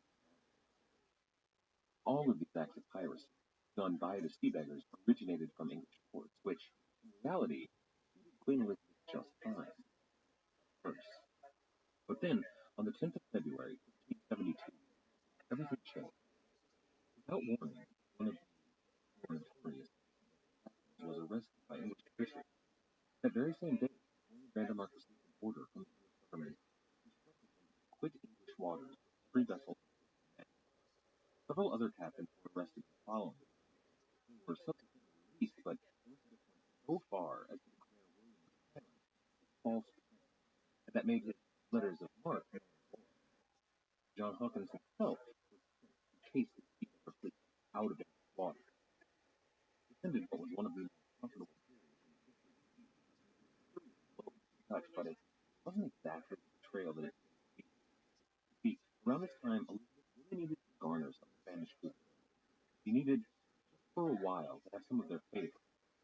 This was due to some of the politics involving the Catholic Church and the development of the Powers War on Elizabeth required him. However, Elizabeth ordered that no violence be used except by direct command by the press and the people. They want to be taken here. Now, she was arrested to enforce any of her decrees against the feedback to either her which is all well timed. The beggars planned. So well timed, in fact, that suspicious. It makes you wonder if Elizabeth had messages that now they had big plans and she was able to garner that goodwill. The plan the beggars had was very bold, and it would require them to take it to water. So, one way or another, it seems that everything was okay. Duke of Alba ended up in trouble. His taxes he had enacted on the Low Country were not being paid. He was unable to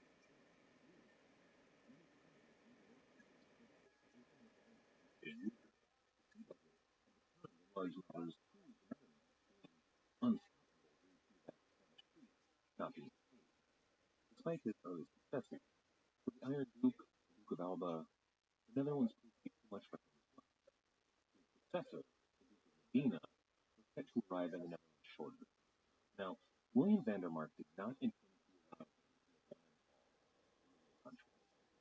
His fleet, including the sea beggars, was at this point comprised of almost 40 ships, with each one of them flew the colors of William of Orange, and each of them carried an additional red head hazing, which was a declaration of their intent to deliver their own which is known. They sailed to the Low Country in battle toward the city of Brill, the rumored landing of the new fleet. Now, when it approached the arrival, the sea beggars. However, a local fishmonger who was dedicated to the harbor and way over the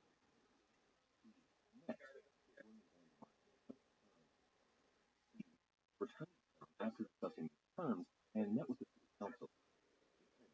Quote, we have no fear.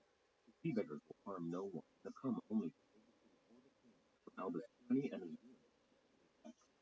He told the town fathers and hoped that William Vandermark would prove his legitimacy and told them the town had 2 hours to decide what to do. The town fathers were in a quandary. They knew that if they were to surrender, the Spanish would send an army out to crush the town, doing great damage, perhaps killing women and children. But if they did surrender, he would bathe their town in blood. However, that standing right in front of him, he begged, for he knew that if he didn't surrender to them, they would sack the town immediately. While they were waiting for an answer, an army of sea beggars began to march towards them. And it appears that these men were beggars in truth. There are many reports of haggard. The clothes were in rags. All of them looked gone and hungry. The word want is used in the text. They were starving. The men were desperate to find somewhere that they could find something to eat and use as a new food. The town council told the fishmonger that they acquiesced to the beggars. Then they began to evacuate the entire town on the far side of the city. Now the beggar captain didn't receive word of the town's surrender, so he ordered his ships fired on the gate. He ignited casks of gunpowder on the gate, and he dropped down a mass from one of his ships and began using his battering ram. Around 8 o'clock, the evening of April 1st, 1572, the town of Brill, and the first they didn't stop, though, as most would have expected them to do. They took up residence in the homes of some of the town's richest evacuees. These were mostly Catholic merchants and leaders that were loyal to Spanish and their Dutch subordinates. No, well, they didn't once they did ransack their homes. They used any of the goods that they found and money to buy them food and drink. They feasted after a good night's sleep. They were described as the best kind of creatures. In fact, they were trying to be gentlemanly and have a lot of fun. Now, it wasn't entirely about violence. The Sea Beggars took 19 people, and well, they wrote to William. Now, William wrote back that no man was to suffer for his religion. The beggars were reported to have said, quote, "Who captured Jim Brill, he or we?" And all 19 were hanged. A listener pointed out to me on the website, piratepodcast.com, that there's a saying in the Netherlands. On April 1st, Alba lost his glasses. This is something of a plus because the Dutch word for glasses is brill, B-R-I-L. The sound of brill is spelled somewhat differently depending on when you're reading about it, but it sounds very similar. Now, this listener told me that this is typically used as a way to teach something of the language. It's also a little bit similar to many of our funny little styles. Things were going well across St. Paul. Speaking of Jim Brill was caught up with the Sea Beggars and home on the native soil. The brothers, William Silent and Louis Nassau, were some success on land as well. William Vandermark was meant to be a holder of Zeeland and Holland, a position that he quickly turned over to William Silent on the rise. In the north of the Low Country, they had really begun to establish the Dutch Republic. Cities all across that north area were in open rebellion. Finally, they had a cause that everyone could do. William had even gone so far as to garner the support of the Ottoman Empire under their ruler, Suleiman the Magnificent, who claimed that he held a kinship to the Protestant cause. He said that they both rejected idolatry and the Pope's rule, as well as their perceived polytheistic belief in the Trinity. I imagine the fact that both of these men, William Silent and Suleiman the Magnificent, were fighting Spanish and something. Now, in this republic, things were going well.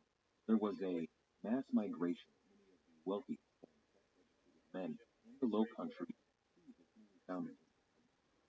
They were people who, even if they were Catholic, were tired of the rules and high taxes of the Spanish, so they moved to this new country where they could once again follow their own path. In the southern Low Country, where the Spanish still held sway, Louis Nassau marched at the head of an army of Huguenot soldiers.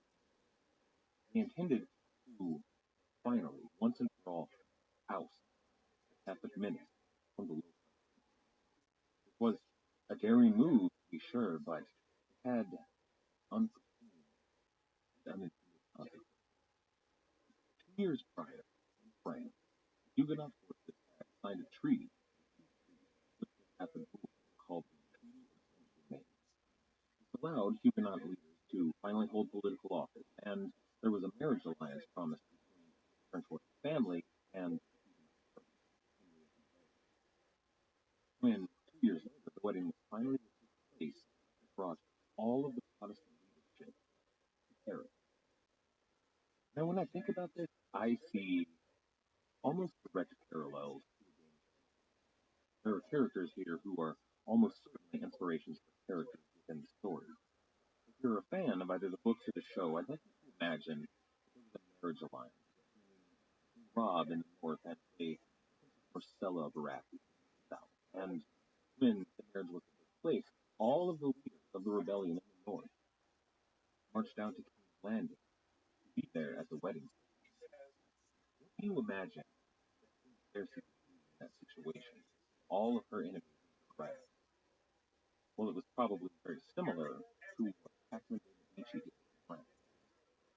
In the days before this wedding, Paris was an uncomfortable place for people, both Catholic and Protestant.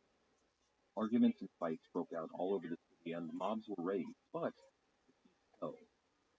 On August 18th, 1872, the marriage finally took place, and Paris was able to breathe a sigh of relief. But a mere 4 days later, a man named Admiral de Coligny, who was the most powerful man in the Huguenot forces, Coligny was a staunch Protestant. He was an anti-monarchist. He was a personal friend of John Calvin. He established Huguenot colonies in both Brazil and Florida. That Florida colony being the one that Englishmen visited in one of our previous episodes, where they allied themselves with the Kaiser. This man, this free thinker and leader, now lay critically wounded by a French bullet dead in Paris. Now, who actually ordered this assassination attempt? It's possible that it was Catherine de' Medici, the mother of the French king. She worried that Coligny, who was very close to his son the king, would convince him to invade the Netherlands and drag France into another war.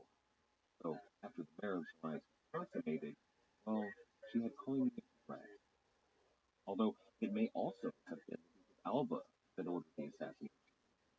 Coligny was the man who was behind that Huguenot army, marching behind Louis de Nassau, who was currently besieging. After the assassination, while Coligny lay critically wounded, the king went to visit him personally.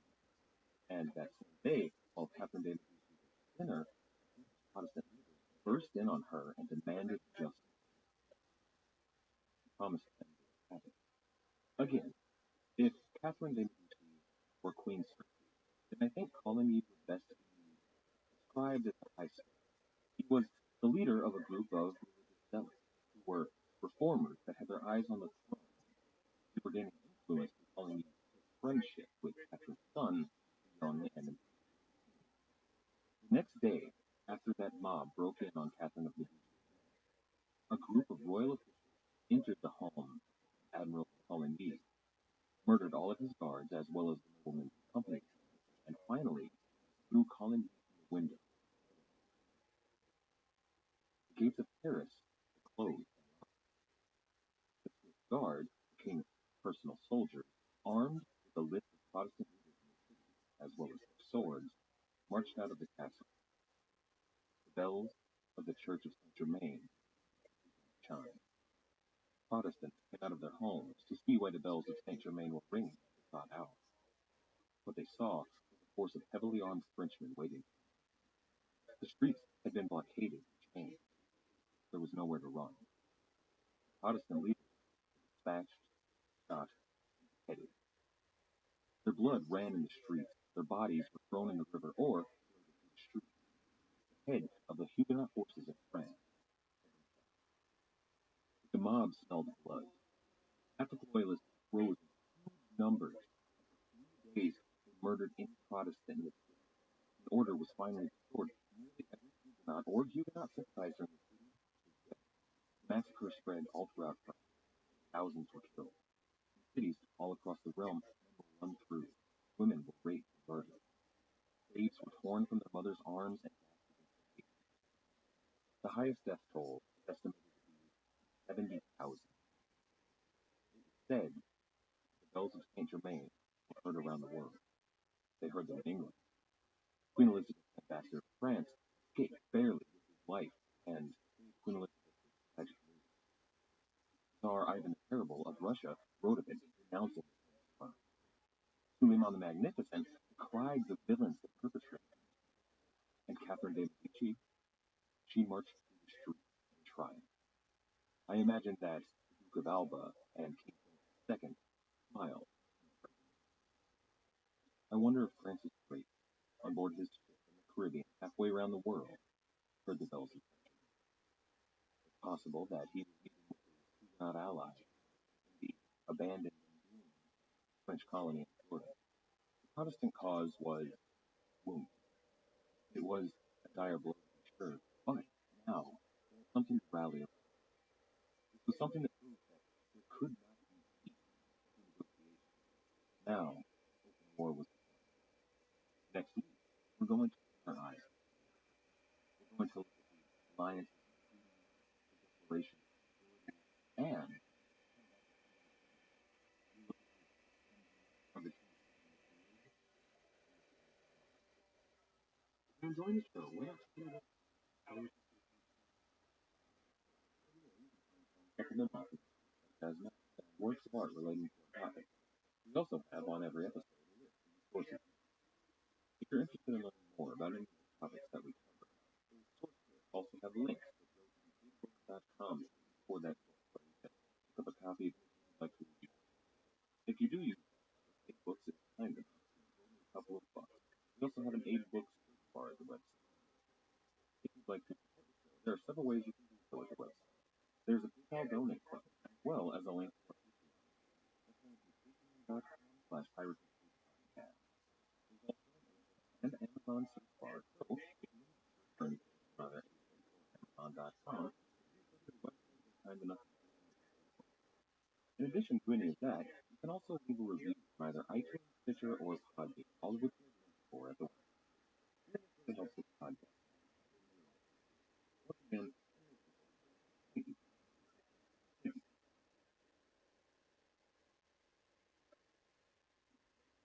Hello, and welcome to my name is on his voyage of circumnavigation around the globe. He had really no news of England or Europe. No news of the ever-heightened tension between Spain. Now, he must have had some notion of this, since his piracy and raiding were directly responsible for most of the. But, halfway around the globe, he had no news. It was really impossible for him to see anything of either the Queen of England or. He finally sailed in to Plymouth Harbor in September 1580. His very first question was asked after the cruise. He felt a deep love for Elizabeth, and she appears to have trusted and protected his questions. Francis Drake had no idea how he would be received. Immediately after returning to England, he surveyed the court. His return meant he would venture his trials, his exploits, and his treasure. Now, King Philip II of Spain and the Spanish ambassador in England, they demanded the return of all Spanish property stolen. They had before them arrested people that had been drawn up before their eyes, and they argued bitterly over whether or not to sign it or he should be hanged. Now, some of these privy councilors argued that the people should be marched out into the wilderness along the Thames Street to await the permanent peace. Others, including Lord Leicester, Walsingham, and Catherine, they refused to sign. They were, after all, financial backers of their voyage, and they stood to lose their fortunes at their return.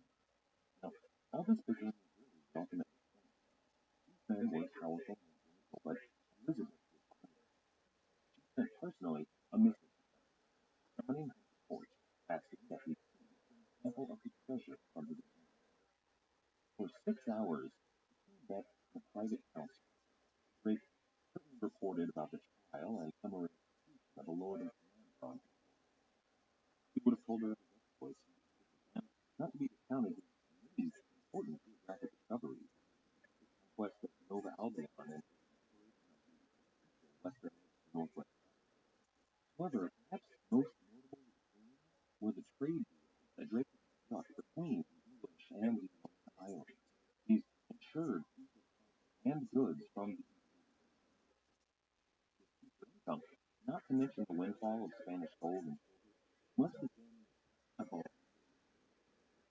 I imagine he told me, as he described the dire situation. She would have told him of the Cold War in the Netherlands that was threatening ever to break out into a firefight. She would have told her certainly about the death of Genghis Khan and the raising of a new king, Henry III, which didn't bode well for England, seeing as how Henry III was so closely tied to Mary Queen of Scots. In addition to that, there were several plots on Elizabeth's life personally, as well as many Scottish plots to keep her executed or overthrown. Beyond that, Ireland was a constant problem. Spanish, French, and all the Catholic forces of Europe continued to use Ireland as a thorn in Elizabeth's side. The rebellion there was a plot where not only were the local Irish lords rising up, they were funded and sometimes bolstered by soldiers from all around the Catholic European nations. Francis Drake had been gone for years, and Jackson had himself severely unmanned. All men with older names and greater titles were lords of the Admiralty.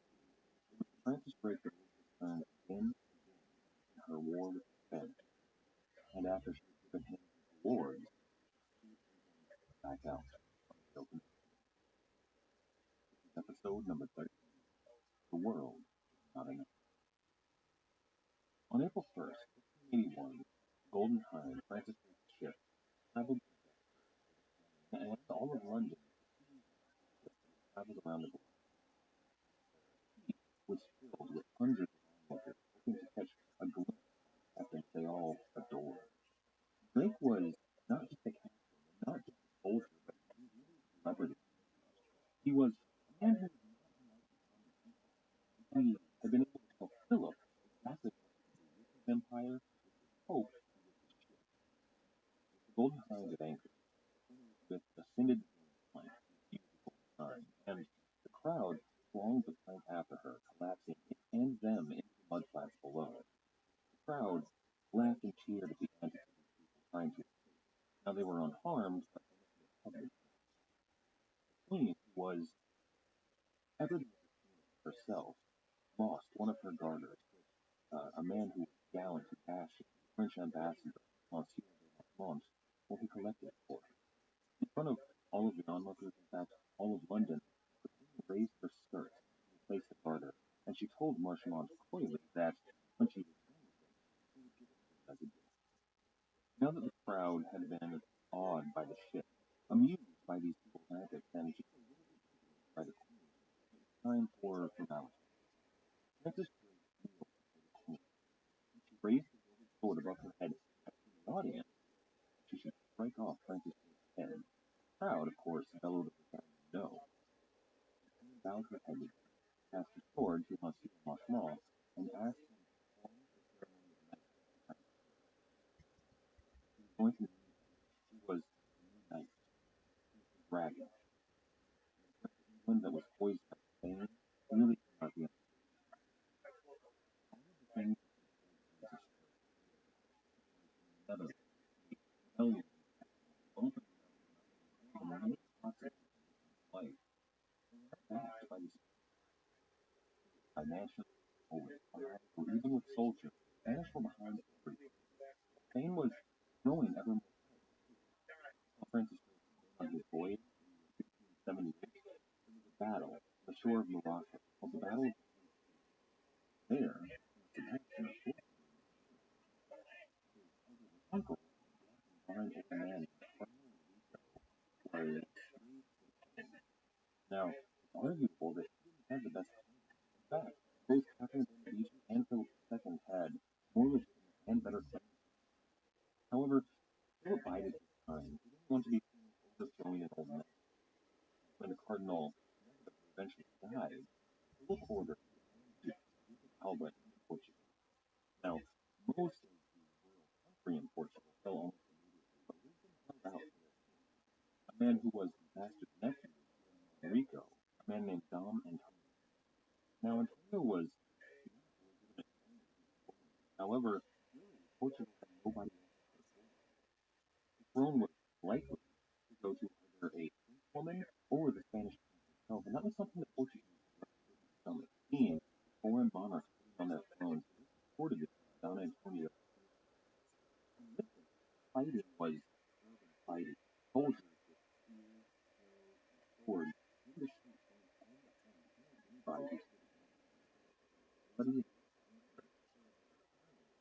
forces of Don Antonio were defeated. And on September 1st, 1580, Philip II became king of Portugal. He sent a letter to Alba thanking him, saying, quote, I don't know how to express the gratitude I owe you. End quote. Spain had been up until now the richest and the largest empire in the world. With the empire of Portugal added, with her possessions in Brazil, parts of Africa, and the greatest European holdings in Asia, Spain was now a truly global empire, the largest the world had ever seen. After taking Lisbon, Philip found 12 very prizes. He found 12 brand new galleons ready to sail. The Portuguese galleon was really the greatest warship in the world, and these 12 had more guns, more men, and more sail than any other ships in Europe. These, Philip could really crush the sea legs. He could cripple this new English navy and, hopefully, reclaim the Mediterranean for his troops. Land and wealth, and now a naval power, they eclipsed England, France, and the Holy Roman Empire combined. They were now the world's only directly on English shore. Now, he wanted to avoid open war with Elizabeth, but he supported every plot against her and her nation. But despite their superiority, Philip was going to be wiped from power by the Portuguese, who had become sort of allies with the English and shared their design of the galleon. John Hawkins, who was now the treasurer of the Navy, had been tasked with building England's fleet. He went to work constructing the Elizabethan ship, his version of the Portuguese galleon. Now, the first foreign name that would become trip of the they called that first galleon. By the time Drake was back in England, they other ships, including the Virginia. Now, work was threatened even more. I can prove that exactly what why it is a vast improvement on former English vessels like the Arabelle or even Lubbock, which had massive fore and aft. You picture those old ships that have constructs in the back on the waves. Well, that was what the old ships were like, and while they looked so dominant, they were really unwieldy on the sea. These galleons, they had a smaller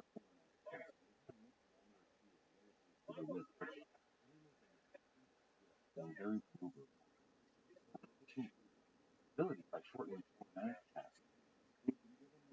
longer keel, carry that cut through the water. Almost more importantly, warship a whole lot more done. All the Portuguese and the Spanish and the English and perhaps the French were all building these galleons. It was really done for years, decades. It had been agreed by every navy that only cannon out of bronze. Bronze guns were far superior to their predecessors, the iron guns, and both their weight, their durability, and the probability of combat and all of them on board. They were able to keep the concussion from these explosions much better. Now, bronze guns were expensive, though, and they were difficult to produce. The Spanish and the Portuguese relied almost exclusively on the German foundries. The English, unfortunately, or of these bronze guns. The war in the Netherlands had their trade cut off primarily. They had to do something radical to return the gun. John Hawkins turned to the cold war. All the way back in the reign of the king had turned to the foundry of Sussex and told them to start working on not made of bronze, but made of stone. Now this was by all the nations. However, he developed a gun concussion was less likely to also on board. When John Hawkins turned to them, he found that while their guns were still inferior to the bronze guns, they were able to produce them much more safely than before, much more quickly than anybody could produce bronze guns. These guns were lighter than their forebears, more maneuverable, and capable of one side of the ship to the other. They were now built upon plans that were much more stable and less prone to destruction. Cast iron guns were all identical. All of the galleons were also that matched these new iron cannons. You could fit so many of these guns on board that really looked like monsters bristling with thorns. These new English galleons had more firepower than any other ship in all these improvements on their cannons. And John Hawkins now had all these brand new question what exactly powerful the ships that were owned by the family and the Windsor their activities in and around the American Channel and West Indies. Prizes, plunder, tax ships, and raid villages. These were really nothing more than Spain's all-encompassing plan to showcase their naval might and deal a real blow to Spain, something that will make them stand up and this new navy was plan, whatever their plan was going to be, was discussed all around it. In lords' castles and tavern rooms, these armchair admirals would discuss exactly what should be done. But the men who were really in charge, men like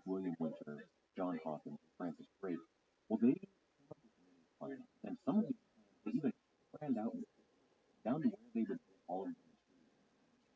However, again and again, these plans were vetoed by sometimes the Privy Council, but more frequently by Elizabeth. Her new baby was expensive, and she didn't want to see it wasted in some reckless naval action. She needed to be convinced that whatever their plan was, it would go off the pitch. The first and most audacious of these plans, at least seriously considered by the Privy Council, was brought to the council by Sir Francis. Now, Drake had befriended and made allies at Donald at a dethroned and exiled Portugal. The plan that they had come up with together was to attack Spanish treasure the Azores, which was really Portuguese royal stronghold, however now full of abuses was that part of it. This was a means not only to rob the King of Spain all of the treasure, but also to take back that stronghold for Dom Antonio and perhaps lead a rebellion. This would have stung him on 2 points very strongly, and it appealed to everyone in England, but it was imperfect for a number of reasons. First, it was risky to a disaster. Elizabeth wanted something that was less common with the second, this would be an open declaration of war with Spain. It would be allying with the Portuguese in a civil war for something that, as yet, Elizabeth was not ready to concede. So Drake had other plans. He decided to bring to the attention of some of the more powerful. This time, he went directly to the Earl of Leicester and pleaded with him for another mission. This was a voyage that Drake would plan and fund, but he would not have to lead himself. His plan was to go trade with that Sultan Babu that Drake had made that trading. The voyage was backed by Drake and Leicester as well. After those two, Walsingham, Hatton, and Admiral Lincoln all got on board. In addition, that Muscovy Company and many of the other corporations in London got on board as well. It was quickly fully funded. The operation backed by people on one side. However, Drake wouldn't be on board, and that absence, well, that's sort of a power struggle to actually lead this voyage. Drake had men that he thought would be best for it, but these were among his friends, people who were those rough West Country people that the nobles in London didn't think would be best for it. Perhaps they could listen to Drake in the long run. Eventually, the captain of the voyage went down to a man named Fenton. Now, Fenton was a distinguished military man, and really had almost no experience with the sea, which has proved in the past disaster. And in the fleet that Drake was putting together, it showed. When Drake went to survey the ship, he found that every ship was light on tackle and wine, and he appointed several of his own trusted marines to supervise the provision. Now, the council had gone over Drake's head to appoint Fenton, but Drake had every confidence that his own men who were on board each of these ships would see that the voyage went well and would return with wealthy and resounding success. The voyage was a disaster. Almost immediately, Fenton found himself alienated from the more seasoned sailors and the vast expanse of the Atlantic Ocean. He began to lose confidence. His men on board demanded that the fleet sail west rather than east to go back to the Strait of Magellan and plunder Peru as Drake had done that year before. Fenton, who had quickly lost complete control of the men on board the ship, had really no command left, so he acquiesced. And when they reached Brazil after sailing west, it showed why a wise and competent commander like Francis Drake really was vital to the ship. The very first Spanish ship came in contact with three of them, and one of them there was a tanker. So all of the ports in the region stopped and defended themselves with whatever guns and ships they had available.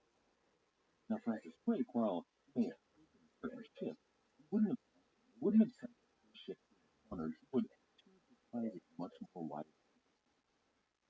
So the fleet was forced to fled back, penniless, destitute, Fenton. Well, he raged at the men on board. He demanded that they take the island of St. Helena, and also demanded the name of the king. He told the men that they could plunder every ship traveling to and fro build themselves to a fleet returned to England. They were smaller, they were broken, and one of Drake's brothers, John Drake, had been left behind, never to be seen again. The mission was a disaster. The captain at St. Helena, he was ushered into retirement, quiet. Elizabeth received court. In the 13 months that the doomed voyage had been gone, Philip had crushed a fleet of ships loyal to Dom Antonio in the Azores. Now, this wasn't the English Navy, but these were allies to Elizabeth, and that wasn't the end of the bad news. William of Orange had been assassinated. The Duke of Parma in the Netherlands, who had taken the place of the Iron Man, was even more merciless than it had been, and Duchy Walter. Elizabeth turned to Sir Walter Raleigh, who was her new favorite. She even had the nickname Water. She realized that she couldn't live without either. She asked him to found an American settlement in Rome, which was something that Raleigh and his brothers were eager to do. Now, as that settlement wasn't good enough at the start, Elizabeth was forced to turn, once again, to a most powerful weapon. She planned to unleash her dragon. Now, Drake's plan hadn't worked, but he hadn't been at the helm, so John Hawkins had a plan that he had mentioned to Elizabeth before. He went back. Simply to go back to the West Indies and claim Drake. Now, he was shocked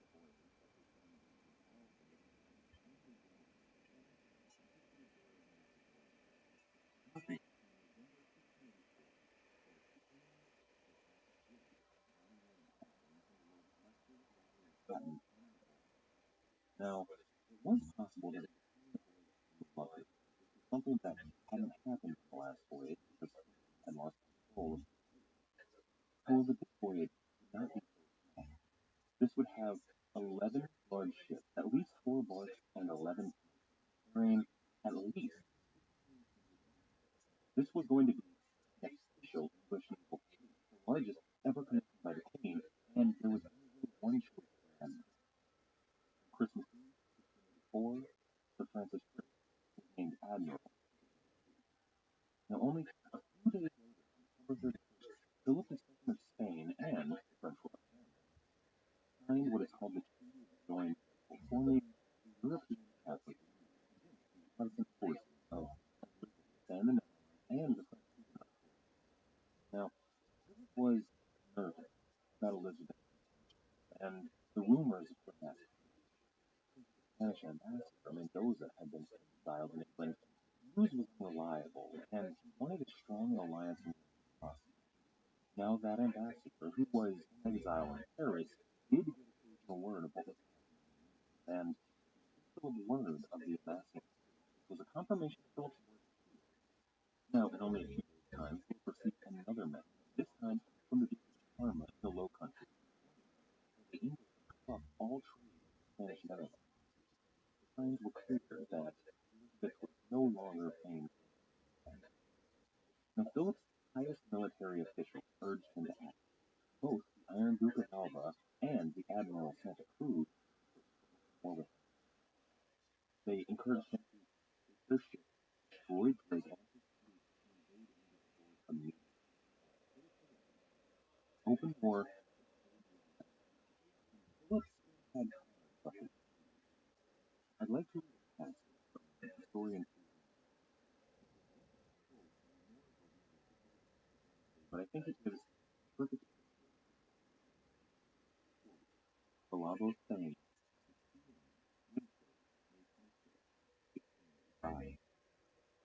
Master on Balabo guys and call for Philip II invited English merchants and cargoes of corn and assured the Queen's Majesty that would have a very own up in time. Payment for corn would be made by bills payable to London at their market. And so, Primrose had been stocked at 20 several ells of hardcore that sail for the Balabo.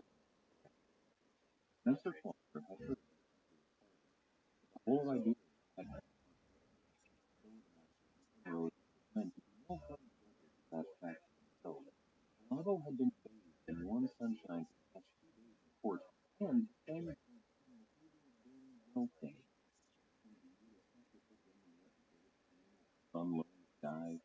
raised and kept him lazily on the boat, as always. Then, as he noticed a fine southwester, Foster prayed that the wind would blow in the following days had he punched over the road, leaning heavily on his arm, looked on as a number of started on one of those captain of the fortune. Perhaps that was by the when the watch called out the Spanish vessel, and if there were 7 souls aboard, the wolf of reverie marked his orders to the crew, alerting them that small parties were aboard. What people could they want this time of year? Rose's cargo had been on most of the merchants settled their and the master already settled the matter of loading the voyage. This is a wary Victoria or the hale and hearty fellow men of the same merchant claimed small tokens brought a hamper full of favorite. Master Foster thanked and ordered brought together. Before they sat down to eat, 4 of the and announced their return to the store aboard the Spanish penny. This lack of common civility ordered the first mate to accompany the Spaniard on deck. All was done. It was a well-rehearsed exercise, merchant on water, and the first mate knew how to ready. The master of the pinwheel returned to his unwanted guest, laughing and joking with an unbroken Spanish, noting all the while clear at full, wondering undoubted. After some 15 minutes, more than 20 the larger perhaps as 70 persons also silently the master of the Victorian and his men returned to the expecting the worst. They were, after all, only 26 men against some 90 more dead. You could only imagine that the merchants went to board the Primrose, captured the crew, and at best imprisoned them all. Many a merchantman had been in prison before them, most had fallen foul of the best he could not live. Once above deck, suspicions were confirmed. Turning to the magistrate, he said that he could not allow such a group of men to board his small ship, and Victoria. Yet before Foster could give his crew the final signal to the ultimate, he heard the beat of the battle drums from the Spanish ship below, and the unmistakable sound of their swords being unsheathed. The thud of the grappling irons and the roar of the Biscayans wrestling alongside the Primrose to board her by force drowned out his orders to his men. Victoria and merchant seized Foster with daggers drawn at his throat and cried out above the shouts of the melee, "Yield yourselves, for you are the king's prisoner." Foster narrowed his eyes and bellowed back, "We are betrayed." The crew of the Primrose had fortunately taken the that her master had laid down for circumstances. Within seconds, 5 calaveras were fired from below deck, Spanish scuffling above. There were screams from those whose hands were legs blown off, and shouts to abandon their action from the others. They did not know it, but it was the only gunpowder and shot the Primrose had on board. But the blast grenade was enough to turn the tide. Foster pried himself loose from his captors and gave the order to fight to the death. Many of the fans fled back to the boarding vessels, fearing that they would be blown to smithereens, as several of their number had been before. Ground. Hand-to-hand battle broke out, and the well-practiced drill of a skirmish. The English, knowing that if they were forced from the ship, they would die 1,000 slow deaths, fought like demons, possessed with 4 spears and lances, which whipped through 2 Spaniards with a stroke. Yet, despite the heavy carnage on the Spanish side, the outcome of the battle remained in doubt for a time. The only certainty for Foster and his men was that the death of the Primrose was stained red with the blood of the Spaniards and Englishmen. The fighting raged on for another half an hour, with many Spanish flung overboard or drowned before the English claimed victory. Amazingly, only one Englishman, John Trent, 6 other members of the crew were injured, but Foster thought that they had survived their wounds. He had to presume that 2 men, John Burrow and John Broadbent, who delivered the last corn cargo, had been taken into custody of the port. While the master and his crew made ready to set sail, not bring reinforcements. He did not understand. At the moment of his own victory, no armed relief came. While he decided what should be done with the unfortunate,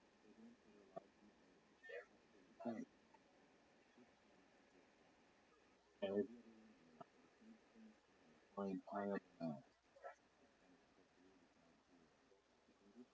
had been moored in Spanish harbor for Philip a master piratical act.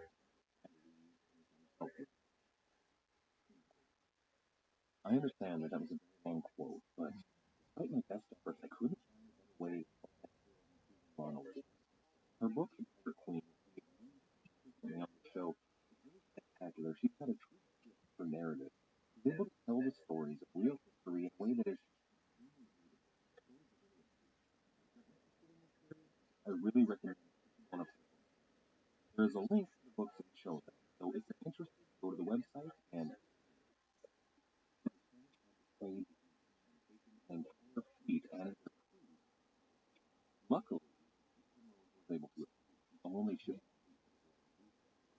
perhaps even more luckily still had on board those agents under what I imagine was a question and they told everything they knew of King and more to the point they had in their possession both of them direct written orders signed by the King of Spain telling exactly what was undeniable proof of what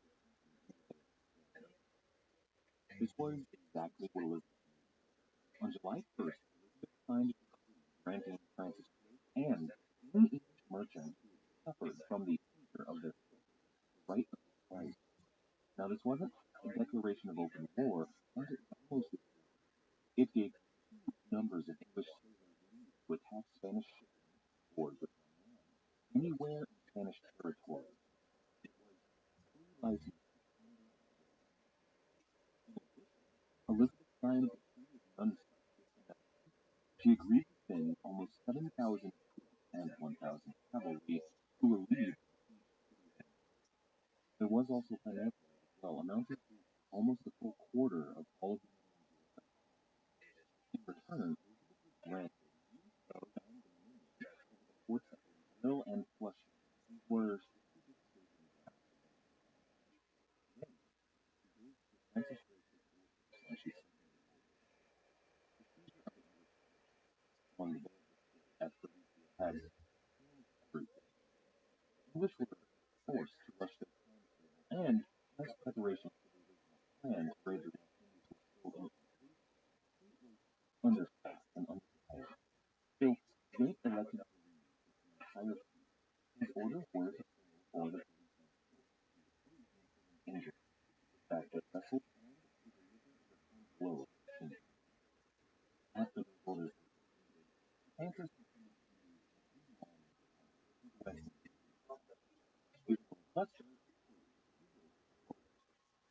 is for while his think it with them out all other and I know by doing that he more Francis than attempt quote. It was on September 14th, 1585 that the largest Royal Naval fleet ever to set sail on the shores of such port. The vessels included the illustrious names of the Elizabeth Bonaventure, the Talbot, the galleon Leicester, the Sea Dragon, the White Lion, the Bond, Mark Hawkins, the galleon Mark Bonner, Thomas Drake, Elizabeth Rose. They were captained by such illustrious names as Drake, Woodley, Hawkins, Martin Stolbeischer. There was some controversy over who exactly some of these ships. They had particular ideas on who these men should be, considering the last voyage and had ended in disaster because of the mental English wars, left him quite a rush. He wanted to leave some of these captains behind and avoid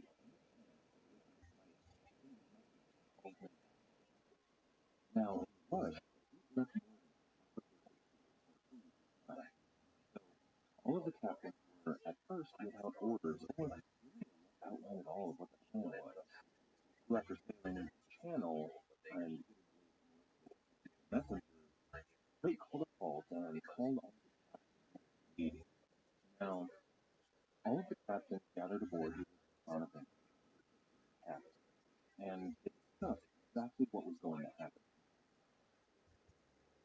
first issue, everybody had on mind was the last two. Francis Drake had plans to believe that they had enough food on board to get them to how they could restock and well, this meeting with the sea captains was taking place. So it seemed to be the first news of the spies told him they're off the Isle of Wight at once, but he Drake something discovered that in the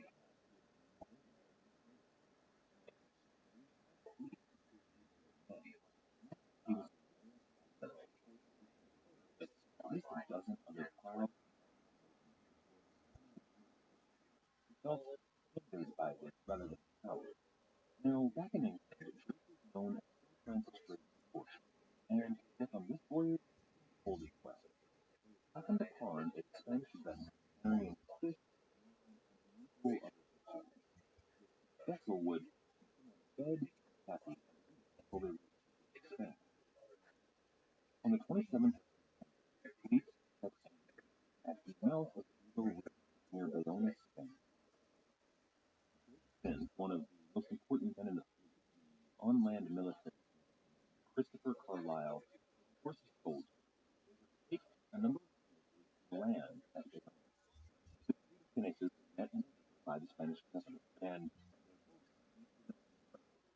they could take Carlisle with one question, one request, and one demand.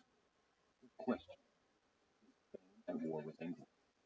Now, this might sound like bravado or posturing on Drake's part, but it was likely with the Spanish ambassador in exile. It's possible that Spain had declared war on India without notifying the flag at land. All English force allowed that terms but would need to express request. Allow us to trade supplies and well stocked, and we will leave Spain in our way forever. It was framed as a request, but the threat was really clear. Allow us to trade, or we will bring down the whole might on you and take your town. And the governor, though, turned on this. English was frowned upon, essentially. He did, however, allow that since he was go ahead and all of now, this came ashore that they had been actually and like in the Spanish Army. Now that the freedom was assured, he sent his men. He entered the town and for one night plundered and pilfered without churches were desecrated, homes were ransacked, and taverns were certainly empty of all their food. However, for all the destruction that murder were kept in check. Drake intended to scare them, not to galvanize the sun against them. It appears to work. The next day, he met with the governor and they agreed that trade. Now, the plunder had only amounted to 1,000, most of which was traded back to the local merchants for victory. For some reason, though, the waited ahead. Perhaps they needed repairs to some of their vessels. The storm had hit while they were in the harbor. Perhaps some of the other captains believed that they were not still provisioned well enough to travel west across the Atlantic. Or perhaps there were other reasons. Drake did have other plans that hadn't exactly told all of it. Whatever the reason was, though, it cost them. Their primary target on this voyage, aside from freeing the English, was the Spanish treasure float. They knew that it was coming, and it may have been all they treasure just as more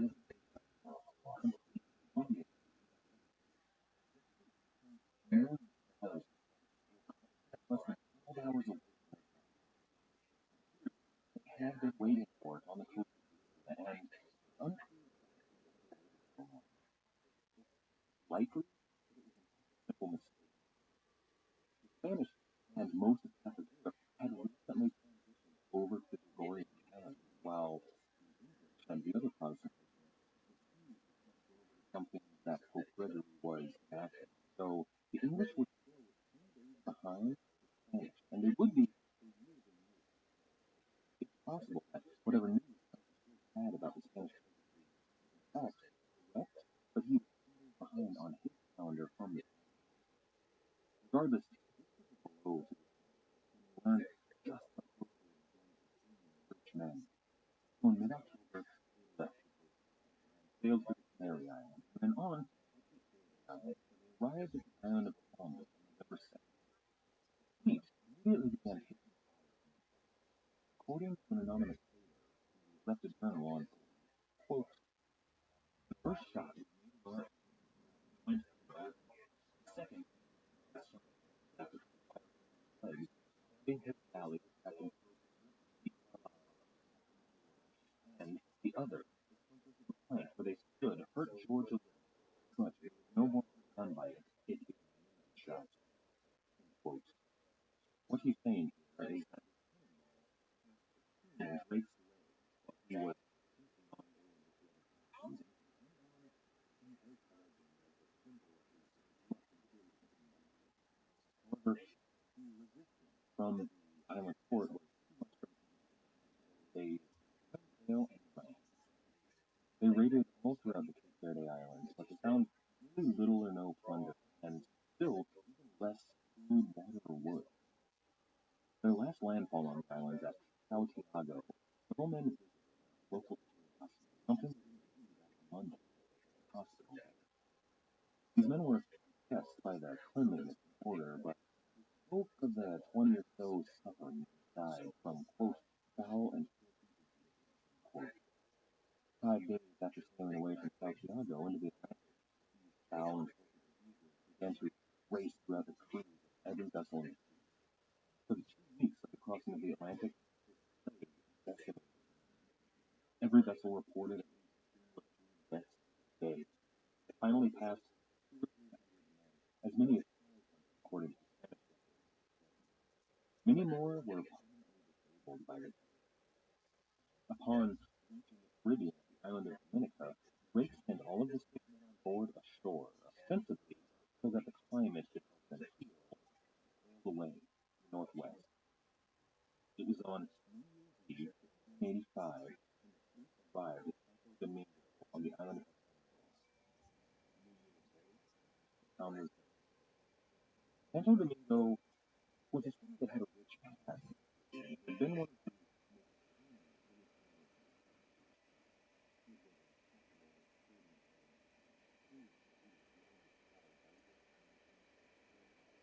a capital of trading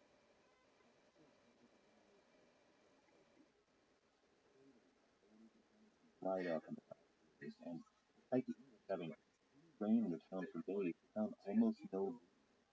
So in frustration, Francis Drake ordered captives taken to the town and attempted to ransom the city for a full $1 million. When the sheriff of the region countered that so much money simply did not exist in the jurisdiction, Drake began to burn the town down, one building at a time. In the end, they left Santo Domingo with nearly 25,000 pounds, a very paltry sum compared to what he believed the town was worth. After the fact, when the exploits of this raid were published about a year later, the events were enhanced in glory and valor, but only 2 of the mentions in that appear to be at least confirmed by the Spanish. Now first, the English spoiled every church, abbey, or convent they found.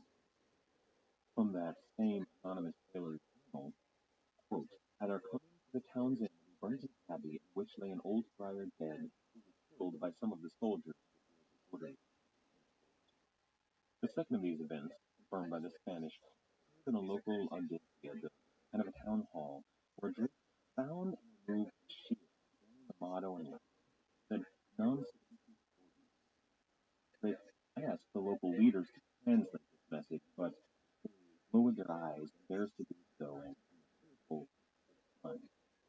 However, one man did translate. The shield held the banner of Spain, the words, "The world is not enough." Drake resolved to return this item, proof of Philip's quote, proud and unreasonable reaching vein of his. The governor of the town spoke back to Philip of Spain, describing Sir Francis L. Rocket. He wrote, quote, "Drake is a man of medium size, blond, rather heavy and slender, merry, careful. He commands and governs imperiously. He is feared and obeyed by his men. Punishing, resolute, sharp, relentless, well spoken, kind, liberality, and ambition, glorious, not back in Spain, Philip received word of the attack on stores, on his islands, and his New World possessions. He contacted the Duke of Parma and asked him formally to draw up plans for the invasion. Talk in every inn, household, and royal court in Europe, though, was Philip's Francis Drake, and his raid on the West Indies. The reports were nearly always exaggerated. Drake had taken Havana, conquered Cuba, 100,000 slaves, or, on the other hand, Drake had been killed in battle and found in. Now, while these rumors were inflated, they did hold another truth. Drake had not sacked Havana, however, he had taken it, and he did free slaves, but not nearly 200,000. Among the slaves he did free, some of them went to join their brothers in the wilderness, while more joined up with Drake's crew, aiming to now, while the cash prize that he had taken had been so small, ransoming one of the oldest and most prestigious colonial possessions in Spain was of English strength in Spain. And instead of taking Havana and going towards Cuba, Drake elected to go south towards the Spanish mainland, ports at Cartagena. As the fleet neared the port, Drake landed a force of about 1,000 armed and armored troops under that command Carlisle, about 4 miles near to the well-defended fort. They suffered a lot of withering fire from the fort. There was a chain barricade across the fort as well, and 2 galleys in the harbor holding them back firing. Now, Drake's gunfire relentlessly, drawing all eyes from the town. It didn't really do much damage, but everybody was paying attention to it. While he was unable to reach the country, it's doubtful that that was actually his purpose, because while Cartagena looked on at the battle in the harbor, those 1,000 Englishmen marched into town. The only resistance that Carlisle faced were poisoned snakes that were blocking the path that were easily avoided, and an amateurish ambush by citizens of the town, not even soldiers. There were attacks from the trees and from the city walls by some natives that were allied with the Spanish, but their arrows bounced harmlessly off the English armor, so they really weren't any at all. When the town had fallen, Carlisle sent word to Francis Drake focused all of his fire on the fort, bombarding it from sunup until sundown. After the sun set, every soldier manning the gun batteries fled in a net. The English took minimal casualties in Cartagena, but still, the plague continued to raise up. The Spanish spoke of, quote, boatloads of English dead, and said that the English were burying their dead in hide how numbers. Much like at Santo Domingo, Drake entered into negotiations to ransom the town back to the Spanish.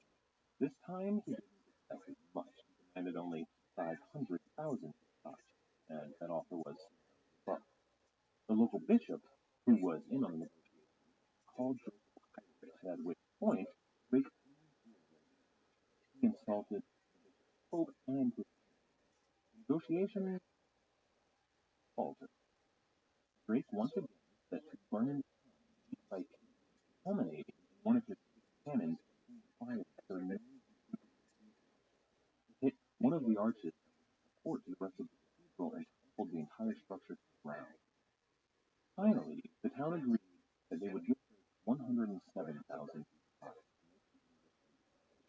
accepted. In both of his attacks on Santo Domingo and Cartagena, the records of the Spanish don't indicate that the English were as violent as one might expect when in a town. They, of course, all called a gentleman. The honorable man. So yes, English burned and looted, but as I said before, they didn't murder the great. They warned the locals in advance before they burned their homes. He went so far as to befriend the man and whose home he was staying.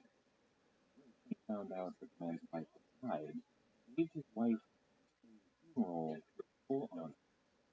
He had his own men take her grave. They raised the Spanish flag. He had his soldiers beat the muffled trumpets.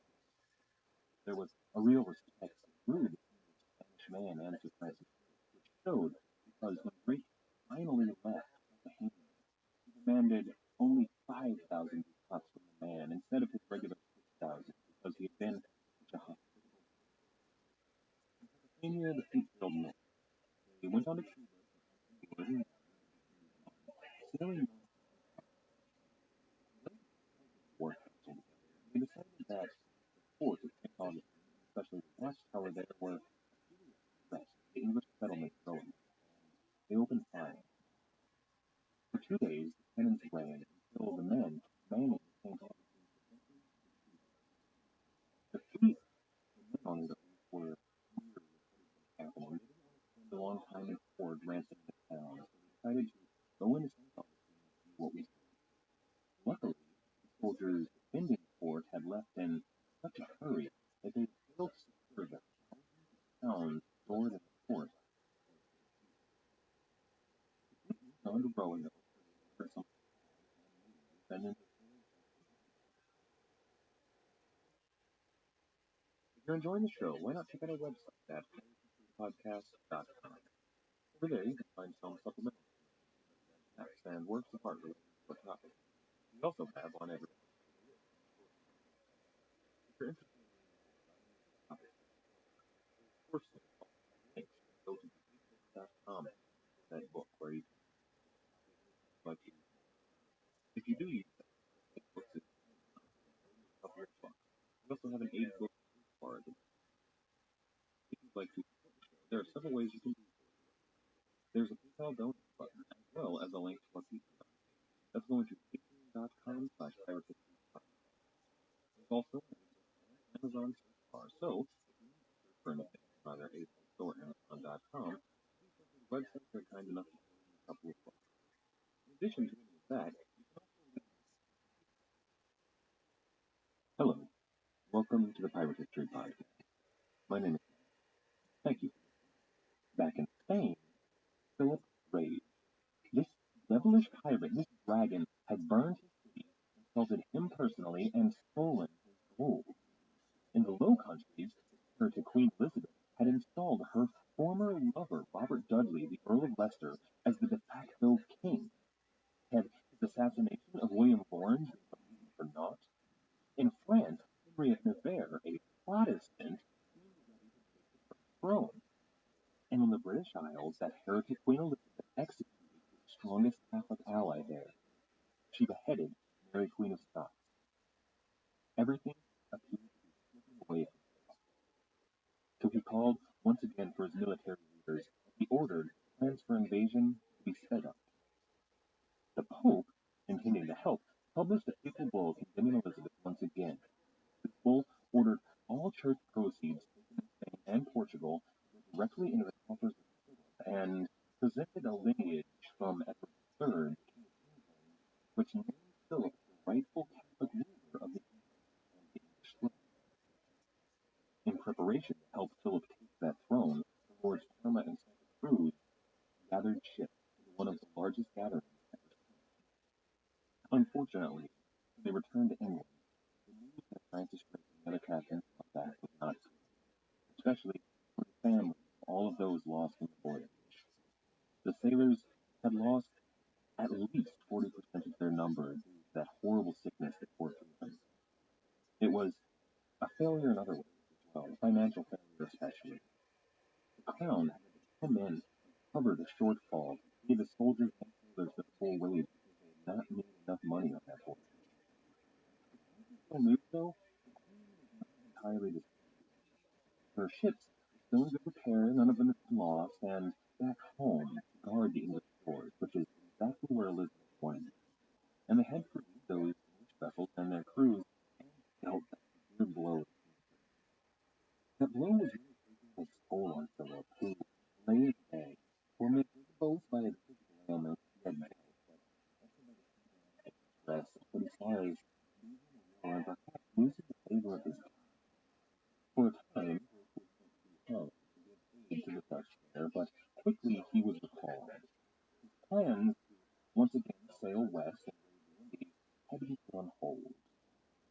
passing of ships.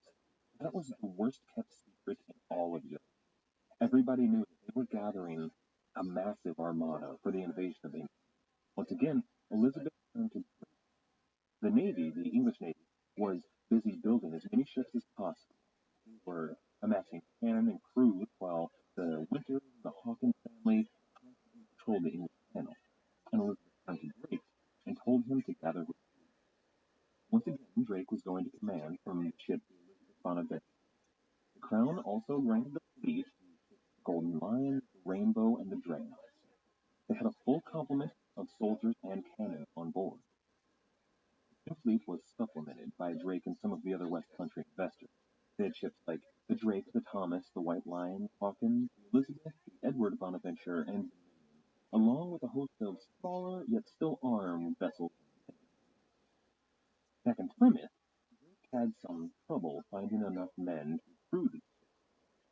At the last minute, hundreds of the men who had agreed to go on board deserted, wary of Drake's dangerous venture and the shadow cast by his last outing. Sailors could be a superstitious lot, and so many had died on Drake's last voyage that this one was avoided by a lot of men. This angered Drake, and he sent a message to the Crown asking that any of the men who had deserted his voyage be arrested. The Queen declined to send her sheriffs to arrest them, but she did send soldiers to fill the crews, and on April 2nd, 1587, the departed. It appears that the Privy Council sent some last-minute orders to Francis. Quote, "You shall forbear to enter forcibly into any of the said king's ports or havens, or to offer violence to any of his towns or shipping within harboring, or do any act of hostility on the land." End quote. However, this command, for some reason, never seemed to reach Sir Francis. On April 19th, near midday, the fleet anchored just off the Spanish coast. They waited near the port of Cadiz, which was a busy and well-defended harbor that was connected by river directly to the city of Seville. Drake called his captains for conference. All along the Spanish and Portuguese coast, the armada was gathering, especially here. As yet, the ships from the Spanish Empire had not reached them, and all of the ships in port still lay at anchor. Nearly all of these ships were unmanned, and only a few merchant vessels were actually under sail, bringing necessary goods from ship to ship in the harbor to prepare for the invasion. Drake, against the wishes of many of the captains, ordered an immediate attack. At about 5 o'clock that evening, the English sailed toward the harbor. At first, the Spanish assumed that it was the returning fleet of the friendly Spanish captain, and they sent a delegation to greet him. Drake, though, quickly dispatched them of this notion. He opened fire on the vessels. A couple of them were sunk, and the rest of them retreated to defend the harbor. Now, the Spanish galleys' guns, these smaller vessels, were no match for these English galleons, who fired well out of the Spanish range. The English sunk their two-manned vessels, and not properly actually in the harbor there, they took a 1,000-ton merchant, and then a 700-ton Biscayan galleon. They took 5 smaller merchant vessels, and then they took a galleon owned by Santa Cruz, Admiral himself. These ships had been fully ransacked and robbed of all of the valuables on board, including the vessels behind. They were set ablaze and cut adrift. Throughout the night, the fortunate powers fired at Drake's fleet, and whatever ship could be manned set their guns to fire against the English. However, it was really a poorly organized, effectual defense. The Duke, a man named Medina Sidonia, led reinforcements into the town. He had contingent of both foot soldiers and cavalry, but they were unable to stop Drake from entering the harbor. All they could do was stop Francis Drake from entering the town, landing his men ashore, and taking the town. At dawn, the fleet sailed into the activity. They took every ship that laid at anchor and all of the crews that were too slow or too foolish to escape, and then lashed all of those ships together, which made it easy for them to take all of the riches they found on board. But more importantly, they took all of that which is required to outfit a navy. They took rope, tackle, and tar, and lumber, and sail, and any navigational instruments they might find. They did this so they could triple the armada before it even got started. They could use all these things to bolster the English. It was really a well thought out plan. Now, Drake falter in one of his orders, though. The Queen had told him specifically that he was to burn any ship that he found in the harbor after the deed. And though Drake had all of these ships lashed together with plenty of tar and certainly plenty of fire, he failed to do so. Why? The prisoners he had taken for gold, and the Duke of Macedonia himself gifted Drake with a cask of wine and a basket of sweets, and Drake left the harbor in a rush. Why? He left over 60 vessels in the harbor unharmed, if lighter, in defiance of his direct royal order. Why? Well, one possible answer is that Drake had taken some of those Spanish prisoners and had them questioned. One of these prisoners may have given up some information, perhaps even more valuable to Drake than burning the ship. It appears that he learned that Spain's second most accomplished admiral, a man named Juan Martinez de Rothschild, sailed with a squadron that was half the size of Drake's and was, at this very moment, anchored off Cape St. Vincent. It's also possible that this smaller fleet was accompanying the Spanish treasure float, which was Drake's greatest luster.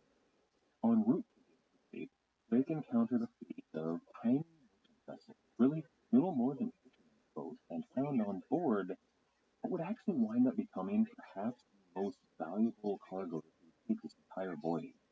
He found together bundles of barrels bound for Cadiz. I understand this might not sound like much, but you have to understand that life on board a ship required many barrels filled with water. If you didn't have these iron barrel staves to hold the barrels together, you couldn't have water or wine, and your ship would be unable to sail, and time and money to produce. So perhaps the greatest delay that Drake affected this entire voyage was stealing these barrel staves. Still, though, barrel staves, while they were important, weren't exactly a rich prize. Drake needed a real haul, both to repay his investors and to line his own pockets. So he chased after Rothschild, who had sailed away from he was headed towards Lisbon, but Drake believed he could. Unfortunately, the winds weren't in his favor, and Rothschild managed to beat him. Lisbon was far too well defended a port for the English to take, so Drake turned his attention elsewhere. He took what was called the Padres Castle, which had once been the home of Prince Henry the Navigator. This was a symbolic victory, but not a rich one. Still, one monk would record, quote, they committed their usual feasts and drunkenness, their diabolical rampages and obscenity. They stole everything they found and then set the place on fire, having first committed 1,000 excessive and diabolical desecrations of the images of the saints, like wicked heretics. End quote. Then, on June 1st, Sir Francis Drake's fortune changed once again for the better. He learned of a ship called the San Felipe, owned by Philip himself and carrying all of the goods from the Orient directly into Drake's clutches. It's said that the San Felipe was taken without a single shot being fired because her holds and her gun ports were too crammed with goods to fire any guns in her defense. On board, Drake found gold, he found silver, he found precious gems, ivory, silk, rich dyes, cinnamon, cloves, and pepper. All in all, worth $32 million in modern money. With this haul, Drake was finally able to sail for home. It was around this time that Francis Drake enlisted perhaps one or maybe two men to write all of his letters and document all of his deeds. You see, Francis Drake needed better representation, both the Queen and the English people, and the results turned out to be ludicrous. Drake was uneducated, he was poorly read, and he had opinions, and suddenly his correspondences were composed with allegory and reference to God, the Bible, and history. For example, he is reported to have said at Cadiz, when the wind turned to his favor, the wind commands me away. Yes, no, he didn't. Francis Drake was a sailor, and he was violent, not poetry. Similarly, at the raid on Cadiz, he is reported to have claimed that he, quote, Spain, quote, which was not true. That was actually said by the Grand Vizier of the Ottoman Empire in reference to his own beard rather than Philip. Now, this new eloquent correspondence may have actually helped Francis Drake when he returned to London. He found himself out of favor with the Queen, at least in the official record, and depending on his decisions during the raid on showered Elizabeth with gifts, and he still had her ear. He may have failed to burn all of the vessels that he had been ordered to, but he had really delayed the invasion. That was Elizabeth. He also brought news of Philip's true plan. He wrote to Lord Walsingham, quote, I assure your honour, the like preparation was never heard of nor known, as the King of Spain hath and daily maketh to invade England. All possible preparations for defence are very expedient to be made. I dare not almost write into your honour of the great forces we hear the King of Spain hath in the strait. Prepare in England strongly, and most by sea. Stop him now, and stop him ever. Look well to the coast of Drake begged again and again to be allowed another voyage, this time in force to go to Lisbon, destroy the Armada before it even began sailing. The crown, however, decided not to grant. Finances in England were once again tight, and Elizabeth hesitated to back any venture that would take English vessels away from English shores. Philip, too, though, had suffered setbacks. In addition to the raid on Cadiz, he had been forced to call off the treasure fleets for the year, fearing that they would be taken by English pirates. They stayed in port in the Americas. And then his plans were dealt a truly terrible blow. His close friend, the Admiral Santa Cruz, died. Philip was forced to name the Macedonia, that man who was a hero of the raid on Cadiz, who had gifted Francis Drake wine and seafood.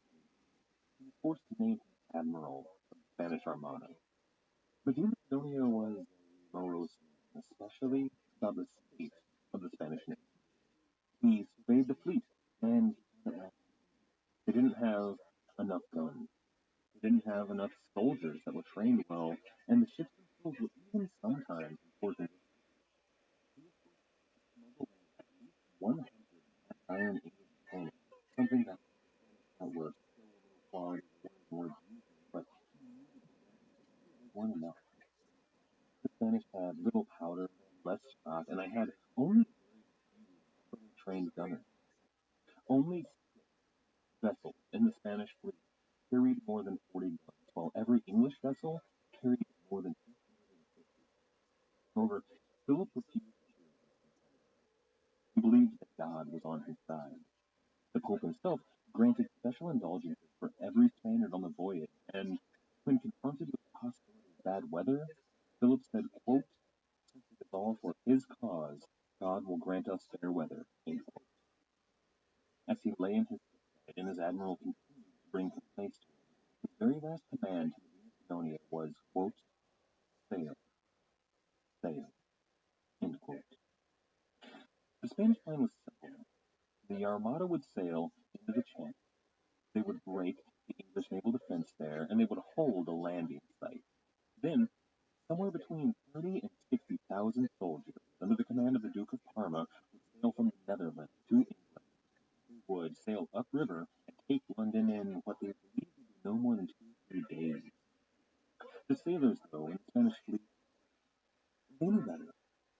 As the Spanish Armada was preparing to sail, one sailor wrote, quote, things hang in the balance. Please, God, let the events be for his cause, and may he assist us as is so necessary. End quote. Another sailor, when he was speaking to a papal official, papal nuncio, said to him, quote, the English, who have faster and handier ships than ours, and many more long-range guns, and who know their advantage just as well as we do, will never close with us at all, but stand aloof and knock us to pieces with their culverins, without our being able to do them any serious hurt. And the nuncio asked him what the Spanish needed to win. The officer answered, a miracle. End quote. The English weren't entirely aware of the Spanish shortcomings, though. They thought that the fleet was a lot better defended than it was. I think that Winston Churchill gives a good description of the English attitude. He said, quote, the chances were heavily weighted in favor of Spain. From the mines of Mexico and Peru there came a stream of silver and gold which so fortified the martial power of the Spanish Empire that King Philip could put his forces beyond all known states. The position was well understood in the ruling circles of England. So long as Spain controlled the wealth of the New World, she could launch and equip a multitude of armadas. End quote. On the English side, the Queen's plan was to separate her navy, to guard the western end of the channel from Spain and to guard the eastern end from the Netherlands. However, she acquiesced to her advice. The Lord Admiral was now a man named Charles Howard of Effingham, and he was in command of the Queen's Navy. His plan was to have Lords Winter and Hawkins await the Armada in the middle of the channel, while Lord Admiral Howard himself and Sir Francis Drake would wait at and near Plymouth. They would be a fleet of sleek, fast, and heavily armed smaller vessels that would be able to chase and harry the Spanish. They were going to follow behind the Armada after it sailed into the channel. The plan was to allow the Spanish Armada to sail until it nearly encountered the fleet of larger English galleons, and then Lord Admiral and Drake would come up behind them, bite their heels, and then catch the Armada in the crossfire and demolish her. The plans of both sides were interrupted by some inclement weather. Some of those famous channel storms blew in, and the fleets of both the Spanish and the English, well, their timetables and their charts were thrown off course, so they had to regroup and make new plans as quickly as possible. However, the basic plan for Drake to come behind still stood because Drake and his fleet were still at home. Legend has it that when Drake received word of the Spanish Armada entering the channel, he said, "Time enough to finish the game," and beat the Spanish after. And this sounds like some of Drake's famous propaganda, but this might actually be something that he said. See, the tide was high in Plymouth Harbor at the time. It was too high for the fleet to leave, and he knew they would have to wait until sundown. However, once sundown came, the fleet did set sail, and they rushed after the Spanish Armada. When the Duke of Medina Sidonia awoke the next morning, it must have been something of a shock. He found the English fleet not before him as he had thought, but waiting behind. The entire formation was planned to meet the English fleet waiting before them. However, that formation and the Armada itself must have been something of a fight as well. It was at least 2 miles in width. It was a virtual forest of mast and sail, punctuated by these massive Spanish aft castles who towered over the smaller English vessels. Lord Admiral Howard said, quote, "All the world never saw such a great force as there was," end quote. All the same, Lord Howard ordered a single pinnace called Defiance forward to fire a single shot at the Spanish flagship. This was a gesture of formal challenge. Think of a knight pulling off his glove and slapping another man in challenge for a duel. This was that sort of thing. The Spanish had their ships arrayed in 4 columns. Their heaviest ships were in the center, with their faster and smaller galleys along the side. They made a tight crescent formation, all meant to face forward so they could surround the English fleet whenever they encountered it. However, somehow these massive vessels had to turn around and change their entire formation because they were now facing a force that was coming from the opposite direction. Really, their formation was perfect. The Spanish were spectacular sailors. If the English had been raiding in camp, they would have destroyed them immediately. However, they didn't account for what the English actually had planned. I'm going to quote historian Arthur Herman in his book To Rule the Waves, How the British Navy Shaped the Modern World, which is really a pretty excellent read, especially for any nautical or military historians out there. It goes all the way from the very earliest days of the British Navy to all the way up until World War II. He writes about this battle, quote, "The English rushed forward with gun ports open, and as many guns wheeled and lashed pointing forward as possible. This was no classic battle of broadsides. Each gun was aimed on its own, while the master gunner himself gave orders to the helm. Bow chasers fired first, then the guns on the leeward side, and, as the ship turned, then the guns in the stern as the boatswain shouted to his men aloft to lull sails and brought the ship to a halt. Then, as the ship turned back, the guns on the other broadside opened up as the ship completed its stately pirouette past its target. Breathed in smoke the Revenge, or Bear, or Vanguard, then tacked back windward to reload.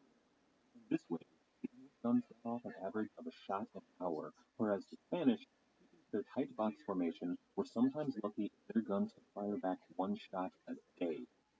End quote. It was really, at the end of the day, an ineffectual battle on both sides.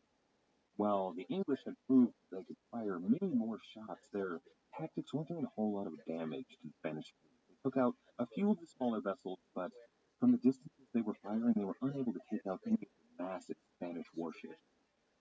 As night fell, though, Drake was given the order to light the lantern on his stern that would guide the way for the rest of the fleet. On the Spanish side, they faced disaster.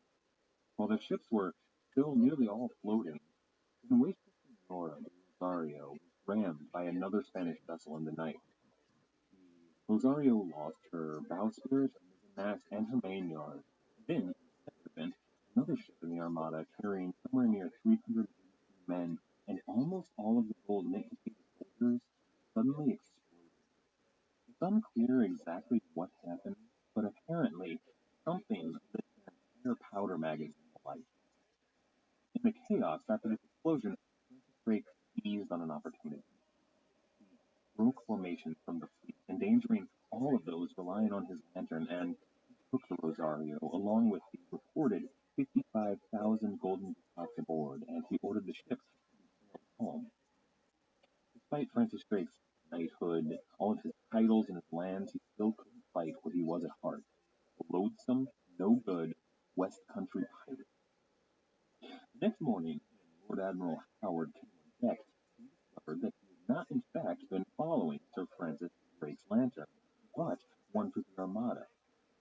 A fierce morning firefight, the exact kind of thing that a good English navy needed to get the blood pumping, but he managed to remove himself from the Armada. Francis Drake returned to the fleet and was called on board of the Lord Admiral's ship.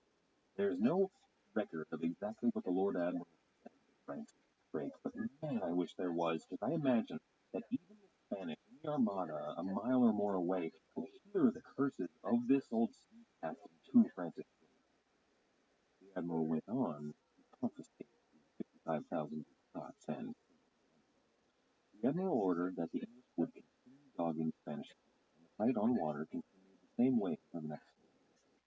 On land, Elizabeth stood before her rallied troops, who were preparing to defend the city of London and the land of England against any invasion. She gave them this speech, quote, "My loving people, who have been persuaded by some that are careful for our safety to take heed how we commit ourselves to armed multitudes, for fear of treachery, but I assure you, I do not desire to live in distrust of faithful and loving people. Let tyrants fear. I have always so behaved myself that, under God, I have placed my chiefest strength and safeguard in the loyal hearts and goodwill of my subjects, and therefore I am come amongst you, as you see, resolved, in the midst and heat of the battle, to live or die amongst you all, and to lay down for my God, and for my kingdom, and for my people, my honor and my blood, even in the dust. I know I have the body of a weak and feeble woman, but I have the heart and stomach of a king, and of a king of England too, and think foul scorn that Parma or Spain or any prince of Europe should dare to invade the borders of my realm, in which, rather than any dishonor shall grow by me, I myself will take up arms. I myself will be your general, judge, and rewarder of every one of your virtues in the field. I know already for your forwardness you have deserved rewards and crowns, and we do assure you, in the word of a prince, they shall be duly paid you." End quote. Imagine her surprise, as well as the surprise of Admiral Medina Sidonia, when none of those troop ships arrived. Perhaps Elizabeth wasn't so surprised after all. The troops had never even left port. The sea beggars had sailed south, swooped in, and halted any thought of Parma's of setting sail. It was here that the Spanish Armada knew they were lost. On the third day, short on food, shot, powder, and soldiers, the English finally closed ranks and opened fire. Finally, the English had found their mark at 300 yards, which would become their naval policy for firefighting for centuries. They sank dozens of Spanish vessels, but still the Armada stood in tight formation. The English captains began to worry. Despite their superior battle skills, how could they defeat that Armada? So, after nightfall, 8 smaller English vessels sailed silently forward toward the Armada. Their guns were charged fully to the muzzle. Their decks and their holds were filled with pitch, tar, and hemp, anything that would burn. The Spanish saw these ships, primed to explode and burn any vessel nearby, and they all managed to on. But in this attempt to set the Spanish Armada alight, it broke their formation. And finally, the English were able to attack. The English closed in. This was the beginning of the first great naval engagement in modern history. A total of 200 ships fired bravely, even recklessly, in a fight for their lives, for their homes, and for their countries. The Spanish never backed down. Each of the ships fired until they were out of powder and shot, and then they would sail towards the English vessels, grapple that ship, and do hand-to-hand combat with the men on board, either dying or taking the ship. But still, the Spanish were outmatched. The English ships were too well armed and too fast. The air in the English Channel was filled with smoke, the deafening sound of cannon, and in the interim between shots, the screams of the dying. Any vessel worth her salt was coated in splinter and tattered sail, amidst the gore of men without arms, legs, and heads. The seas were covered in a sheen of dead bodies, broken ships, and blood. A storm arose, bringing in clouds and fog to mingle with the smoke from the battle. And in that moment, the Spanish Armada set sail and fled. Perhaps Philip was right, in part. He said that God would send him fair weather, and when the Spanish Armada was nearly lost and completely destroyed, a storm came in and saved them. Their odyssey was not over, and the trip back to Spain was going to be extremely difficult for these men, but many still made it home, more than would have had that storm not blown in. The English didn't believe that this was the end of the invasion. However, it was. The Spanish had fled. There were no troops coming from the Netherlands. The English had won the day. Now, this undeclared war between Spain and England, though, it would continue. The 80 Years' War, the conflict for Dutch independence, that would continue too. And the hatred between Catholics and Protestants in Europe would continue for centuries. Queen Elizabeth, King Philip, and Francis Drake would continue their dance. But this is a beautiful place to stop. The Armada's defeat marked a turning point in the world. It showed the world that Spain was not all powerful, and it opened up the ambitions of all of the colonial powers. It was by no means the end of the Spanish Empire, but it marked the beginning of their decline. It marked the dawn of the British Empire and the colossal power struggles that would continue for centuries. And really, we're still fighting to this modern day. This Spanish Armada's defeat showed the world that the future would not be won by soldiers on land or on horseback. It would be won by sailors on the back of ships. Elizabeth would continue her rule for years and rule over some of the most prosperous times in English history. Elizabeth in England would bring us an English Renaissance. It would bring us Shakespeare and the birth of the modern English language. It would see a shift in English culture towards a more free, open, and democratic society.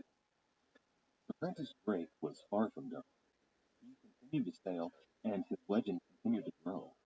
He sailed again and again, back to Spain, into the Caribbean, never ending Drake's war, his personal conflict with the Spanish.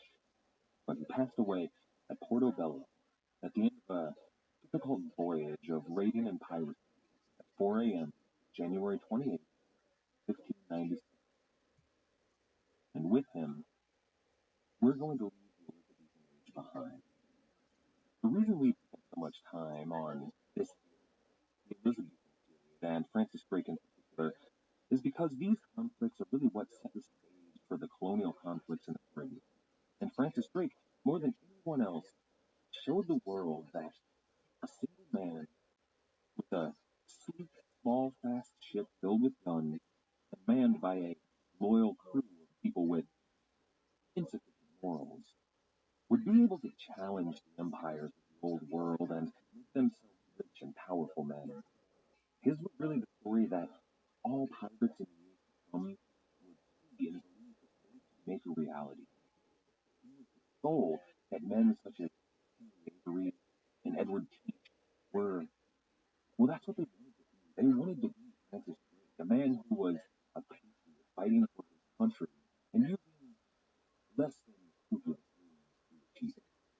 They also wanted to fill their pockets, which is something that Francis Drake did extremely well. In the end, Francis Drake stole in modern dollars $150 million worth of Spanish. This makes him, according to Forbes magazine, the second most successful pirate. Next time, we're going to take a jump forward. The politics of Europe are going to go through a lot of upheavals, but most of that is relatively unimportant. We'll talk about the big stuff, but we're going to start focusing on another successful pirate. A man who graces the front of many bottles of cheap rum, Captain Henry Morgan.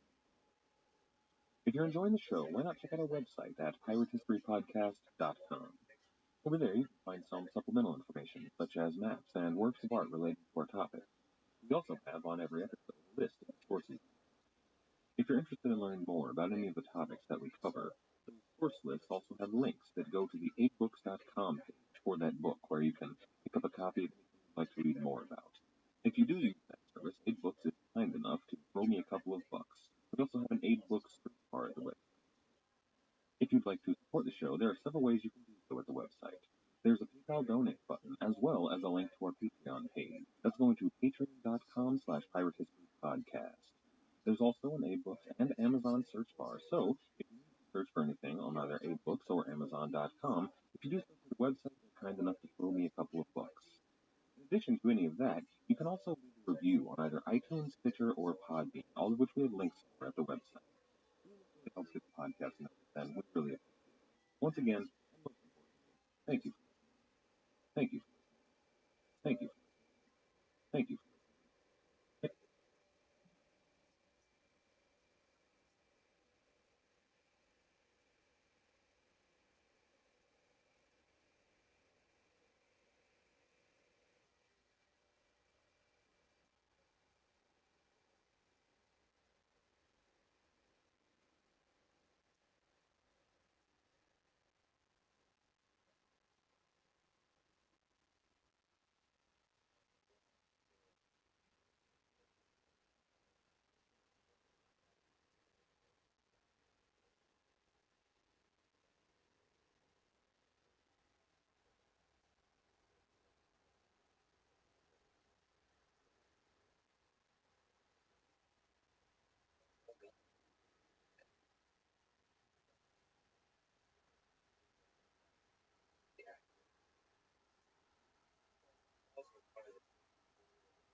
always power government.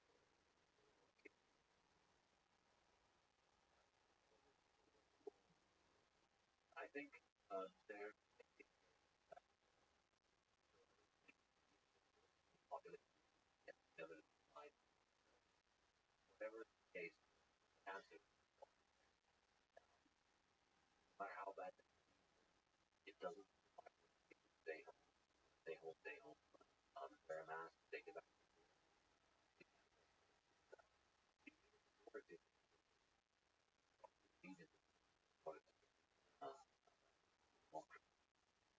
Whereas Corona,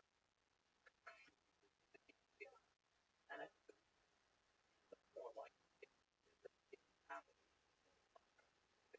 it's about things traffic like it 5 years. That in all human way that your democracy is to maximize the amount they can do of the population every day. Then about get and that one. Every problem. Corona, sign up for a subscription, and they have to say that's taking suddenly a lie because once you trust have is um I uh required provide vaccine if I were unlikely to ever happen. I think the story this that's the last the long the key thing they managed to do carry let them do whatever they want. Problem problem one problem. And it has a change our own people on the development. And that's the cycle first king empire they get body economy and because of that there's prosperity. Then over time the next generation of kids become a lot more high time they haven't done likely in getting past the laws that require losing hurting that and of course our uh, uh, there's going back from the drastic to the power. So I think we found it so good history fascinating not monitoring not uncovered funny stuff. 19 November called August Bank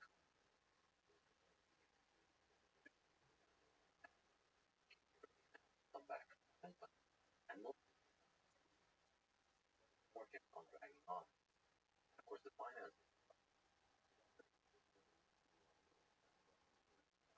on money with military then it often next.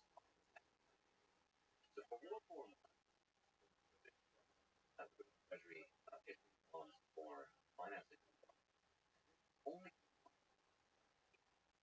only a third of the bonds are actually people, perhaps why did only not deal with like why should cost are my brother and third and astonishing next step more further than went and all ranking why the outstanding bonds line of back their own they took money off the line and only that's one thing back then they got money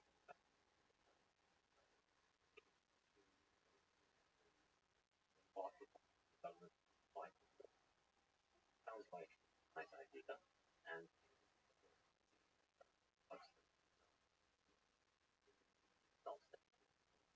totally congratulate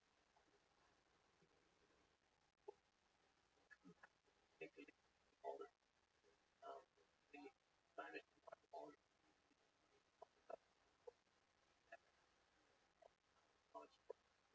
that money applied to on what's gonna happen next. Wrong. That's a good Charles. A quick question about more uh,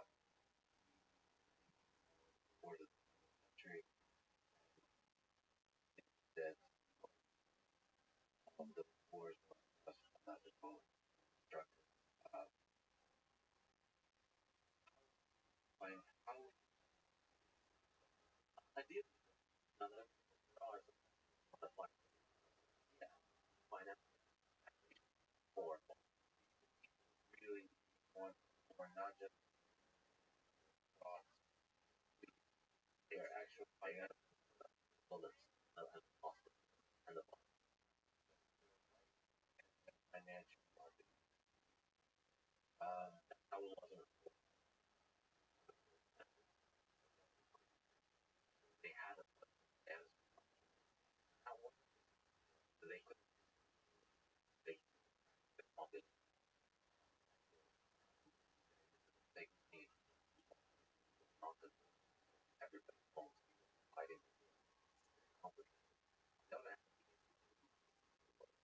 case was 19 there was that's more out of it under money money governments now all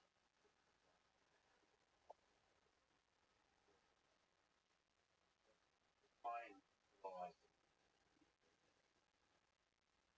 and a lot of type of thinking global and expanding past history that any I can't of country around it uh, as France strategy perspective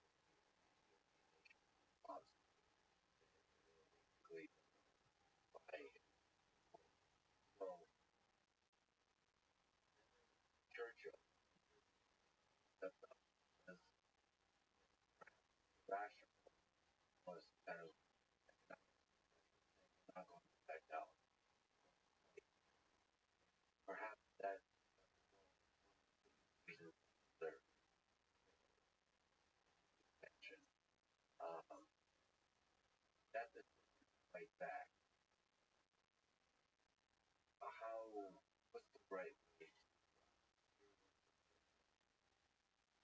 right, but no, argue first, so more intense, and a lot of attention. So why can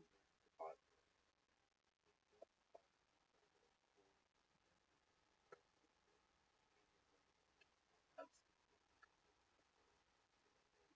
life money,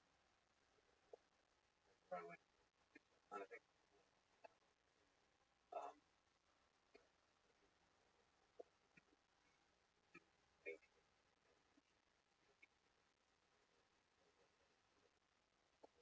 more faith, so this particular, I think you know, like one of the journey, I think on one really for one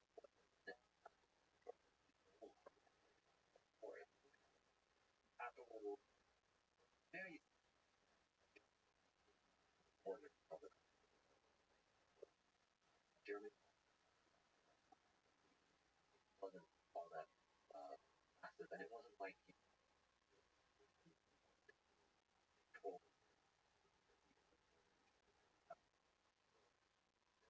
the full that that war.